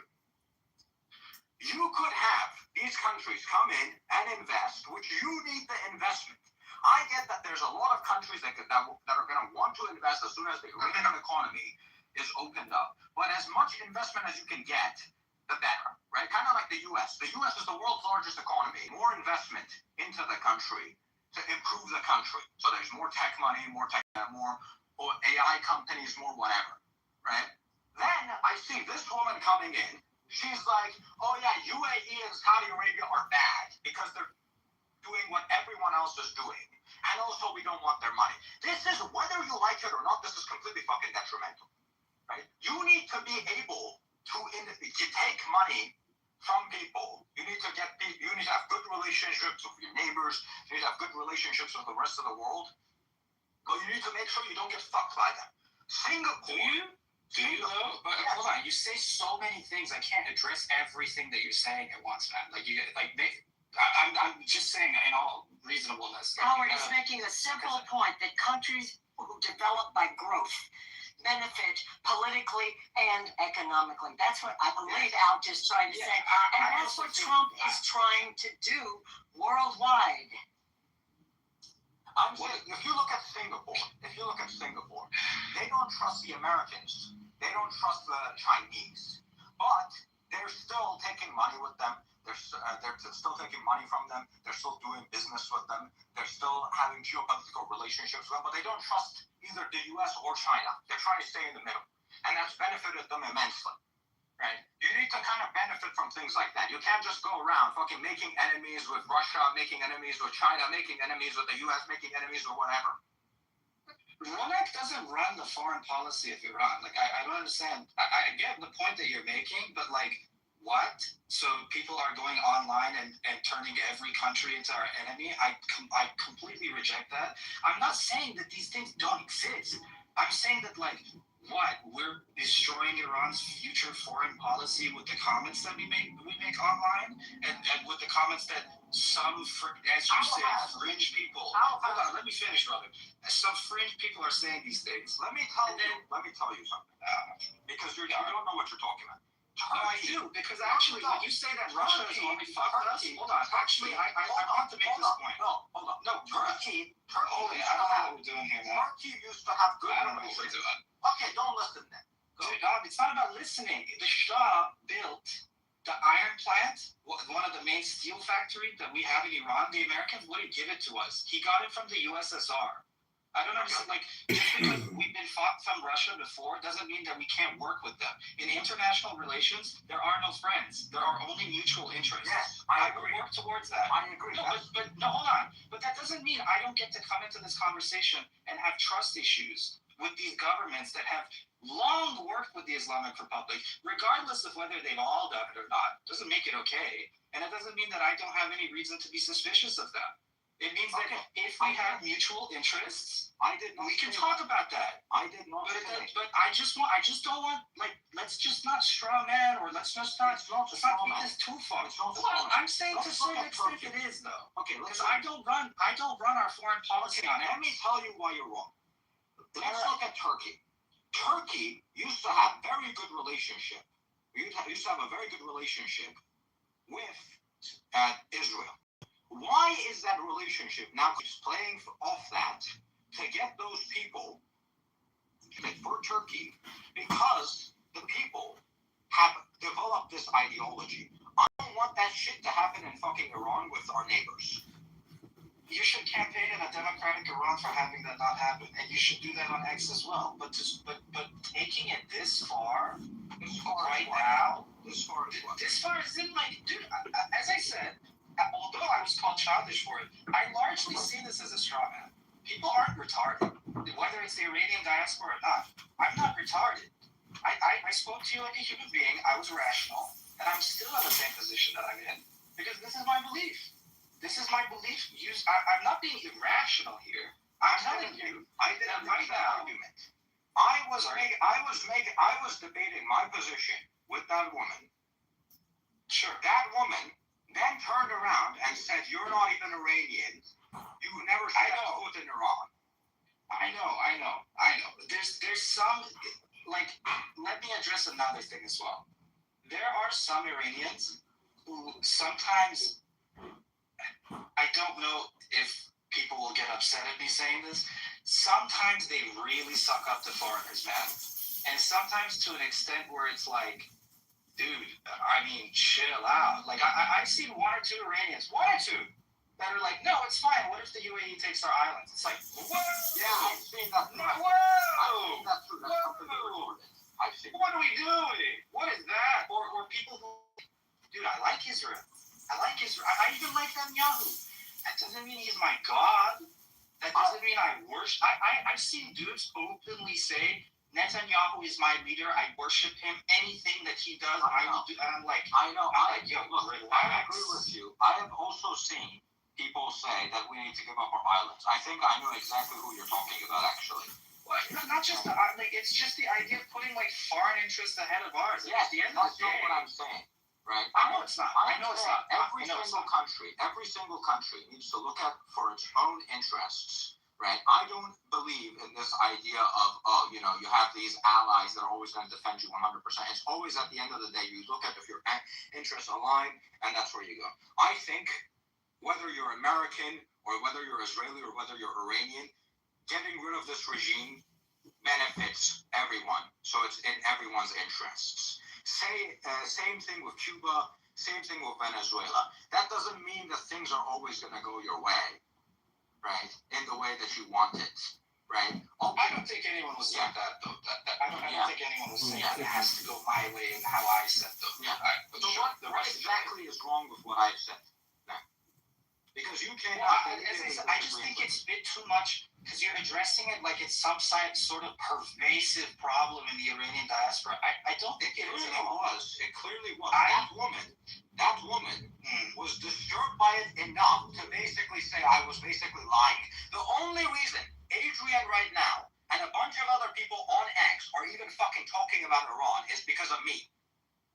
I went to her and I brought this shit. I'm not here because of you. No offense, but okay. I'm not really sure what you mean by that. Like, I don't know what I'm supposed to do. Obviously, you're gonna fucking talk about this, but ask Adrian. Who brought up this issue with him first? Who educated on it? Adrian, would you please? What am I supposed to give you? Like, with all due respect, what do you want from me? I don't want anything from you. Why did you come here? Why are you saying that I want something from you? Well, why are you saying? I'm asking you what the like. Okay, you organized this thing. Like, what? Okay, you were requested to come up. We just it's not about what's the point. That's all. I'm just asking what's the point. That's look. I basically think maybe I misunderstand you. I came up, right? I've been friends with Adrian a long time. This guy knows me. One of the main reasons that him, along with some other people on X, have decided to take up this topic is because I basically educated on them. Before then, they used to think this bullshit of, well, maybe not all of them, but a lot of them used to think this bullshit of, oh, Mossadegh and whatever the fuck. I told them, by the way, I have not bragged about this, even though I have done this for a very long time. I've done this for years. I've not bragged about it at all. Then I come here, I'm like, okay, we're going to organize a space we're just going to talk about Iran's recent history. We basically give everyone an overview. We explain it to a bunch of people that didn't know anything. And then we invite a bunch of other people up to have a proper discussion. And we're having a proper discussion. And sometimes people will say something that I disagree with, and then I defend my position. And that's what happened with that woman.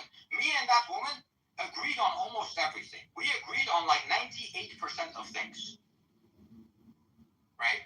The only part I disagreed with her about was on Saudi Arabia and the UAE. That's it. That's the only part I disagreed with her about. Based on that Saudi Arabia and the UAE thing, she started insulting me. She said I'm lying about the fact that I'm Iranian. She said, like, I'm not here to do anything.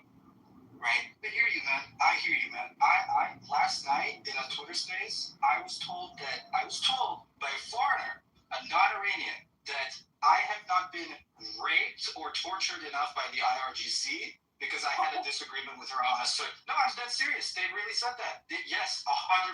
I'm really glad that I'm seeing surprise, like people reacting to that, because in that space, they just let her get away with it. And she said, I've been telling everybody there's no good spaces on anymore, man. This is the sign. I don't understand.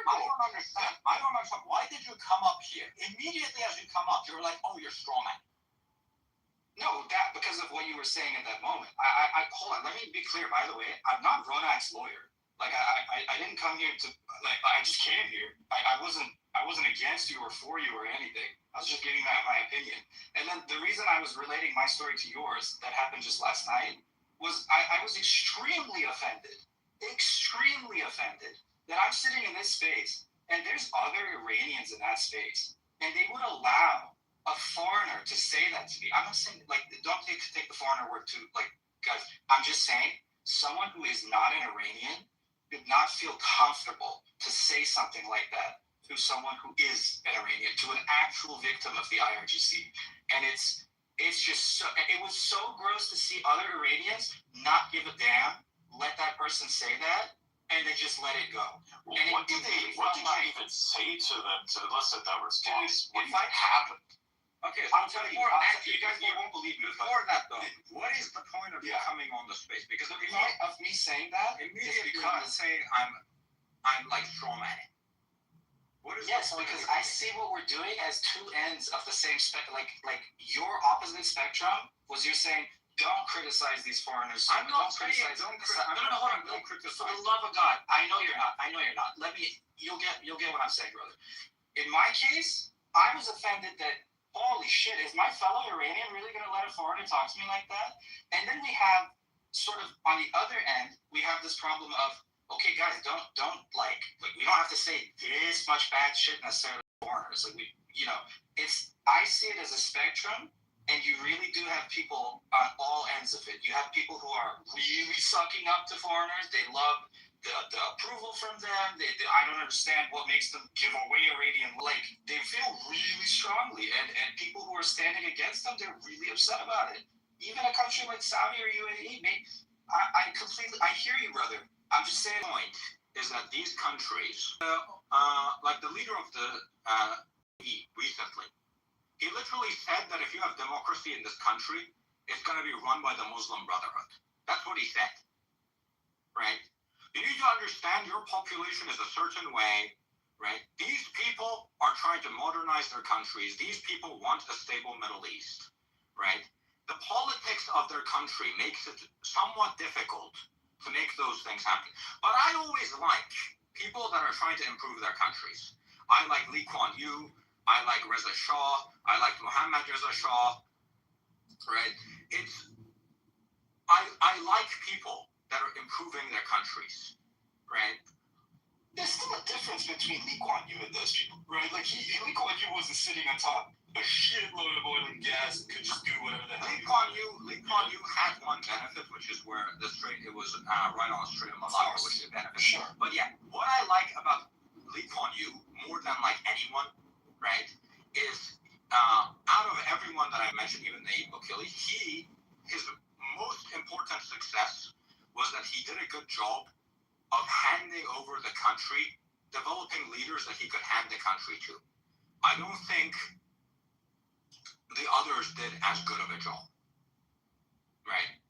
I kind of think Reza Shah sending Mohammad Reza to a Swiss school was kind of a mistake, but because I think it like kind of westernized him too much, and he like got these ideas of like, rights and like having compassion for these prisoners. That's why he didn't end up killing Khamenei when Savak had him, right? And now that's why we're in the mess. But that's pretty much my only complaint of him, right? That's the only complaint I have of the entire Pahlavi dynasty. That's it. I hear what you're saying, but it's not going to make me respect, like, let's say, I mean this with all due respect. Please, I hope other people don't get upset at me. It's not necessarily going to make me respect, for example, the Emirati people or the Saudi people or something. I can respect, like, the good governance, and I can even I don't have a problem with that. I love that. I don't have a problem with that. Exactly. What the difference between what you're saying and what she's saying is she's basically, I think she's kind of completely fucking villainizing these people, being like, these people are out to fuck us over, these people don't want anything good for us, these people blah blah blah. It's just constant complaining, right? Being like everything bad that's happened to us is because of these people. I completely disagree with this framing. I think, based on what I have seen from MBZ, MBS, these people genuinely want a more stable Middle East. One of the fears that many Iranians have with Israel, even though we like them so much, is we're oscillating between, are we really, and to an extent Trump as well, are we really going for a regime change, or are we defanging this regime? Because it's a really, really scary idea to think that these people, a stable Middle East disintegrated and destroyed, is equally fine for them as regime change. I don't know. It's an extremely scary thought. I know. It's so scary. There was someone that was involved. There was someone that used to be in the Israeli military who actually said that we don't care if he used to be, not anymore. But he said we don't care if Iran completely collapses or is a stable government. Anything's good for us, right? I know that's a position in Israel, but I don't think that's Netanyahu's government's position. If that makes sense. I'm just telling you, it's scary. I agree with you. Maybe it is. But also, you have to think about it would be much more positive for everyone involved, for the Israelis, for the Americans, if there would actually be a stable and prosperous ground. Because the U.S. could get out of it. The U.S. could get out of the Middle East, right? And they could basically leave. That's all their goal. The entire that has been their goal since the 70s. Reality is different, though, right? You can, for example, what if the U.S. can reduce its presence in the Middle East by like 80%? Right. With a fractured, unable to respond to Iran. What if the cost of a free Iran is so high that they would just? I mean, if you can get a broken Iran, that's not a threat to you anyway for 20% of the effort. I don't know. Right. I'm not even like a rational human being is going to consider. None of us know. None of us know. There's nothing we can do about it. Right. I think there's just we just kind of have to see and watch. Right. All we can do is we can just raise some noise. Right. That's pretty much yeah, I think that's what we should do. And I think I agree with you, brother. Sometimes maybe people are too heated. Maybe I'm not saying anything about her, by the way. I'm not saying anything against or for. I'm not saying anything. But maybe people get really heated. Bro, do you think if I told you right now, I don't actually believe you're Iranian. I don't think you've ever set foot in Iran. Would that not piss you off? Dude, yeah, that's exactly what fucking happened to me just now. No, I'm nobody's, legal counsel. I hear you. And Alda, you were so patient with her. I missed that because I actually had to walk away to feed my 1,000-pound puppy. It's a horse. So I came back and she was gone. And then, he's quite the animal. And so I came back and she was gone, and I could sort of in the background from the phone hear that going on, and I thought, that's so unfair, because you guys, you Adrian, you Ole, and you Adam took a lot of time and patience with her. And I just think that, and this space is so keyed on really intelligent conversation, not the BS of fighting and infighting.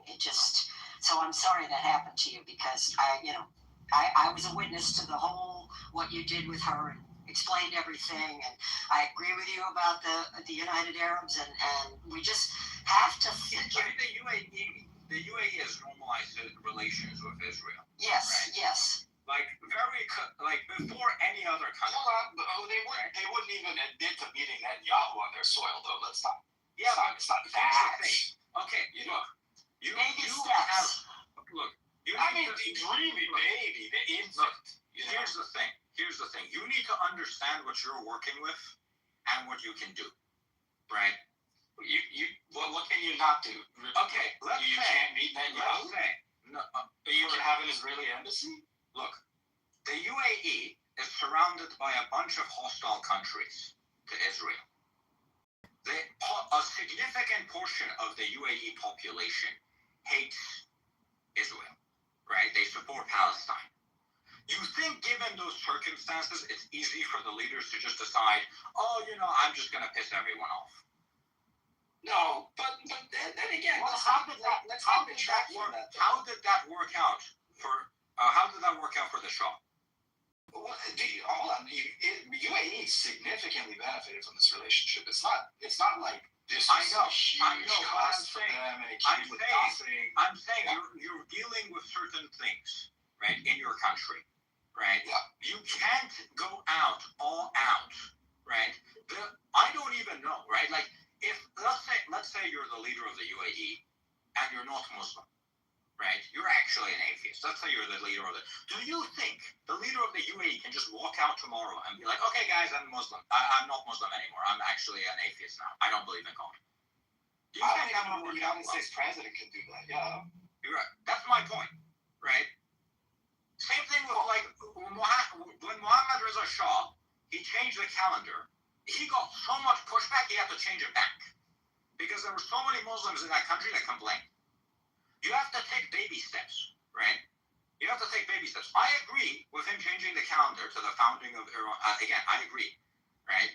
I'm not disagreeing with what he did. But I'm saying you're dealt a certain hand. You're dealt a certain hand, and you need to take baby steps over time to do things correctly. I know, but that's like again. I just want to.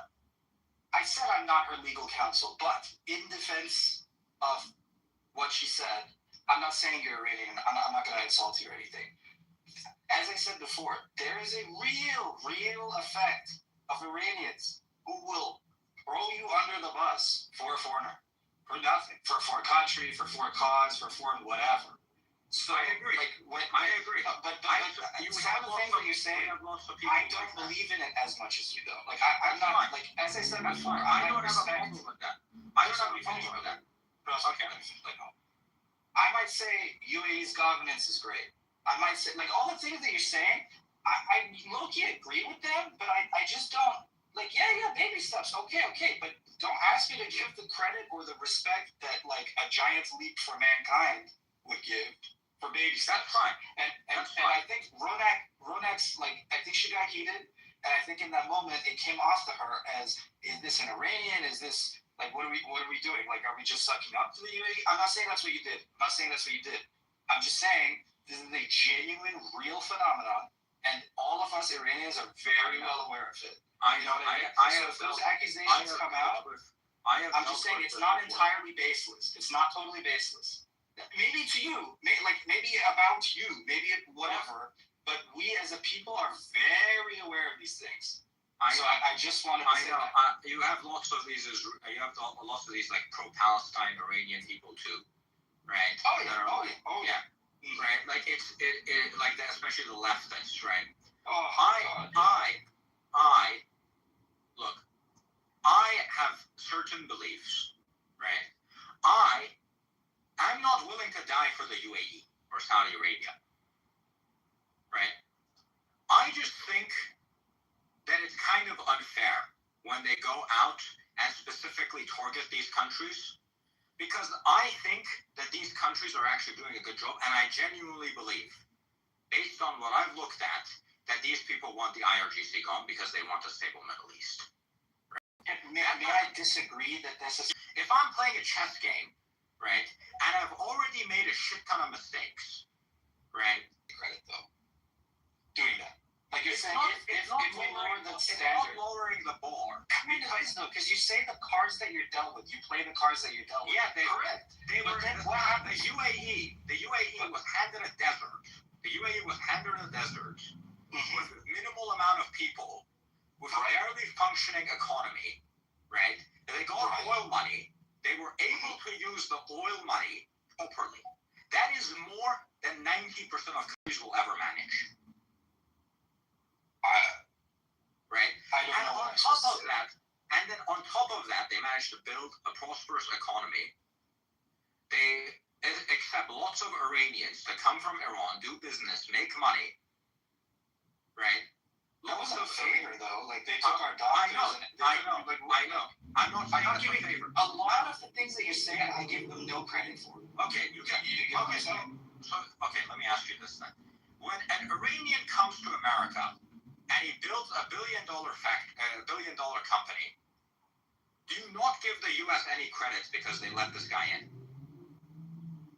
Yes, but you're asking for like what kind of credit do you want me to give here? That they gave us the privilege of living in their country and doing things for them, or building a business? They could have just not let you in.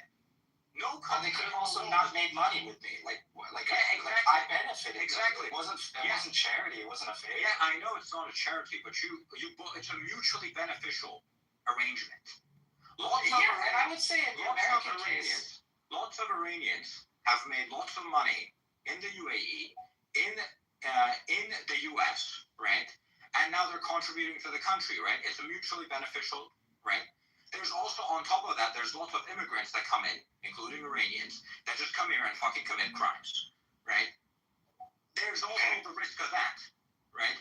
For some countries, like Somalia, for in example, the UAE, you think there's the risk of them letting in, I mean, of course it's not zero, but what are they letting in? Fighting age men for asylum? It's not even like that. There's people that are scammer. They get dealt with quickly. Right? A scammer is not a terrorist, though, man. It still negatively affects your country. If you look at the U.S., for example, you have a bunch of Somalians. Hold on, let me finish. You have a bunch of Somalians in the U.S. They're not committing violent crimes, but they're significantly making the U.S. worse. They're stealing money from the government. They're causing ethic, and they vote in certain ways, right? They probably also commit crimes. What I'm saying, that's not the primary concern with them, right? Okay. I'm saying there's groups of people. When you listen any immigrant, you're taking a risk. Unless you're specifically looking at guy who founded $1 billion company legally and didn't fucking take bribe money. Yeah, you're right. On the other hand, it's like, find me one country where the majority of Iranian immigrants were like a net drain, or like find me. Are we not one of the model? Like, I don't want to sound weird. I don't know we're the best. I know the ones like Somalians. Some of the textbook example of not one country has been enriched or benefited in any way. Like, yeah, I mean, if you look at like Iranian immigrants in the U.S. versus Iranian immigrants in Europe, the Iranian immigrants in Europe are significantly worse than the Iranian immigrants in the U.S. The Iranian immigrants, any immigrant group is worse outside of the U.S. than in the U.S. The best goes to the U.S. I know. It's not just. It's not my point. Like I was looking at the data for one day for like the UK, and it's like the average Iranian immigrant in the UK is a net negative, right? In terms of like how much resources they're taking from the government versus how much they're contributing to it. Right. Especially in the last 20 years, there's a lot illegally going to the UK, as opposed to the vast majority. That was my point, right? You're taking a risk every time you take these people, right? The guy might go crazy and start fucking killing people, right? You don't know. If we do business, we're taking a risk too, but I'm not gonna did you do me a favor? We're both doing business. It's not about it being a favor. It's mutual. Like I said, it's mutually beneficial. Exactly. I agree, right? But I think I'm saying the level of credit you give them for that is not the same as I do. That's fine. That's all. That's fine. Go ahead. Right? Mm-hmm. Right? That's fine. I have a different viewpoint to you on certain things, and that's fine. Right? You can have I have different viewpoints with everyone. Right? That's the case with being Cuban. Right? I think that was my point. Right? It to me, what she was doing looked like she was unfairly targeting those countries while those countries were trying to improve. Right? I just don't think it was unfair. I think one of the things, for example, you kept saying is they played the card. Oh, hold on, they played the cards they were dealt. I'm allowed to kind of say, hey, so 50 years, you guys had all that oil money. You guys had American protection. You guys had connection to the open world. You guys had anything you could ever want. You guys had servant underclass. You guys had all this. And you still have this like rabid hate of the Jews, or like Islamism is a problem in the population, or I don't mean to be disrespectful. I'm so serious, guys. I'm just saying that's fine. It's I can appreciate good governance. I'm not gonna like Saudi's great or something. Like most of the population most populations are retarded. Right? That's a fact. That's a fact. Some population die in the tens of thousands for their freedom. Others are living out of money and hating it. Okay, let me ask you this. If I went to Somalia tomorrow and I made Somalia into a first world country, do you not think I deserve some credit? Your governance deserves credit, and you as an individual deserve credit. I would not give Somalian people any credit for that. Okay, that's fair. I wasn't talking about the Arabs. I was talking specifically about the countries. The governments. Okay. Yeah, and I think the government deserves. I think the government deserves credit.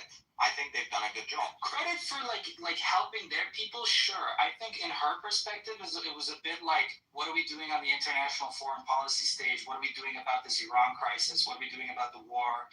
I think there's still an argument to be made. You can't expect these countries to basically bend over. Nobody does. Well, it sounds like she did, clearly. I don't think so, and that's why I call that a straw man. I don't think anybody says that. It's the same thing when people say boots on the ground, boots on the ground. Nobody's asking. No, hold on. Yes. Nobody's asking Americans to go die for us. Not listen. You clearly did not listen, right, to what she was saying. Any argument I made, did everything that was in their own benefit. Why would they fuck themselves over for you, right? I don't want them to fuck themselves over for me. I don't see it that way. That's my point. I don't see it that way, though. I don't see it that way. That's fine. I see it a different way. As I've said, I see it as I think it's mutually beneficial for them because they're taking gigantic risk by angering a government that's going to fucking throw bombs at them, and they were completely justified. Look at what happened to them, right? Well, I mean, hold on. This is why when Ronak was talking, when you were talking to Ronak, one of the things I didn't like was like, why are we downplaying the sanctions evasion of these countries, even though every other country does it? I would say, no, but kind of though. That's what it's because everybody was saying, no, every country does it. No, but what about the UK? Hold on, did the UK bend over and let them do all of this and then get bombed and be like, oh no, please don't bomb me anymore. We can make money again. Like you guys funded the bombs that then dropped on you later. I don't know. What am I supposed to do? They would have done that regardless.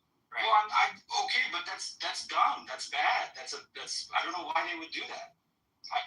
Even if I don't know why they would do that, it's cowardly. They shouldn't. Let's say. Maybe that's disrespectful. Again, I really am not trying to be disrespectful. It's not disrespectful. I don't see these things as disrespectful. What we're having right now is a respectful conversation. What she was doing was not a respectful conversation. Right? Okay, sure. I wasn't. Maybe. Things get heated. I think just from her perspective, it was the whole like, is this another Iranian who's just sucking up for foreigners again? Which I'm not saying you are. It's just so exhausting, man. I'm saying it really is. I'm saying, and look, I'm not a UAE shill. I'm not getting paid any money by them. I don't think Saudi Arabia. I don't get paid by Israel. I don't get paid by any of these countries. I am just. Don't worry. A lot of these Iranians, some of them, most of them do it for free. They're not. Right. They're sucking up just for approval. I don't even like Saudi Arabia as like a country to live in too much. Right. Okay. The UAE I actually like. Right. But I don't live in the UAE. Right. Okay. Like, the UAE is a country I like to visit, but I don't think I would live in the UAE. Right. Okay. But, right. Like, I'll give you another example. Right. Do you know what Somaliland is? Yes. I support Somaliland. I think that if there's a new Iranian government, they should go and recognize Somaliland. I agree with you. Like, that if that debate came up, right, I'm not gonna go in. Right, if the other person is kind of shitting on Somaliland, I'm gonna come in and I'm gonna defend Somaliland. Right? Yeah. That doesn't mean I love Somaliland, right? And I would die for Somaliland, and I would do anything for Somaliland. I just believe it's beneficial for the U.S., for Iran, for a lot of these other countries to establish relationship with Somaliland, right? I genuinely believe the UAE and Saudi Arabia under MBS and MBC. I know Saudi Arabia didn't used to be like this, right? I think Saudi Arabia in the past genuinely preferred a weak Iran, but I genuinely believe under MBS that Saudi Arabia generally wants a stable Middle East, right? What does a democratic Iran do to the region? Largest economy in the Middle East. No, forget the economy. What happens when the Arab monarchies, their citizens start to say, wait, what? They can do it. How come we can't do it? How come we? What's stopping us? I don't think that would happen. I'm not saying it would. I'm saying free Iran threatens them like that. They're also going to look at Turkey as well, right next door, and they're going to be like, were they not having these same thoughts during the Arab Spring? They were. Yeah, they saw it as a threat. They looked at the Arab Spring. All the Arab Spring countries were kind of shit, right? Yeah, of course. I'm saying having a free and democratic Iran. You could argue that Libya was like not too bad, but Libya had. No, that's not the point at all. It's just that it will incite their populations to want something they don't have when they see their neighbor having it. I'm not saying it's a risk. I'm saying it's something that they're looking at. And if I had to put it in the pros and cons category, I'm 100% sure that these Arab monarchies are going to go, that's probably not going to be a good thing for us. A stable Iran is great. A defanged Iran that can't threaten us, they can't do anything to us, that's just like destroyed and just is a nothing. That's fine. That one doesn't even have the scare of like oh, what if they're democratic? What if they're prospering? None of that. It doesn't have to incite our population. Doesn't have to destroy them. I think these countries actually, I don't agree with you because I think if you look at the economies of these countries, like Saudi Arabia, the economy is not doing too well, right? And they can't rely on oil for too much longer. And so they really need their investments to pay off. And there isn't a single country on earth that's going to have a higher ROI on earth than Iran, right? Iran is probably going to have the single highest ROI. It's the last resource-rich, highly educated diaspora and also people on earth that's sanctioned, that's not accessible to the general public. That is a huge ROI, and I think the Saudis and the Emiratis are going to want to benefit from it.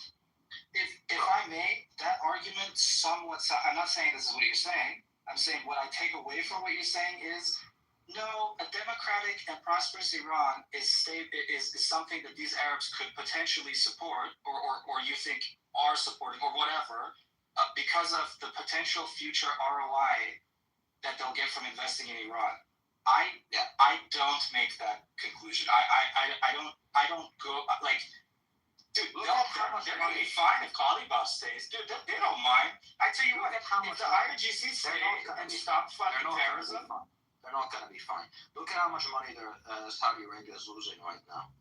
Look at how much money like the UK or France or any other like Detroit first world, like where are they going? The UK and France charge their citizens taxes. The UK and France charge their citizens taxes. Saudi Arabia can't show up, right, and be like, hey guys, so I know that you guys don't pay taxes and you have fake government jobs, and why does Europe want to free Iran then if they also benefit from the return on investment? My guess is that a lot of these politicians are taking Iranian money. And the Arabs aren't? I don't think the Arabs need the money, except for Qatar. They don't need the money, but their governments are fucking I think Qatar, the way that Qatar is operating is they're just stealing gas from the gas pipeline. Yeah. Because they share a gas fee. The other ones. Right? Yeah, for sure. I don't think the UAE and Saudi Arabia are taking the money. I think they're just, they're probably doing business with them. I think they're happy to spend, right? How much Saudi Arabia spent just on fucking securing Yemen. Yeah. I highly doubt that. And especially after the bombing that just happened in the UAE and Saudi Arabia and fucking Qatar and Oman and Bahrain and all these countries, I definitely don't think they're happy with the situation. Well, I gotta tell you, as a rational human being, I'm saying in America, I don't want to defend these countries. I don't want to defend these countries to the end of the world. I think you get my position at this point, right? I do. We disagree. We disagree. Yeah, I think so. Right? I agree with that. We disagree. That's fine, right? We're not going to change each other's mind, right? That was the point I was trying to make with her. Right. Sure. I think maybe it got heated. She said something. I again, not her lawyer, but I wanted to say the things about like Iranians who suck up to foreigners, or the trust issues we have with all these countries. Very valid trust issues we have with all these countries.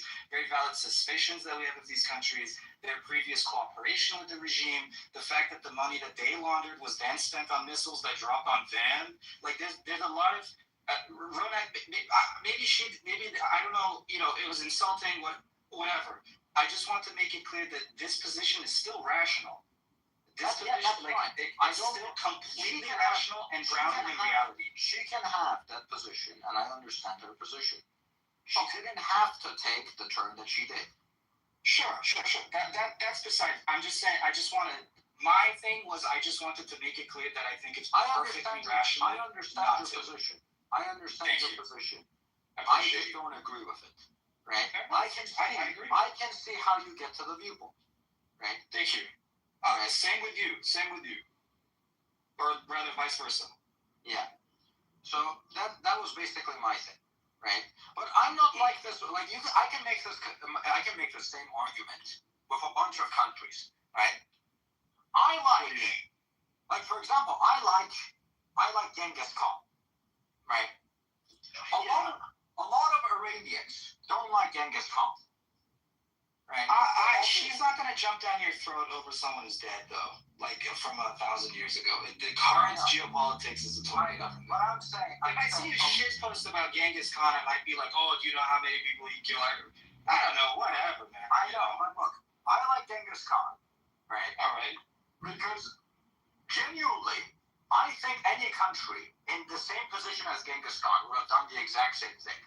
The guy sends fucking trade caravans, and he sends people to trade. The fucking Iranian guy, cuts off their heads, right? So Genghis Khan is like, you know what? I'm gonna be diplomatic. I'm gonna be diplomatic, and I'm gonna send someone else. And they fucking shave the guy's head, which is extremely disrespectful in fucking Mongolian culture. And that's when Genghis Khan fucking decides, you know what? I'm just gonna fucking destroy you guys. Right? I think almost every single fucking country in history would have done it, right? So I get a lot of Iranians come in and they're like, oh, you know, Genghis Khan killed so many Iranians and he completely destroyed our water infrastructure and he sent us back like 700 years and whatever, right? I'm like, bro, if we were in the same position, we would have done the exact same thing. Okay, fine. But let's forget. Alta, that's a great T-shirt. Genghis Khan 2028. What about Churchill? He imposed a famine on Iran that was neutral. I don't like. Hold on. I want the foreigners to know. I want the foreigners to know. I don't like Churchill. I don't like. 50% of Iranians died in a war they were not in. No, that was World War I. No, that was World War I. That was. World War I. Churchill was like 20%. Brother, Churchill, 20% is a genocide too. I don't like. I may say one or two things about Churchill, but at the end of the day, that's what I'm trying to say. The closer you come to present history, the more real these things get. Like with Genghis Khan, we can shitpost, man. We'll shitpost together. Hilarious, you know. Yeah. With Churchill, I don't know. What's the president's name? Who's the guy in World War II? Roosevelt, whatever. You know, I definitely don't like Roosevelt. Yeah, I'm just saying people are gonna say things to you about that. Yeah, I know, right? But look, Churchill was sometimes based, but he was also sometimes gay, right? Yes. That's my position with Churchill. But I'm saying like I can make these arguments. I have certain positions that don't align with a lot of people, right? And that's fine, right? That doesn't mean I'm a foreign agent. That doesn't mean I suck up. No. But it means I start to like, why is this person like? If it sounds to me like they're shilling really hard for this country, I will ask myself, what is that? What's up with that? I really want, not you, Uta. I want the foreigners listening to this to just internalize that to an extent of understanding like. It's rational, guys. Iranians will rationally feel that way sometimes, and it's really difficult to tell who is doing that and who isn't. That's going to be an issue everywhere. Right? No, I know, but because we're talking about the Iranian people so much and the Iranian diaspora, I just want them to know that this is a phenomenon, this is a thing. Of course, it's not limited to us, but I think it's huge in our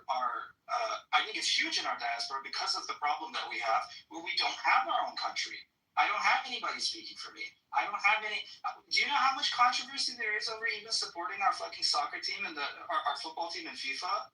It's a huge thing. They don't want to they don't want to allow the fucking No, not the flag, the players. Like a lot of people view the team as the IRGC team. They don't view other people just want to enjoy the football game. I'm not like that deep into it. I'm just saying there's a lot more nuance to these things that oftentimes I think foreigners may not know. My point is you find that everywhere. Right? You do, but Iranians have it way more. Where do you find people who are against the soccer team? How many countries in the world is that a controversy in? To support their football team? Look, here's the thing, right? I'm asking you. How many people? Look, in France right now, there's people burning down the country over a football team. In a mean way, or like in a these people are human rights abusers, pieces of shit who should go to prison? Or is it like this team is retarded? Do you get what I'm saying, Adrian? Yeah, that's fair. Yeah. So I just want, all I wanted the foreigners to take away from this is sometimes, guys, it's rational to think in these ways. Perhaps I wouldn't have labeled you a non-Iranian, but I have to be honest. When I heard some of the things you were saying, it set off a few alarm bells. Like, why is this so important to you? Okay, so I said something about the UAE. So what? Like, I don't think it was that bad, I don't think. But it's, I don't think it's kind of like me complaining, right, that Germany is full of Germans, and so nothing gets done because it's too bureaucratic, right? I understand it all. What do you mean? Like, I don't get what? What do you mean it's Germans? Do you know, like, Germans are famous for being bureaucratic? Oh, yeah. Right. But why do they want them not in Germany, though? No, I'm just saying that's what she sounded like to me, right? What part of what she said sounded like she didn't want Germans in Germany? It's not an exact one-to-one. I'm making a comparison. What's the term, idiom? Okay, I'll let you finish. I'm just confused. I'll let you finish. Adrian, what's the term when you kind of give an example? I forget what the term is called in English. Like a metaphor? Is it a metaphor? It could be a metaphor. I mean, if you're using something as it's a metaphor. Yeah. I just don't understand I don't get it.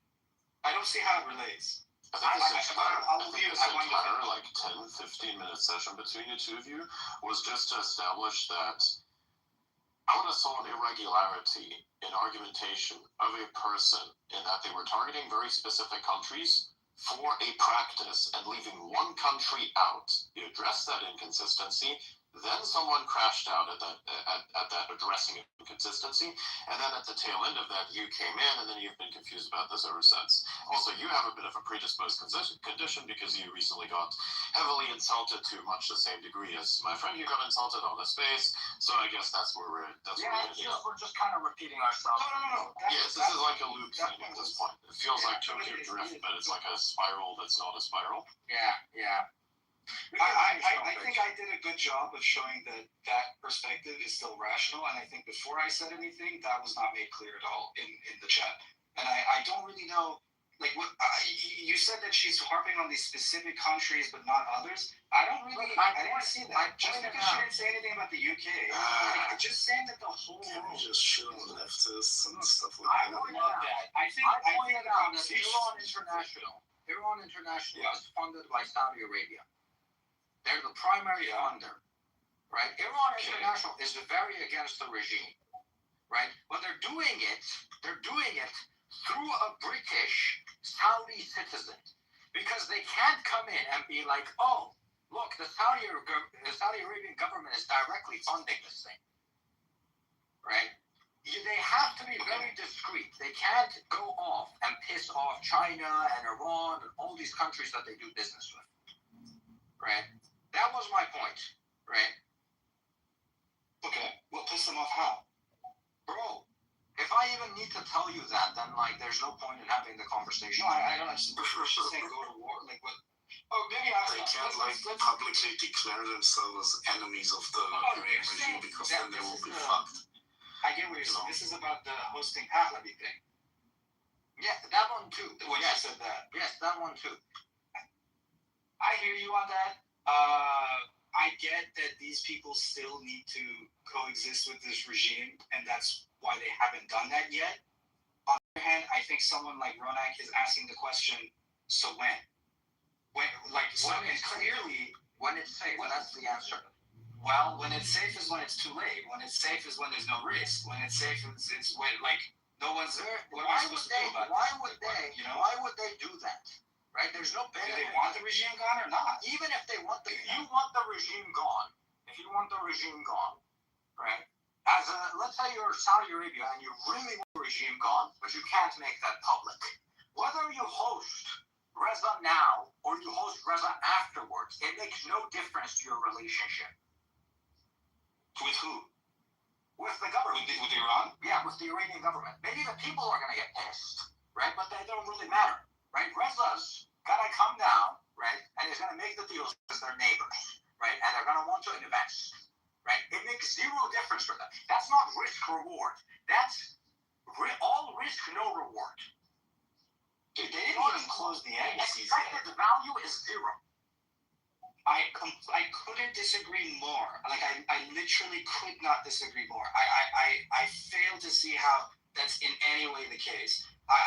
You like this. Lindsey Graham even talked about this. This has been a feature of the Middle East, and especially these Persian Gulf monarchies, where they say one thing and do another. They say they want regime change. They say they want them. Okay, you guys. But You're their actions don't show that. this right now. Okay. Why isn't Reza in Israel right now speaking from there? Why I don't understand. I mean, you're saying that they should host Israel is largely against the regime. Their I know. position is like I know. But why are they hosting Reza right now? Like I'm arguing on your like I'm arguing based on the requirements you're putting on these countries. Why isn't? What do we need from Israel? Like actually, I would. You know what? I think probably should go. If you don't need this from Israel, why do you need it from the UAE and Saudi Arabia? Because they're our neighbors, because they're closer, because they're more indirectly, like, what do you mean? Israel is much further away and much less, like, overall relevant. It's still the same region. It's still the same region, and Israel has made it very clear that this regime is their enemy. These Arab Gulf monarchies. So why don't they host Reza? But they have. I mean, you're saying that like he's never been there. Why don't they? Yeah, I know. Right now, I know. Like, Israel's position is clear. There's nothing. You're not achieving anything with that. With the Arab Gulf monarchies, that's a totally different thing. You are achieving something with that. You're stripping this regime of any legitimacy.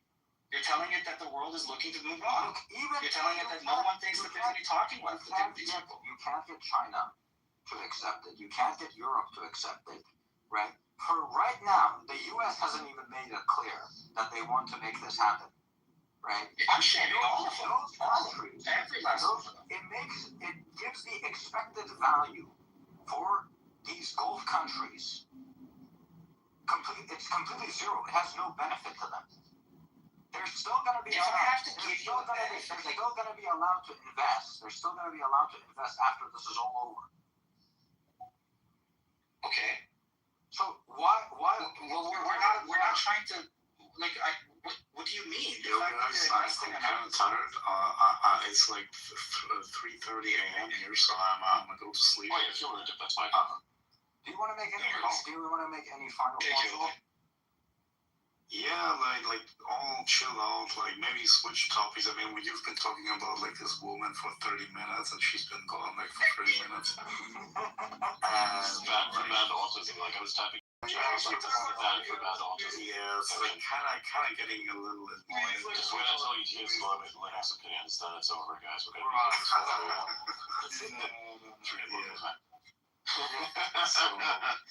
You actually just back off the curses, save the bad words for the regimes. Yeah.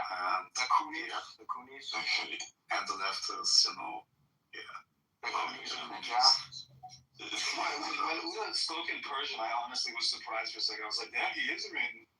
Actually, he speaks English very well. I mean, it's like when people are surprised when I can speak German. It's like they don't assume that I'm German. I speak English so well. Yeah, right. It was like Adrian Dittmann is like the most English man. Yeah, I mean, it's kind of obvious. It's kind of like in your face, It's still people thought it was like a made up name. Then like they decode it with like the Jewish gematria, and then like some weird shit comes out the other end, and all this gets started going insane. And I'm like, okay, nice. Adrian, I remember when I first came into one of your spaces a while back, and everybody was saying, oh, Adrian Dittman's really Elon Musk. And then Elon came into the space. And said, no, I'm not Adrian, and he's not me. And I'm like, yeah. Okay. At some point, it's like, okay, it's just other me now, It's just like never stops. It's great. It's crazy. Yeah. Yeah. Fun times. Yeah. Bad for bad autism, huh? Oh, do you have any other suggestions? Or should we just end the space? I think we should end the space. May I actually say one thing before we all go? Oh, no. Just no, it's going to be like Groundhog Day. You're just going to say the same thing. No. It's not about that. It's not about that. It's not about what we were talking about. I I want to make it clear to everybody, we are organizing a legitimate movement to arm the people. Like I've been talking to a few people. We're going to start fundraising. We're making an open letter that we're going to publish to the U.S. government, the Israeli government, Crown Prince Reza Pahlavi, and the free people and governments around the world. I think I don't care what happens in the negotiations. It has nothing to do with me. I want to arm these people, and I don't want them to be left defenseless. I think that, like, I don't, I love coming on these spaces. I want to educate people. I want them to think about Iran. And I think a lot of you people that are listening right now, like, I think you guys would pitch in $20, $30, we get some fun going. Maybe we'll buy some guns. If we don't buy guns, we'll buy some. I can give you my Beretta. I think it would make more sense. Absolutely, please, take it over. Yeah, I think it would make more sense to do this via more official channels, because otherwise you're going to run into a bunch of problems that are quite sizable. I agree. So I think if you were an American or something like that, Americans should take up their own initiative to kind of say, hey guys, why don't we get like the government involved to basically giving these people the tools to overthrow their own regime. I agree. Right? I think that makes more sense. I drove a bunch of I just wanted to move around. Yeah, I get that. I get that. But you're gonna at some point, if you go along that path specifically, you're gonna go along the path of becoming labeled an actual terrorist, which is going to diminish the actual movement as opposed to like, yeah. I hear you. That's what I was saying. We want to start. I'm basically saying we want to start like a GoFundMe, and even if we don't buy guns, we're just gonna buy Starlink terminals, and we will have an open letter to President Trump, Benjamin Netanyahu, free people, Crown Prince Reza Pahlavi, and the free people and governments of the world, where we're basically saying, dude, regardless of what's happening, we want to arm. I think you'll have more success. We'll buy Starlink. I think you'll have more success. I just want them to see that we have agency. Yeah, of course. But I think you'll have more success diverting your energy into narrative warfare than actual physical warfare, because you're not going to win the meme war anytime soon. You'll be funded assets, all of these things, right? These people have thousands of listeners on their spaces, on their podcasts and everything. Most of them are bots. So the actual mimetic capture is quite significant. And I think that is the least fought on front. So I think that your energy is much more suited to not become a terrorist, because that's exactly what that path leads to, but actually just saying, hey, we're gonna you're just gonna have to think about things in terms of mimetic warfare than actual warfare at first, because that's where it leads down there. And I think with that, I'm gonna wrap up the space. It was very nice. Thank you all for coming. This was cool. Thanks, Oli, for giving us such a nice breakdown of the rest of the space. Thanks, Oda, of course. It's important that more people talk about the issues in Iran and get a nice, transparent look at the situation. And of course, based on all the many people that you see here on the space today, most of which are Iranians, of course, you saw that a lot of them actually do detest the regime quite heavily, and that even whenever the IRGC shells do come up, they still have the courage, even though they're like their faces on their identities there, to actually call these people out and say a bunch of swear words to their faces that I can't necessarily repeat because I don't know the language. Anyway, so it was a lot of fun. I'm going to go to my Discord server now and host the daily session that I do for my subscribers. If anybody wants to join, it's pinned up at the top of my profile. Thank you all for coming. We shall see you again.